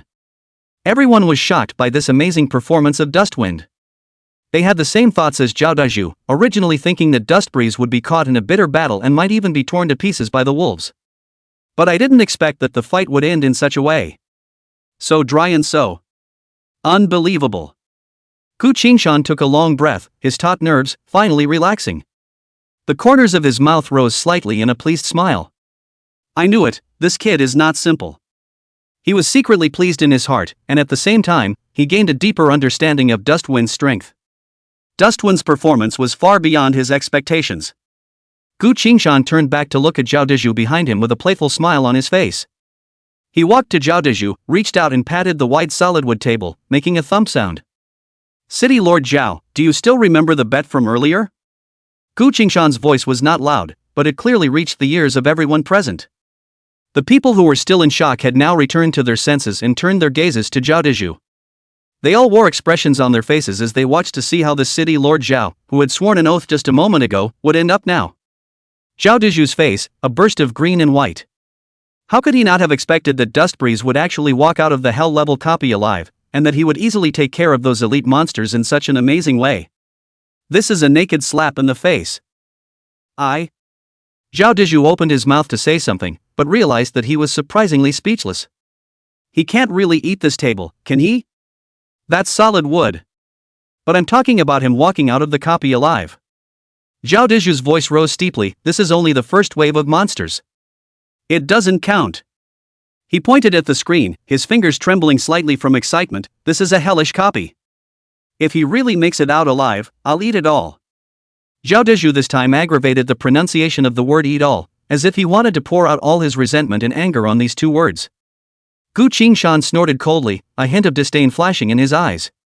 He didn't bother with a jumped-up clown like Zhao Deju any longer, and directly returned his gaze to the screen, locking it firmly on Dusty Wind's body.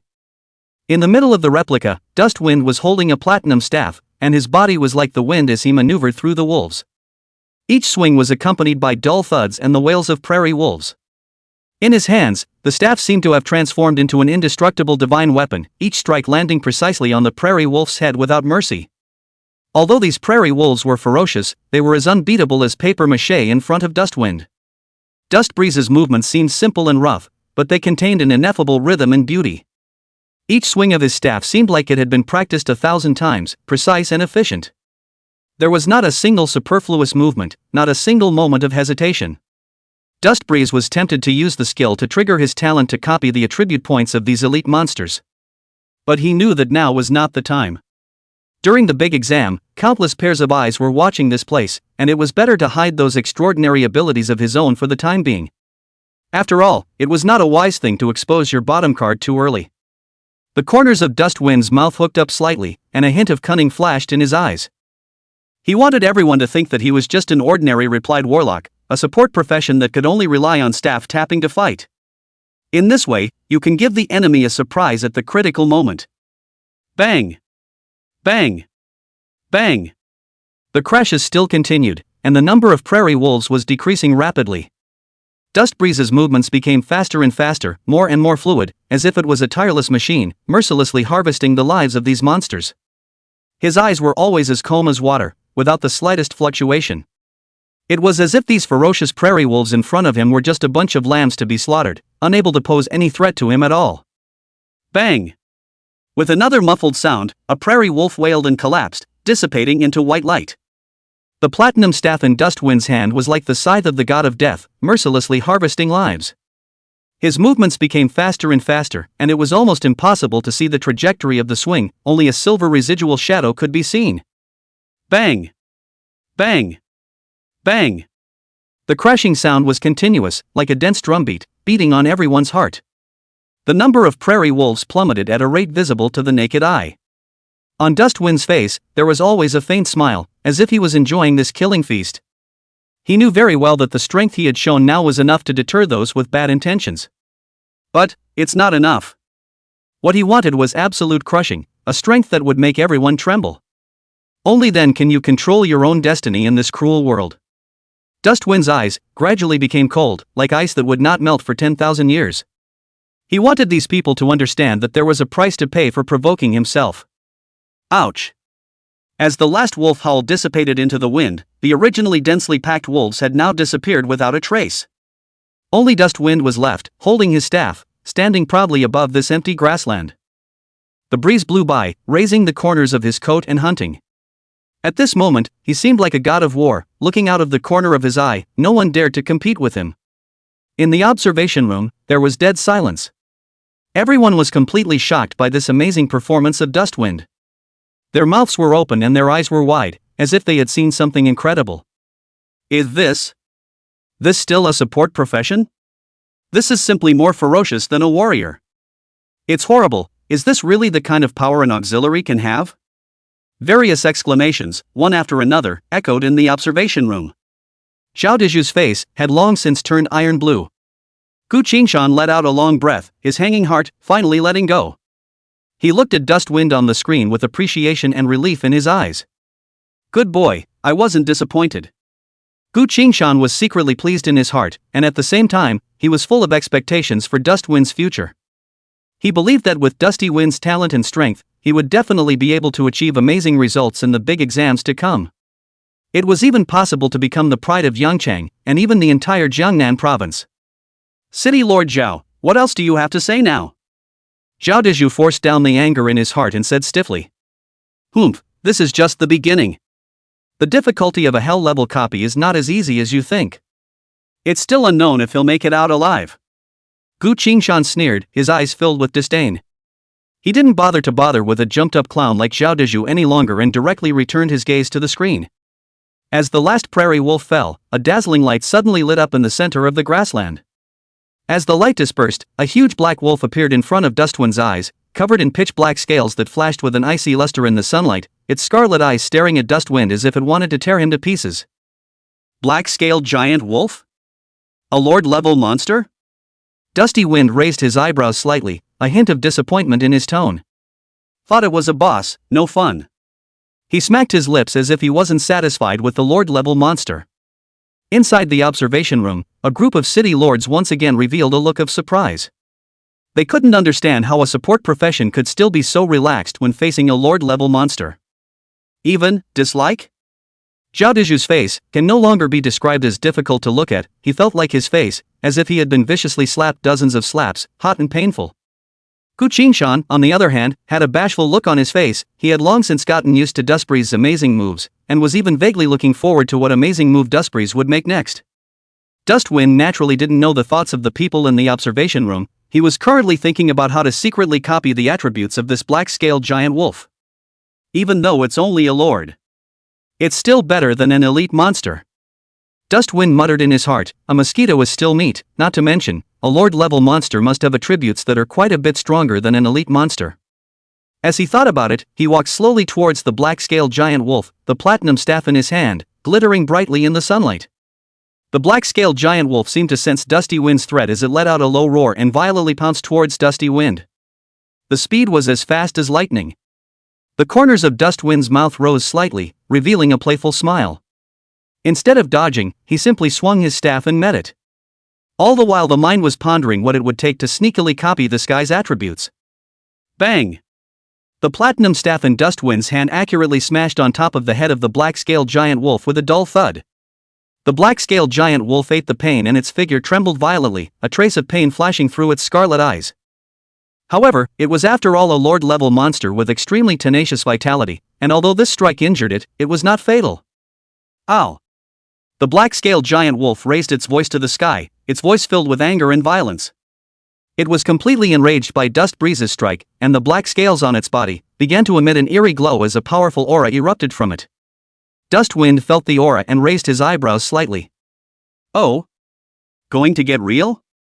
He sneered in his heart, but on the surface, he still looked careless. Just then, a faint green glow quietly flowed from Dustwind's staff.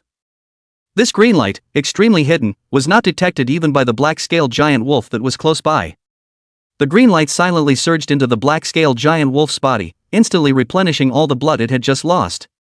The black-scaled giant wolf froze. Its scarlet eyes stared at Dustbreeze with death, its eyes filled with doubt and incomprehension. It clearly felt injured, but why did the injury suddenly heal? Ding!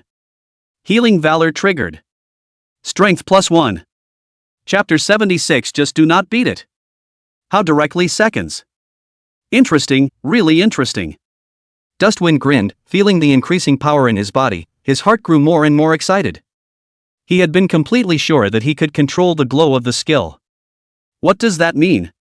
It means he can steal attributes with impunity. The feeling of being in plain sight, doing something that only you know how to do. It's exciting. Dustbreeze licked his lips, excitement flashing in his eyes. He can't wait to continue wool gathering. Only this operation of Dustwind in the eyes of those city lords, but it could not hold up to expose his true strength, and could not beat the monster in front of him. Heh, that's pretty strong. Zhao Deju sneered, not hiding the contempt in his tone. What's so great about fighting small monsters? It's so hard to encounter a lord, what about the bosses later on? He looked askance at the screen, as if he had already seen the image of Dustwind being torn apart by the monster. Although the other city lords didn't say anything, the expressions on their faces said it all, and they obviously also thought that Dustbreeze was holding on for dear life. After all, it was already unbelievable for a support profession to last this long in front of a lord-level monster. As for defeating? That's simply not possible. Gu Qingshan's brows were tightly locked and his gaze was firmly fixed on the screen. Although he still believed in Dustwind, the sight in front of him forced him to worry. Every attack of the black-scaled giant wolf carried a thunderous momentum, and although Dustwind was barely able to support himself, he had clearly fallen into a disadvantage. Alas, this child, still too feisty. Gu Qingshan sighed in his heart. He knew Dustwind's character, he would not give in to defeat, he would not resign himself to his fate, but when he faced a lord-level monster, this energy, sometimes it would harm him instead. Zhao Deju's heart was even more pleased when he saw Gu Qingshan's appearance. He sneered and mocked nonchalantly. City Lord Gu, is this the genius you have high hopes for? I don't think it's much more than that. To be in such a sorry state when facing a lord-level monster, I really don't know what you were thinking, but you still have expectations for him? He purposely raised his voice for fear of not being heard. The other city lords around them also expressed their opinions. Yes, City Master Gu, young city this time, I'm afraid it's going to be at the bottom again. It's already pretty good for a support profession to make it this far, it's just a pity that he's facing a lord-level monster. Yang Chang has not been much better over the years, and I'm afraid that this big test will be reduced to a laughingstock again. These words, one more unpleasant than the other, reached Gu Qingshan's ears, causing a pang of annoyance in his heart. But he didn't retort, he just silently looked at the screen, praying in his heart that Dusty Wind would return safely. Even just coming back alive is better than dying in a copy. As for the rest, he no longer dared to hope. The other students of Yang Chang were also fighting in their respective areas. But their strength, compared to Dustbreeze, was far too poor. But now, Dustbreeze was also in trouble himself. Yang Chang's hopes, it seems, have been dashed.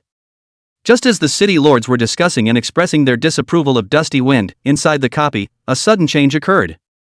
Ding! Healing Valor triggered. The maximum number of attribute points has been reached. A crisp system beep sounded in Dustbreeze's mind. Is it full so soon? Dustwind smacked his lips, and a hint of unfulfilled desire flashed in his eyes. He originally wanted to woolgather for a while longer, but he didn't expect to reach the upper limit so quickly. In that case, there's no point in continuing to waste time. A cold aura flashed in Dustwind's eyes, and he decided to fight a quick battle. With a thought, he instantly unleashed a certain physical skill that he had copied earlier. Blast Strike! Dustwind let out a low gulp and his figure disappeared like a ghost, and in the next moment, he appeared behind the black-scaled giant wolf. The platinum staff in his hand turned into a silver lightning bolt and viciously stabbed at the back of the black-scaled giant wolf's neck. The black-scaled giant wolf was currently in a period of weakness after the release of the skill, and it was simply too late to react. Put! With a muffled sound, the staff accurately pierced into the back of the black-scaled giant wolf's neck, bringing up a shower of black blood. A huge red number floated up from the top of the black-scaled giant wolf's head. Ouch! The black-scaled giant wolf let out a mournful wail, and its huge body fell to the ground with a loud bang, stirring up a puff of dust. Ding! Congratulations on killing the black-scaled giant wolf lord. Experience value plus 150. Ding! Congratulations, you have cleared the first area and gained 200 points. Are you going to the second area? System beeps sounded one after another. Dustwind glanced at the corpse of the black-scaled giant wolf on the ground without the slightest hesitation. Yes. He replied blandly. As soon as the words fell, Dustbreeze's figure disappeared in place and was teleported to the second region. In the observation room, there was dead silence. All the city lords stared with wide eyes and open mouths, with expressions of disbelief. What did they see? Didn't Dustbreeze fight for half a day just now? This boss shouldn't have very much blood left.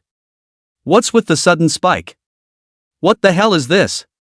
Is this guy hiding his strength up front? Playing tricks on this lord? It's a national exam. You're kidding. This kid has a big heart.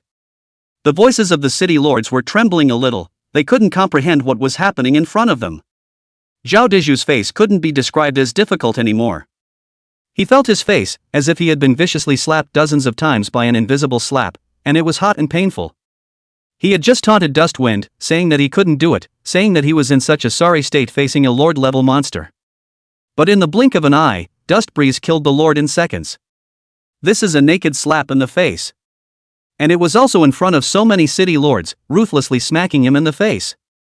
Zhao Deju only felt a surge of qi and blood in his chest and almost spat out a mouthful of old blood. He stared dead at the screen, his eyes filled with resentment and unwillingness. Impossible. It's absolutely impossible. How can a support profession kill a lord-level monster in seconds? He must have cheated. Right. Must have cheated. Zhao Deju roared as if he had grabbed a life-saving straw. His voice, in the silence of the observation room, stung.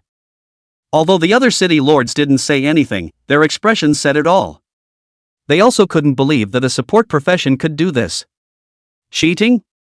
Gu Qingshan frowned and coldly glanced at Zhao Deju.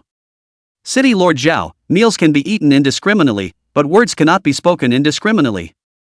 Who dares to cheat on a national exam? Who can do cheating? If he's capable of that, why does he need to come to the big exam? Are you questioning the fairness of the great examination? Zhao Deju's aura weakened when he was glared at like that by Gu Qingshan. He opened his mouth to retort, but didn't know what to say. After all, the fairness of the big national exams cannot be questioned. If he really questioned the fairness of the grand examination, the consequences were not something he could bear. Humph. Zhao Deju snorted coldly and stopped talking. However, the resentment and unwillingness in his heart had not diminished at all. He stared dead at the screen, secretly praying in his heart that Dustwind would fail in the next test. City Lord Gu, take it easy for now. City Lord Zhao didn't mean that either. It's just that it does seem a little outlandish. A support profession that kills lord-level monsters in seconds. This is out of this world. A city lord stepped forward to round off the conversation, his tone also filled with doubt and incomprehension. The other city lords also nodded in agreement. Yes, City Lord Gu, this is just too incredible. We're not questioning the fairness of the big test, it just seems a little out of character. A support profession, even if it's strong, it can't be this strong, right? Gu Qingshan looked at these city lords and felt a sense of helplessness in his heart. He knew that these people weren't intentionally targeting Dust Breeze, it was just that they couldn't comprehend how powerful Dust Breeze was. After all, an auxiliary profession that kills Lord-level monsters in seconds, this kind of thing, who would believe it when told? But he didn't bother to explain it to the guys, and he certainly didn't know how to explain it. After all, he also felt that this strength of Dustwind was too outrageous. When the other city lords saw that Gu Qingshan stopped speaking, they couldn't say anything else. They could only return their eyes to the screen and continue to watch Dusty Wind's examination. Only, their hearts were still filled with doubts and incomprehension. They couldn't figure out how on earth Dust Breeze had done it. This guy. Is it hard to really play in front of it? A city lord couldn't help but mutter. His voice was small, but it stood out in the silence of the observation room. When the other city lords heard these words, their hearts were shaken. They suddenly realized that this might be the truth. Dustwind, perhaps, was really teasing that black-scaled giant wolf. Hiss. Thinking about this, the city lords couldn't help but suck in a breath of cool air. If that was the case, then Dustwind's strength was too terrifying. Not only was he able to kill Lord-class monsters in seconds, he was also able to tease Lord-class monsters. Is this still human? This kid. What a big heart. A city lord shook his head with a bitter smile. He didn't know what to say anymore. What Dustwind had done had completely exceeded his knowledge. National exam. This guy actually. The other city lord couldn't help but sigh as well. Suddenly, he wondered if he had underestimated the auxiliary professions too much in the past. Look at the time. Though he tangled with this lord for a long time. But Dustwind's speed in killing lords still far exceeds that of ordinary combat professions. Not to mention he's still only one person. A city lord suddenly said. His words caused the other city lords to freeze. Only then did they notice that Dustwind's speed in killing the black-scale giant wolves was even faster than those combat professions. This is unbelievable.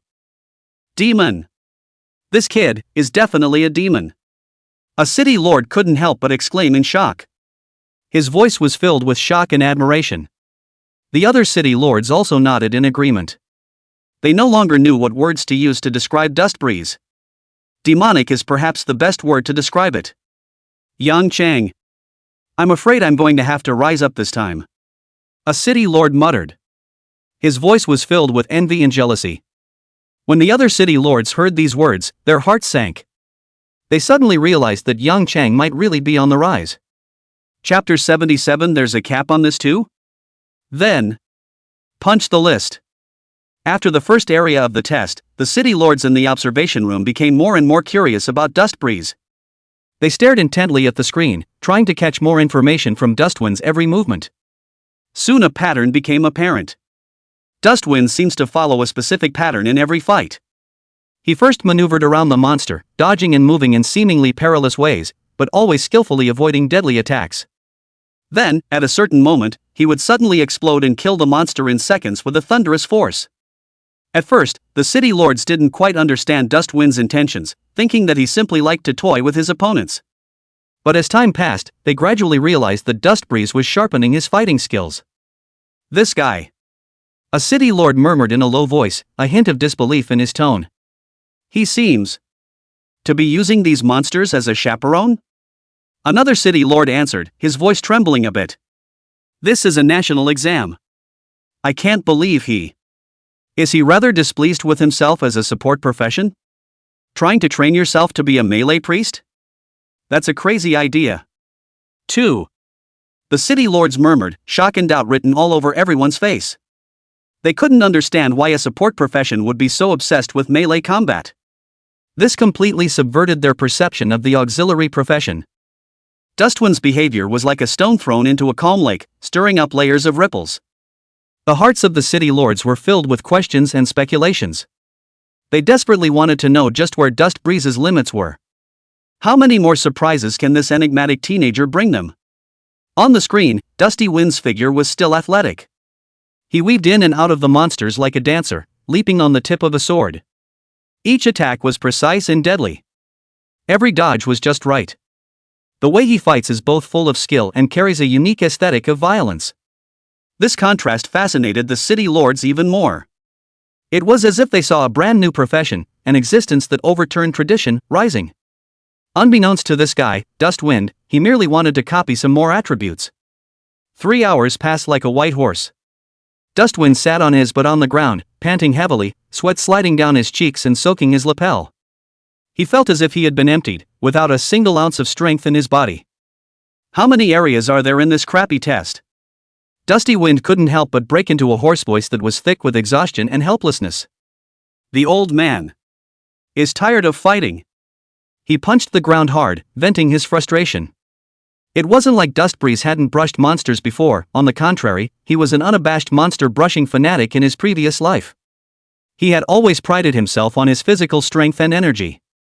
However, whether it was a copy, a secret realm, or a spatial rift, the monsters were sporadic, whereas now, one area after another, it was simply endless.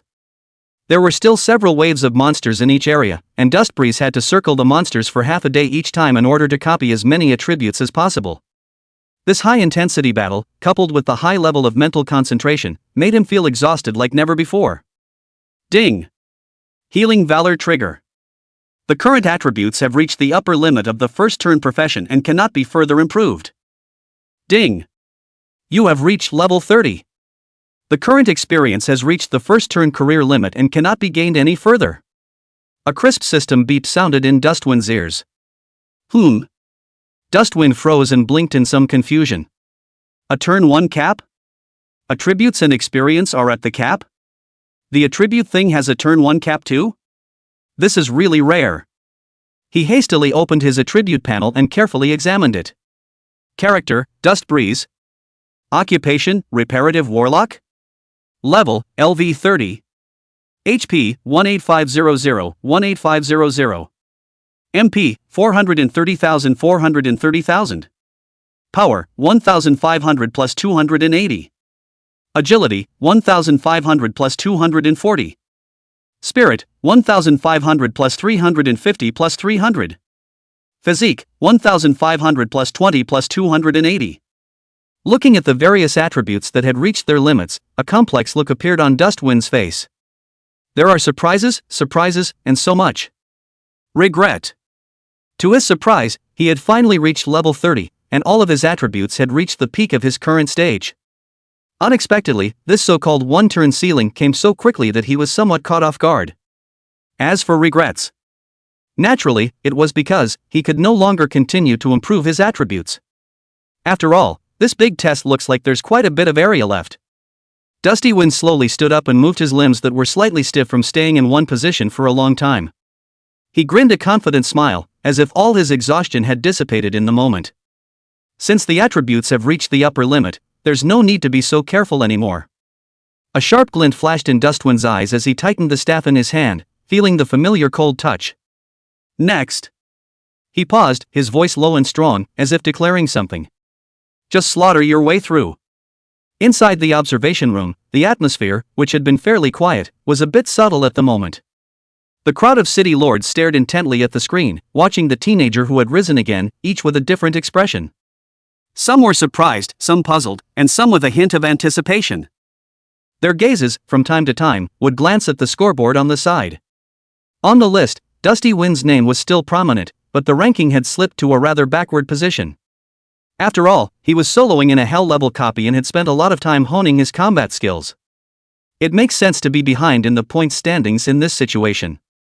Even though Dustbreeze has already broken into the 50th region, there's no upper limit to the number of replica regions in this one.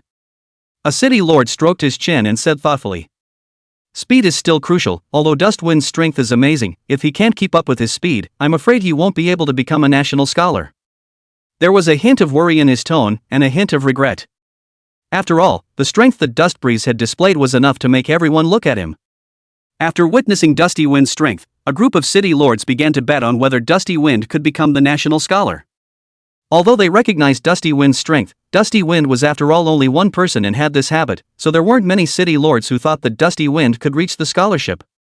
Dustwind's strength is certainly powerful, but single-person challenge hell-level copy, and also so arbitrary, want to win the first prize, the difficulty is really too big. Gu Qingshan stood quietly, looking at Dusty Wind's name on the list without any expression on his face. He knew that these city lords had a point. But he trusted his instincts more. He believed that this teenager, Dust Wind, would definitely not let them down. Right at this moment, Gu Qingshan suddenly realized that Dusty Wind's points on the list had begun to rise crazily at an astonishing rate. That speed, it was like a rocket ride, it was jaw-dropping. Look! A city lord cried out in shock, his voice filled with disbelief. This little guy isn't exercising himself anymore, he's starting to speed through. He pointed to the screen, excitedly. The other city lords also cast their gazes towards the screen, only to see Dusty Wind's figure, like a ghost, weaving in and out of the swarms of monsters. The staff in his hand, with each swing, took away a piece of the monster's life. Those monsters that were originally still ferocious and abnormal were now like lambs to the slaughter, powerless. A brilliant skill glow flashed on the screen, as bright as fireworks. Dust Breeze's attack was crisp and clean, without any delay. With each strike, the monster's vitals were hit with precision. His speed, which was so fast that it dazzled people. His figure, as if transformed into a bolt of lightning, wreaked havoc among the monsters. In just a few breaths of time, Dust Breeze had already cleared an entire area of monsters. His points, too, soared wildly. Inside the observation room, there was silence.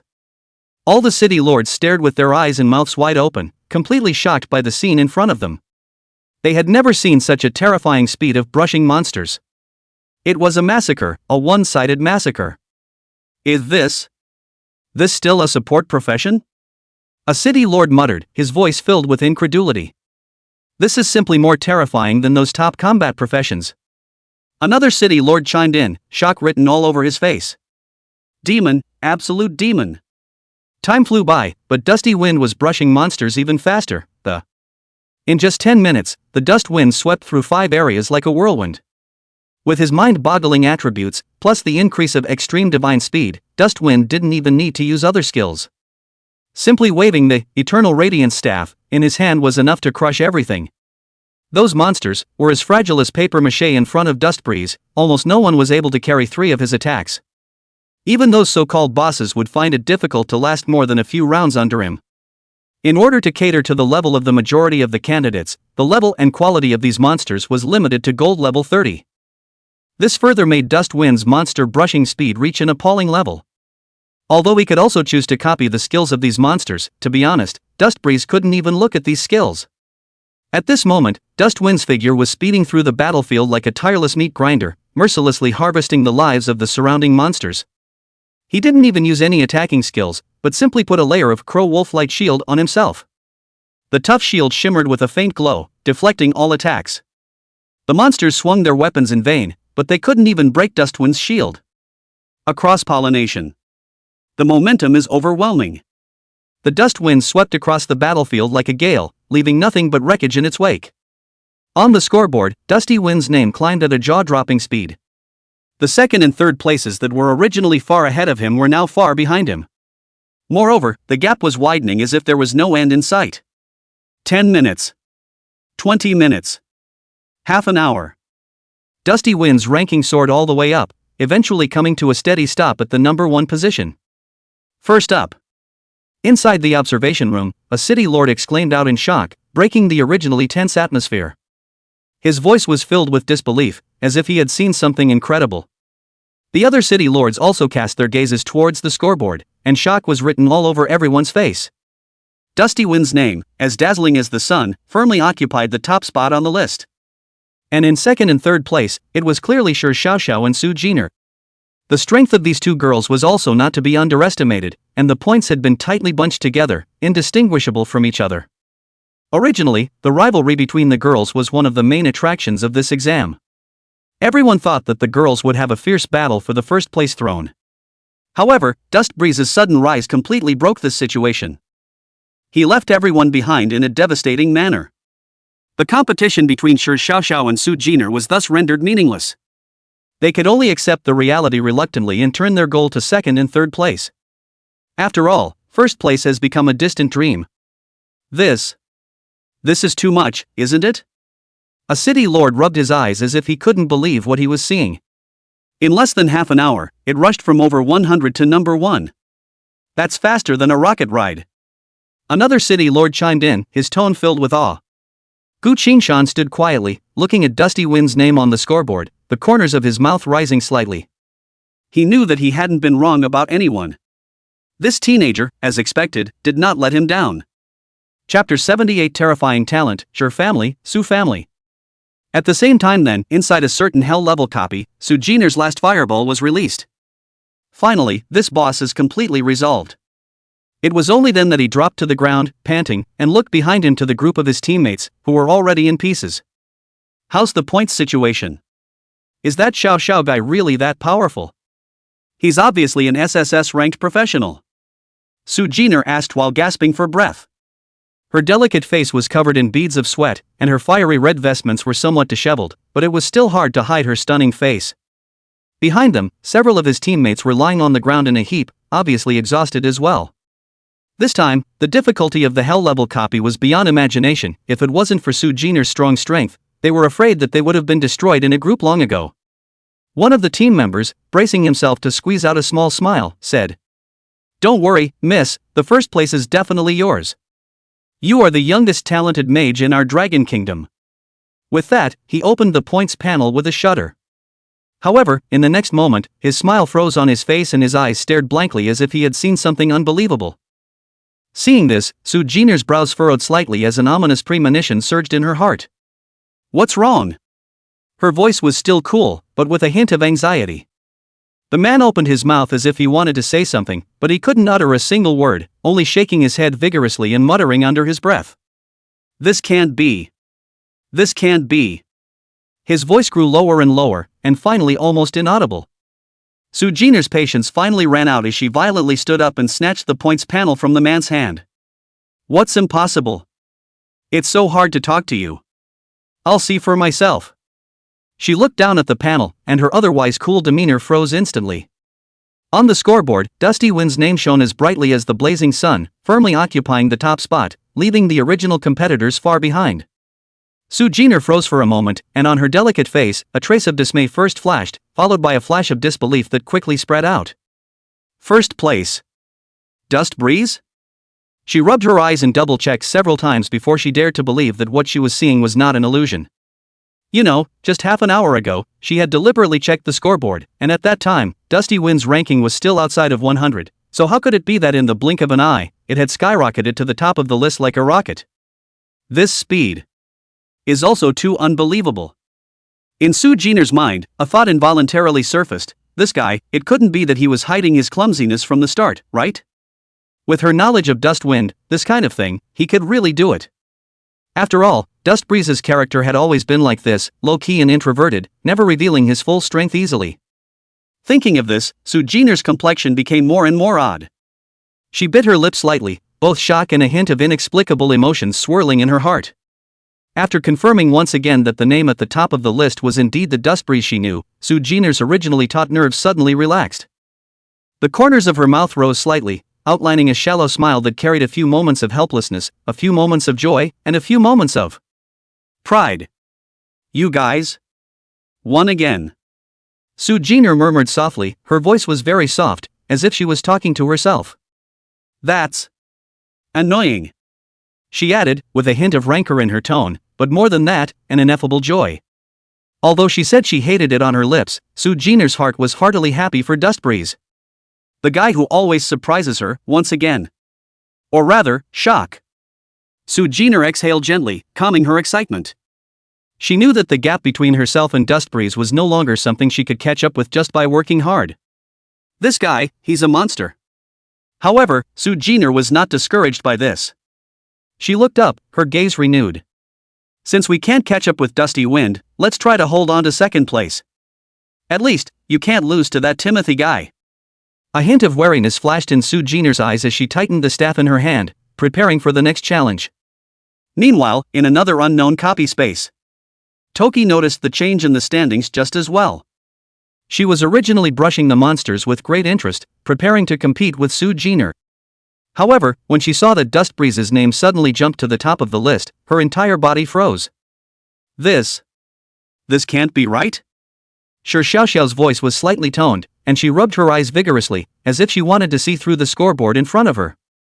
Her delicate little face was filled with disbelief, and the redness that had originally flushed from continuously brushing the monsters had faded quite a bit at this moment. Dustwind? That guy. Su Xiaoxiao's voice came to an abrupt halt as she suddenly remembered that she seemed to have been treating Dustbreeze as a B-ranked aide. But now, this B-rank auxiliary had surpassed both her and Su Jin'er, the two SSS-rank professionals, with an unimaginable speed, and was steadily occupying the top of the scoreboard. This is like a dream. Su Xiaoxiao took a deep breath and forced herself to calm down. She once again looked at the scoreboard. Dustwind's name was still hanging high at the top of the list, and the points were still rising, with the gap between her and the second place getting wider and wider. This guy wouldn't really be open, would he? Su Xiaoxiao couldn't help but mutter. She really couldn't think of any other reasonable explanation. A B-ranked auxiliary that crushed SSS-ranked professionals in terms of monster brushing speed was completely beyond her knowledge. She even began to wonder if something was wrong with the rules of this world. However, very quickly, Su Xiaoxiao shook her head and threw this ridiculous thought to the back of her mind. She knows that the world is real and the rules are real. Then, the only explanation is that Dusty Wind, this guy, hides his strength.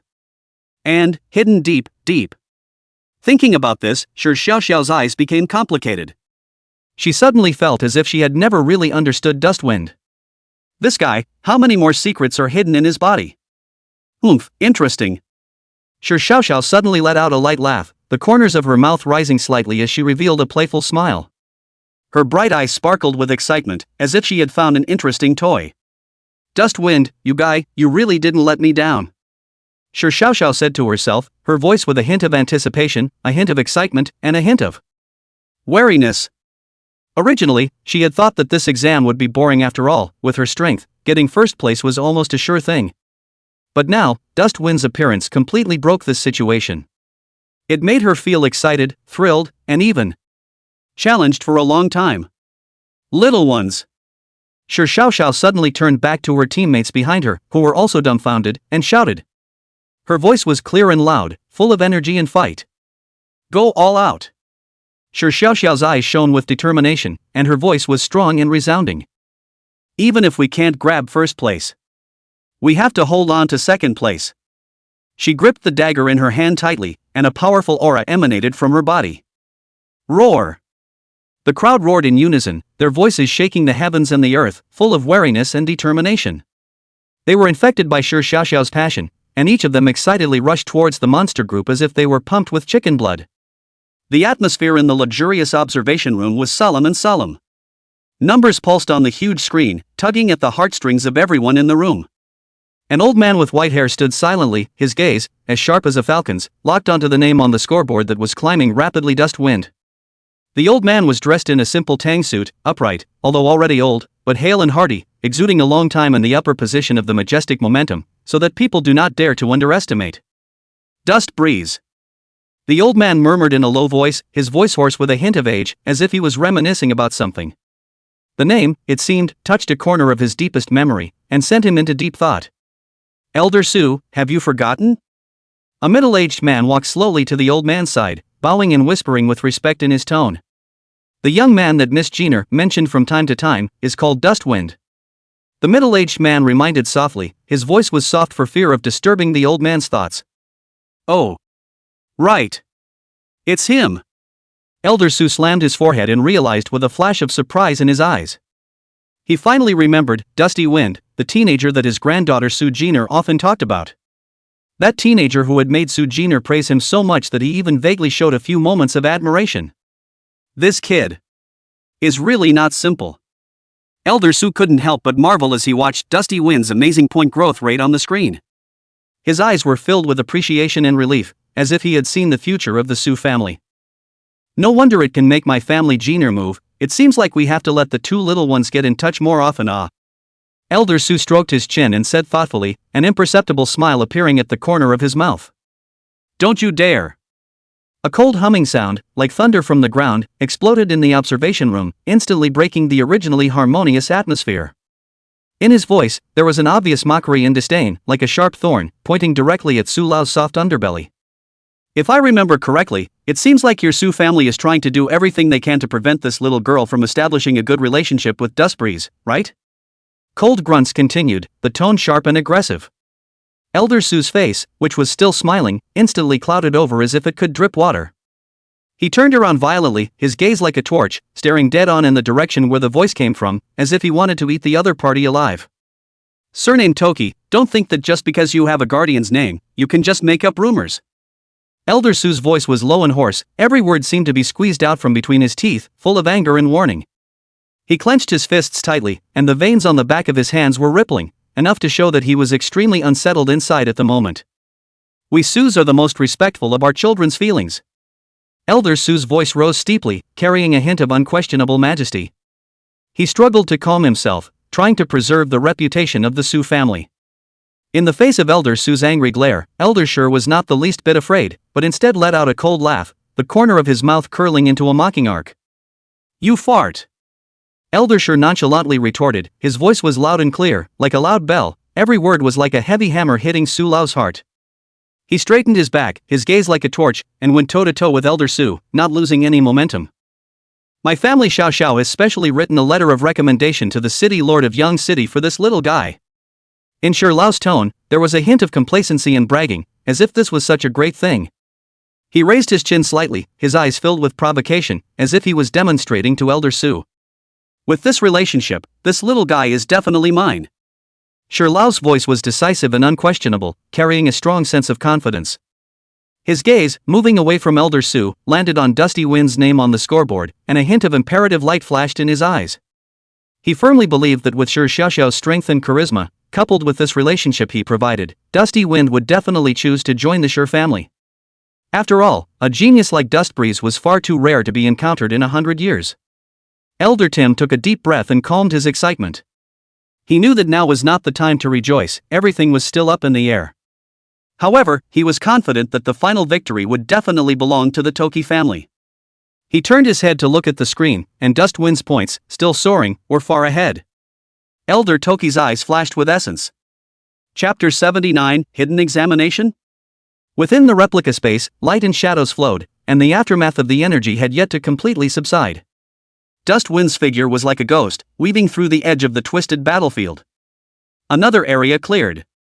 The only thing left on the ground were the specks of light left behind after the monster dissipated, like broken stars. There was no pause in his movements, as if the previous slaughter was just a warm-up.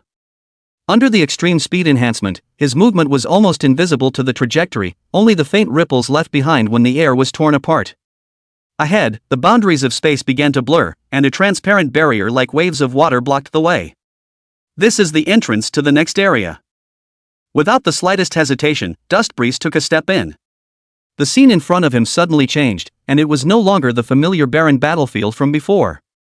There was a stronger, more dangerous scent in the air. However, just as he was about to start a new round of cleaning like before, an icy system prompt sounded in his head without warning.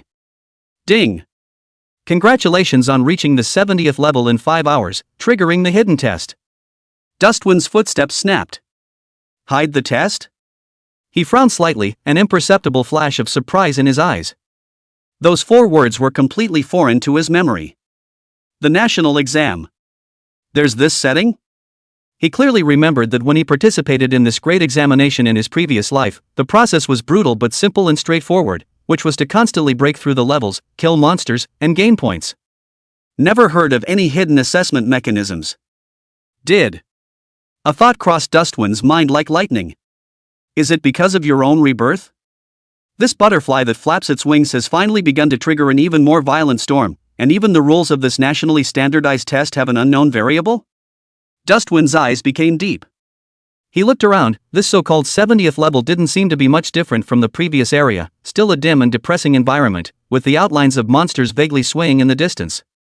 After pondering for a little while, Dust Breeze didn't bother to think about it. No matter what, it doesn't make any difference to himself anyway. The Dust Breeze had just taken a step forward at the thought of. Ding! Starting from this area, enter the boss round battle, monster level restriction cancelled. Monster quality restrictions are lifted. The system's icy cold beep, like a second thunderclap, exploded in Dust Breeze's mind right after it. The corner of Dust Breeze's eyes, uncontrollably, twitched slightly twice. Level restrictions are removed. Quality restrictions are removed. And boss rounds? This hidden test is a bit too much of a surprise. He could almost predict that from this level onwards, the difficulty would soar exponentially. Could it be that from this area onwards, there are all bosses? Ding! The 71st Region Challenge has begun. Please kill the region's boss 3. The system's confirmation mercilessly shattered his last flicker of luck. Dustbreeze gently smacked his lips, a playful smile appearing on his face instead. Boss is boss. It's kind of challenging. After all, it does get a little tedious crushing it all the way through. Perhaps this so-called hidden examination would truly allow him to move his muscles. Meanwhile, in the observation room of Jiangnan Province, the atmosphere changed abruptly. The huge light screen that had been clearly projecting the image of Dustbreeze's copy had, without warning, completely fallen into a dead blackness. It was like having the power cut off instantly. Gu Qingshan's pupils suddenly shrunk. He subconsciously straightened his body, dismay and disbelief written all over his face. What's going on?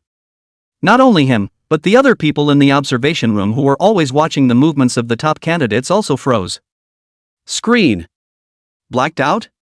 This usually represents only one possibility: the candidate is killed in action in the copy and is completely disqualified from the exam.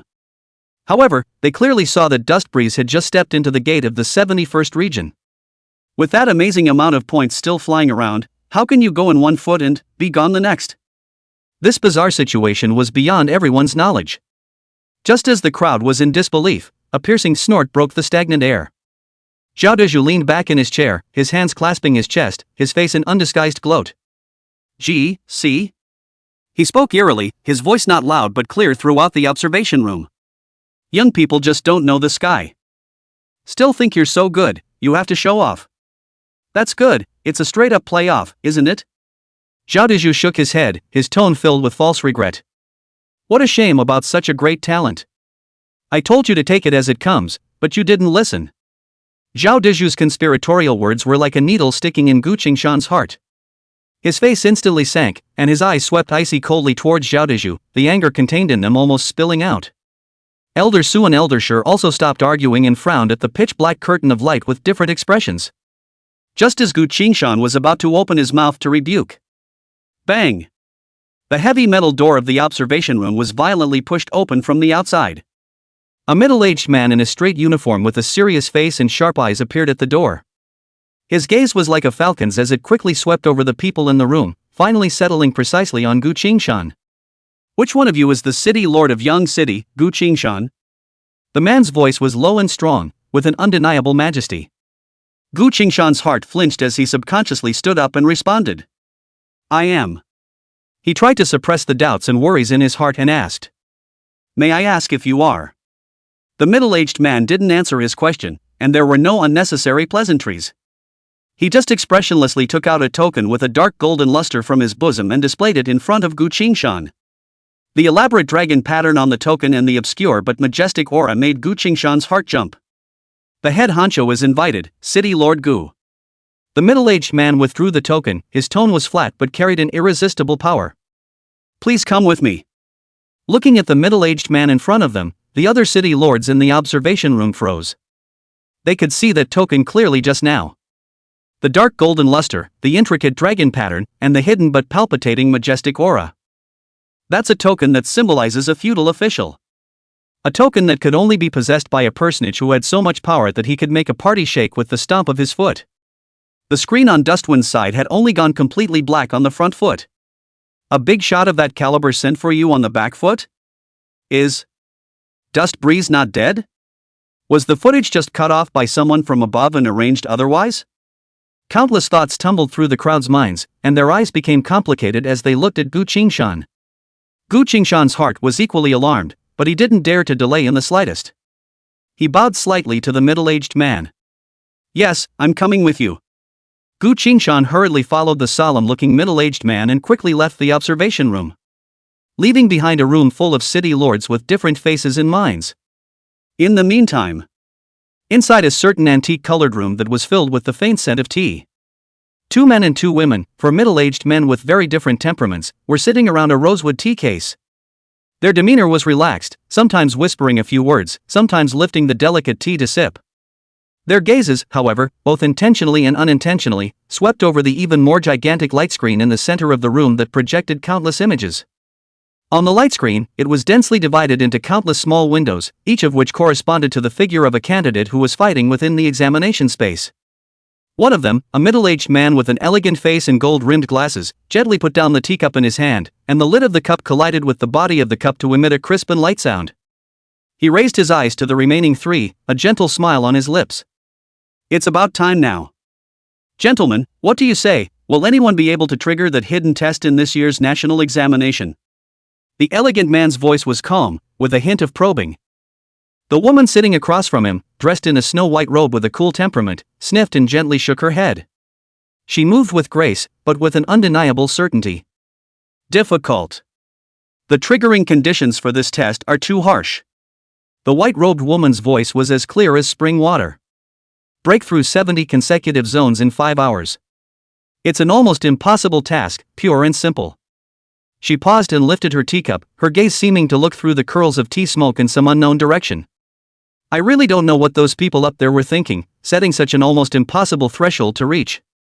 On the side, a middle-aged man with a stout figure and a few rough faces picked up his tea and poured a mouthful of it, letting out a soothing sigh of relief. He grinned. "That's not a sure thing. If I were designing this test, I would definitely have to set the bar skyward." The big man's voice was so loud that it shook the teacup slightly. "After all, what's that saying?" He scratched his head as if he couldn't think of the right words for a moment. Sitting across from him, a woman with a gentle, soft temperament and a bookish brow added softly, "It's better to have no one than no one." The woman's voice was like a spring breeze, a stark contrast to the big man's gruffness. The big man sniffed, slapped his thighs, and nodded repeatedly. Yeah. That's what it means. Those who can trigger this thing are bound to be dragons and phoenixes, unusual geniuses. They can't even touch the edge. Just as the four of them were chatting and savoring the fragrant tea in their cups, a strange change occurred. The huge light screen in front of them, which had been clearly projecting the images of countless candidates, suddenly plunged into a complete blackness. There was no warning. It was as if the entire core of the system had been instantly siphoned off. All four froze at the same time. Next moment, the center of the dark curtain of light was violently illuminated with a glow. Immediately afterward, a separate image suddenly enlarged and took over the entire screen. On the screen was none other than Dust Breeze, who had just stepped into the 71st region. The young man's posture was erect, his eyes calm, as if the dangerous aura that permeated the surroundings was nothing more than a fresh breeze to him. And in the upper left corner of the screen, a few large golden letters that burned with light stood out. Hidden test trigger. Silence. A brief dead silence fell over the room. You can hear a pin drop. Only the curls of tea smoke, still hovering noiselessly rising. The rugged big man was the first to break the silence. He stood up violently, his huge body trembling slightly from excitement. Pointing at the screen, his voice changed tone. Triggered. Someone really triggered? 5 hours. Nope. It's only just after 4 hours now. That's breaking through 70 levels. This kid. His latter words caught in his throat, leaving him with a ragged gasp. The white-robed woman's clear and cold face also rarely surfaced a touch of movement. Her eyes, which seemed to be able to see through the world, were filled with disbelief at the moment. No way. She murmured subconsciously, her voice so soft it was barely audible. How did he do this trigger condition? The elegant man put down his teacup, and his gaze behind his lenses shone with an amazing brilliance. He stared closely at Dusty Wind's figure on the screen, and the gentle smile at the corner of his mouth had long since been replaced by intense interest and inquiry.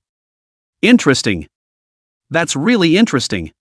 He repeated in a low voice, his eyes growing bright. It seems that this year's big test is going to be much more exciting than we expected. The four of them glanced at each other, and in the next moment a panel appeared in front of several people at the same time, which was all of Dust Wind's basic information. From Yanchang? How did you let Yu Huadong pick up this bargain? The rough big man said with great displeasure. The head of South China, the very same middle-aged man who was full of that refined.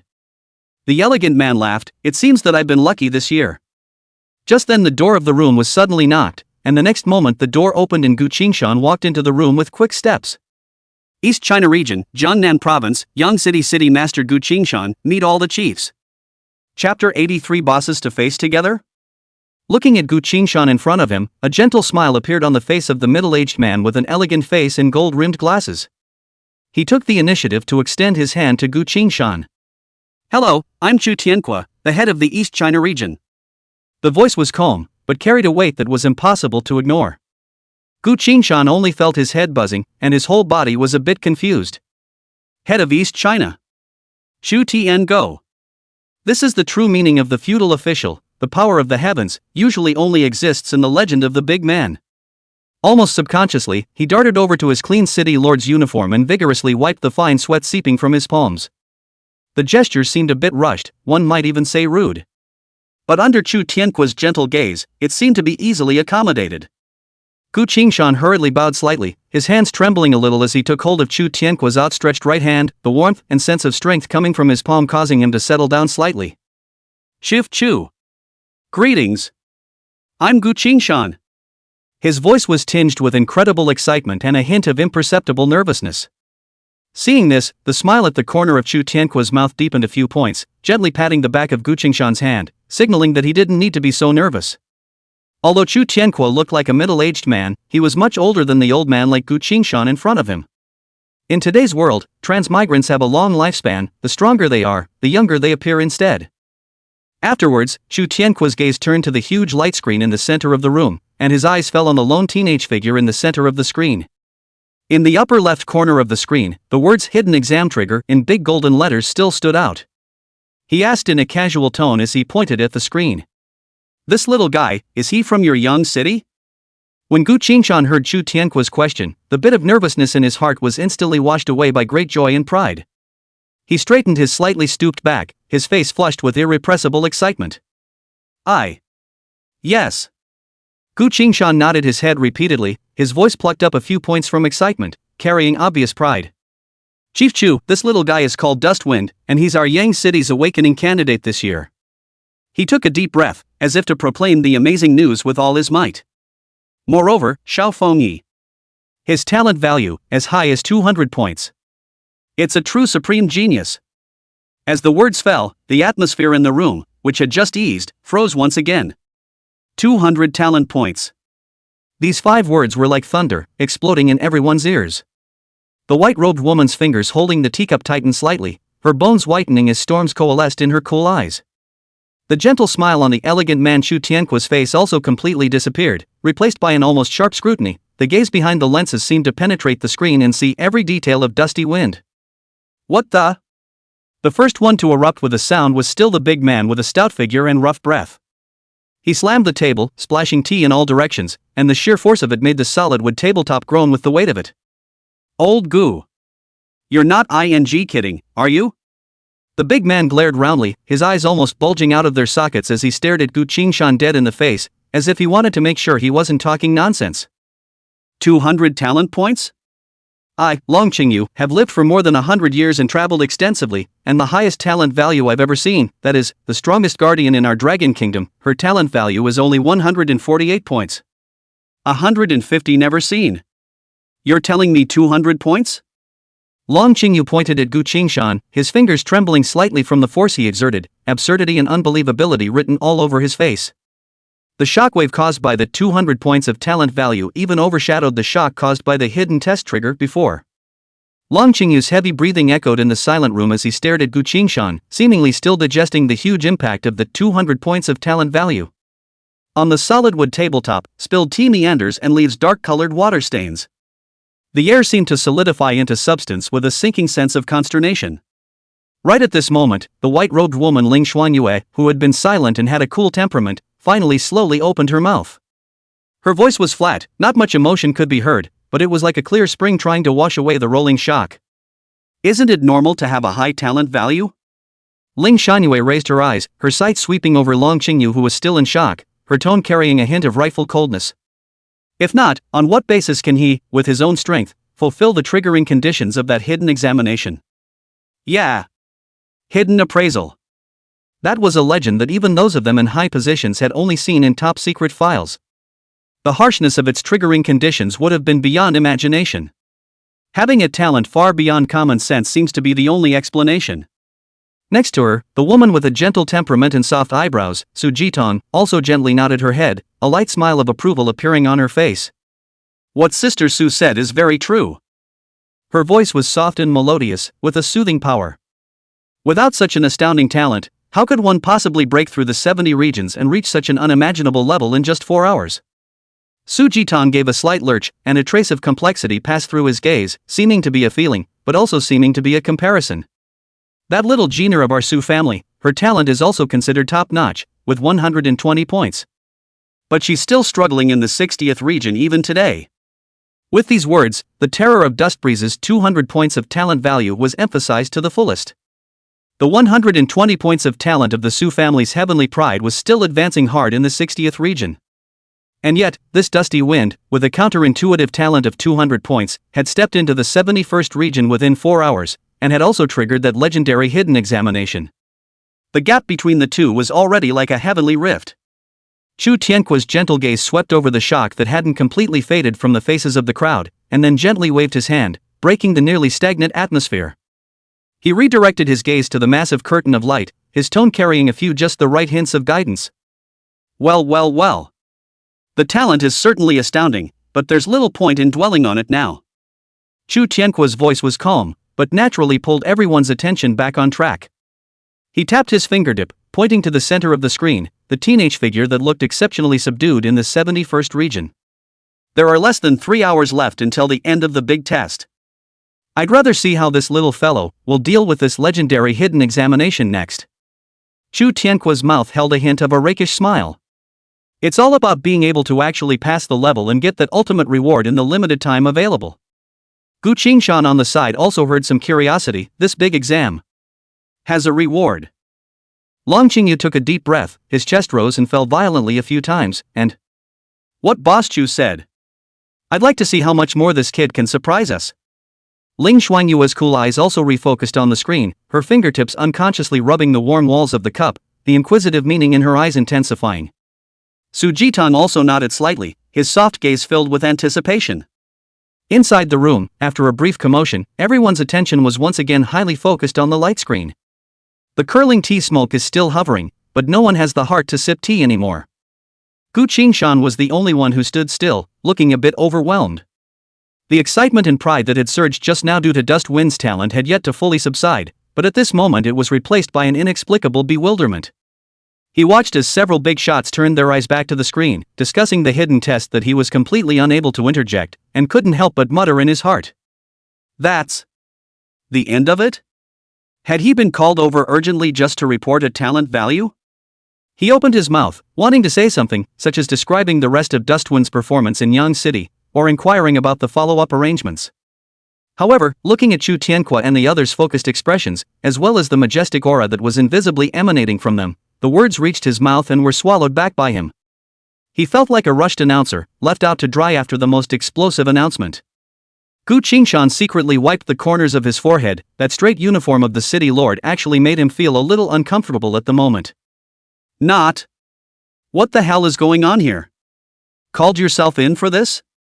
At this time, within the copy of the Great Examination, the 71st region. The surroundings were not the expected lava or glaciers, but a vast but empty stone platform, its edges engulfed in a thick darkness that could not be seen to the end. In the center of the platform, 3 massive shadows slowly emerged. Not 1. It's 3. Dusty Breeze's footsteps paused. He had originally thought that the so-called test would be a case-by-case model. The sight before him was clearly beyond conventional expectations. 3 gigantic figures, their outlines distorted in the dim light, exuded a suffocating pressure. They did not appear in sequence, but descended at the same time, vaguely surrounding him in the center. He narrowed his eyes slightly, his gaze like the most accurate scanner, quickly sweeping over the 3 massive silhouettes. There wasn't the slightest bit of panic on his face, only the instinctive gravity when facing a strong enemy. 3 bosses together? It's worthy of being a hidden examination. Difficulty is great. Dustwind gently licked his somewhat parched lips, the dry touch carrying a hint of rusty slight sweetness. The mind moved slightly. Scrying technique was instantly released. Invisible fluctuations swept over those 3 behemoths, and a massive flow of information surged into Dustbreeze's mind like a flood that broke the dike. Three distinct panels, clearly presented in his consciousness. The first, a colossal statue located in the front left, with a body made of pitch black rock and glowing with a cold metallic light. Name, Abyssal Rock Guard Boss. Grade, Gold. Level, LV 35. HP, 120,000 120,000. MP, 50,000 50,000. Power, 1800. Agility, 500. Spirit, 1000. Body mass, 1900. The second, hovering in front of it on the right, surrounded by leaping shadowy flames, had the form of a twisted mage. Name, Shadow Flame Witch Demon. Grade, Gold. Level, LV 35. HP, 70,000 70,000. MP, 200,000 200,000. Power, 900. Agility, 1200. Spirit, 4,000. Body mass, 1800. The third, on the other hand, lurked at the very back, his figure blurred and uncertain, as if he would blend into the shadows at any moment, revealing only a pair of scarlet eyes. Name, Void Ripper. Grade, Gold. Level, LV 35. HP, 90,000 90,000. MP, 100,000 100,000. Power, 1000. Agility, 1800. Spirit, 1300. Body mass, 1000. Sure enough. A clear 35-level gold level boss. And it's three. A thick-skinned physical tank, a high-burst legal output, and an incredibly fast assassin who specializes in sneak attacks and applying negative statuses. The combination, it's perfect. Any one of them, taken individually, would be enough to make the top candidate teams at this stage to spare. Not to mention the fact that all three are working in tandem with each other. Looks like this is one. Can't hide anymore? Chapter 81. This is a second? Meanwhile, inside the central monitoring room, three virtual panels emitting an eerie glow suddenly appeared in front of Su Jin'er and the other four feudal officials. It was the detailed data of those three gold-level bosses the Dust Wind's scrying technique had obtained. The atmosphere in the room, once again, became odd. A level 35 gold boss. And it's three. The attribute panel is a luxury, with a clear division of labor that works well together. To an existence of Su Jin'er's level, such a boss was naturally nothing. A snap of the fingers can extinguish it. But the problem is, Dusty Wind, just a newbie candidate who had just awakened, whose level was only 30, and who had yet to complete his second turn off. Isn't the difficulty of this hidden test a little too outrageous? Gold level? An ING3? Long Qingyu's eyes glazed over, his rough voice filled with disbelief. He pointed to the three panels as if he had seen something heavenly. A physical heavy tank, a legal turret, and an assassin who plays sneaky? That combination, the perfect stranglehold lineup. Next to her, the temperamentally gentle Su Jin'er's face also showed obvious concern. Isn't this, too, for a newcomer? She didn't finish her words, but the meaning was self-evident. The difficulty, it's no longer harsh, it's downright desperate. Even for those heavenly prides that the top families had poured all their resources into cultivating, I'm afraid that they would still have to drink in the face of such a lineup. Su Jin'er, an elegant man, had a deep gaze behind his lenses. The gentle smile on his face had long since disappeared, replaced by a serious scrutiny. Hidden examination, it really lives up to its name. He spoke slowly, his voice still smooth but with a hint of imperceptible heaviness. Just what's the point of setting the difficulty? Like that? Ryukin scratched his hair in annoyance. Are you kidding me? Not to mention three, even one would be enough, right? How long has this kid just awakened? Level 30 to fight level 35 gold, or 3? There's no way this is going to pass. Ling Xuangyue also shook her head slightly, her tone cold and objective. Theoretically, it's impossible to pass. The attribute suppression is too obvious. Rank, grade, and number, crushing on all fronts. The four bigwigs' expressions became grave. If the difficulty of the hidden examination was really so perverse, then what was the point of triggering it? Was it just to make the genius experience utter despair for once? Su Jin'er's gaze moved away from the screen and landed on Gu Qingshan, who was still somewhat at a loss for words, at the doorway. His tone remained calm, but with an undeniably searching quality. City Lord Gu. Gu Qingshan had a jolt and hurriedly straightened his body. Shift Chu. Chu Tianque pushed the gold-rimmed glasses on the bridge of his nose, his gaze sharp. How much do you know about this little friend Dustwind's fighting style? When Gu Qingshan heard this, a look of difficulty and bewilderment instantly appeared on his face. Subconsciously, he wanted to go wipe the sweat again, but forced himself to hold back. Chief Chu, truth be told. He organized his words with a bitter smile on his face. This is also the first time I've seen Little Windham actually make a move. Previously, I only knew that his talent was frighteningly high. As for the specific battle power, especially if it's still a battle of this level, I'm really not sure. He paused, as if he had made up his mind of some sort, and his voice lowered a few notches. And, Chief Chu, and the chiefs. Dustwind his profession, is the auxiliary system. The atmosphere in the room, which had only just eased a little, froze once again. What the hell? Assist? Long Qingyu almost jumped up, his voice shaking the ceiling as if it was trembling. Say that again, Lao Gu? Are you sure you're not mistaken? He stared at Gu Qingshan dead in the face, as if he wanted to see traces of lying on his face. Su Jin'er also covered her mouth in surprise, her beautiful eyes filled with incredulity. Auxiliary? How is this possible? An auxiliary, single-handedly breaking through the 70 regions? An auxiliary that triggered the legendary hidden test? A support who now had to face 3 level 35 gold bosses? That sounds almost more ridiculous than 200 talent points. Chu Tianque pushed his glasses violently and quickly pulled up Dustwind's details, his eyes firmly locked on the occupation column. Occupation, reparative warlock? Those 3 question marks stung at the moment. Ling Xuanyue, who had been silent all this time, finally opened her mouth again, her voice carrying a trace of strange fluctuations. Reply warlock. Her cool eyes narrowed slightly, as if she was caught up in some long-ago memory. This profession, has it appeared again? Her tone was soft, like she was talking to herself or stating a forgotten fact. If that's the profession. Ling Xuanyue raised her eyes and looked at the lone figure in the center of the screen with complicated eyes. Possessing a battle power beyond reason is not completely unfathomable. Within the copy space, the dead silence was abruptly broken. Dust Breeze moved. He didn't choose to retreat or meander, instead, he met the terrifying pressure emanating from those 3 golden bosses and brazenly charged forward. Coyote Light Shield. A layer of light shield as hazy as moonlight instantly covered the surface of his body, flowing with a faint cyan-colored halo. This is not the end. Almost at the moment the light shield was formed, Dustwind's figure was like an arrow off the string, aiming straight at the shadow flame witch demon in front of him on the right. It was so fast that it only left a residual shadow.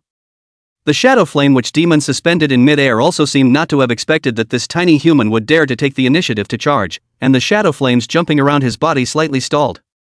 It's now! The eternal radiance staff in Dustwind's hand lit up like never before, but it was not for casting spells.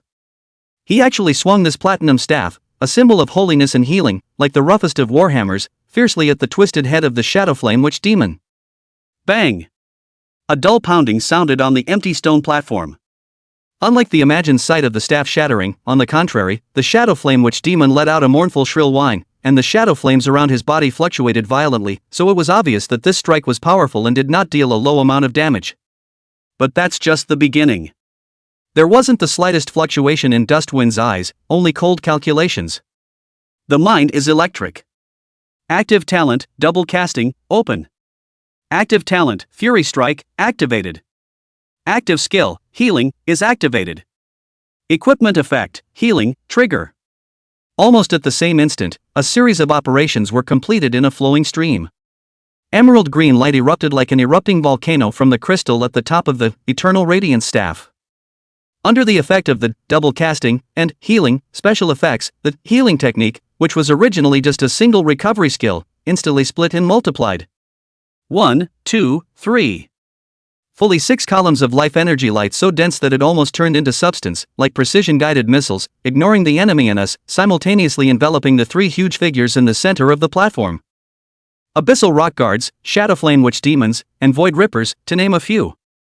Next. A jaw-dropping sight happened. Plus 51875. Plus 51875. Plus 51875. A whole 6 huge numbers, emitting a soft green aura, simultaneously floated up from the tops of the heads of the 3 gold-level bosses. Each of these numbers represented a terrifying healing of over 50,000 points. In an instant, the entire stone platform seemed to be filled with this rich breath of life. Inside the central monitoring room, time seemed to freeze in this moment. Chu Tianque, Long Qingyu, Su Jitong, and Ling Xuanyue, the 4 big shots who could make a party shake when they stomped their feet, at this moment coincidentally stared wide-eyed, staring dead-on at the unimaginable scene in the center of the screen. The air was so quiet you could hear a pin drop. Until a few seconds later, Long Qingyu violently bounced up from his seat, the chair sliding backward farther as he brought it with him, making an ear-splitting scraping sound. His copper bell eyes stared even wider than a moment ago, almost bulging out of their sockets, and his fingers trembled as he pointed at the still slowly dissolving green numbers on the screen. More, how many? 50,000? His voice was plucked up and even somewhat pitchy from the extreme shock, filled with a sense of unbelievable absurdity. A ING healing spell milked over 50,000? Isn't this kid only level 30? And is that double casting? How could he?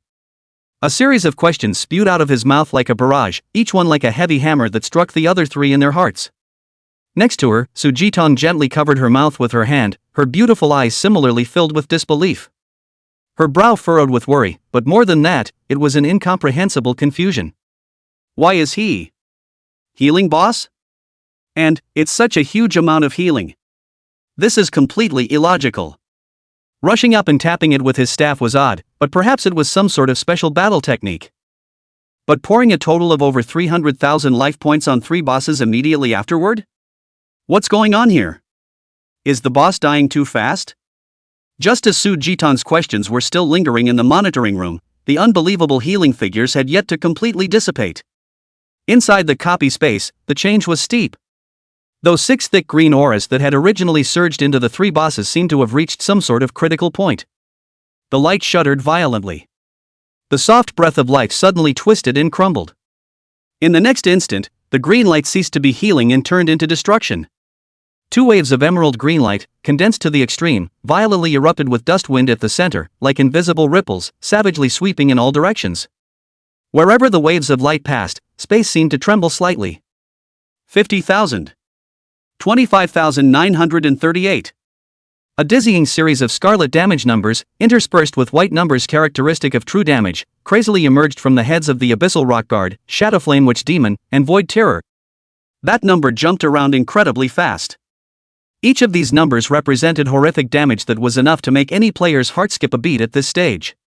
Especially the 25,938 real damage, which just doesn't make sense.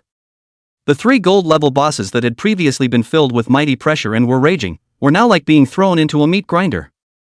The impenetrable rock body of the Abyssal Rock Guard was instantly covered with spiderweb-like cracks, and the flickering cold metallic light quickly dimmed.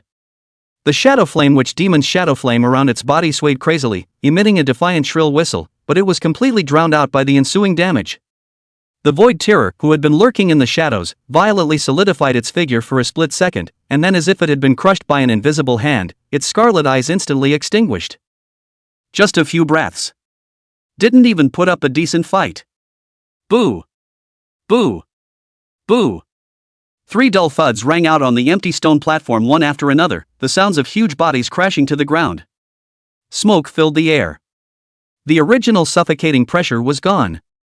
The only thing left on the platform was Dustwind's lone figure, and the 3 boss corpses that were rapidly starting to data materialize. Ding! You've killed the Void Ripper LV-35 Gold Class boss. Ding! You've killed the Shadowflame Witch Demon LV-35 Gold Class boss. Ding! You have slain the Abyssal Rock Guard LV-35 Gold Class boss. Ding! Congratulations on passing the 71st region. Are we going to the next area? A crisp and pleasant system beep sounded in Dustwind's ears, breaking the dead silence. Dustbreeze looked at everything in front of him expressionlessly, as if he had only done a trivial and insignificant thing. Chapter 82, The Robbers. The Coming End. Meanwhile, inside the central monitoring room, it was as if time had been pressed on the pause button. Long Qingyu had just bounced halfway up from his seat, his body frozen in mid-air, his mouth open enough to stuff a fist into. Su Jitong's hand covering her mouth trembled slightly, and only pure bewilderment and shock remained in her beautiful eyes. The scrutiny and seriousness on Chu Tianquo's face was completely frozen, and his gaze behind the lenses lost focus as he stared blankly at the screen. Ling Xuanyue, who had always been ice-cold and indifferent, also rarely slightly widened those clear and cold eyes, the depths of her pupils reflecting the rapidly dissipating damage numbers on the screen, as well as those three huge figures that collapsed with a loud bang. Looking at the three gold-level bosses that were almost instantly emptied of their blood bars and turned into data. Inside the surveillance room, a dead silence fell. You can hear a pin drop. All that remained was the slight humming of the instruments as they ran, mirroring the eerie silence. Gulp!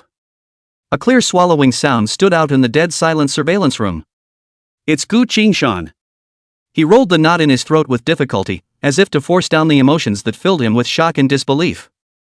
This subtle sound, like a stone thrown into the surface of a calm lake, instantly broke the atmosphere that was as solid as substance. Chu Tianquo exhaled a long breath, his breath carrying a trace of imperceptible disorder. This little guy is really a monster. He held the frames on the bridge of his nose, and his gaze behind the lenses refocused, but still retained a look of incredulous amazement, as if he had just witnessed a miracle. Regarding the unique alienation skills of the profession of reparative warlock, those of them in high positions naturally had a considerable degree of understanding and filing. Alienated healing spells that can cause damage are not unheard of. Chu Tianquo's voice was low, carrying a strong sense of subversion of inherent perceptions, as well as a hint of excitement that even he himself hadn't noticed. But he paused slightly, as if he was quickly searching for the right words in his mind to describe that heaven-destroying scene just now. To be able to do such horrible, such out-of-the-ordinary damage at level 30. Those were 3 gold-level bosses. Not some roadside monsters. It's unheard of and unseen. Chu Tianquo's tone was decisive, giving the final definition for the sight just now. Not waiting for Chu Tianquo's words to fall completely, Long Qingyu fiercely took a deep breath, as if he wanted to inhale all the surrounding air into his lungs. His body, which was frozen in midair due to shock, suddenly straightened up, and his eyes erupted with an unprecedented blazing light, as if he had discovered an unparalleled treasure that was enough to change the future of the entire region. Come on, man! A low growl, with unquestionable majesty and urgency. Notify down at once. His voice echoed in the not-so-spacious surveillance room, full of decisive determination. All the colleges in our West China region. Starting now. Immediately. Immediately. Prepare the resources. Each word was bitten extremely hard, showing his excitement at the moment. Bring out the highest level of treatment. S-class. No.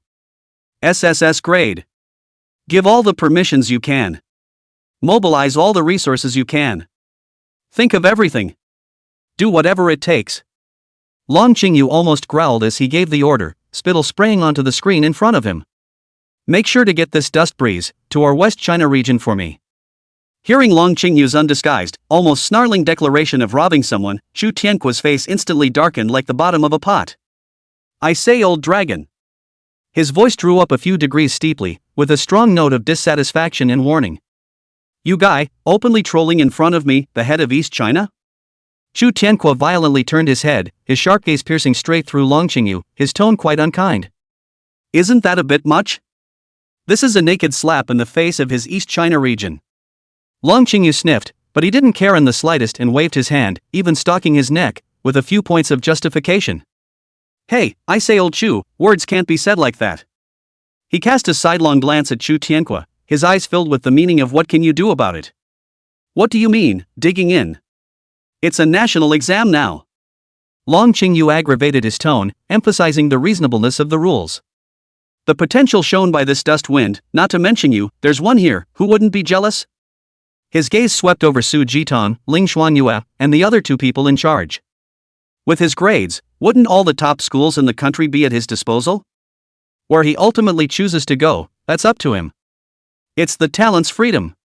Long Qingyu grunted with an air of determination. Whether or not they will stay in your East China, that's hard to say. This kind of demonic student that is hard to come by in 1,000 years is alive and well in front of you. Do I still have to talk to you about gentlemanly manners? He snorted, making no secret of his determination.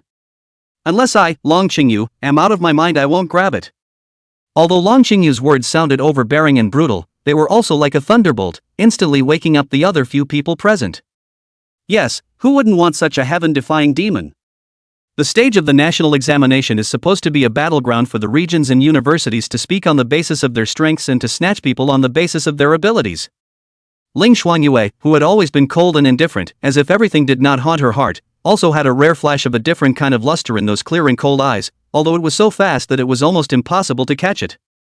Su Jin'er covered her mouth. The shock still hadn't completely faded from those beautiful eyes, but she also quickly realized the crux of the problem and the fierce competition that came with it. Almost at the same moment, they also picked up their respective encrypted communication devices and quickly and in a low voice commanded, with the same expression of determination on their faces. Immediately. Mobilize all available resources. Assessing the highest level of treatment.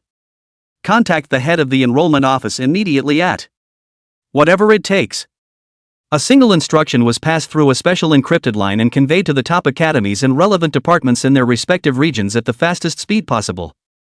A silent smoke has already quietly filled the air between the regions, and the degree of intensity is even far more than previously expected. The clamor in the surveillance room had nothing to do with Dust Breeze. He didn't even look back at the damage numbers that sparked the furor. At this moment, he was half crouching in front of the three boss corpses that were beginning to data materialize and glow. His figure was just right to block out all the prying eyes from the surveillance view. No one could see that a deep and obscure black mist was filling his spread palm. The mist, as if it possessed life, silently probed the ground. The abyssal rock guards, shadow flame witch demons, and void rippers, the shadows of them remaining on the ground, began to twist and wriggle under the erosion of the black mist. It was as if a new will had been given. Immediately afterward, three solid and incomparable pitch-black shadows, like tired birds returning to their nests, silently merged into the shadows at Dust Breeze's feet. They quietly replaced the three relatively weak shadow soldiers that originally existed in Dustwind's shadow. New powers lie dormant in the shadows, waiting for their master's call. Ding! Shadow extraction successful. You have acquired Shadow Commander, Abyssal Rock Guard LV-35 Gold level. You have obtained the Shadow Commander, Shadow Flame Witch Demon LV-35 Gold level. You have acquired the Shadow Commander, Void Ripper LV-35 Gold level. Current number of Shadow saves, 5-5. The system beep sounded in his head. The corners of Dustwind's mouth curved up slightly in a few imperceptible curves, but it quickly returned to that indifferent expression. That's good. Shadow extraction can really do the trick. A gold-level boss contained a power far beyond that of an ordinary monster. Transforming them into shadow commanders would undoubtedly give him another significant boost in strength. How could he let go of these three powerful gold-class bosses so easily? After doing so, Dust Breeze slowly stood up. There is not the slightest lingering. He turned, stepped away, and walked straight toward the door of light that led to the next area. The figure quickly disappeared into the light. The ensuing battle seemed to become a constant reenactment of that previous scene. Different areas, very different environments, increasingly powerful bosses. From the searing inferno of tumbling lava to the frigid winds of the frozen snowfields. From giant arachnid mothers hissing and spewing venom, to ancient witch spirits wielding elemental staffs. The enemy's attributes were getting higher and higher, their skills were getting more and more treacherous, and their battle power was climbing with the naked eye. However, Dust Breeze's speed of breaking through the barrier increased instead of decreasing. He seemed to be completely adapted to this rhythm of fighting. Each strike was precise as a machine. A huge amount of healing was poured in, followed by the devastating emerald green wave of light that erupted. 65,000. 31,024. The scarlet and pure white intertwined damage numbers were still jumping crazily, only the values became even more astonishing. Gold-level bosses, which were like a heavenly rift in the eyes of players at this stage, were as fragile as papier-mâché in front of him. Often, they had just shown a hideous gesture, and the next second they were completely engulfed by horrific damage. The battle is ending faster and faster. Without realizing it, 2 hours slipped by. When Dustwind stood up again, at his feet was the cold corpse of the 99th area boss. Dust Breeze felt the surging power coming from the shadow, his face still cold. At that exact moment, the system beep sounded again. Ding! Congratulations on passing the 99th region. Does it enter the last area? The last area? Dust Breeze was slightly stunned. He remembered the information he had learned earlier that this Tower of Heaven seemed to have no upper limit before. Is this hidden copy different? Doubt flickered in his mind. But it was only a flash. He stroked his chin, a hint of inquiry sweeping through his eyes. Whatever. Just go inside and see for yourself. With a thought, Dust Breeze's figure disappeared into the light door leading to the next area. Inside the central monitoring room. The atmosphere was still grave, but there was a trace of unspeakable fervor compared to the dead silence before. Everyone's gazes were deadlocked on the main screen, looking at the point of light that represented Dust Breeze, climbing upwards in the region's numbers at an unimaginable speed. 72, 85. 91, 99. Long Qingyu's rugged face was written with undisguised shock and excitement. He couldn't help but sigh out again, his voice shaking a little. This kid is a ING monster. 2 hours. Just rushed to the 99th floor? His eyes swept over the timing displayed on the screen with disbelief. How come it feels like he's entering this hidden copy, but instead he's fighting faster and faster? This is completely out of character. The difficulty is clearly spiking. Long Qingyu violently turned his head to look at Chu Tianque with a hint of inquiry and anticipation in his eyes. Old Chu, you said. Will he, this time, get through? The moment these words came out, Su Jin'er and Ling Shanhua, as well as the other few people in charge, all subconsciously held their breaths as well, their gazes focusing on Chu Tianque. Chu Tianque sniffed, but slowly shook his head.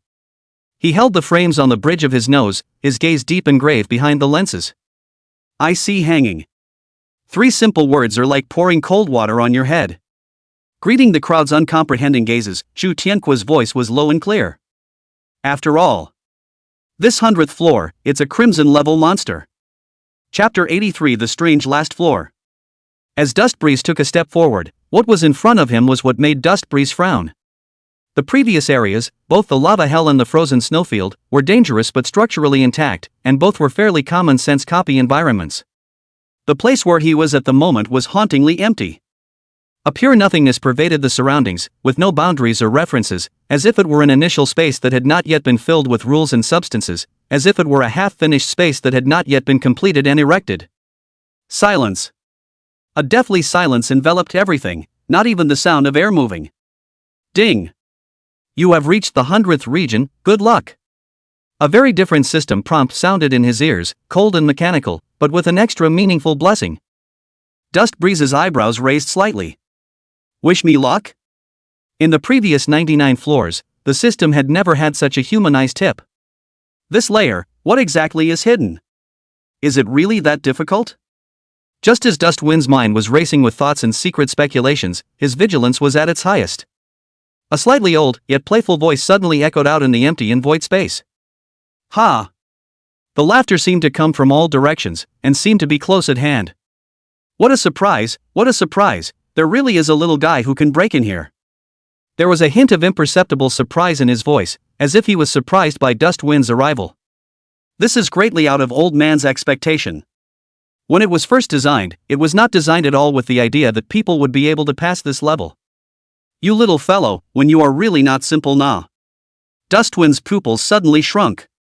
His gaze was instantly sharp as a knife, and he scanned the empty surroundings warily, trying to locate the source of the sound. Who is the owner of this voice? Is it the boss of this final level? Or some kind of special NPC? He instantly tensed his body, vigilantly scanning the empty surroundings, his mental power highly concentrated. That old voice didn't seem to care about Dustwind's vigilance, instead, it sounded again with a bit of playfulness. Ha! Ha!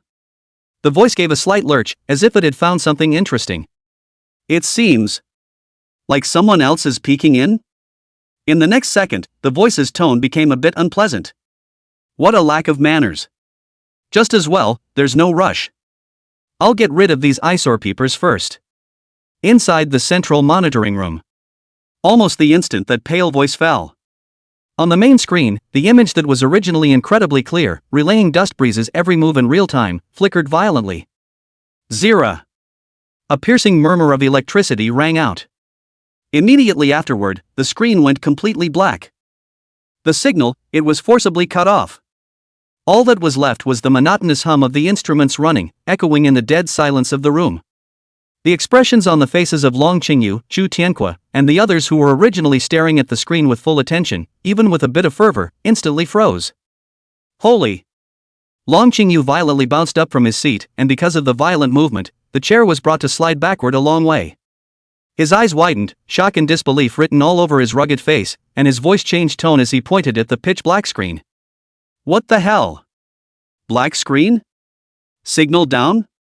He turned his head violently, looking towards the technician, but soon realized something, and swept his gaze over Su Jin'er and the others, his tone carrying a strong sense of astonishment.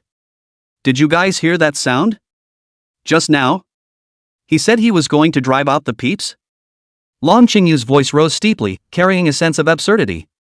There are still people who can cut the highest level surveillance signal of our military? What kind of authority does this have to be? What level of existence can do this? He muttered as if he had thought of something and blushed oddly.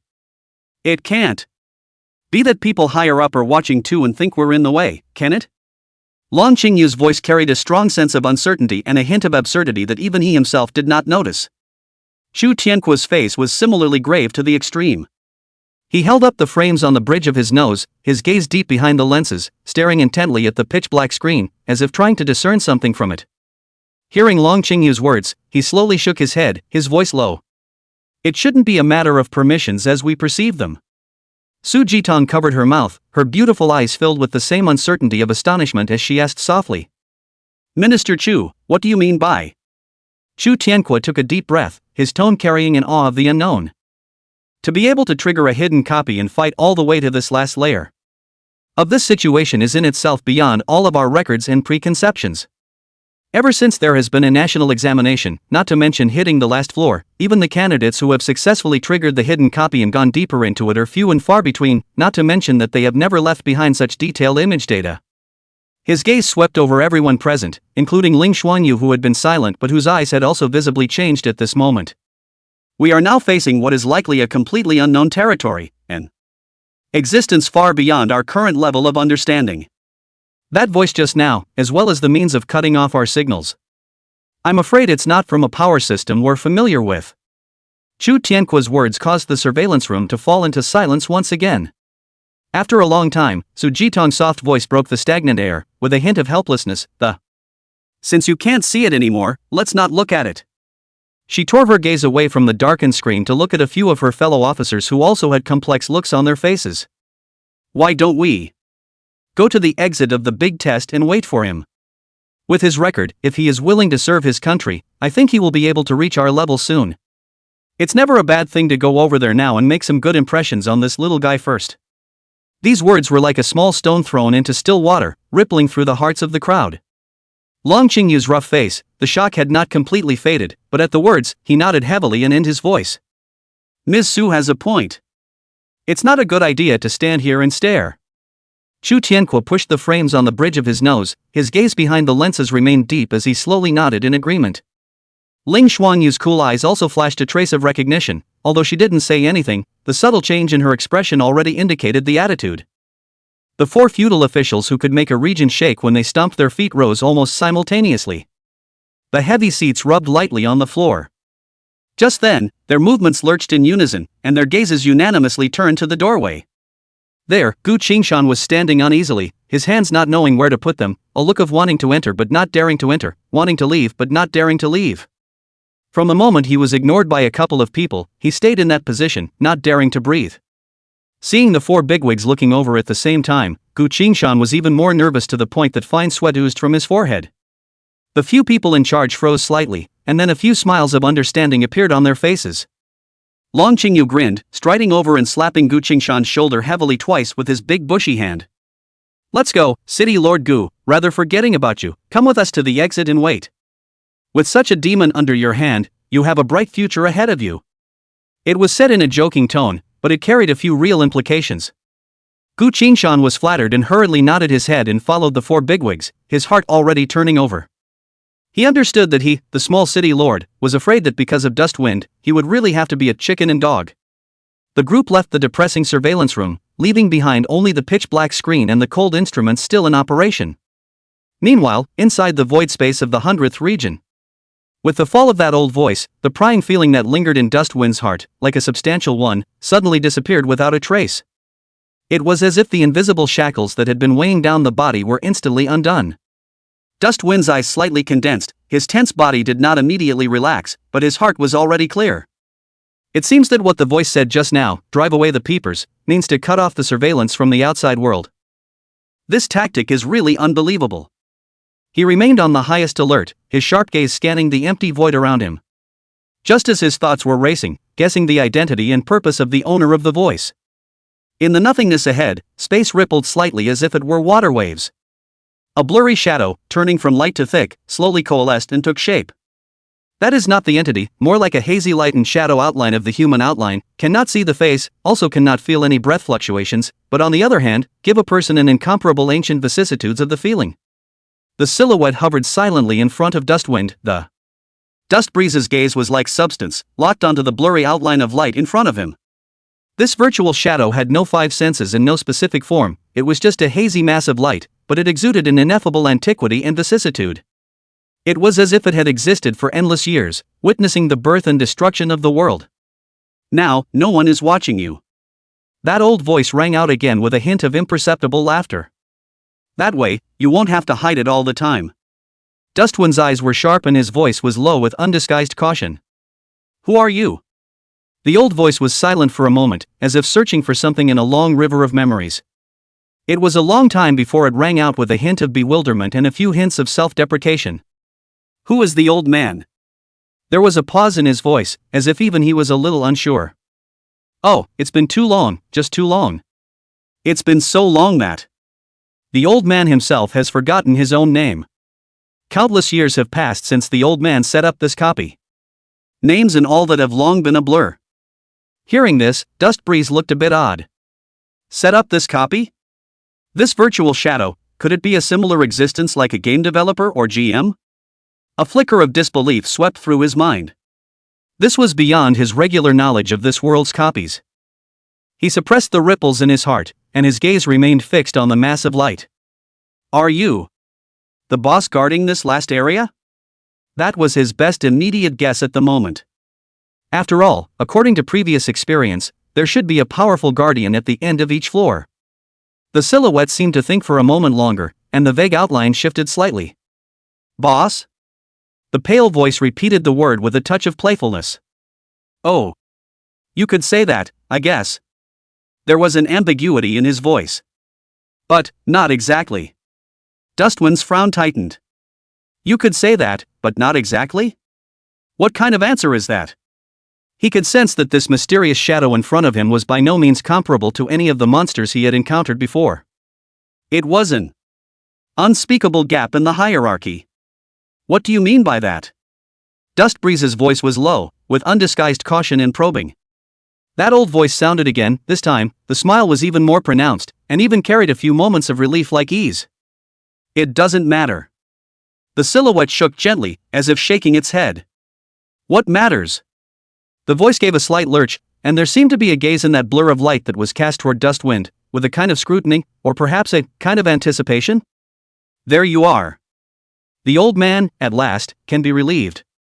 Chapter 84 Crimson Level Boss? Relief? Dusty Wind's eyes were suddenly sharp as knives, and his voice was low, carrying a sense of undeniable oppression. What the hell do you mean by that? He stared intently at the blurry mass of light, his entire body's muscles in a state ready to explode. Don't play dumb with me here. The blurry light shadow did not directly answer Dustwind's questioning. Instead, that old voice echoed once again, carrying an almost maniacal smoothness. Ha ha ha. The laughter vibrated in the void of space, as if even this dead silence was going to be torn apart. Relief. Is relief. Accompanying these words of unknown significance, the hazy mass of light expanded violently. The light twisted and coalesced violently. What had been a vague outline began to rapidly become clear and concrete. It was as if a pair of invisible hands were using light and shadow as materials to mold something in the void. Ancient vicissitudes of life, armor with the aura of iron and bloodshed killing appeared out of thin air, covering that gradually forming body. Between the seams of the armor, a dark luster flowed, as if it had been satiated with the blood of endless gods and demons. A long sword with an ancient shape and a broad blade coalesced in its right hand, and the cold light above the blade was biting, exuding a sharpness that was enough to cut through the soul. A few short breaths. The hazy mass of light that represented the ancient and the unknown had clearly transformed into the shadow of a majestic war general who stood on top of the sky and held a long sword.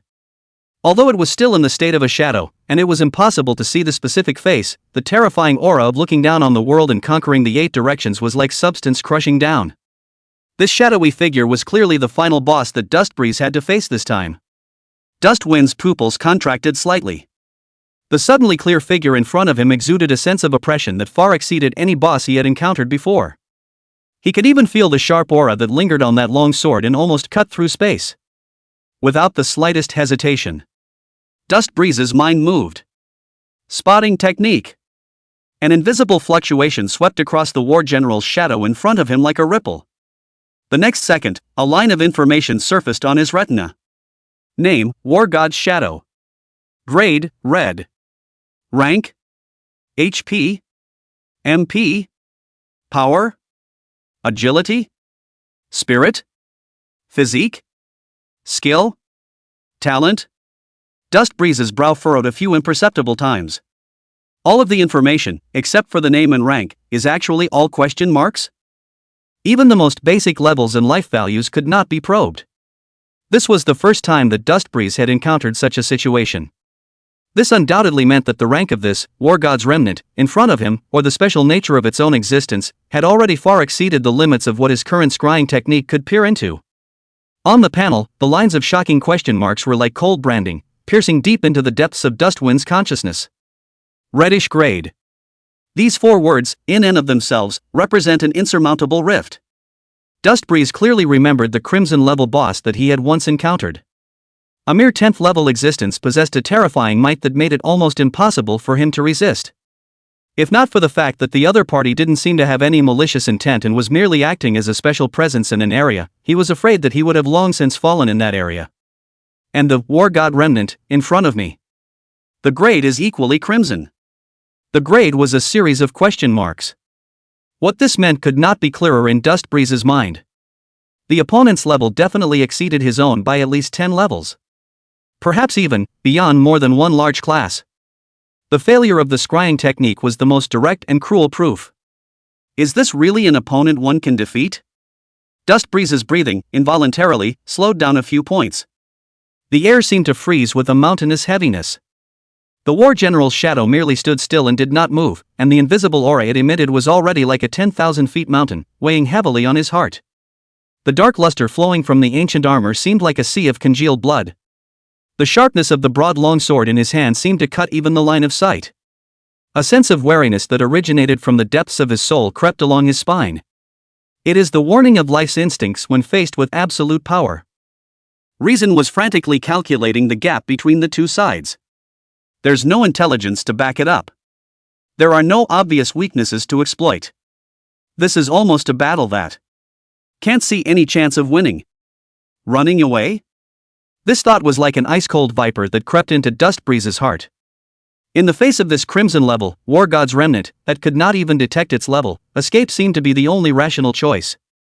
But, did he really have to run away? He had already escaped once before, it was hard not to run this time. He clenched his fists so violently that his nails were almost embedded in his palms. It was not easy for him to be reborn once, should he choose to flee in a sorry state once he encountered a seemingly unbeatable enemy. He knows better than anyone that crises are often accompanied by unimaginable opportunities. Not to mention, Dustwind's sharp gaze once again swept across this endless nothingness. Here, is there really a way out? He took a deep breath, forcing down the chills that churned in his heart and snuffing out the cowardly thought instantly. No. No escape. And not necessarily the need to escape. In the midst of desperation, there must be life. His strengths. A thought crossed his mind like lightning, dispelling some of the gloom. Su Jin'er. Su Jin'er gave him life salute. That powerful buff that can resurrect people after death. Plus, the talent he copied from Su Jin'er, gift of the heavens. These two effects stack. Dustwind's heart skipped a beat. Although the life salute itself has a cooldown of up to 12 hours. However, the effect of gift of the heavens has the potential to break this restriction. Wouldn't he have the power of near infinite resurrection? The idea was too crazy, but it was like a light piercing the darkness and illuminating the abyss of despair. Perhaps. Maybe it really can. When this thought came together, it was like a prairie wildfire, instantly igniting the light under Dust Breeze's eyes. Grind with your life. Using infinite resurrection, he would grind this terrifying, war god's remnant, in front of him, alive. Dust Breeze's eyes suddenly became incomparably bright, filled with a certain kind of madness that bordered on paranoia. This is an absolutely insane idea to the extreme. But right now, it seemed to be the only silver lining he could grab. Dust Breeze couldn't help but gulp, his heart beating violently at this bold plan. It has to work. Right. That's it. His mind raced, instantly formulating a battle plan. Hard contact is a death wish.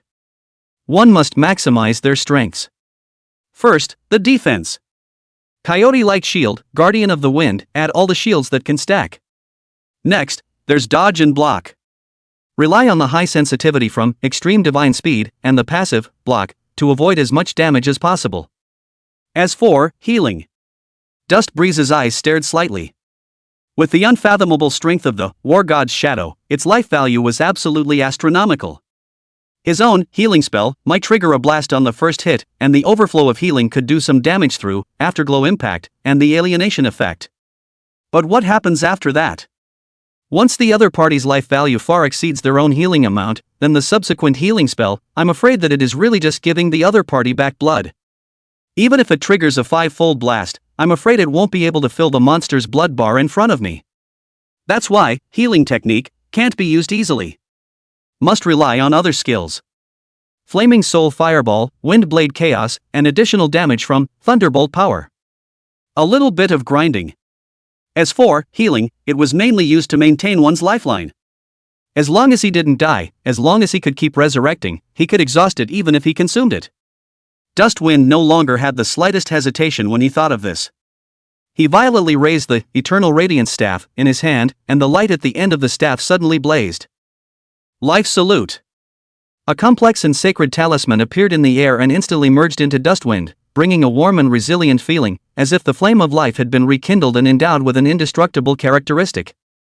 A whopping 20,000 magic power points were instantly consumed, but Dusty Wind's eyes did not fluctuate in the slightest.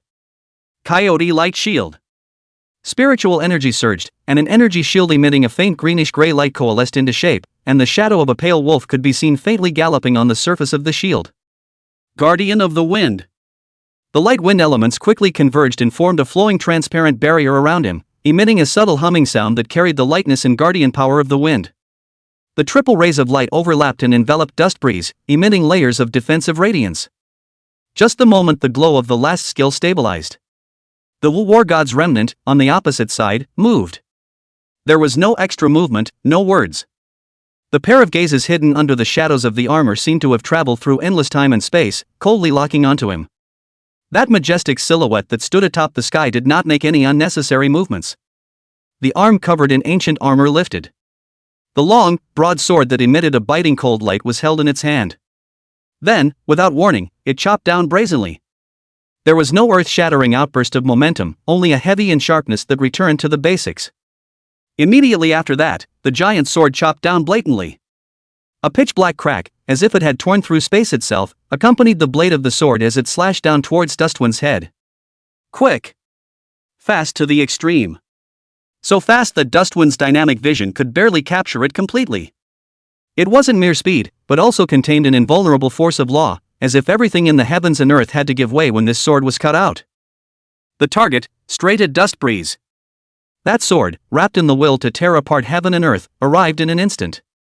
The pitch-black crack was like a demon's open mouth, devouring all the light and nothingness along the way, and falling straight down towards Dust Breeze's head.